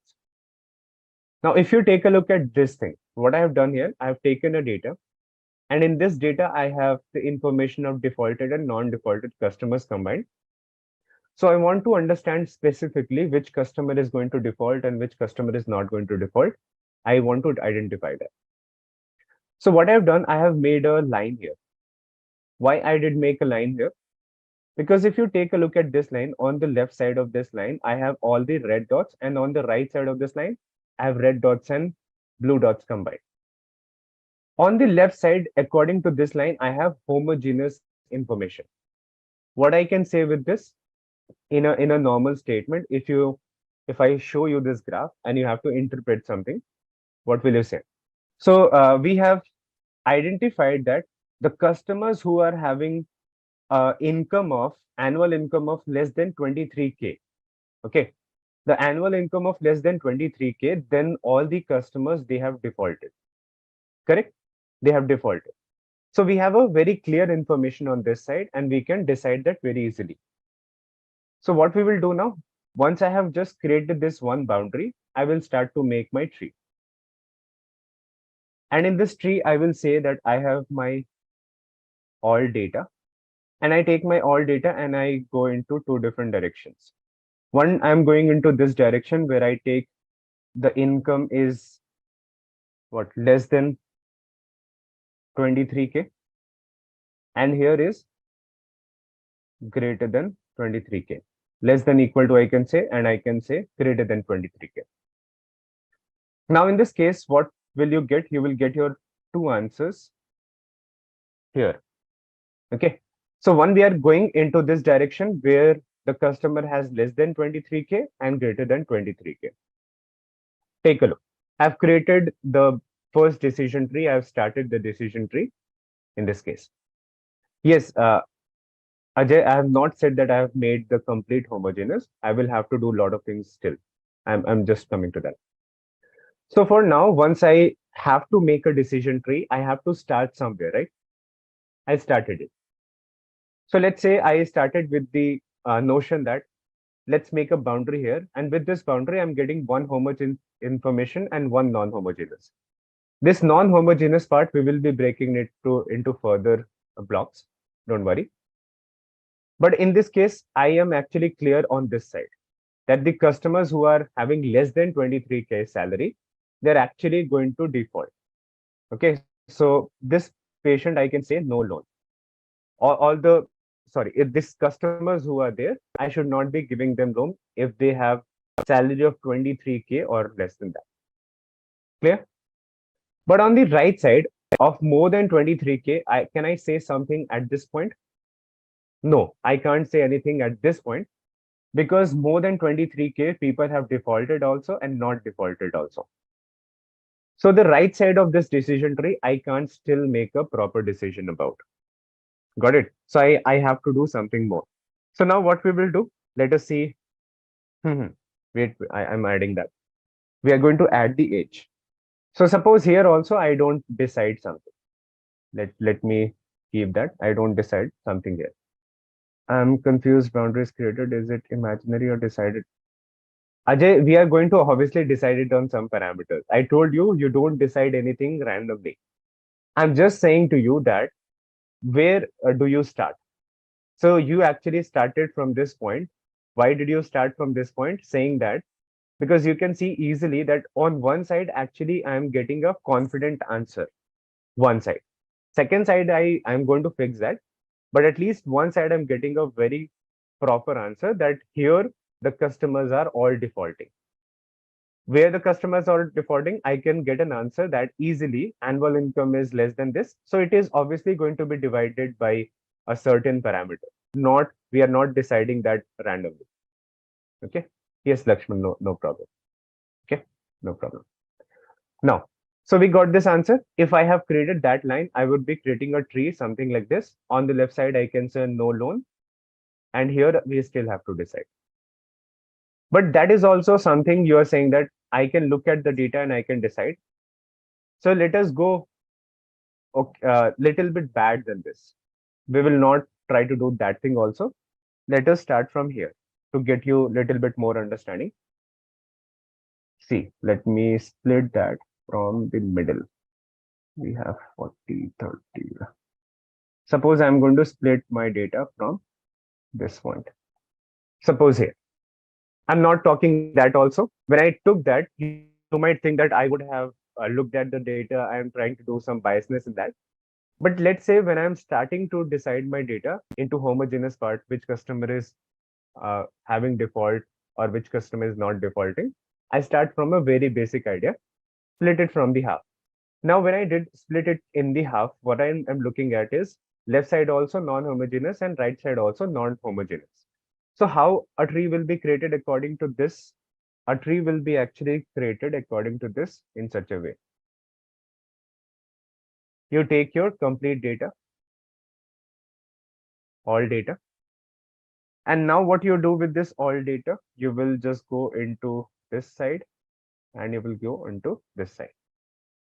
What do we have here? According to this line, we have suppose 37K or 38K I can take.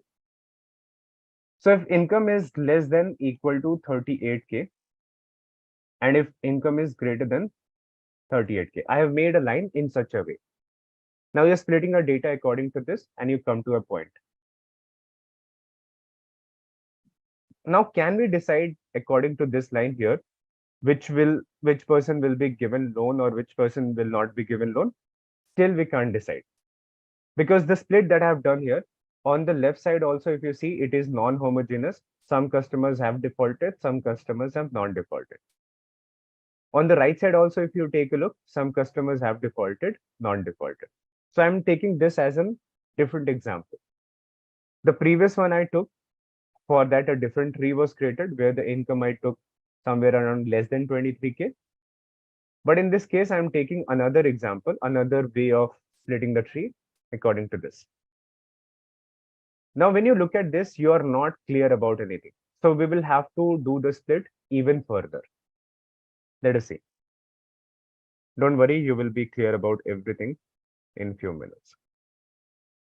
Now, what can we do to make this little bit more homogeneous? What can we do here? So can I just go according to age information also? So what I will do here, let's see this. If I take a line which I'm going to make from this point, which I create like this. Okay, one line I'm making like this, and one another line I'll be making. Suppose what is something we are going to get when we have made a line here? Does it feel to be better than the previous case when I just had one single line? With this one single green line, what we were knowing, we were having actually two sides of it. On one side, there was also non-homogeneous information, and on the right side also non-homogeneous. So there was no clarity on both the sides. But I said that now we have the age information also. Now let's split it on the age. Now, what is this particular part? This part number 1, part number 2, part number 3, and part number 4. I've just broken my data into 4 different parts, 4 different subsets. So where we started with one bigger data set, split it into 4 different parts according to some different parameters. So what is happening here? How would you create a decision tree according to that? So we will just make this little further. And what we will say, for the people who have salary less than equal to 38K, let us see. People who have salary less than 38K, then what are we checking? We are checking age. Age is less than what? 29.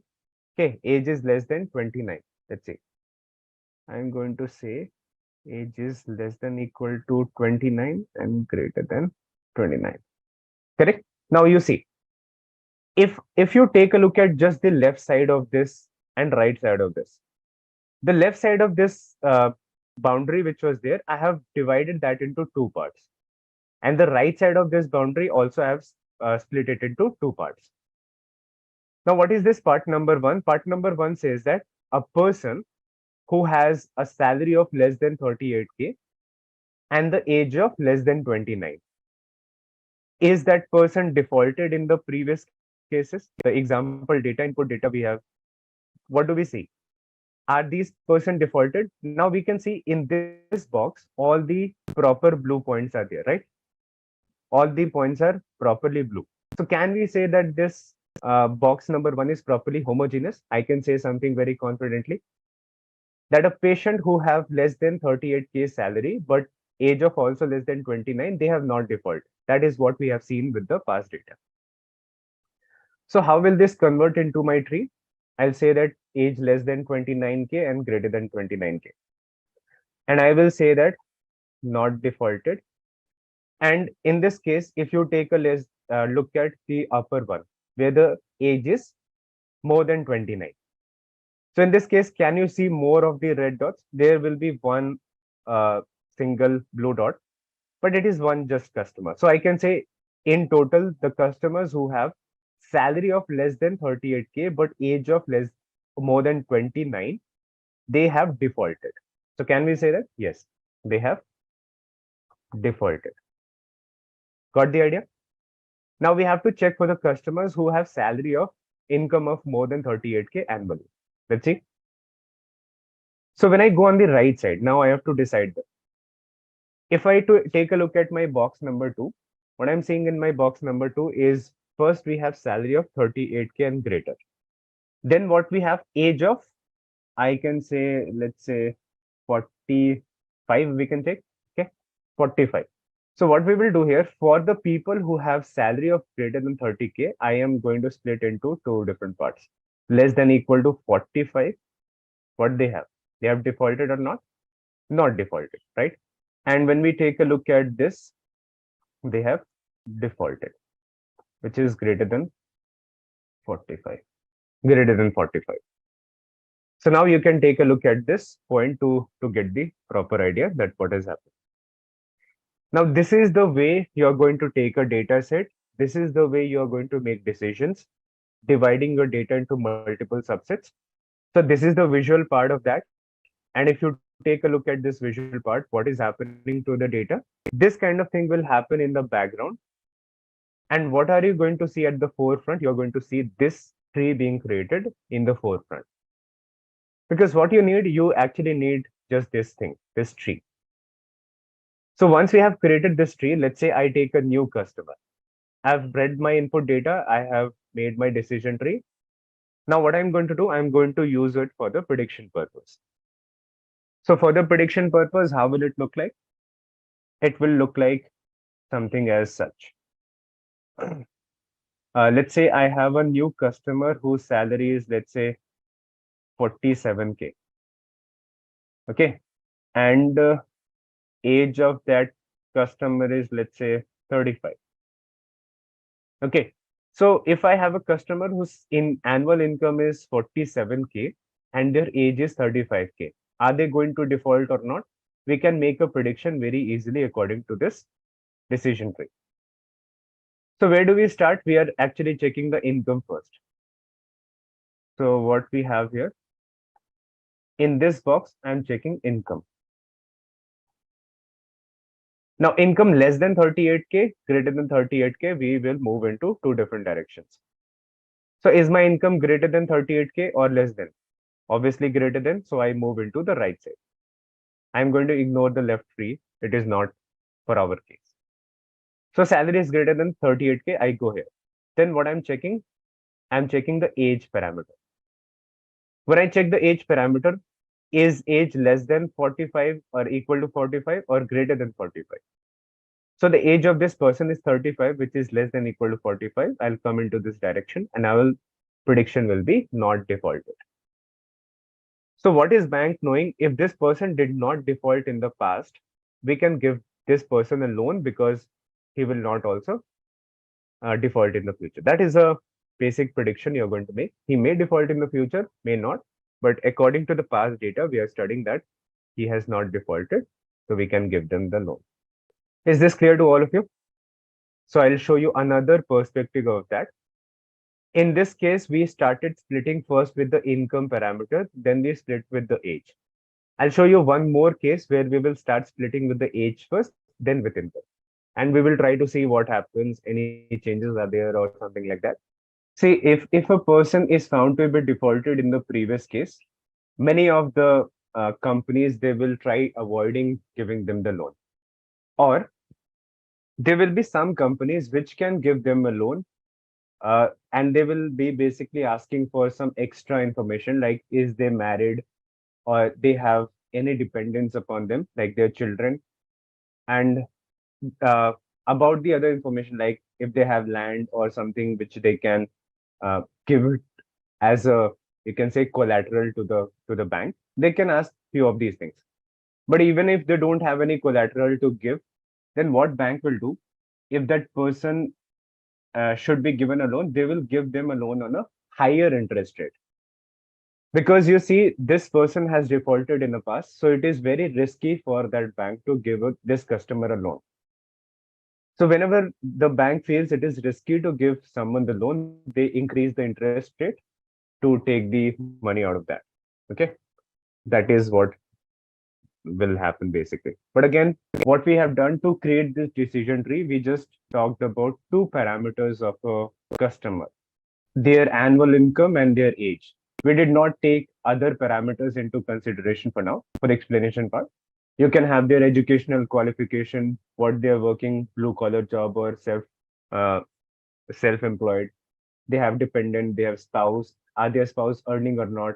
Do they have any medical conditions for which they have to spend a lot of money? There are many information to be collected, and according to that, a decision tree is created.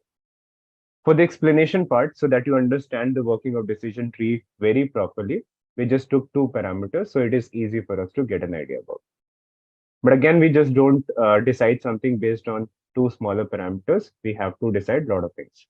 So now let us talk about this case where we have when we start splitting from the age parameter, not exactly from the income first. So tell me from where I should start splitting the age. What do you think should we start splitting from the age? See, one very basic thing you can do is just split it from the middle, not taking into consideration a lot of things. You can split it from the middle. But also, what you can do in this case is you can split it according to here. Suppose 30 to 40 you're saying, right? In somewhere in the middle of that. But let's see. If I say I just split it from 30 itself, then what is going to happen? Suppose this is the line I have created. Now, according to this line, which I have just now created, what will happen? I will be starting to make a decision tree. When I start to make a decision tree, what is the age parameter?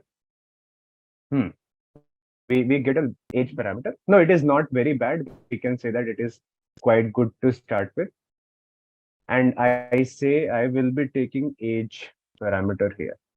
See, earlier in the past tree, where did we start? We started with the income of a person. We started with the income less than 38K, greater than 38K. We moved in this direction. Then we checked the age of this person. But now I'm saying that let's not see the income of the person first. Let's see age. And we will try to see which tree is better. Starting from the age is better or from the income is better, which gives us a good information about that. So when we are starting with the age, what we have seen here is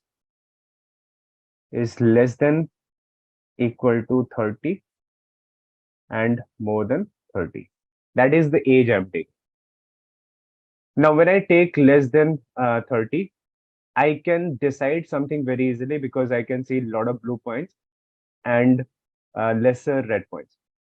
So what I can decide, a person who was less than 30, from our input data, we have seen that they have not defaulted. Or there were just one or two customers who have defaulted, most of them not defaulted. So I can just make an answer here. But let us suppose in my data, it is not like this. It has some more of the points to make it little confusing. Let's say I have some more points which are there, just making little complicated.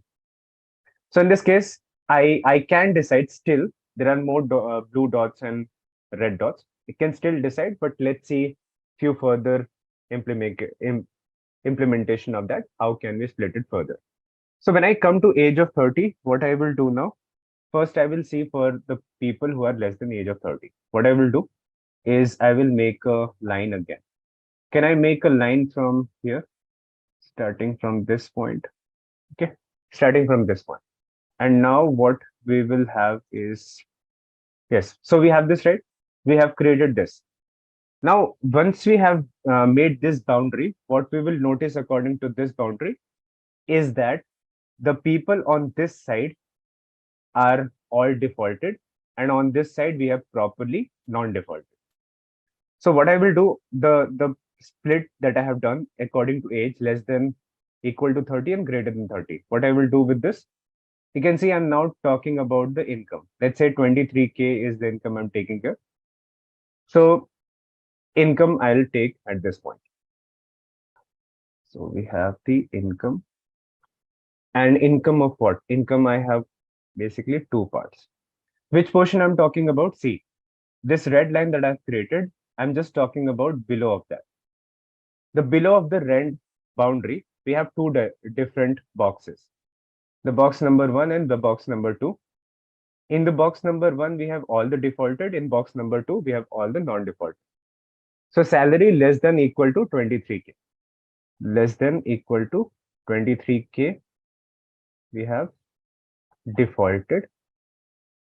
And greater than 23K, we have non-defaulted.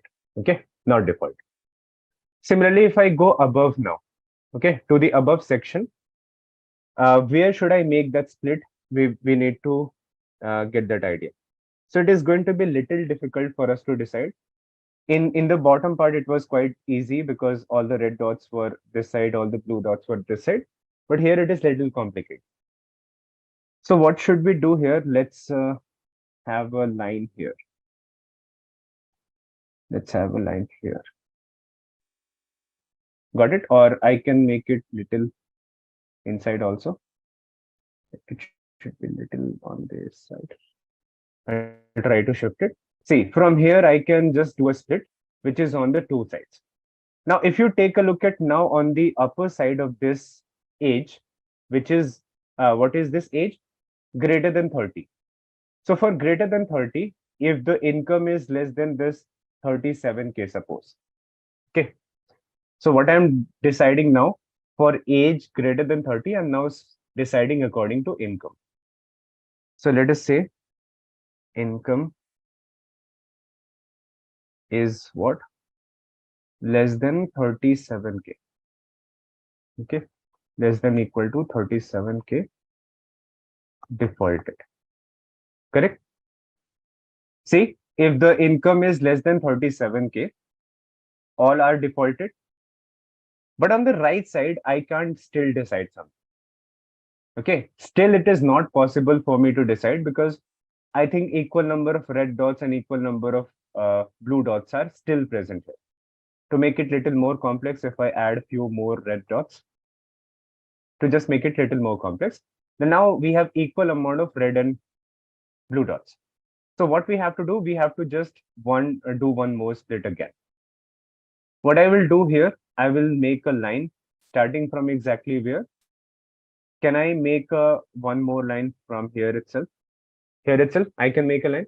So once I have created this line, then what are we saying? That on the upper side of this line, I can see more red dots are there, and the bottom side of this line, more blue dots are there, few red dots. Now, it is not completely homogeneous, but still we are achieving a lot of homogeneity in this case. There are two customers who are non-defaulted, but most of the customer defaulted. Here, most of the customers have not defaulted, few default. So let us see what will happen with this. So what I'm taking, let's say age I'm taking as 42, 42 greater and lesser. For what? For salary greater than 30K and income more than 37K. Okay, now we have two things. Salary more than 37K. So here I can't decide something. So I have to make split further. Okay, what I have to do? I will not say defaulted and non-defaulted. I will just put up a age parameter once again. Correct? Age parameter once again. And once I put the age parameter once again, then what I'm doing is I am actually deciding 41 and upper and less than 42. Sorry, less than equal to 42 and greater than 42. So less than equal to 42, what we are seeing here is non-defaulted, non-defaulted, and what we are seeing here is defaulted, greater than 42. Now you can see here, according to the split, when we started to split according to the age parameter, then what has happened? Our tree has become smaller or short, longer. That is what we need to see. So we have observed here that when we started to split our tree according to the age parameter first, then our tree actually became longer than we expected. Longer than we expected. So see here, I have taken the same data set. The same data set. What I did first, in this case, I started to split with the annual income first. The first question I asked about the data is the annual income of the customers. So when I started with the annual income, you can see the tree has become this much longer. We checked the income, we checked the age, and we got the answer here. But we take a look at this tree where we started with the age parameter first. You see the tree has gone to much depth. You see, this is called layer number 1. This is called layer number 2. This is called layer number 3. And still at layer number 3, we did not stop. We have actually gone to layer number 4. So see here, we have gone an extra layer. Our tree has become little longer when we started with the age parameter. Here also we have got the answer. And in the upper case also we got the answer. So which of the tree you think is more efficient? Okay, which tree you think is the most efficient? The first one, not the second one. What I told you, you have to make a tree which is shorter and can give you the answer. As it is short, why would you make a tree which is longer and it is giving you the same answer, which is the first one giving? In first one, you are asking lesser question, and in lesser time, you can decide something, whether a person is defaulted or not. So always you have to make sure that the tree when you're making, it should be as short as possible.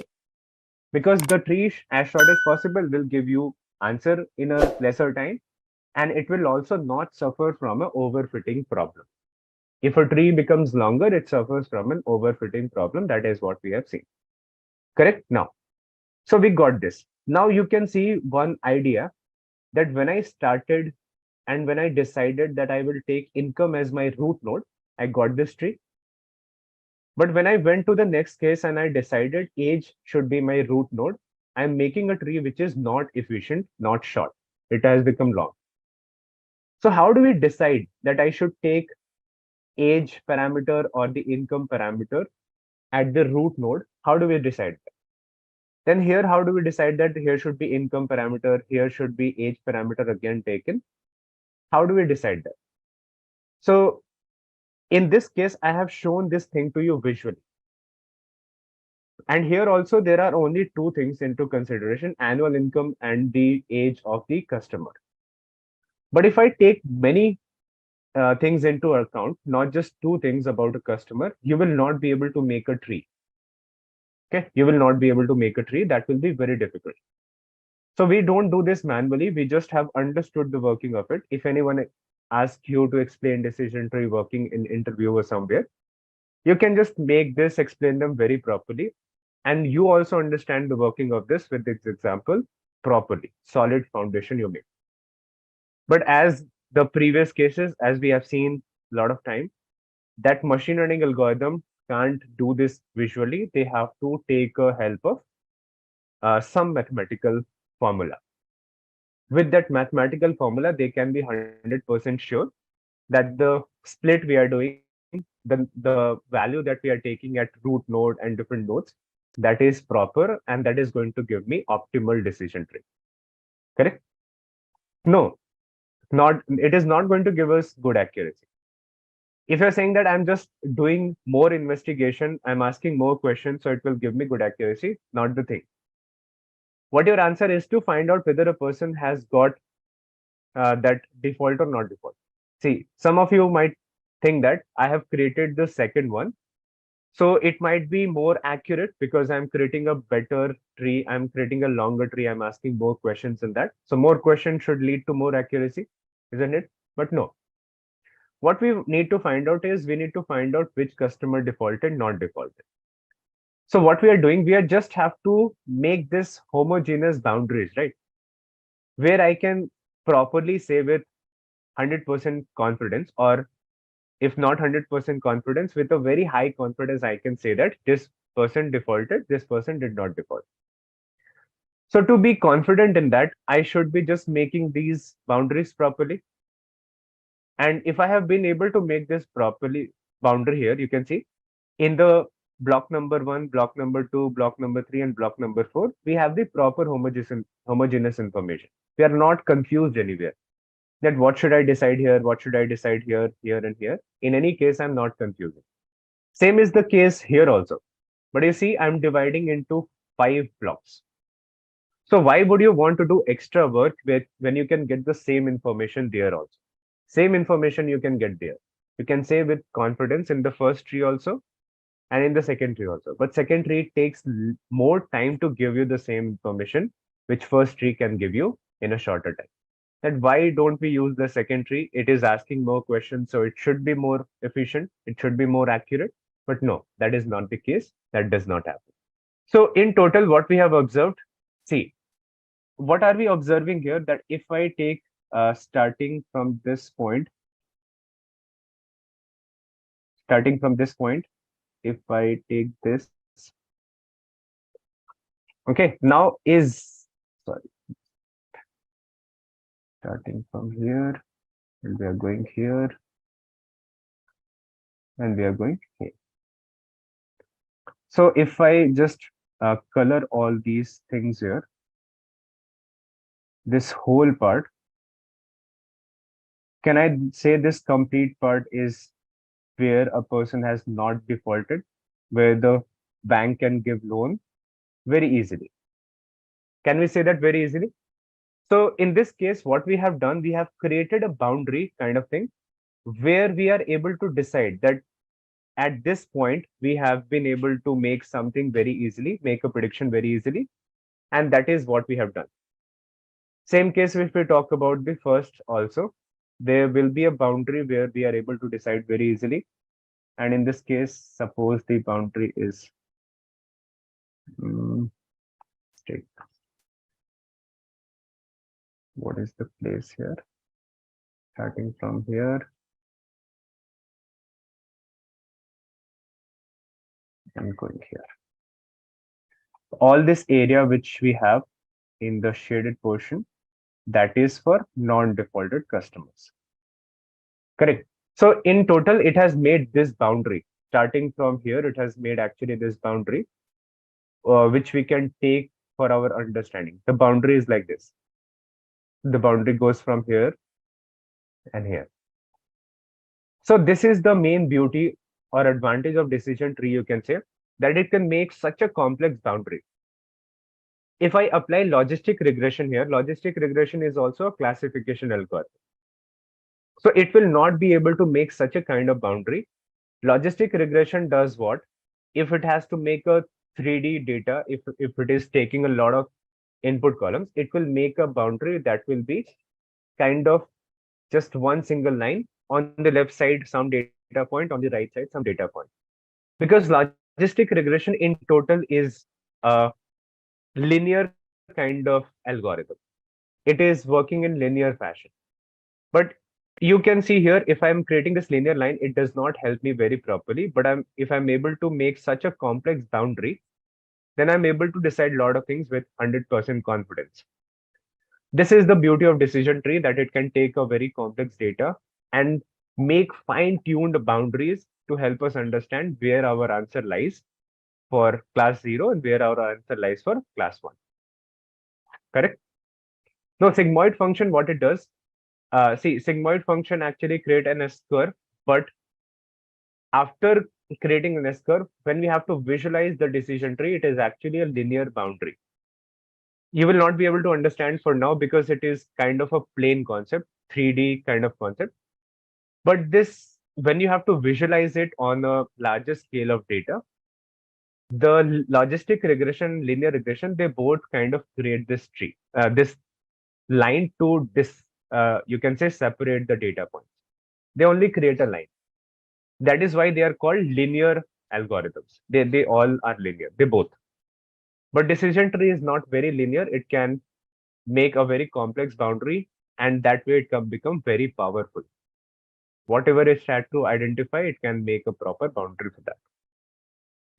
So very quickly, let us see some mathematical concept. Whatever you can understand for now. I'll explain it again in the next session also. It's a very simple calculation. Try to understand. Now, whatever I've shown you visually, I'm going to show you the same thing with this mathematics. How do we decide from what variable we should split the tree and with what value? If you see here, I have taken this, talking about the first tree that we created. I took the income parameter. This income is what? This is an input column. Okay, so if there are 70 input columns are there, suppose, so a tree will be created in such a way that there will be many of these nodes created and we will have these inputs. So for now, talking about the terminologies, this is called the root node. Just a minute. The first place where your tree actually starts to create, this is called the root node. And after that, once you break down your tree into different directions, this is called splitting of the tree, because you're splitting the tree into different directions to create that properly. If you come into left side, you again have a decision node. Decision node means you are checking age is less than this or greater than this. It is a decision node. So the first node is called a root node and the others are called just simple decision nodes. And the last node from which you are not splitting further. From this point, you are not splitting anything further. So this node is called a leaf node because there we have our final answer, defaulted, not defaulted, final answer. That is called leaf node. And this particular thing, you see this box here on the left side is called a subtree. It is also a tree in itself, but a small tree. So that is called a subtree of the bigger tree. This complete thing also can be called as a one subtree. This inner thing, this can also be called as a subtree. Correct? So that is the thing. We have the tree in this case, starting from the root node. The first node that we have, the first circle that we create, that is called the root node. Then we split our tree into different directions, right? On one direction, there will be something like this. There will be a decision node. So decision node is what? You see, if you take a look at this point, this is my root node where we actually start. All the trees start from root. So this is your root node. And you see this weight and this smoker, these are called decision node because we are deciding something. Then what we have is, if I talk about this particular thing, this is called a subtree because this is also a smaller tree in itself. We have a node and we are just splitting into two different directions. It's a smaller tree. You can say that as a subtree. This is also a subtree in itself. The final boxes which are there, after which we don't split anything. From here, we are not splitting, not splitting. From here also, we are not splitting. So these places where we have the final answer, high risk, low risk, they are called leaf nodes. Leaf is the final point of a tree. So here also it is the final point of a tree. From this, there is no further split done. Okay. Now, in some cases, what we will be studying about, we will be studying about a concept called as pruning.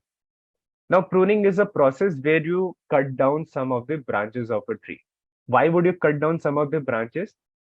Because when a tree is being created, it will first create a tree with all the possible scenarios. Then when it is checking the decision tree that whether I've created the optimal one or not, it will see that some branches are unimportant for it. So if any branch is unimportant for it, it will cut down that branch and not taking into consideration that branch for the prediction purpose. Because maybe this branch is not important for that tree. I'm not saying I'm cutting this branch for now, but this pruning is a concept where you cut down a branch of the tree. You can cut any one. This one also, this one also. Any branch you cut is called a pruning process. Why we do pruning? To make our trees shorter and optimal and not wasting time on a branch which does not give me proper information. Make sense? Pruning. So these are some of the terminologies that you will hear and you need to just keep them in mind when you're talking about this. So let us see a bit of mathematics. I'm not go into depth of anything as such. Just some idea. How do we find the best fit variable and the value? If I have taken a tree, I started from this. I started with the income first. Then I decided this value. Why less than and equal to 38K? Why not less than equal to 25K? Why not less than equal to 20K? Why not less than equal to 40K? Why we have taken less than equal to 38K and why we have taken greater than 38K? We have to decide that. It is not random. I've shown you visually, but machine learning can't see visually, so it will make a decision based on this. So some of the metrics that we use to find the best split are, first, something called as Gini impurity or Gini index. Second, we have entropy and information gain. Like we were using cost function for the linear regression and the best fit S curve that we created in this case of the logistic regression. Very similar to that, we have Gini impurity. Gini impurity tells that how much impurity is there in a split. And if any split has more impurity, we don't do that split. The split which has more homogeneous approach, we do that split. So what it is, this Gini impurity says, and what is entropy and information gain, they both check the impurity of a tree after splitting it. So if you are splitting a tree according to a certain parameter, and after splitting you're getting more homogeneous approach, then you take that approach. If you're getting less homogeneous, then you don't take that approach. What I'm saying is this. So when we take this data, and in this data, I could have split according to income column and age column, both the options I have. So out of income and age column, which should I take first? Should I split according to age first and should I put according to income first? We have to decide. So what it decides, if it is splitting according to certain income, then am I getting more homogeneous data in that case? Means let's say this is the line I have taken. I've split it according to income. So the left side of that, right side of that, what we are getting? Is it more homogeneous than splitting according to age or not? That is what we are trying to see.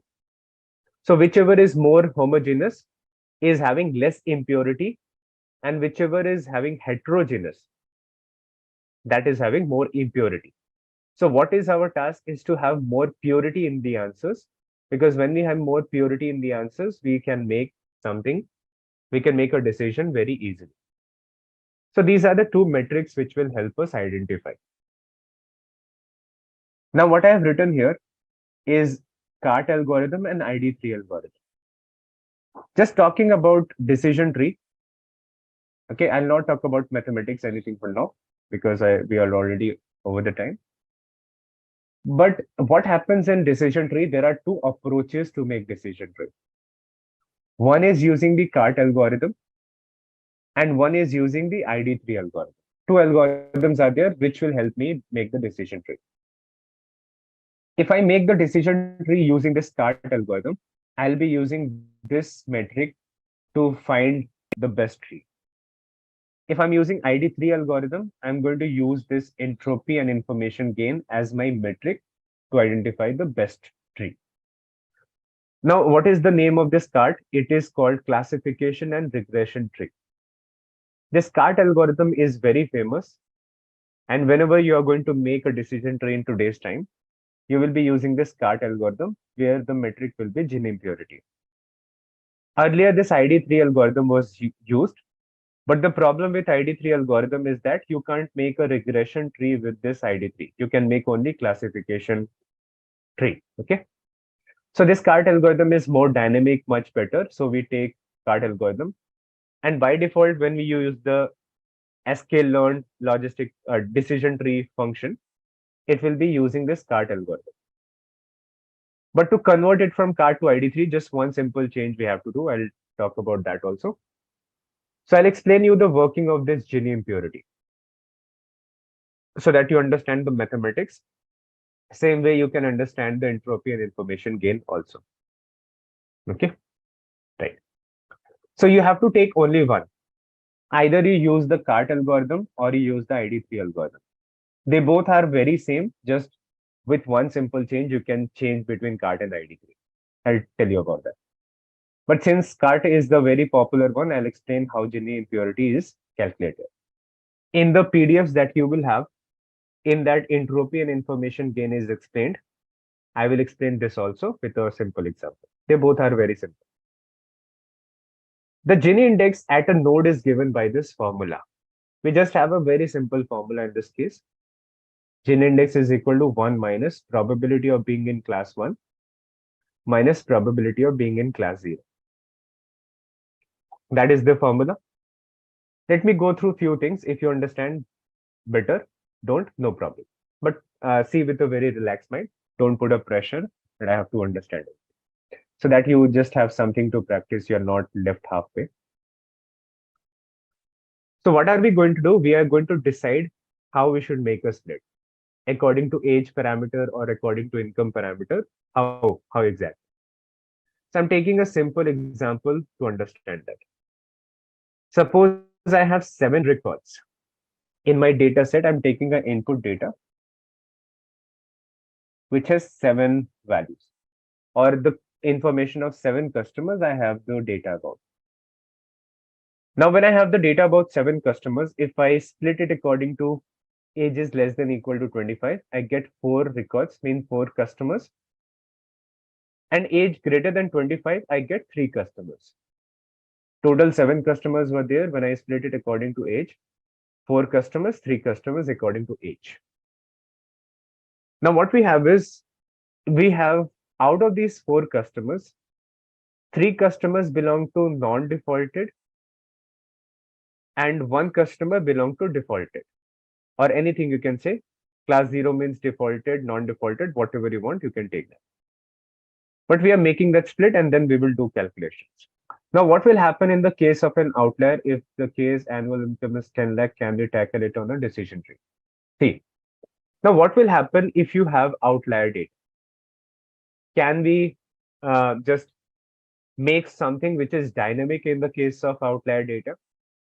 Because we have seen in the case of best fit line that it was not very dynamic according to outlier. If outlier was present, your data is affected. Got it? Your data is affected. And if outliers you remove, then you will be having a balanced approach. You can make a linear regression line. Similarly, your S curve was also affected by the outlier. So is this decision tree affected by it or not?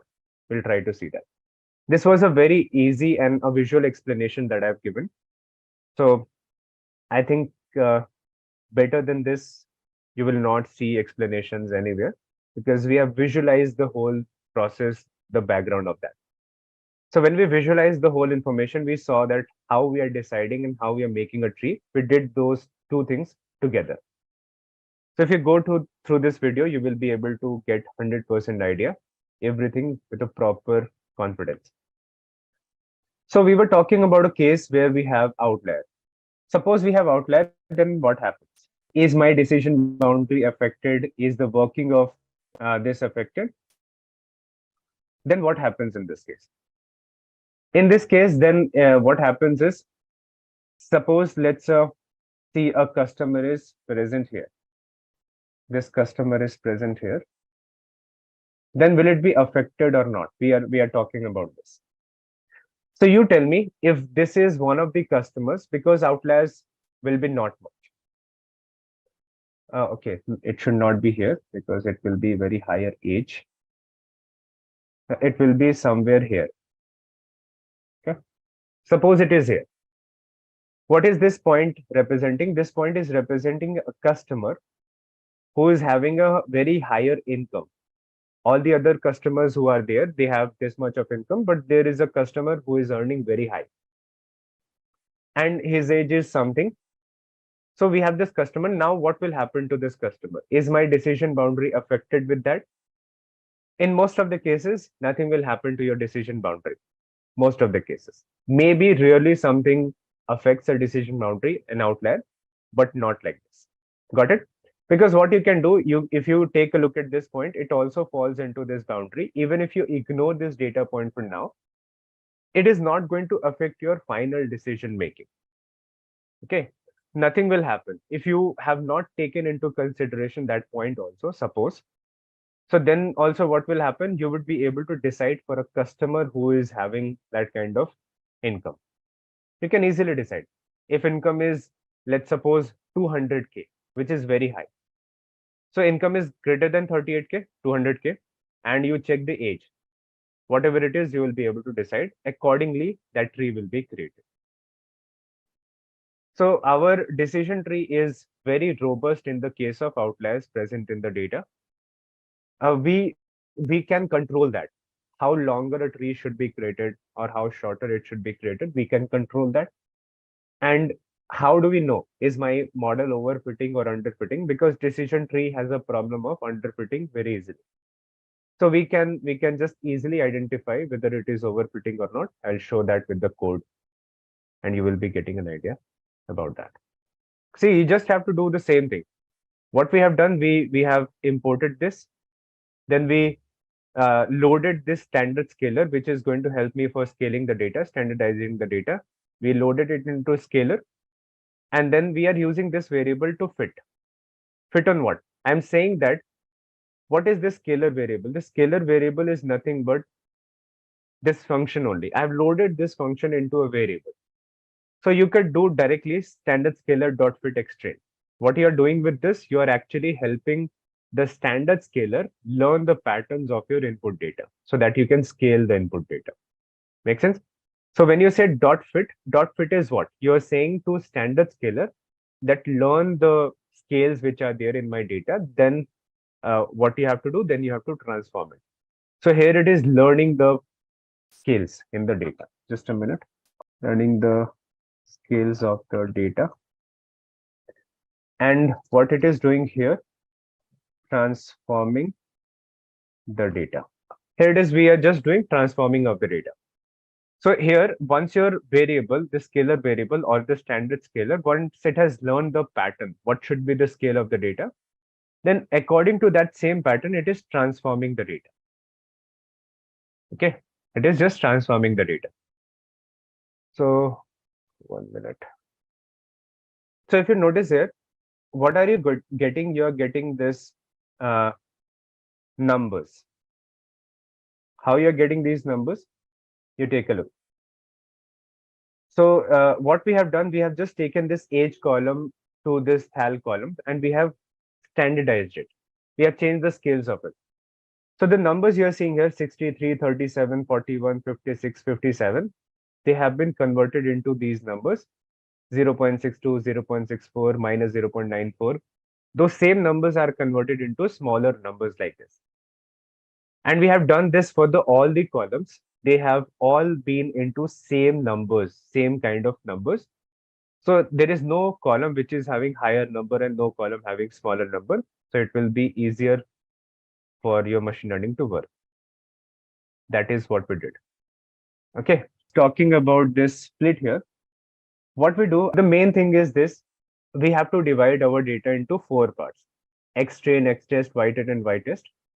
If you've not seen this also, then you need to start from the machine learning first video to get this. So we divide our data into these 4 parts. Have you seen that? The processes where I drawn on a data, X-train, X-test, Y-train, and Y-test. Have seen, okay. So the same thing we are doing with this code. What we are doing, there is a train test split function. This function is present inside this module. So someone has written this function for us. This function is what? This function has some code written which will help us do the split so that we don't have to do it manually. We don't have to decide that this row should be my training row, this row should be my test row. The code is already written. And this is the function for that. So I'm just using this function and I'm giving what? I'm giving my input data and my output data. That take my input and output data and split that into these four parts: X train, X test, Y train, Y test. What is this X train? Input training data and input test data. Y train is input training, output training data and output test data. How are we splitting that? You are splitting that according to X and Y itself. Because X and Y is your input and output data, main original data. So from that only, you will be deriving these four subsets of the data. Then we have a test size. Test size is equal to 0.2, which means out of 100% data, you are taking 20% as the test data. This random state also I have explained. Random state does what? That if you take a training data, you take the samples every single time. Suppose if I show you, if I have my hard data, let me show you. So what is that random state? Random state can have any number. You can give it 100, you can give it 10,000, you can give it 50,000. It is just a number. What that number does, random state, is it will tell your system to select some rows according to those numbers. It is like a seed number. So suppose 20% of the test data which you are taking for it, 20% is these 5 rows. So for your system, whenever you run the code, these 5 rows should be taken all the time as the test data. That is what we decide with random state. Suppose you change the random state. You have taken random state of 100, then you change the random state from 100 to, let's say, 1. Just any number you can take. So if you have taken 1, maybe this happened that these become your test data. Because test data is 20% of your main data set. Any 20% rows can be taken to become your test data, and you decide that according to this random state value. So why we do it? If you don't give the random state value, and if you run the code on your system multiple times, you'll see different accuracy results.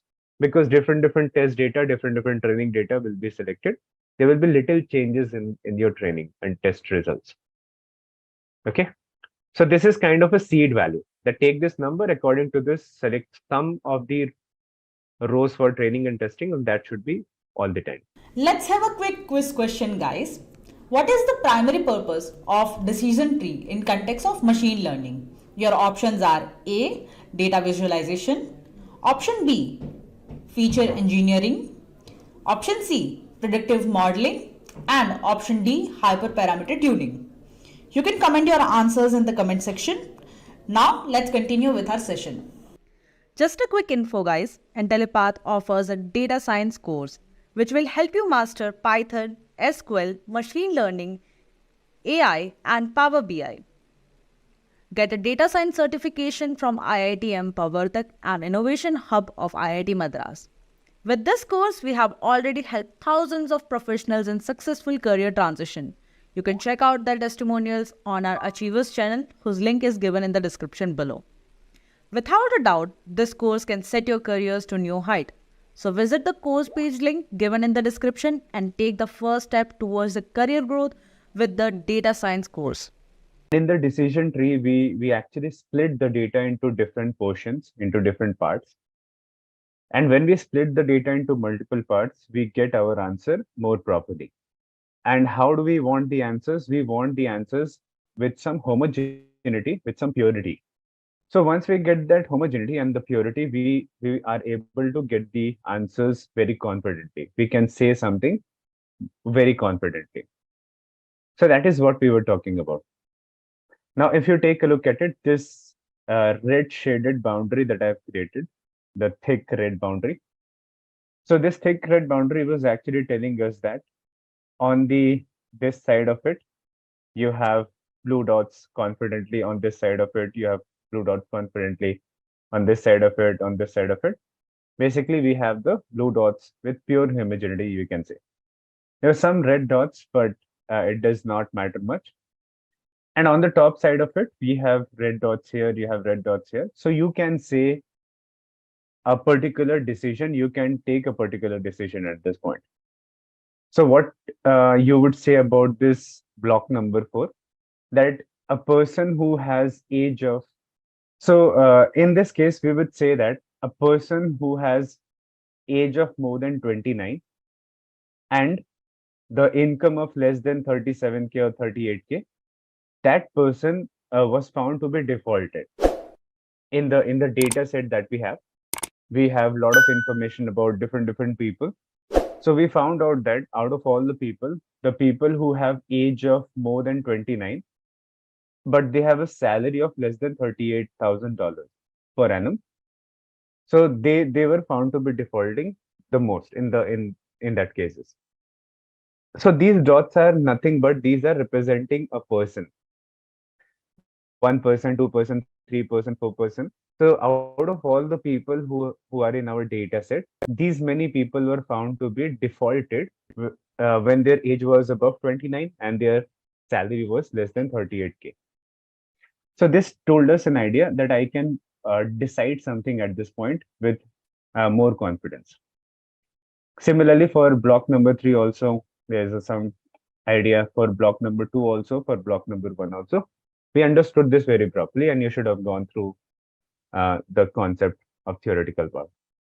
So what I'm saying now is this boundary that I have created, this particular line.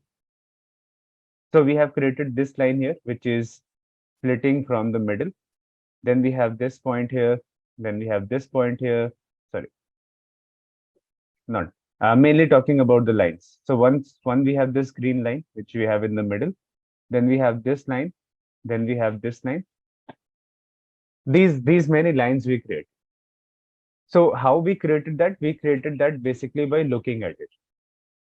But we don't do that in actual decision tree by looking at it. The same kind of process will happen, but it will happen with a mathematics. So we're going to talk about that mathematics today.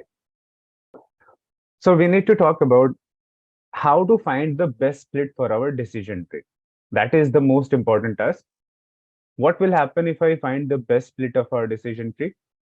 Always remember, we have to make a short and efficient decision tree. That is the main aim when you're making a decision tree. Many type of decision trees could be created, some long, some short, okay, some very efficient, some not very efficient. So we need to just create decision tree in such a way that it is asking less questions. And by asking less questions in a shorter amount of time, it can give us the correct answer. That is what we need to do. It should be fast, it should be efficient, and it should be correct. So how do we make sure that that is happening very properly? So again, some mathematics has been created for that.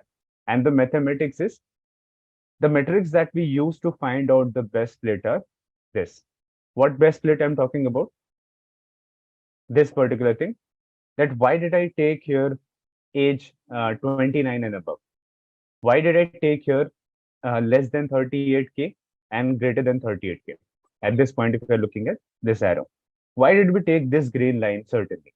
Why not at 50K? Why not at 20K? Because we looked at here and we found out that on the left and right side of it, it is giving us more homogeneity. Not 100% homogeneity, but if I split the data from 38K, on the left side of it, we get little more red points. On the right side of it, we get little more blue points. So some homogeneity we were able to get when we split from 38K. If we split from 20K, I won't be getting that much, or maybe 50K, that won't be very efficient for us.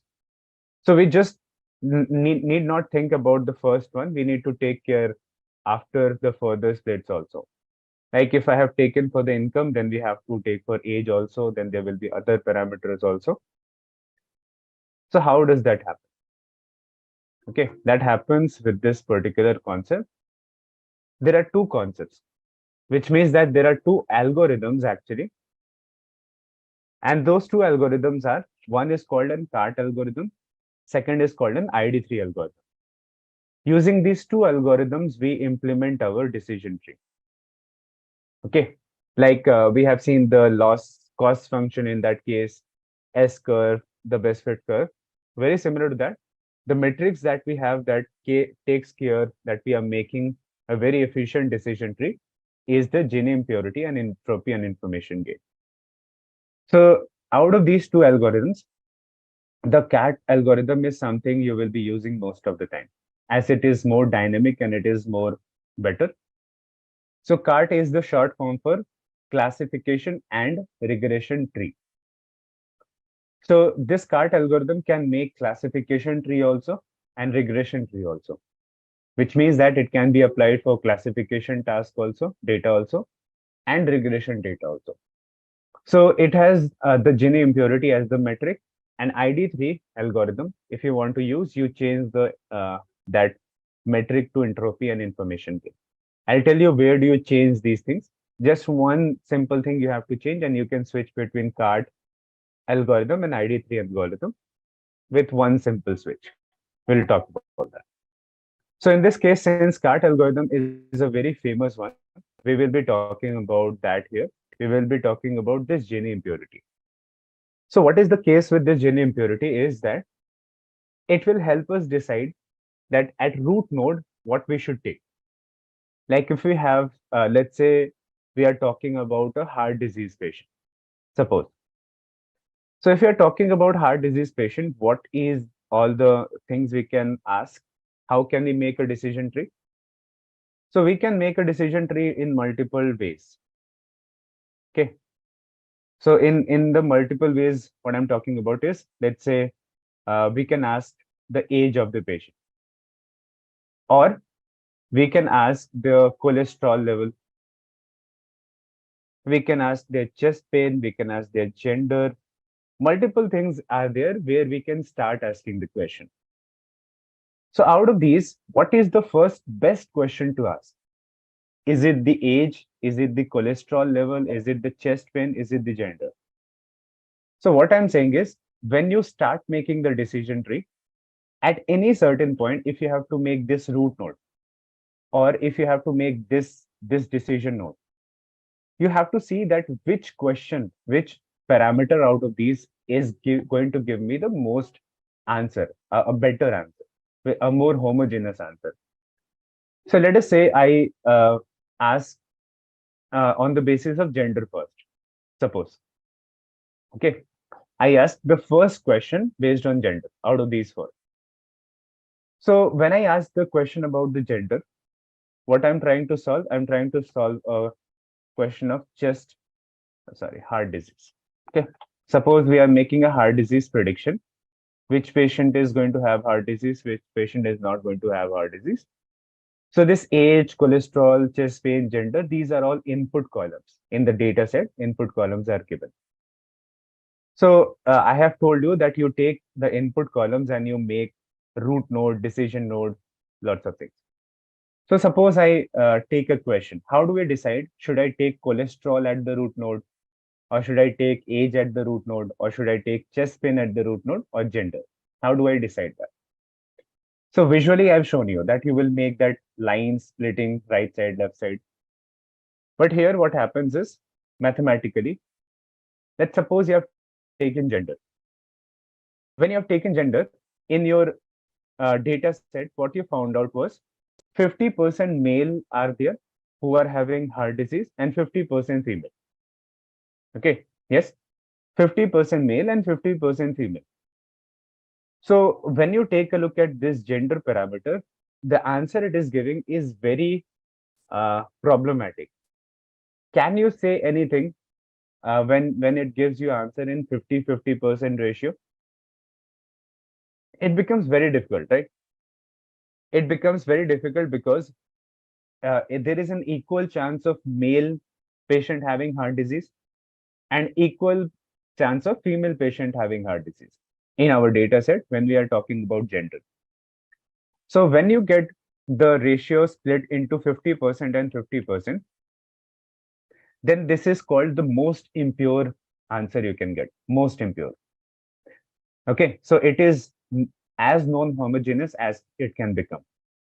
So we should be going away from this 50-50%. So gender, we got this. And when we get this 50-50 split, the Gini impurity value will be very high. Okay, very high. No, that is not 50-50% that you're thinking. 50-50 is not in two boundaries. 50-50 means that on this side also you have 50% blue dots and 50% red dots combined. So if four blue dots are there, four red dots are there here also. And 50% in this case means that you have four dots here also, four dots here also. Can you make any decision at this point? We have equal number of blue dots and we have equal number of red dots on both the cases. So I won't be able to say anything. Has the person defaulted? Has the person not defaulted? I won't be able to say anything. So this 50-50% split is the most difficult one for decision tree to decide anything. It is called most impure. Because if I, let's say, reduce this, now it becomes little easy for us. In this case, since we have more red points and less blue dots, I can lean towards the red answer, that I can say on this side of the boundary, people are more defaulting. Makes sense? So in this case, we have to achieve such a split. We have to split from such a place that we get more of the blue dots and or more of the red dots. We should be achieving that. So let us suppose now with gender, we got this problem that we were getting 50-50 ratio of both the answers on both sides of this plate. So when I take cholesterol, in cholesterol, what happens? We got the patients in, let's say, 70-30 ratio. That when the cholesterol level is, let's say, greater than 300, what we have talked about, we have to pick a parameter, and also for that parameter, we have to pick a value, like greater than 300, less than 200, what will be that value? So let's say when I have taken cholesterol here, not the age, let's say I take cholesterol. What is the cholesterol level of the patient?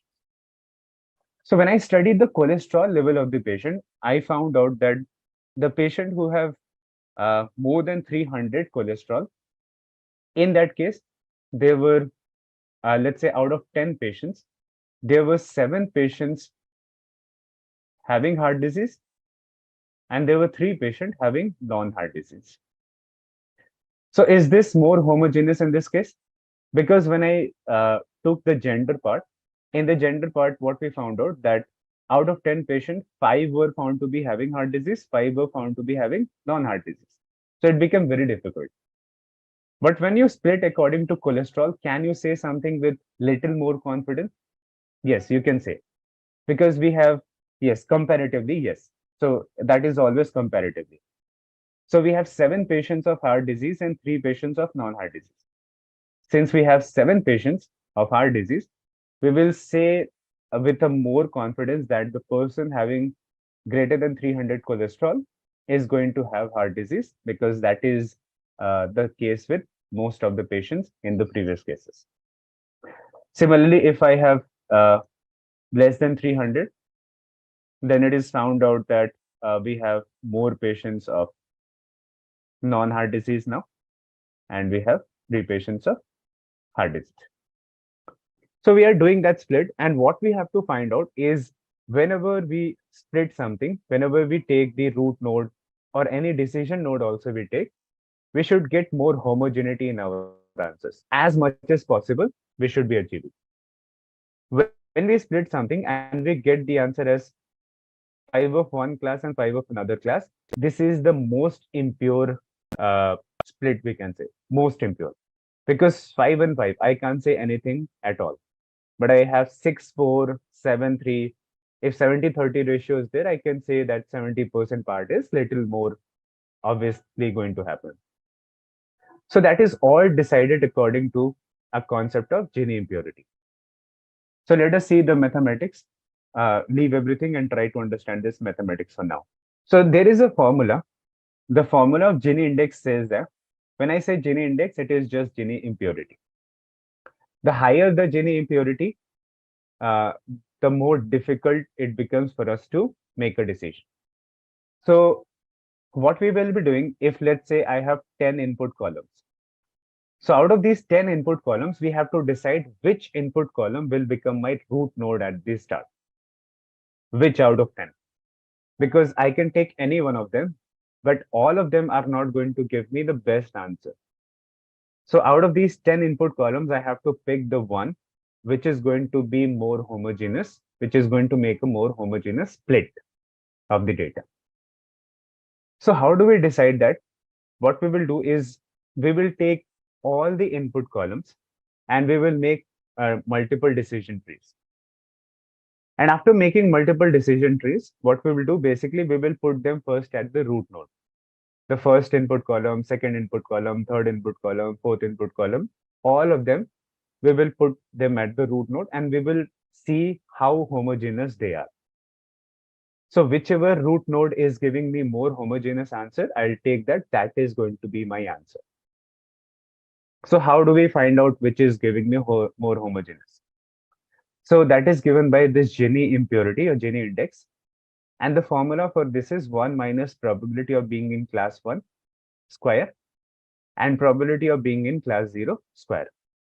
Let us understand that with an example, how that formula works. So I'm taking a very small example in this case. I have, let's say, 7 records, 7 rows in the data set. And when I take these 7 rows in the data set, I have to make a decision tree out of that. So in that case, I have 2 input columns. One is the age column, and one I have this income column.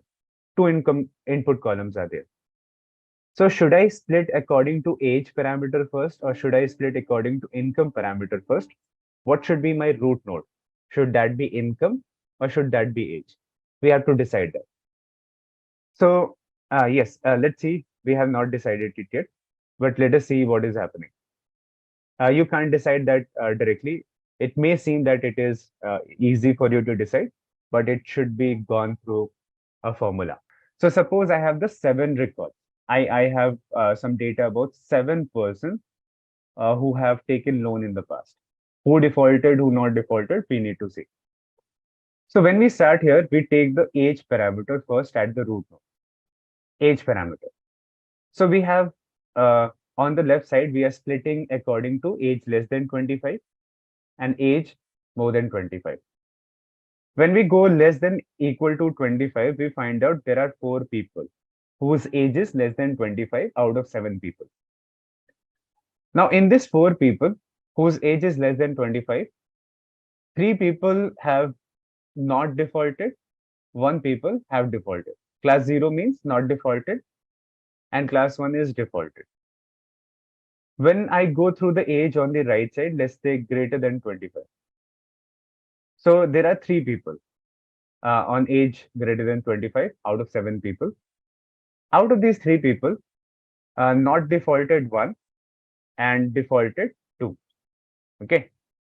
So here you can see we have not defaulted 3, defaulted 1, which means that there are, let's say, 3 red dots here and 1 blue dot. Got it? Sorry, not defaulted, right? Not defaulted, we were representing with the blue dots. So there are 3 blue dots and there is 1 red dot when we are splitting according to that. What we have here, we have 1 and 2. 2 is defaulted and 1 we have not defaulted. So this is the split now. Now I can say something, but we don't say something at this point by just looking at the data. We take it through the formula. So the parent node is being split at the age less than 25.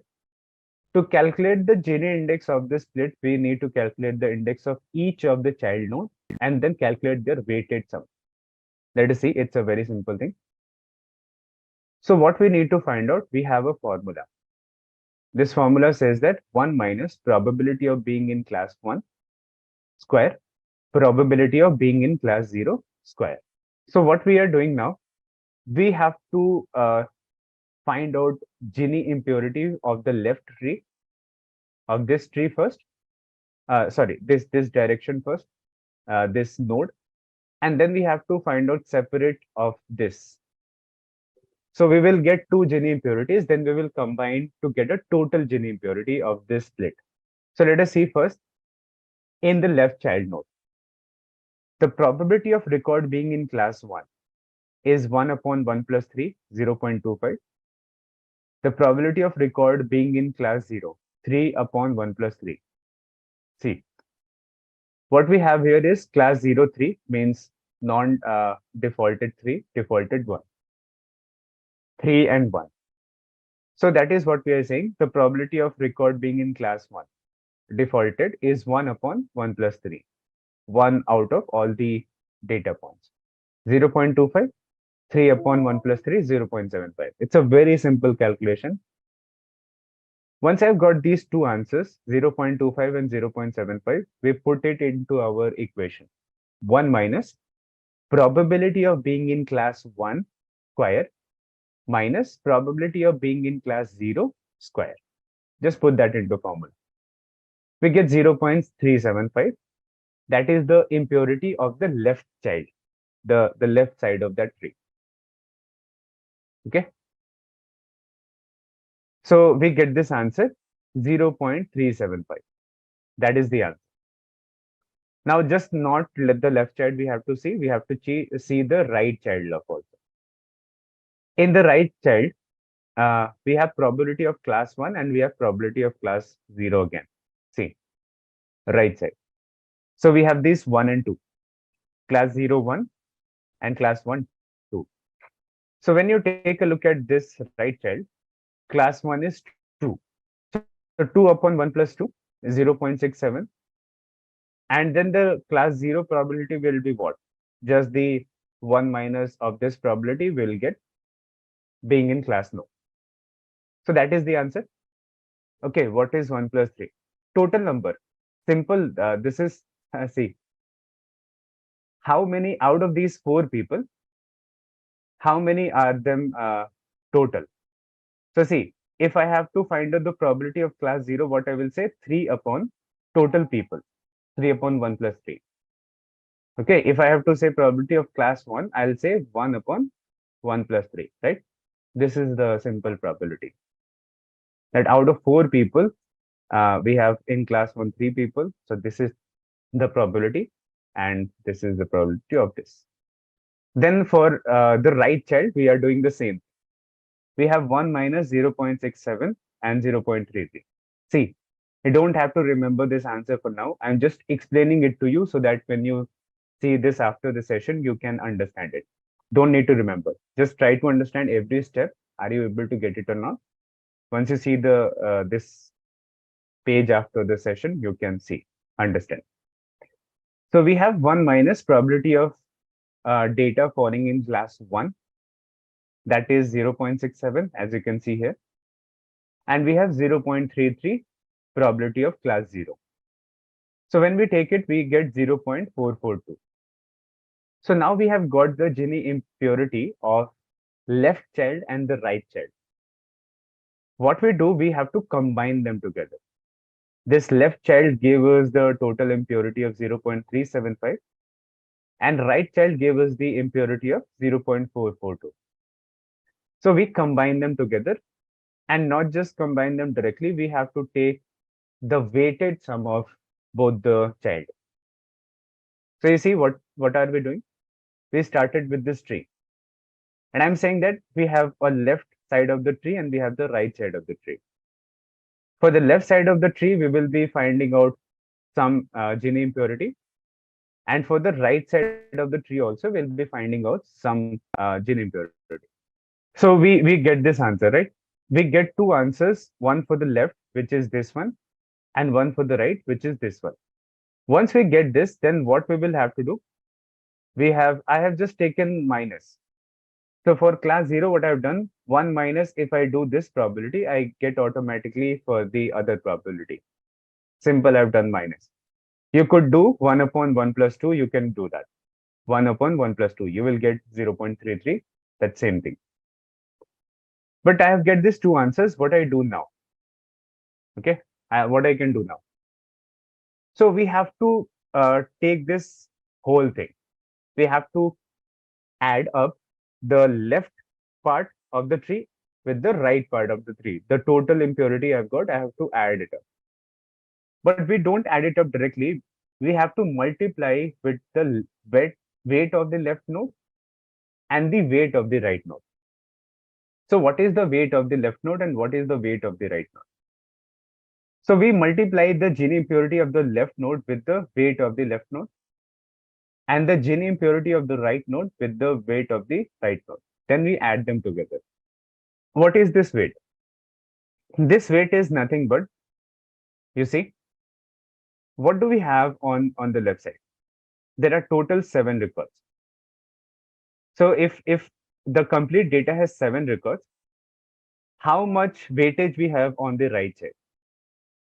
So there are total 4 data points according to age less than 25, means there are 4 patients. So it means that on the left side of it, there are 4 by 7. This is the weightage of the left, you can say, split. What is the weight of the right split? It is 3 upon 7, because when you take a look at age greater than 25, there are 3 data points, 3 records according to that on the right side. So the weight of right side is 3 by 7 and the weight of left side is 4 by 7. That is the weight. Simple.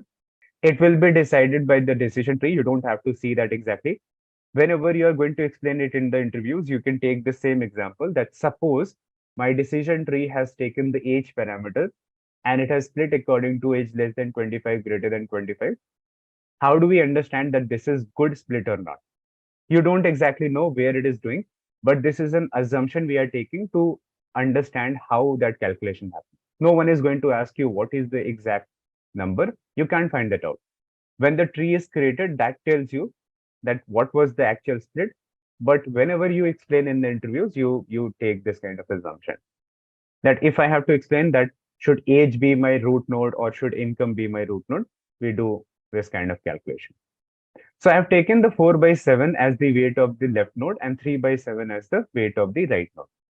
So this weight of the left node, I will multiply this with the impurity of the left node. This weight of the right node, I'll multiply with the impurity of the right. What is the impurity of left node and right node?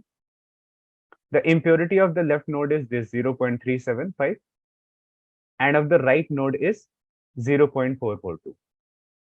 Once I do that, what will I get? 4 by 7 into 0.375, 3 by 7 into 0.442. And this is the final answer I get, which is the total impurity that I'm getting when I split according to the age parameter. When I take the age input column and when I made it as my root node, I get a number, which is this number. Now, what is this number? This is telling me the total impurity in the decision when you split according to age column. Now, what is this? Is this a good number? Is this a bad number? So to decide that, you can't decide it manually, whether this is a good number or not. So what happens? You have to make secondary, where you will take another input column as the root node, and you will do the same calculation and you will reach to this point. Okay. You will reach to this number and you have to compare the number for both the trees. One where the root node is age and one where the root node is income. You will compare them. Whichever has the lesser in this total Gini, this total impurity, whichever has less, that becomes my root node.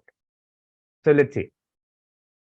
So this total Gini, how we have found out? This is the total impurity for the left side of the tree and for the right side of the tree combined together. This is not for each side. This is combined together. I have combined left and right together. If you talk about just left, so this is that number, 0.375. When you talk about just the right side of the tree, we have 0.442. So now what we are talking about, this complete tree we are talking about, left also, right also combined together. So don't get confused about it. Collective error, right? So when we have this collective, not error, it is collective impurity. Don't use the word error here. It is always impurity. So what is this number? We will talk about this, but I have got this number 0.405. Let's say. So this is the total impurity I've got when I split with the age column. Now what we are going to do, we are going to do another split. We are going to make another decision tree where also same data set I'm taking, same 7 people.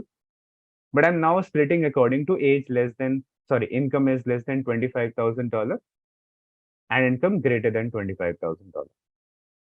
When I split according to income, what I'm looking at is the people who have income less than $25,000. You can see class 0, you can take anything, non-defaulted, defaulted, anything. Just understand that there is, suppose I take class 0 as non-defaulted. Okay. Or so there are 3 people non-defaulted whose income is less than $25,000.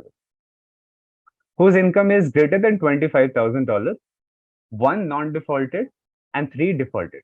So we have total 4 people in our data set whose income is greater than 25,000. 4 people. Out of these 4 people, 1 not defaulted, 3 have defaulted on their loans in the past. Defaulted means they were not able to pay back. So what is the parameter here? We have taken income as the as this root node, income.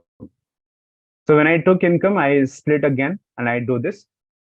Once I did this split, what I need to do, I need to find out impurity for the left node and impurity for the right side of that tree. So I'm doing a very quick calculation here. Okay. What we have here is Gini impurity of the left node. Same calculation, 1 minus probability of being in class 1. Probability of being in class 1 minus probability of being in class 0. You can put that anything first. It is both negative. So you see GI of left node, 1 minus probability of being in class 0 or 1. Probability of class is 1. So I think I have taken here class 0 first and then class 1 later. Here I have taken class 0 first and I have taken class 1 later. So what is this?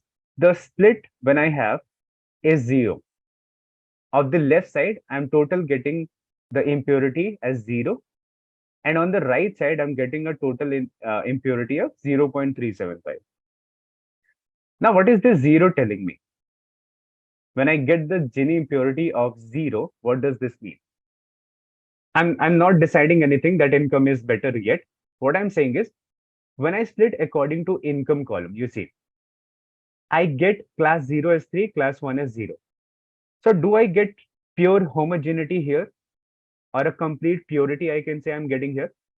That I can say with 100% confidence that the person who have income less than $25,000, all of them non-defaulted. 100% data is belonging to class 1. So when you split something and you get 100% in one class and 0% in another class, there the impurity will become 0, telling you that you have 100% confidence to take a decision at this point. That is for the left side of the child. When I am splitting according to income column, see the formula is very simple. 1 minus probability of class 0, probability of class 1. How am I making the probability of class 0 or 1? See, if I'm talking about this, probability of class 0 first, what it will be? 3 upon 3 plus 0 of class 0. What is the probability of class 1? It is 0 upon 0 plus 3. Simple. No different calculations. Very simple, straightforward calculation. I've just split it. I got the answer that class 0 has 3 people, class 1 has 0 people. I put that into my formula and I get a number. That is the Gini impurity for the left tree and the right tree. So once I've got the Gini impurity for left and right tree, what we have to do? We have to take the weighted sum. Weighted sum means, see, if the impurity of this side is 0, what I multiply with it? The weight of the left child. The weight of left child is 3 upon 7. Okay, we have 3 records on the left side out of total 7 records. Here, what will be the total weightage? 4 upon 7. Because on the right side, we have total 4 records out of 7 records. So we have the weight of 4 upon 7 on the right side. Got it? Now, so once we have this answer, we have to just do this multiplication. Weighted sum into the left of the decision tree and the weight of right tree into the impurity of the right tree. And we get this answer 0.214. See, I've taken just the same formula which I took above with different examples. And I get this 0.214 as the final total impurity. This total Gini impurity is for when I'm taking income as my root node. So now what we have to do, we have to compare this number with the above number. Which number? This 0.405 which we got. So this 0.405 is the total data. See, don't, I'm going to answer your further questions. Try to understand this first. Otherwise, you'll say you did not understand anything. When we have this 2 of them, I split according to the age column. I got this total Gini impurity, 0.405.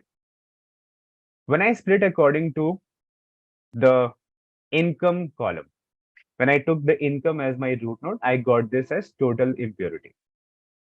Which one is better in this case? Whichever split has lesser Gini impurity. Okay, whichever split has lesser Gini impurity, that becomes our answer. The final answer, that out of age and income, I should be taking income as my root node. Okay, I get to decide that income is my root node. Are you all getting this idea? You have understood this calculation, right? It's a very simple calculation. Gini impurity of the left node, Gini impurity of the right node, and total Gini impurity. Easy. Just these 3 things, nothing more than that. What you have to do, you just have to compare the Gini impurity of this. Now, what I'm saying is, suppose there are 10 input columns. Okay. Suppose there are 10 input columns. What you will do, you will make different decision trees. First time taking the column 1 as your root node. Second time you will take column 2 as root node, you will make a different tree. You will take column 3 as root node, you will make a different decision tree. And once you're taking these root node and when you're making decision trees, you are going to check, is this giving me total Gini impurity less, or is this one total less, or is this one total less? So out of 10 trees that you're going to make, whichever has the least Gini impurity, that you are going to say that will be my tree for the starting point. So column 1 has to be taken as root node, column 2 has to be taken as root node, column 3 has to be taken as root node. You can't decide that from your side. So you will be making 10 trees and you're going to compare their total Gini impurities. Whichever has least Gini impurity out of them, so that becomes our final answer. Simple calculation, very simple calculation. It will do this for every column, every parameter. And whatever input columns are there, it is going to do the same thing, all the input columns. Whatever it can do, once it has done all the calculation, it is just going to compare whichever has the least Gini impurity, that is the final answer. Now, so the thing here is that the Gini impurity which is we are talking about, Gini impurity value ranges from 0 to 0.5. The Gini impurity value ranges from 0 to 0.5. That is the range of the values. Now, when we are getting closer to 0, that means we have less impurity. Less impurity means more homogeneity. When we are getting closer to 0.5, it means that there is more heterogeneity, more impurity. When we are getting closer to 0.5 value, gene index or gene impurity. So when we will get 0.5, let's say I split according to suppose eight records are there, and I split according to, let's say, age is less than 30 or age is less than 30. Suppose when I split that, I got 4 belonging to class 0 and 4 belonging to class 1.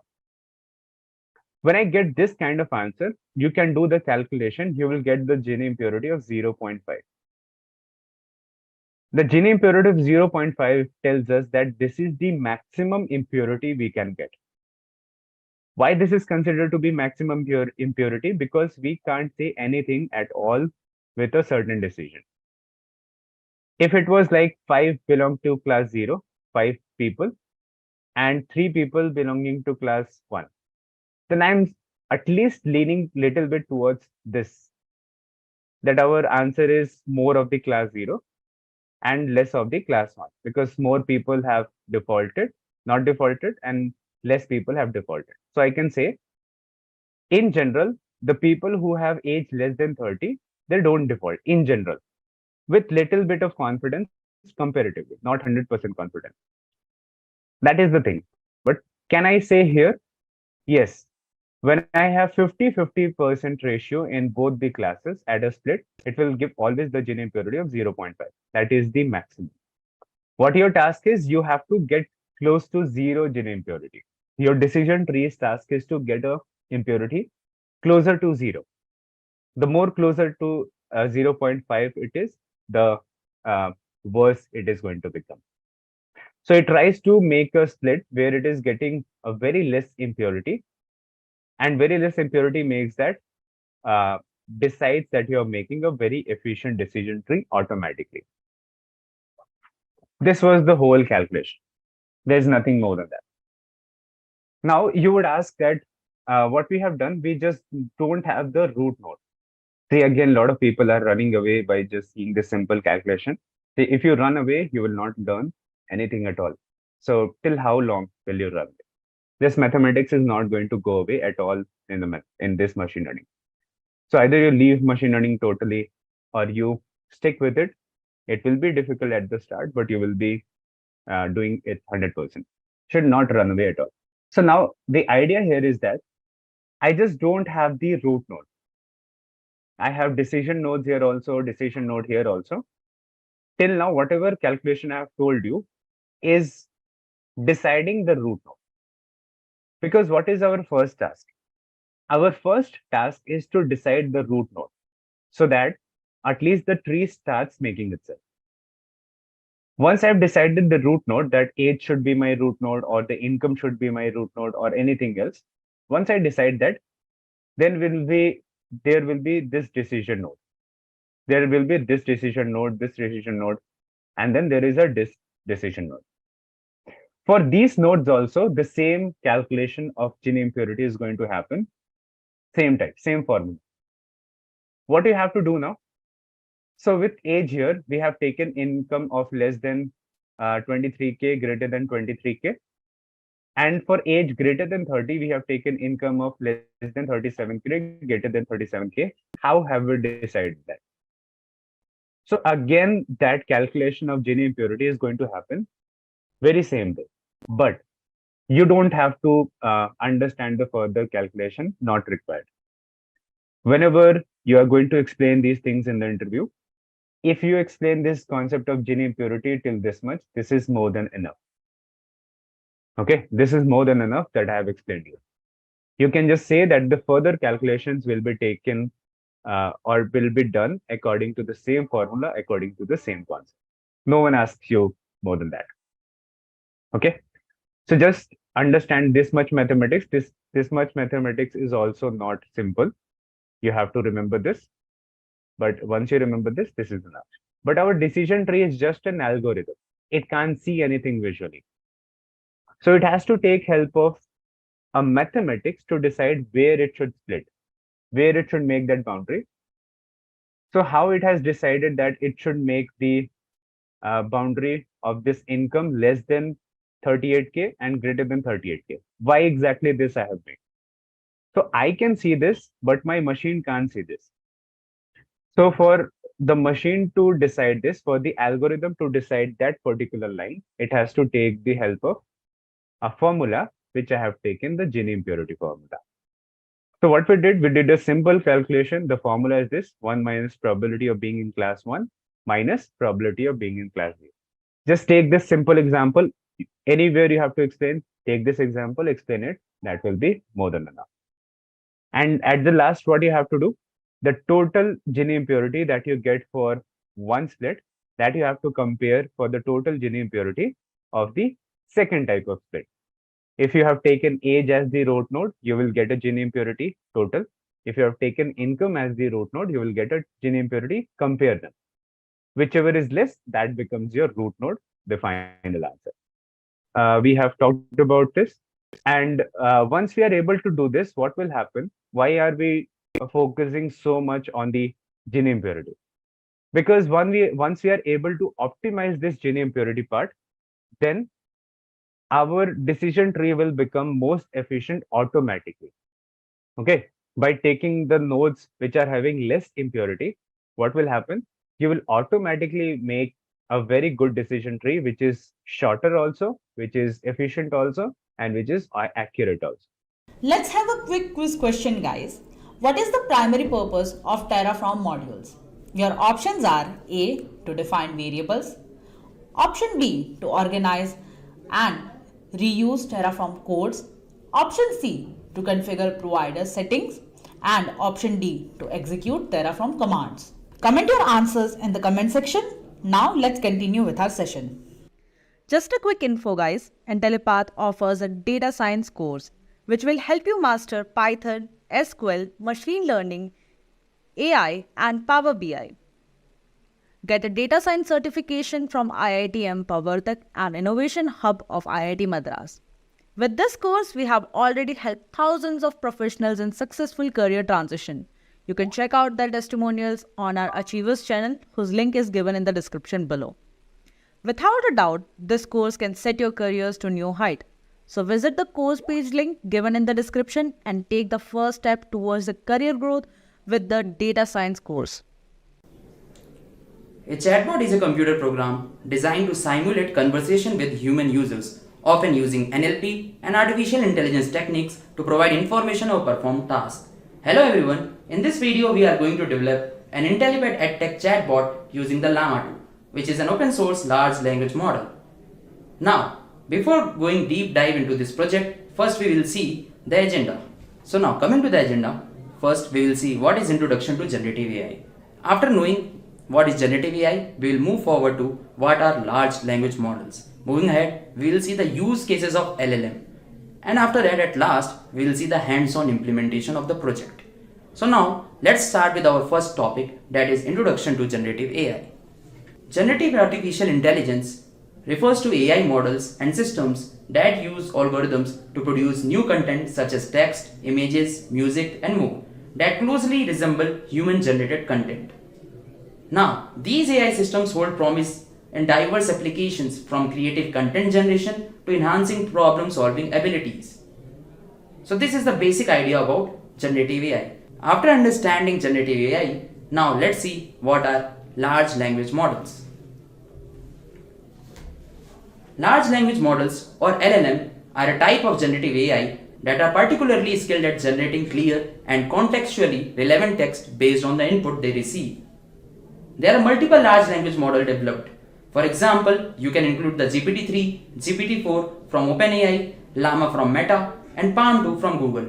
These are the models that can understand language and can generate text. So this is the basic idea about LLM. Now, after understanding what is generative AI and LLM, we will see the use case of LLM. So the first use case of LLM is text generation.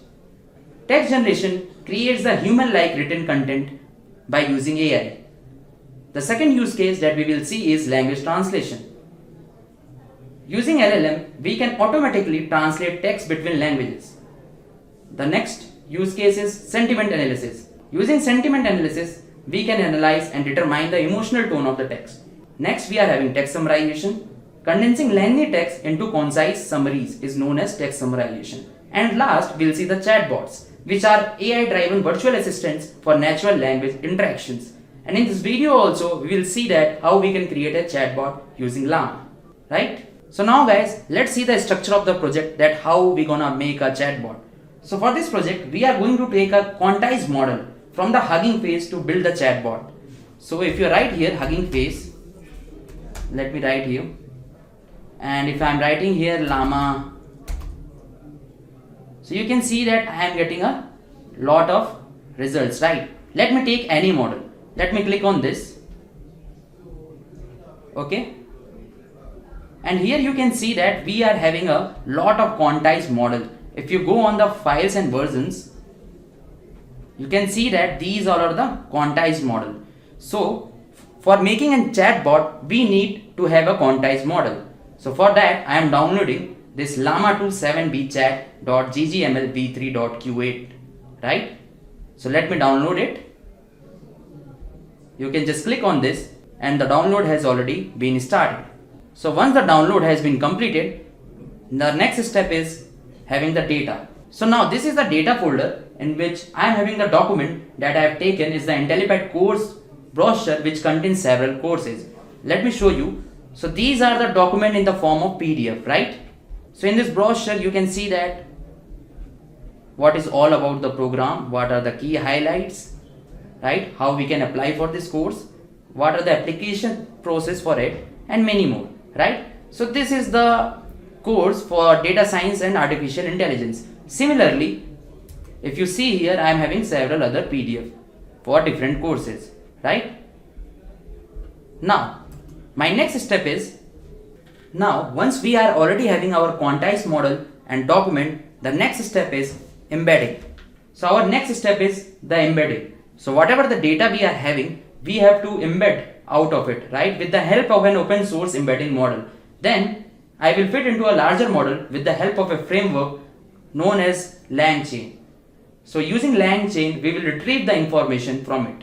So this is the basic idea. Now let's see the implementation of it. So for that, I will be using a VS Code, that is Virtual Studio. So guys, this is a Virtual Studio. Now what I will do, I'll just go simply on File.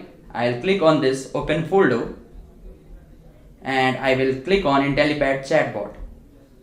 So you can see that Intellipaat Chatbot has been opened, right? And in this, I'm having one folder, that is data, right? I've already showed you the Intellipaat brochure. So now I'll just go on this folder once again on Intellipaat Chatbot.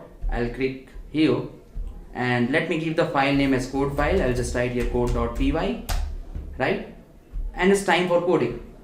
So the first library that I will be writing here is the LangChain library, right? So there are some required modules and classes that is provided by LangChain library in order to create a good chatbot. So I'll just write here from LangChain dot embeddings import Hugging Face embeddings.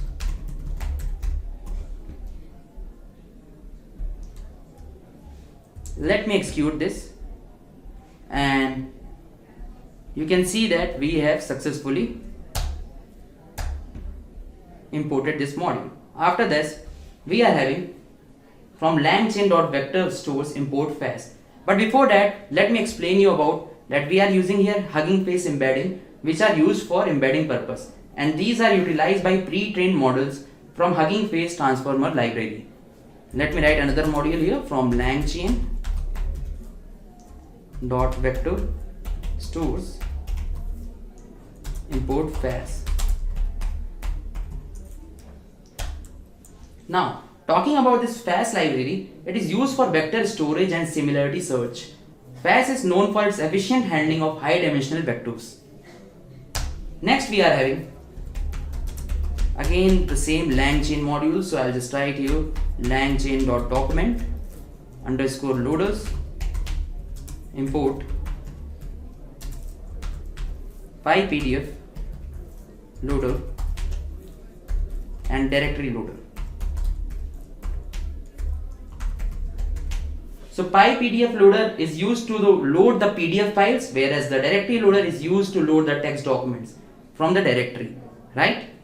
So these are the modules. Now moving ahead, we are having once again the same module from longchain.text_splitter. I'll just write here simply import recursive character text splitter.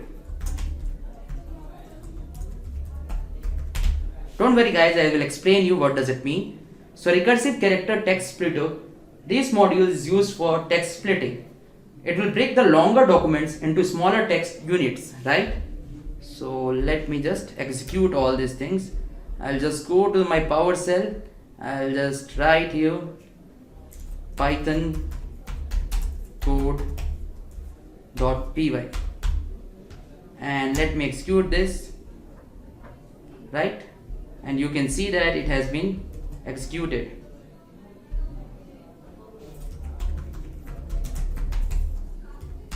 Okay guys, so these are the basic libraries that we'll be using now. Okay, I have to write here langchain. Let me save it, and I'll just once again to run this file, I'll just write simply python code.py. Okay, yeah, successfully executed. Now after this thing, we have to give the path, right? Which path? This folder path. So I'll just simply write here a variable name data path.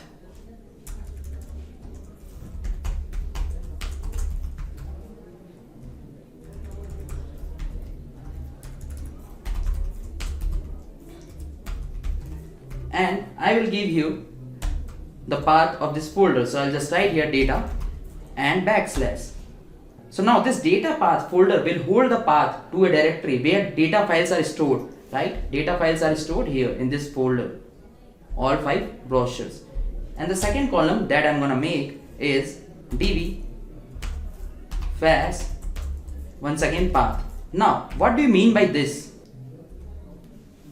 So db fast path holds the path to a directory where the code may save or load some vector database. For example, using fast, a library for efficient similarity search on large dataset.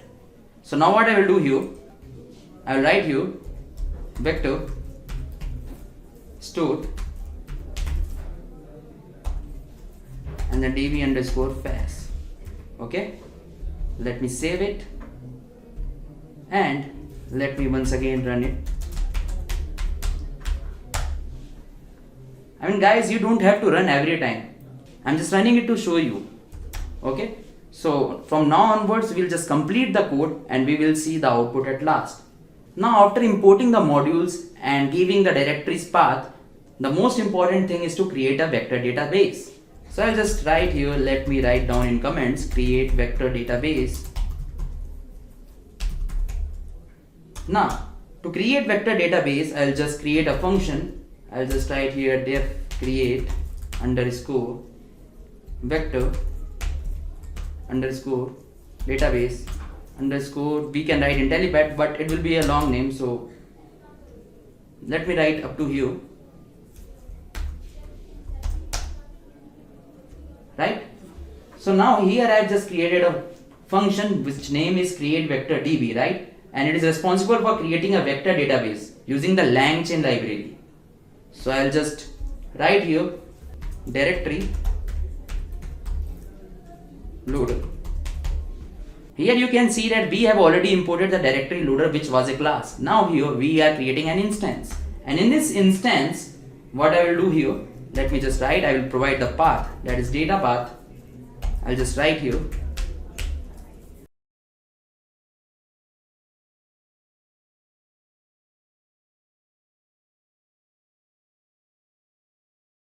so guys, let me explain you what I have done here. Here, a directory loader is created to load the documents from a specified directory, that is data path, right? After that, we are configuring to the PDF file. That's why we are here writing here global, and this is a syntax to load PDF files. And then we are using here PyPDF loader as a document loader class, which is likely used to extract text from the PDF documents. Okay guys, now after creating this, let me assign into the variable. So I'll just write here loader.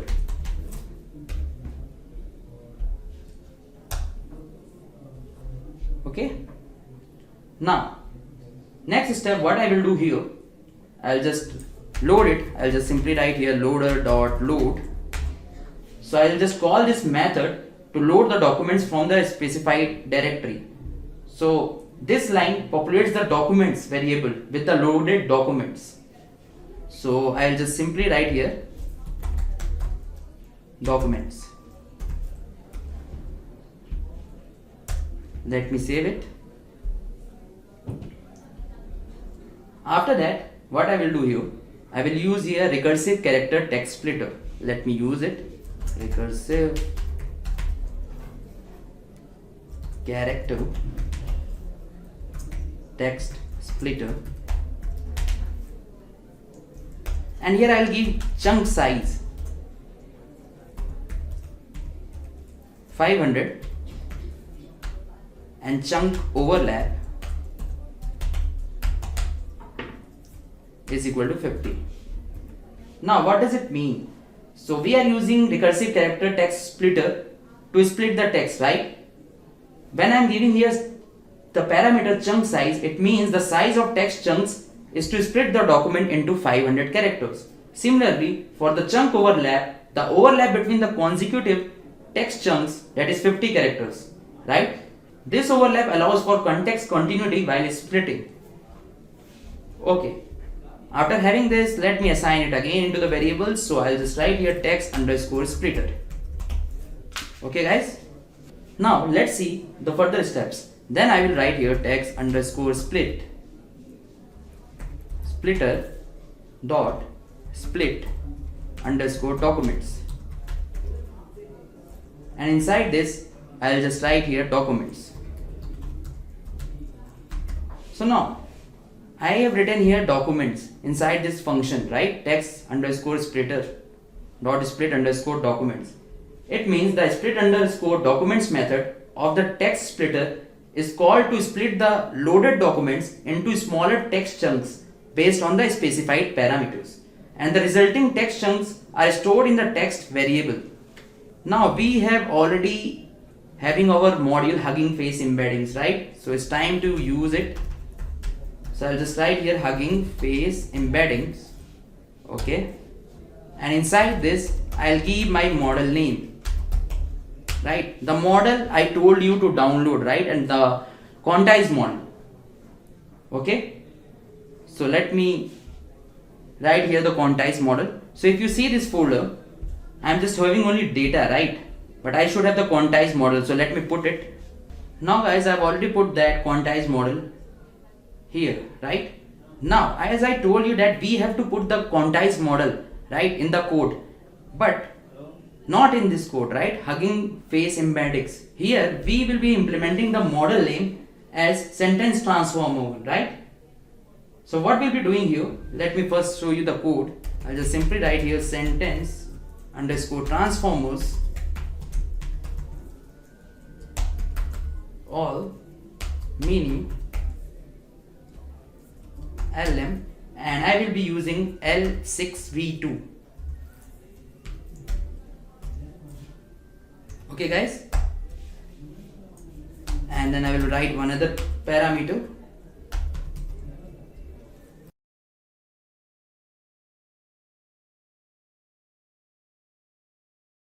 So guys, let's understand what I'm doing here. I am just creating an instance of Hugging Face embedding, right, which is using a pre-trained model from Hugging Face transformer library that is known as the sentence transformers or mini LM L6v2, right? So this is the model name here we are using, and then we are configuring this model to run on the CPU. So that's why we have written here device as CPU, right? So now after understanding this, let's move it to the next step. Now I'll be using here faz. I'll just write here faz dot from underscore documents, and inside this I will just give the parameter that is text and embeddings.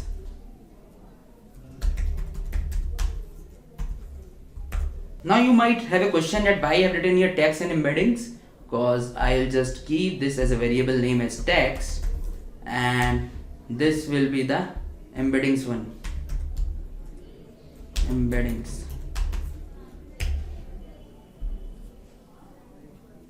Okay guys, so now when I'm writing here faz.from_documents, it means that we have created a vector database using the LangChain faz class, right? Faz class. The database is constructed from the text, or I will say the text chunks and the embeddings. So the embeddings means here the numerical representation of the text. So this step likely involves creating high dimensional vectors for each text chunk using the specified pre-trained model. Now, the next thing that I will be here doing as db.save_model, and I will give the path of db_faz_path. So let's understand the meaning of this code. When I'm writing here db.save_model and inside that I'm giving the faz path, it means that the created vector database is saved to a local directory which is specified by the db_faz_path. So this directory will contain the necessary files to load and use the vector database in the future. Now, after creating our vector database, what we will do here, we'll just write the main function.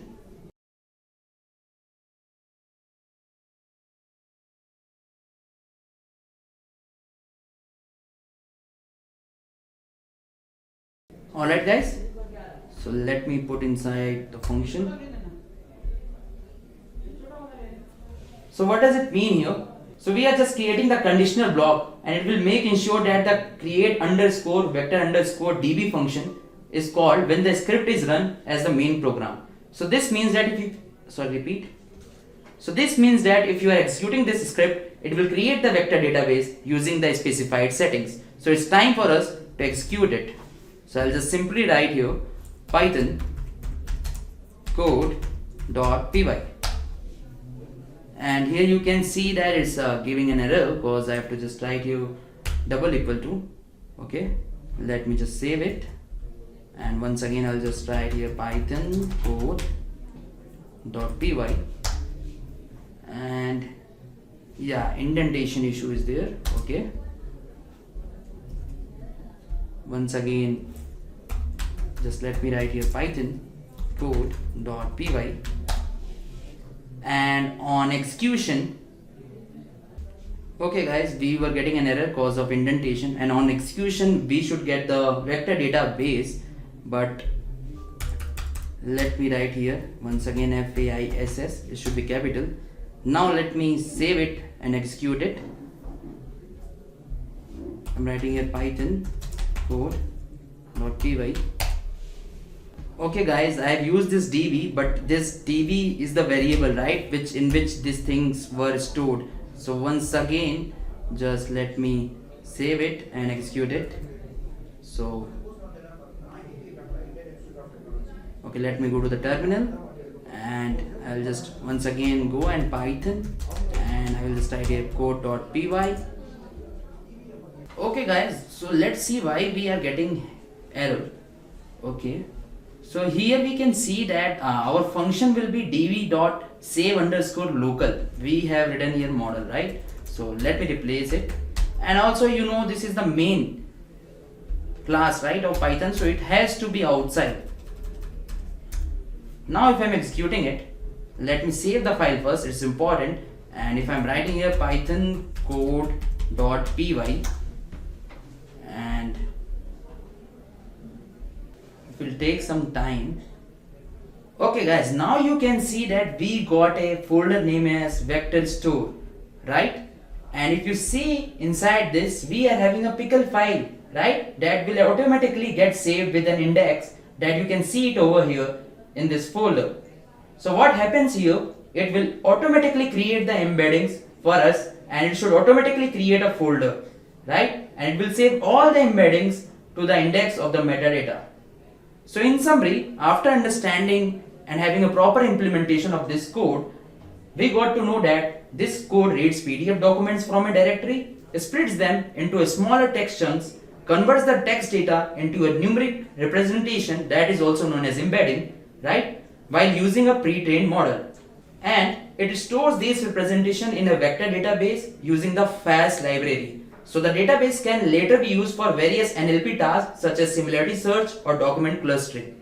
Now this is the coding implementation of the first part that I have given you the summary. Let's implement our model. So now what I will do, once again I will go on this Intellipaat chatbot and I will click on this file. I will just simply write here model.py. Now what I will do here, now coming to this model.py file, what I will do here, I will once again import the LangChain module. So this time I will be implementing here from LangChain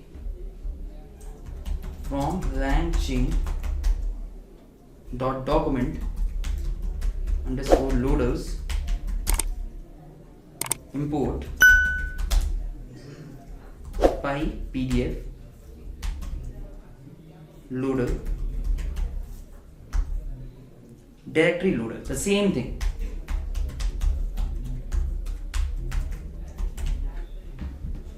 Alright guys, now there is one more module that we're gonna implement here, is from LangChain import prompt template. Now why we are importing here prompt template? See, importing a module related to prompt templates from a LangChain library includes tools for creating and using prompt template.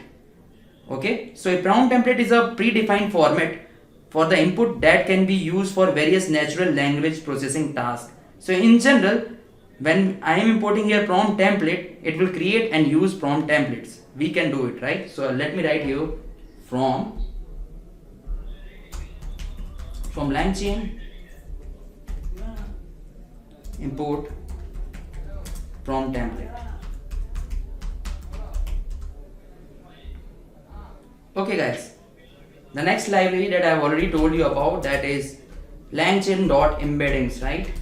From LangChain.embeddings, we're gonna import Hugging Face embeddings.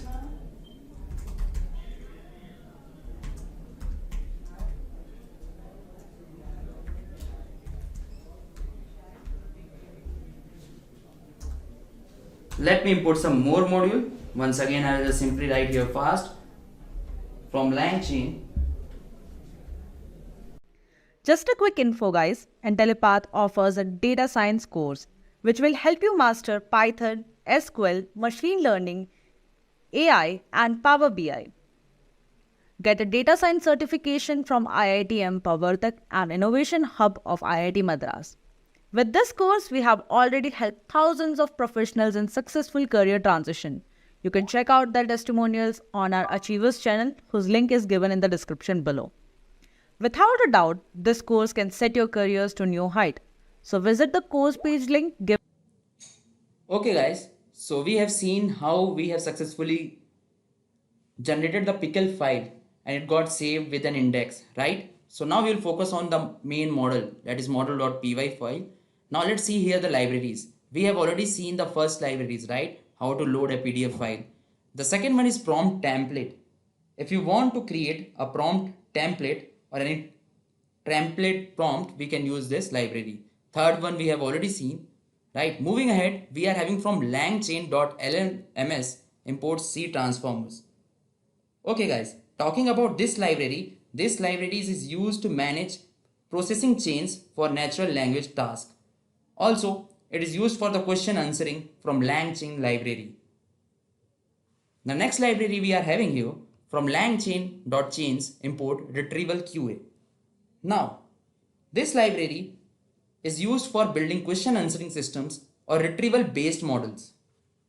Moving ahead, we are having chainlet. As we all know that if you want a user friendly or a good user interaction, right, then this is the best to use. So it is a framework which is used for building chatbots or basically conversational AI application. Now, after this, what I will do, here you have seen that I have given the path, right? So I have defined a file path for the face vector store. Now this variable, that is df underscore face underscore path, stores the file path to the face vectors store, which is a directory where vectors are stored for efficient similarity search and retrieval. After this, I have created a custom prompt template. So in this custom prompt template, this variables define that it will be used for generating prompts in a question answer system, right? So the template includes placeholders for context and question variable. Here you can see that these are the placeholders, right? And this will be filled with actual content sharing during the question answering process. So when we are already giving our data, for example, the book brochure, what all courses the Intellipaat has, so at that time it can be used as question answering process. Now, here you can see that we have created a function with name set underscore custom underscore prompt, right? Now, this function creates a custom prompt template for question answering retrieval. It uses the custom prompt template string as a template and specifies the input variable as context and question. You can see that here we are having the input variable as context and question, and the template that is specified with the custom prompt template, right, that we have created here. Alright guys, so we have created a custom prompt template, we have set the custom prompt. Now it's time to retrieve the data from it. So here you can see that I have created a retrieval QA chain, right, using the provided components and configuration. So these are the components and configuration. So here if you see, these are the three parameters, LLM, prompt and DB. Now what I am doing here, it takes in a language model LLM a custom prompt template which name is prompt here, right, and a vector store or retriever as DB. So this is nothing, this is a language model, this is a custom prompt template, and this is a vector store or retriever. Alright, now what will happen next? It will configure the chain with specific parameters such as retriever settings and prompt template, and it will return the configured QA chain. Here you can see that it will return our QA chain.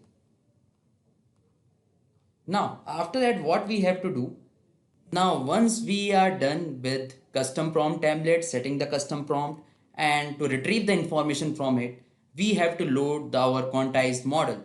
That is nothing but I was talking about the model Llama 1, right? Llama 2 7B chat GGML. So we will load the model. Alright guys. And after loading the model, we'll specify the model name or path for the language model that we have already done here. And we will also specify the type of model which is Llama here. Then here you can see that my maximum number of tokens, right, that is allowed during the text generation is 512 tokens. And here what does it mean by temperature 0.5? It means that here the temperature controls the randomness of generated text. Okay guys.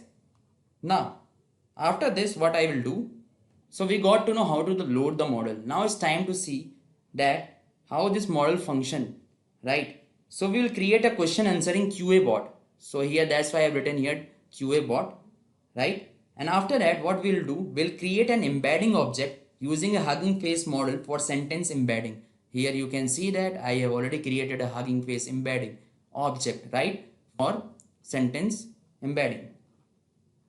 Alright, next. So now what I will do here, we'll just load a local face vector store for document retrieval using the specified embedding. Here you can see that, right, using the specified embedding, I will just load a local face vector for document retrieval. Then I will load a language model LLM for generating answers. That's what here I am doing here. After that, once I have done with loading a language model, I will set up a custom prompt template for question answering. So this is a custom prompt which is used for the question and answering. Okay. Moving ahead, I have written here retrieval underscore QA underscore chain function. It means I am creating a retrieval QA chain for question answering using the loaded components. So this is all about this QA model function. Now after this we are having the output function.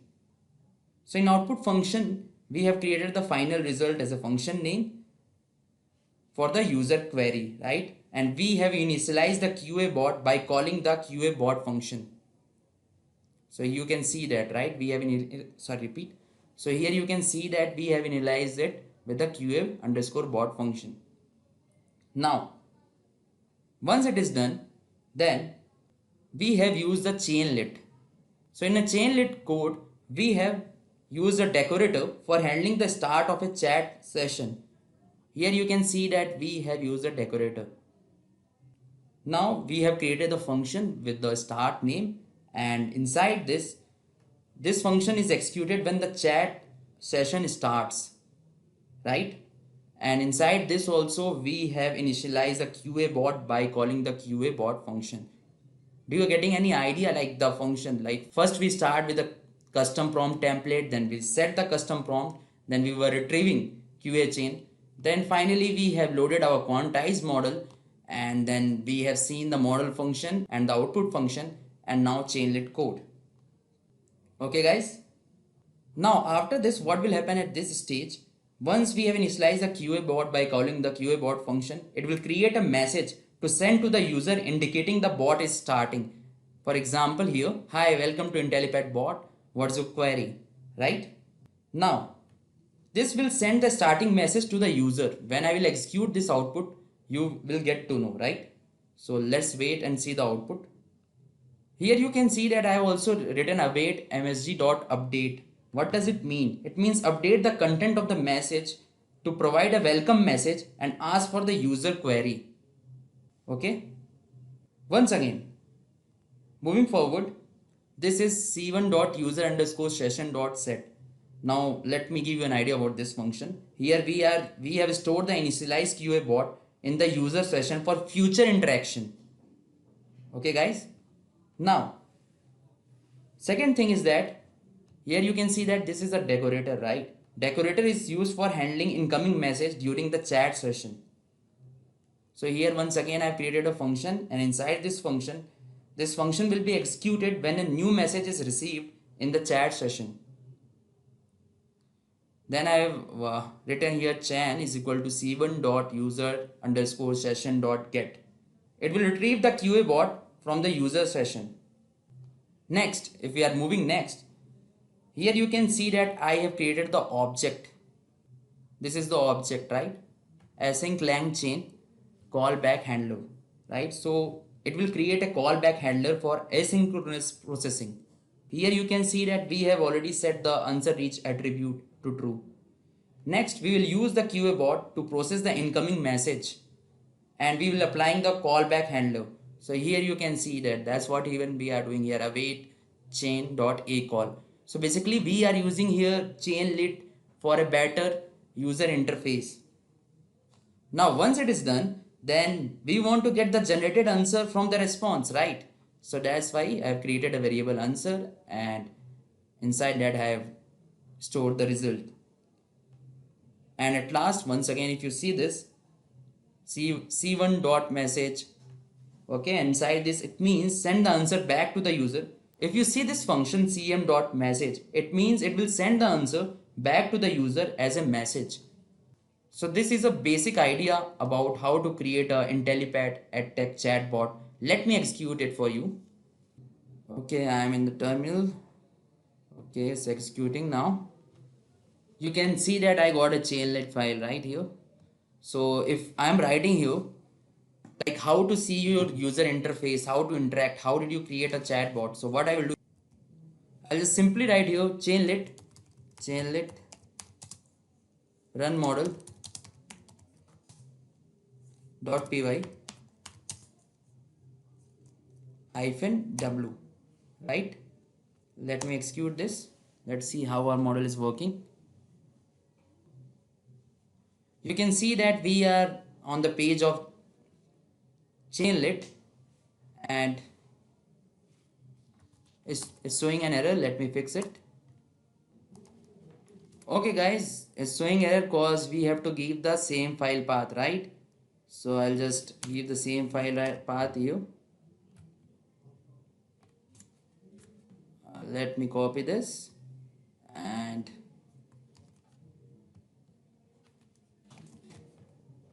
okay, let me save it, and once you can see that it started executing now. So we have to wait for a few minutes even. So let's see how it is working. If it is 100%, you can see that it's asking, hi, welcome to Intellipaat, what is your query? If I go to this file, let's say 1.pdf. So as a learner, if I want to purchase this course, I will just check the criteria. Okay, what is the application process? So we should ask this question to this chatbot. Okay, what is the application process? What is the application process to enroll in data science and in artificial intelligence course? So I'll just type in data science and artificial intelligence course in Intellipaat.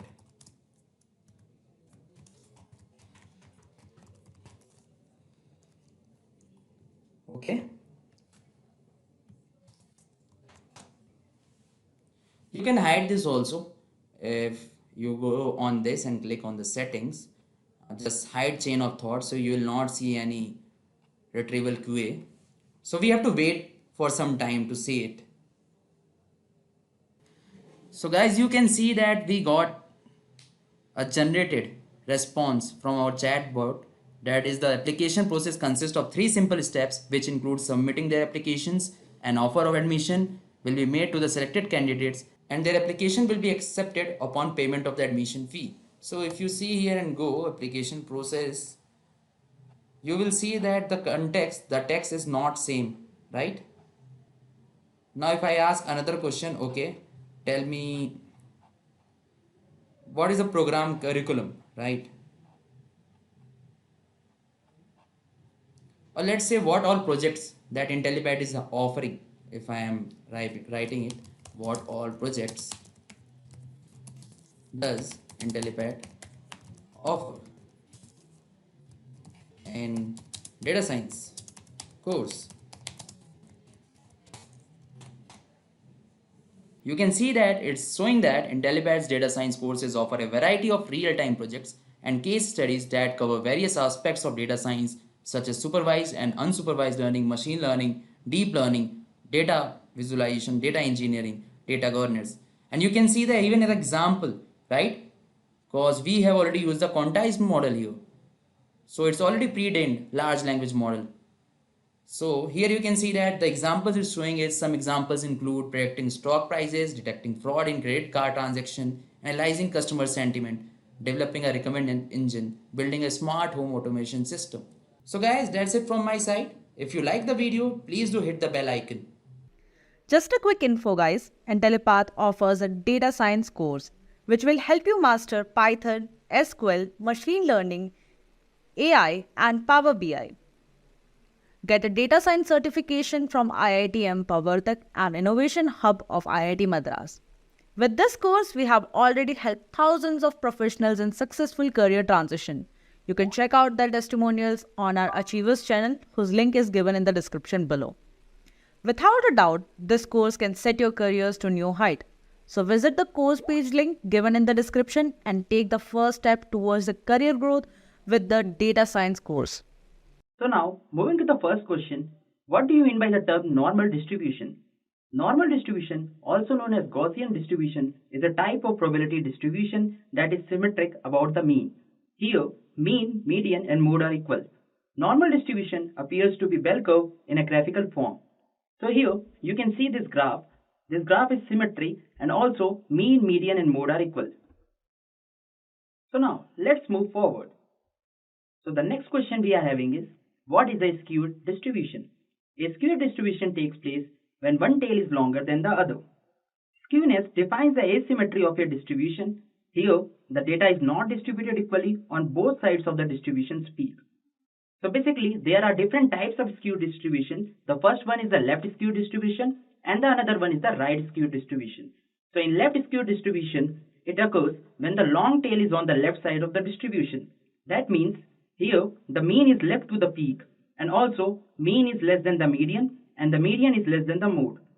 Along with that, left skewed distribution is also known as negatively skewed distribution. Coming to the right skewed distribution, it occurs when the long tail is on the right side of the distribution. It is also called as positive skewed distribution.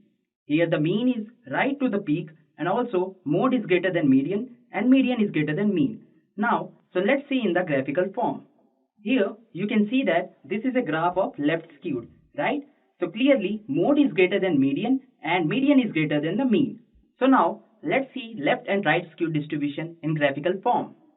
So here you can see that it's a left skewed graph, right? Because the long tail is on the left side of distribution. Whereas if you are talking about the right skewed distribution, the long tail is on the right side of the distribution. In a left skewed, you can clearly see that mode is greater than median and median is greater than mean. Similarly, coming to the right skewed, here mean is greater than median and median is greater than mode. Now, moving ahead, the next question we are having, what is the difference between bias and variance? Coming to the bias, bias is a prediction error that is introduced in the model due to oversimplifying the machine learning algorithms. It is the difference between the predicted values and the actual values.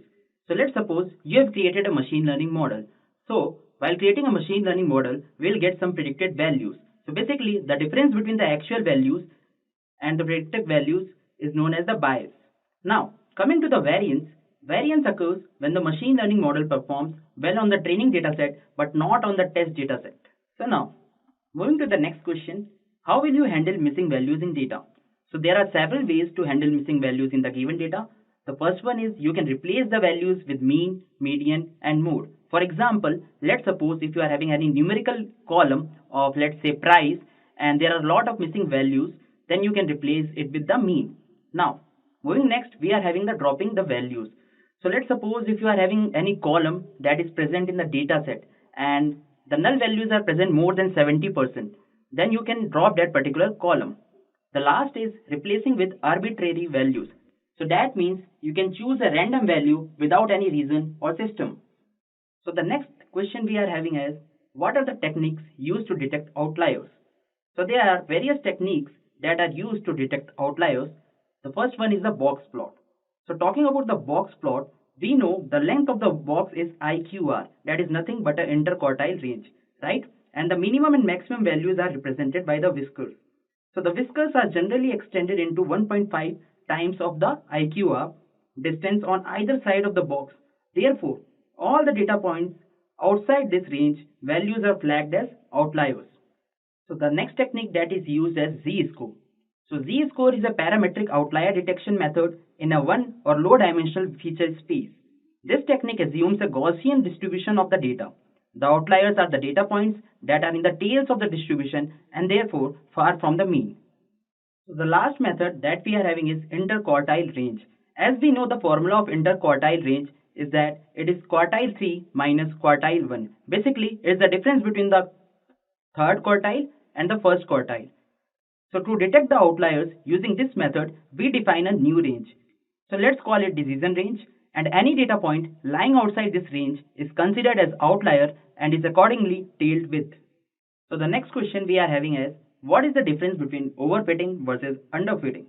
As we know that overfitting and underfitting are the two key problems in machine learning that decrease the performance of machine learning models. Now coming to the overfitting, overfitting occurs when our machine learning model attempts to cover all or more than the required number of data points in the given data set. So you can see that in this graph, our machine learning model tries to cover all the data points, right?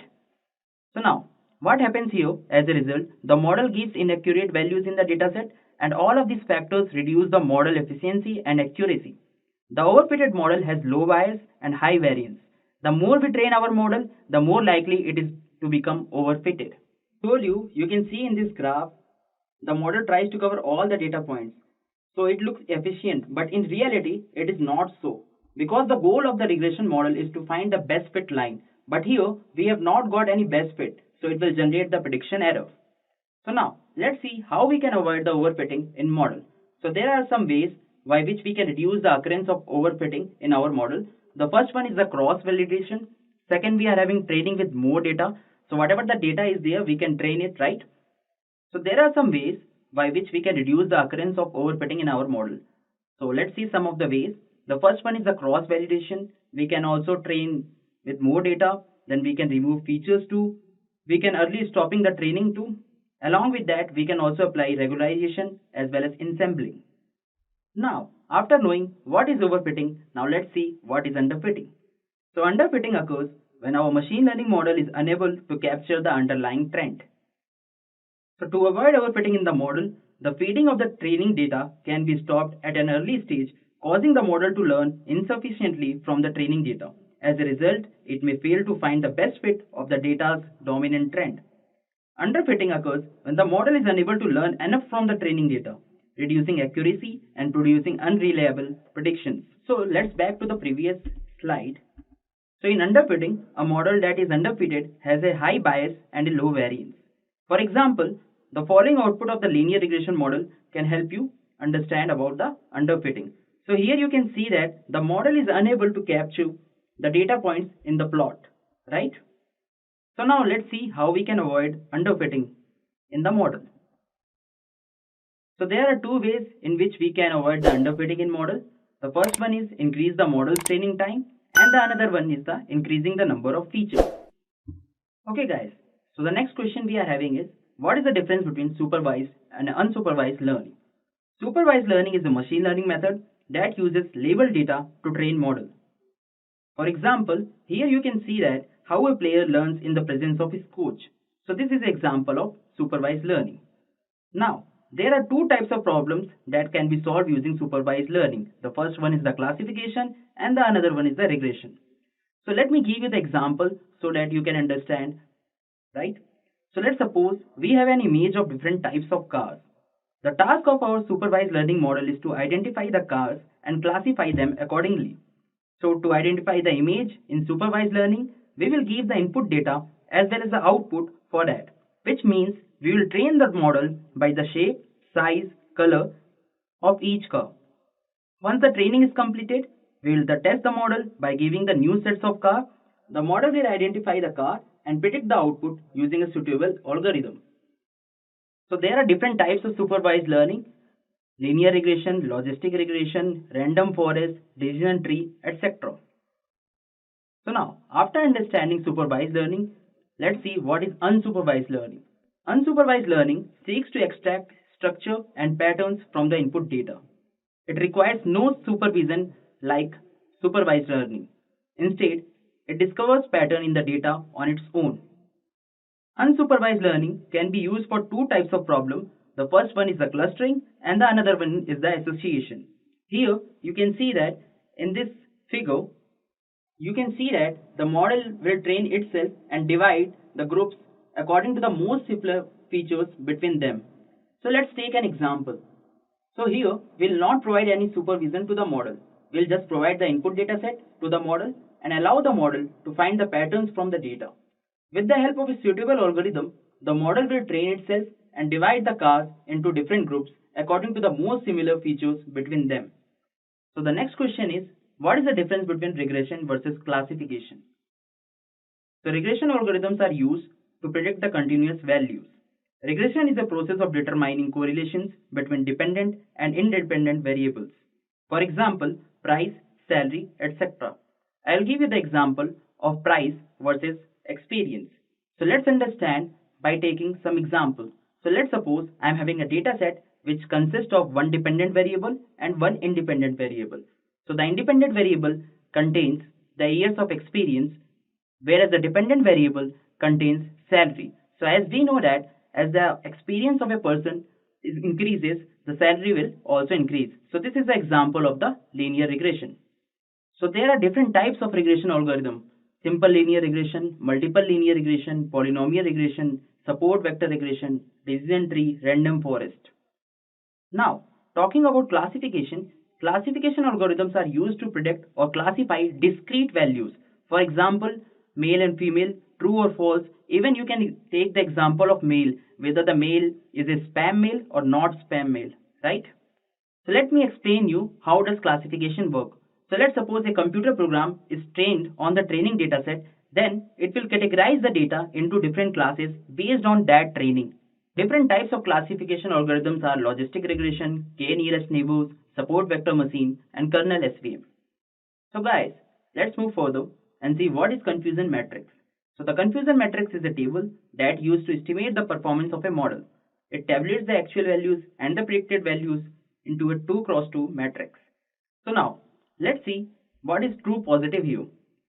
So let me give you the definition of true positive. True positive denotes all those records where the actual values are true and the predicted values are true, right? So here you can see that the actual value is 1 and the predicted value is 1, and we got here true positive. Now, coming to the false negative, this denotes all of those records where the actual values are true but the predicted values are false. So you can see that this is false negative where the actual value was 1 whereas the predicted value was 0. Next, we are having false positive. So in this, the actual values are false, but the predicted values are true. So this is our false positive, where the actual value is false. So we are considering false as 0 and true as 1, right? So here we can see that the actual value was false and the predicted value was true, right? So after understanding true positive, false negative and false positive, now let's see what is true negative. So this is a true negative.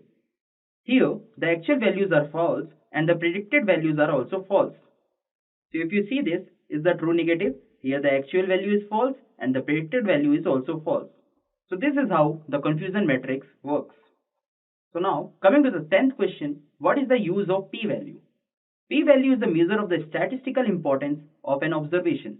It is the probability that shows the significance of output to the data. We compute the p-value to know the test statistics of a model. Typically, it helps us choose whether we can accept or reject the null hypothesis. If the p-value is less than 0.05, then reject null hypothesis or else accept null hypothesis.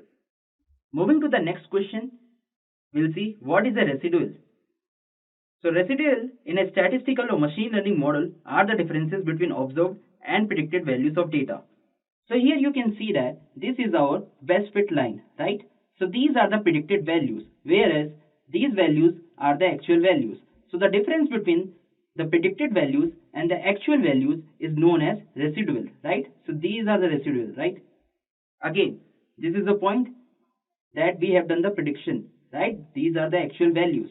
So the difference between the actual values and the predicted values will be our residual. The next question we are having is, what is dimensionality reduction? So the dimensionality reduction or dimension reduction is the transformation of data from a high dimensional space into a low dimensional space so that the low dimensional representation retains some meaningful properties of the original data. So let's take an example to understand in a simpler way. In machine learning classification problems, there are often too many factors on the basis of which the final classification is done. These factors are basically variables called features. The higher the number of features, the harder it gets to visualize the training set and then work on it. Sometimes most of the features are correlated and hence redundant. This is where dimensionality reduction algorithms comes into the picture. So there are various methods that is used for the dimensionality reduction. The first one is the PCA. So PCA stands for Principal Component Analysis, and the another one is the LDA, that is Linear Discriminant Analysis. So the next question is, what are the steps involved in machine learning? So the first step is data collection. Basically, we are defining the problem and assembling a data set. Then moving forward, we are having data preparation. So basically, we are preparing our data. Then we have to choose the model and train it, right? And after that, we will evaluate our model. So while evaluating a model, we will choose a measure of success. Also, we will decide on an evaluation protocol. The next step is parameter tuning. So basically, we are doing here scale up, right? Developing a model that overfits and regularizing your model and tuning your parameters. And at last, we'll do the predictions. So this is the way, and these are the steps that are involved in machine learning. Moving to the next question, what is pruning and the decision tree? So I will give you the simpler definition here. Pruning simply reduces the size of decision tree by removing parts of the tree that do not provide power to classify instances. Here, in this diagram, you can see that before pruning, there are a lot of sections of a decision tree, but after pruning, so here in this figure, you can see that before pruning, there are a lot of sections of the tree that are unnecessary, right? But after pruning, we have removed that particular section. Okay, so let me read the definition for you. Pruning in a decision tree is the process of removing the sections of the tree that are not necessary and redundant, right? So why do we use pruning basically? So why do we do pruning in the decision tree? So that our model performs better and gives a higher accuracy, right? What is RMSE in a linear regression model? RMSE stands for root mean square error. It is computed by taking the square root of MSE. MSE is where mean square error, right? RMSE measures the average magnitude of the errors and is concerned with the deviations from the actual value. RMSE value with 0 indicates that the model has a perfect fit. The lower the RMSE, the better the model and its predictions. A higher RMSE indicates that there is a large deviation from the residual to the ground truth. RMSE can be used with different features as it helps in figuring out if the feature is improving the model's prediction or not. Now coming to the question number 16, what is the use of elbow method in k-means clustering? So first we'll understand what is elbow method. Elbow method is one of the most popular methods to determine this optimal value of k. So what is k here? K means here the number of clusters. As I already told you, it is the most popular method for selecting k for the k-means algorithm, right? So to do this, you need to calculate the within cluster sum of squared error for different k values. So here you can see that it is written as WCSS, which is nothing but a within cluster sum of squared error, right? So it is described as the sum of the square of the distance between each data value and its centroid. You will then choose the value of k for which the WCSS error starts to become negligible. So here in this graph you can see that this is a number of cluster and this is nothing but WCSS, right? And here at this point this is your elbow. So the number of clusters will be 5. So the next question that we are having is what is naive Bayes? So naive Bayes classifiers are a collection of classification algorithms based on Bayes' theorem.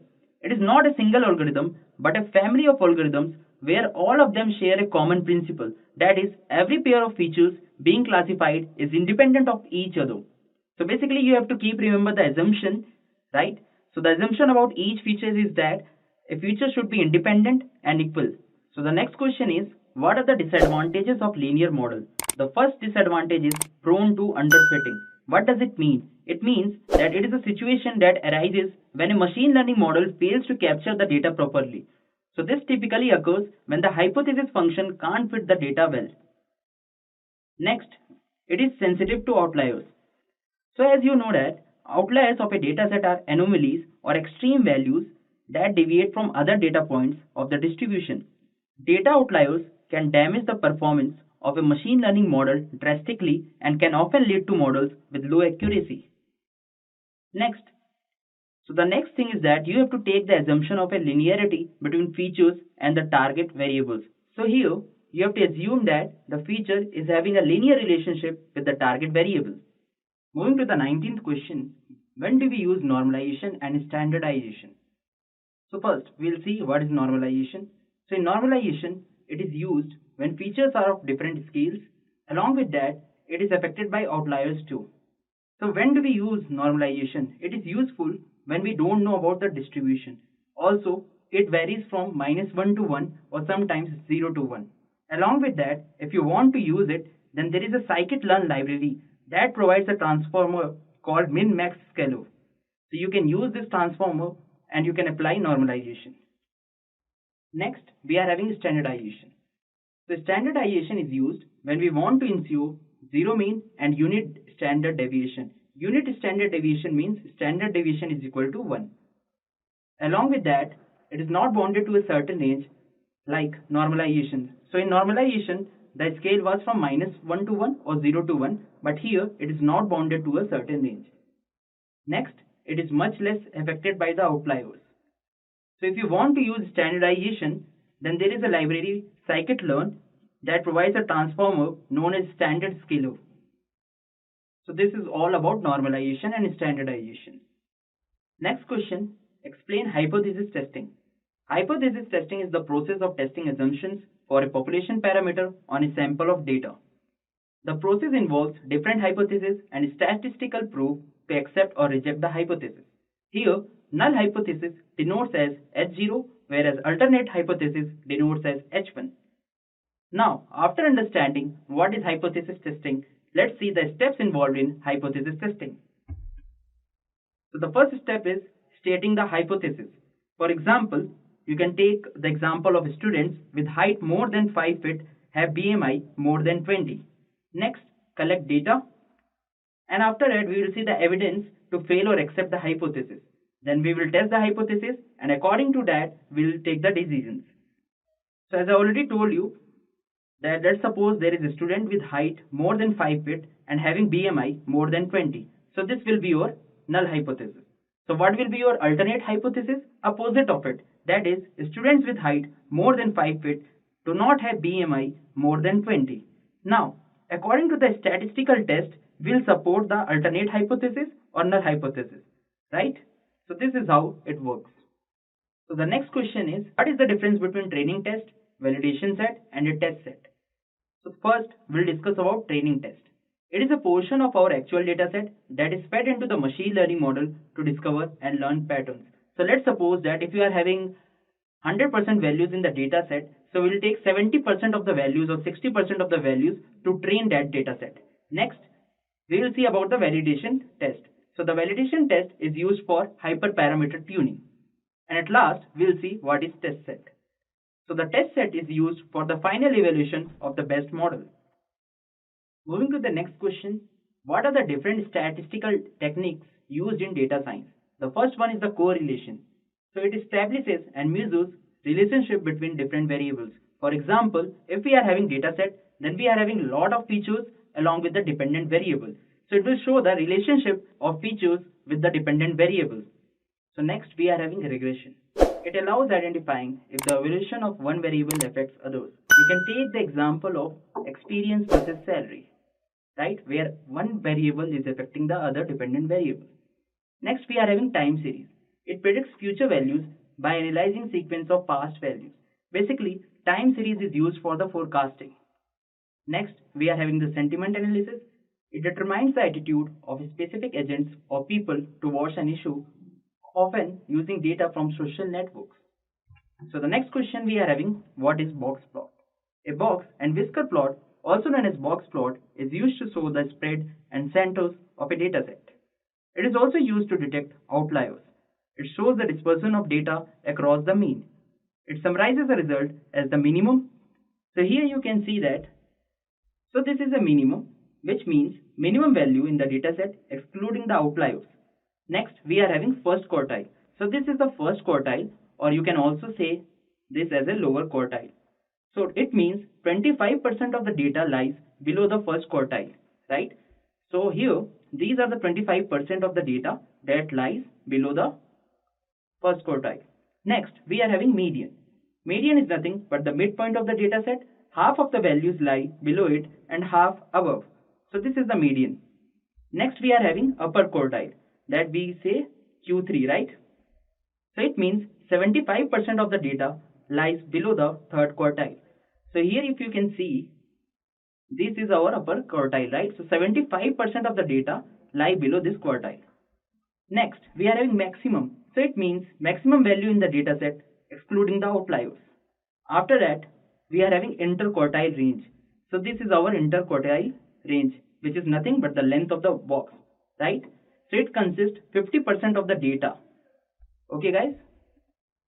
Now we will see what is whisker. So whisker is nothing but the upper and the lower whisker represent scores outside the middle 50%, right? So here you can see that we are having the lower whisker here, upper whisker is here. So this is all about the box plot. So the next question, what is SVM? So SVM stands for support vector machine. So what is the use of SVM? SVM are used for classification as well as the prediction task, right? So let us understand about SVM. It consists of a separating plane that discriminates between the two classes of variables. And this separating plane is known as hyperplane. The goal of the SVM algorithm is to create the best line or decision boundary that can segregate n-dimensional space into classes so that we can easily put the new data point in the correct category in the future, right? SVM chooses the extreme points or vectors that help in creating the hyperplane. These extreme cases are also called as support vectors. So these are the support vectors. That's why we used to call the algorithm as support vector machine. So after understanding SVM, now let's see some of the kernels used in SVM. So the kernels that are used in SVM are polynomial kernel, Gaussian, sigmoid, and hyperbolic. So moving to the 25th question, what are the z-test, chi-square test, f-test, and t-test? Okay, so first let's see what is t-test. So we use t-test to compare the mean of two given samples. Also, t-test assumes a normal distribution of the sample. So when we have to use t-test, when we don't know the population parameter, that is nothing but mean and standard deviation, right? In that case, we use t-test. So after knowing t-test, let's see what is z-test. So a z-score is calculated with population parameters such as population mean and population standard deviation. So in a z-test, we assume the sample is normally distributed. So what is the use of z-test? So we use this test to validate a hypothesis that states the sample belongs to the same population. So in a simple terms, when we have to use the t-test as well as the z-test, so we will use the t-test for the small sample size, whereas we will use the z-test for the large sample. Coming to the chi-square test, or even you can say chi-square test, it depends, right? So we use the chi-square test to compare the categorical variables. A chi-square test fit for the two independent variables, used to compare two variables in a contingency table to check if the data fits. So let's see the definition here. So chi-square test is used to determine the difference observed and expected frequencies of a certain observation. Alright, so the last test we are having as f-test. So when we use f-test, so when the hypotheses of the interest are about the differences between population means. Okay guys, so the next question that we are having is, what is the difference between correlation and covariance? So now, first we will discuss about the covariance. So covariance shows the extent to which the two variables are dependent on each other. Basically, higher the number, higher the dependency. Now, what is the range of covariance? It varies from minus infinity to infinity. Right? Now, moving to the third point, it is affected by a scale of a variable. So now, let's see what is correlation. So, in covariance, it indicates the direction of linear relationship between variables. Basically, it shows the extent how two variables are dependent on each other, right? But in correlation, it measures the strength of two variables considering other conditions are constant, right? The next point is the range of correlation is from -1 to 1. So basically here we are having the Pearson correlation whose range is varying from the -1 to 1, right? Along with that, it is not affected by scale unlike covariance. Next question, what is cross-validation? In a simple term, cross-validation is used to validate models' efficiency, right? So let me give you the formal definition of cross-validation. It is a technique for validating model efficiency that involves training the model on a subset of input data and testing it on a previously unseen subset of input data. In a simple term, it is a statistical method of evaluating and comparing learning algorithms by dividing data into two segments, one used to learn or train a model and the other used to validate the model. Next, we are having the cross-validation by k-fold. We can also do the cross-validation with one exception and many more. So this is the idea about the cross-validation. Moving to the next question, what is sampling? Mention some techniques used for sampling. So let me give you the definition of sampling. Sampling is defined as the process of selecting a sample from a group of people or from any particular kind for research purposes. It is one of the most important factors which decide the accuracy of a research or survey result. For example, if you want to take the sample that how many people are affected by COVID, so you will directly go into the population and out of that particular population you will take the sample about 1 or 2%. So this is nothing but known as sampling, right? So mainly there are two types of sampling techniques. The first one is the probability sampling and the another one is the non-probability sampling. So what is probability sampling? It involves random selection which makes every element get a chance to be selected. That was the example just now I have given to you. So what are the different types of probability sampling? So repeat. We will see that probability sampling has various subtypes. We are having the such as simple random sampling, stratified sampling, cluster sampling, and many more. Now, after understanding probability sampling, let's see what is non-probability sampling. So non-probability sampling follows non-random selection, which means the selection is done based on your ease or any other required criteria. This helps to collect the data easily, right? So what are the subtypes of non-probability sampling? Convenience sampling, quota sampling, referral sampling, and many more. So this was the overall idea about sampling. The next question, what is ROC curve? So ROC stands for Receiver Operating Characteristic. It is basically a plot between a true positive rate and a false positive rate. So here you can see that we are having the graph of true positive rate and false positive rate, right? Also, it helps us to find out the right trade-off between the true positive rate and the false positive rate for different probability thresholds of the predicted values. So I will give you the idea about ROC curve. So let's suppose if the curve is closer to the upper left corner, the better the model is. In other words, whichever curve has greater area under it, that would be the better model. Now guys, moving ahead, what do you understand by random forest model? So random forest model is a combination of multiple decision trees. It combines multiple models together to get the final output, or to be more precise, it combines multiple decision trees together to get the final output. So now coming to the question number 31, what do you understand about a decision tree? So as we know that random forest is a combination of multiple decision trees, right? Whereas let me discuss about the decision tree. A decision tree is a supervised learning algorithm that is used for both classification and regression. The same goes for the random forest also. Here, each node denotes the test on an attribute and each edge denotes the outcome of that attribute, and each leaf node holds the class label. So here, if you see the diagram, this is the root node and these are the leaf nodes. Okay? And this is the edge. So moving to the next question, that is question number 32. What is boosting? Boosting is also a homogeneous weak learners model but works differently from bagging. In this model, learners learn sequentially and adaptively to improve model prediction of a learning algorithm. So let me give you some points about the boosting. Boosting is an ensemble model technique that attempts to build a strong classifier from the number of weak classifiers. It is done by building a model by using weak models in series. So what happens here? Firstly, a model is built from a training data, then the second model is built which tries to correct the errors present in the first model. This procedure is continued and models are added until either the complete training dataset is predicted correctly or the maximum number of models is added. Right? So what is the uses of boosting? It is used to reduce the bias. As I told you here, each new subset contains the components that were misclassified by previous models. It is a way of connecting predictions that belong to the different types. Here, the models are weighted by their performance. Along with that, new models are affected by the performance of the previously developed model. What is bagging? Bagging is also known as bootstrap aggregating. So it is also a machine learning assembling algorithm which is used to design to improve the stability and accuracy of a machine learning algorithm. Right? So what happens here in bagging? It decreases the variance. Right? So bagging is used to reduce the variance of a decision tree. Along with that, it attempts to tackle the overfitting issue. So here every model receives an equal weight. Alright? Unlike boosting, here every model is constructed independently. Right? So this is the overall idea about boosting and bagging. Explain univariate, bivariate and multivariate analysis. So first we will see what is univariate analysis.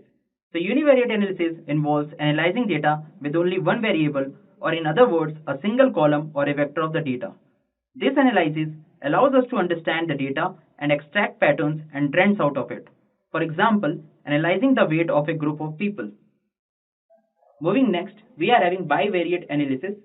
So here, it involves analyzing the data with exactly two variables so that the data can be put into a two-column table. For example, analyzing the data that contains temperature and altitude. Okay? Also, this kind of analysis allows us to figure out the relationship between the variables. Next, we are having multivariate analysis. Multivariate analysis involves analyzing the data with more than two variables. So here, the number of columns of the data can be anything, even more than two. This kind of analysis allows us to figure out the effects of all other variables on a single variable. For example, analyzing data about house prices, which contains the information about the houses, such as locality, crime rate, area, the number of floors, etc. Next question, what is recall? Recall tells you how many times the model was able to detect a specific category. In a simpler term, out of the total positive, what percentage are predictive positive? So let me give you the definition of it. It is a metric that quantifies the number of correct positive predictions made out of all the positive predictions that could have been made. For example, here you can see that this is a formula of recall, right? So recall formula is true positive upon true positive plus false negative. So basically out of the total positive, what percentage are predicted positive? Moving next, we are having precision. Precision is how good the model is at predicting a specific category. Basically, it measures the accuracy of correct positive predictions. So let's see the formula. So precision is equal to true positive upon true positive plus false positive. As I told you, basically it measures the accuracy of correct positive predictions. Also, the precision value lies between 0 and 1. Now, moving to the question number 37, what are the popular libraries used in data science? So there are popular libraries that are used in data science such as TensorFlow, SciPy, Pandas, Matplotlib, PyTorch, Scikit-learn. Let me explain you some libraries. For example, Pandas. Pandas is used for data analysis. Coming to the Matplotlib, this is a library that is used for data visualization, whereas Scikit-learn is a machine learning library. So moving to the question number 38, what is deep learning?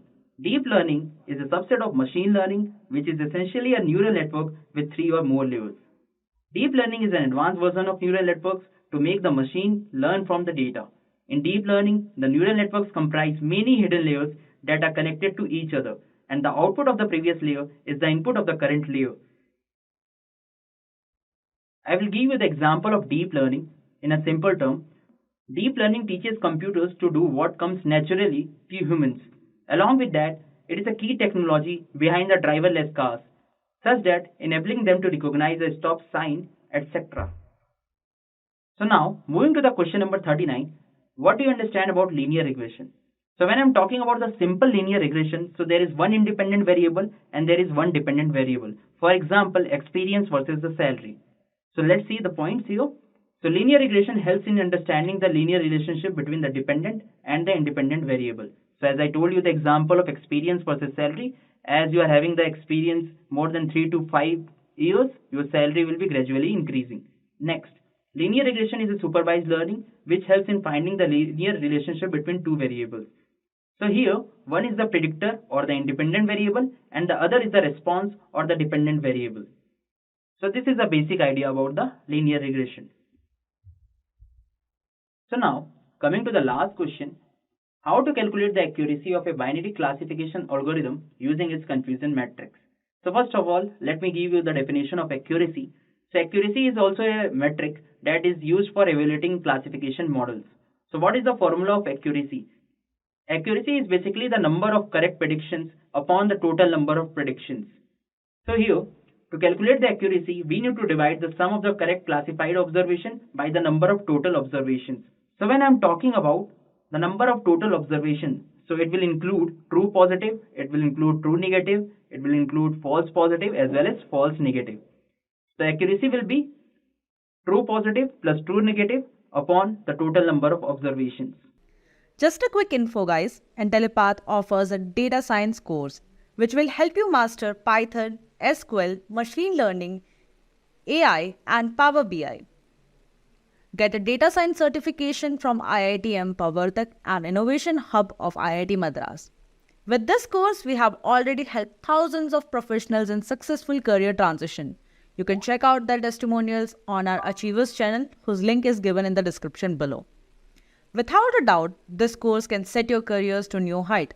So visit the course page link given in the description and take the first step towards the career growth with the data science course.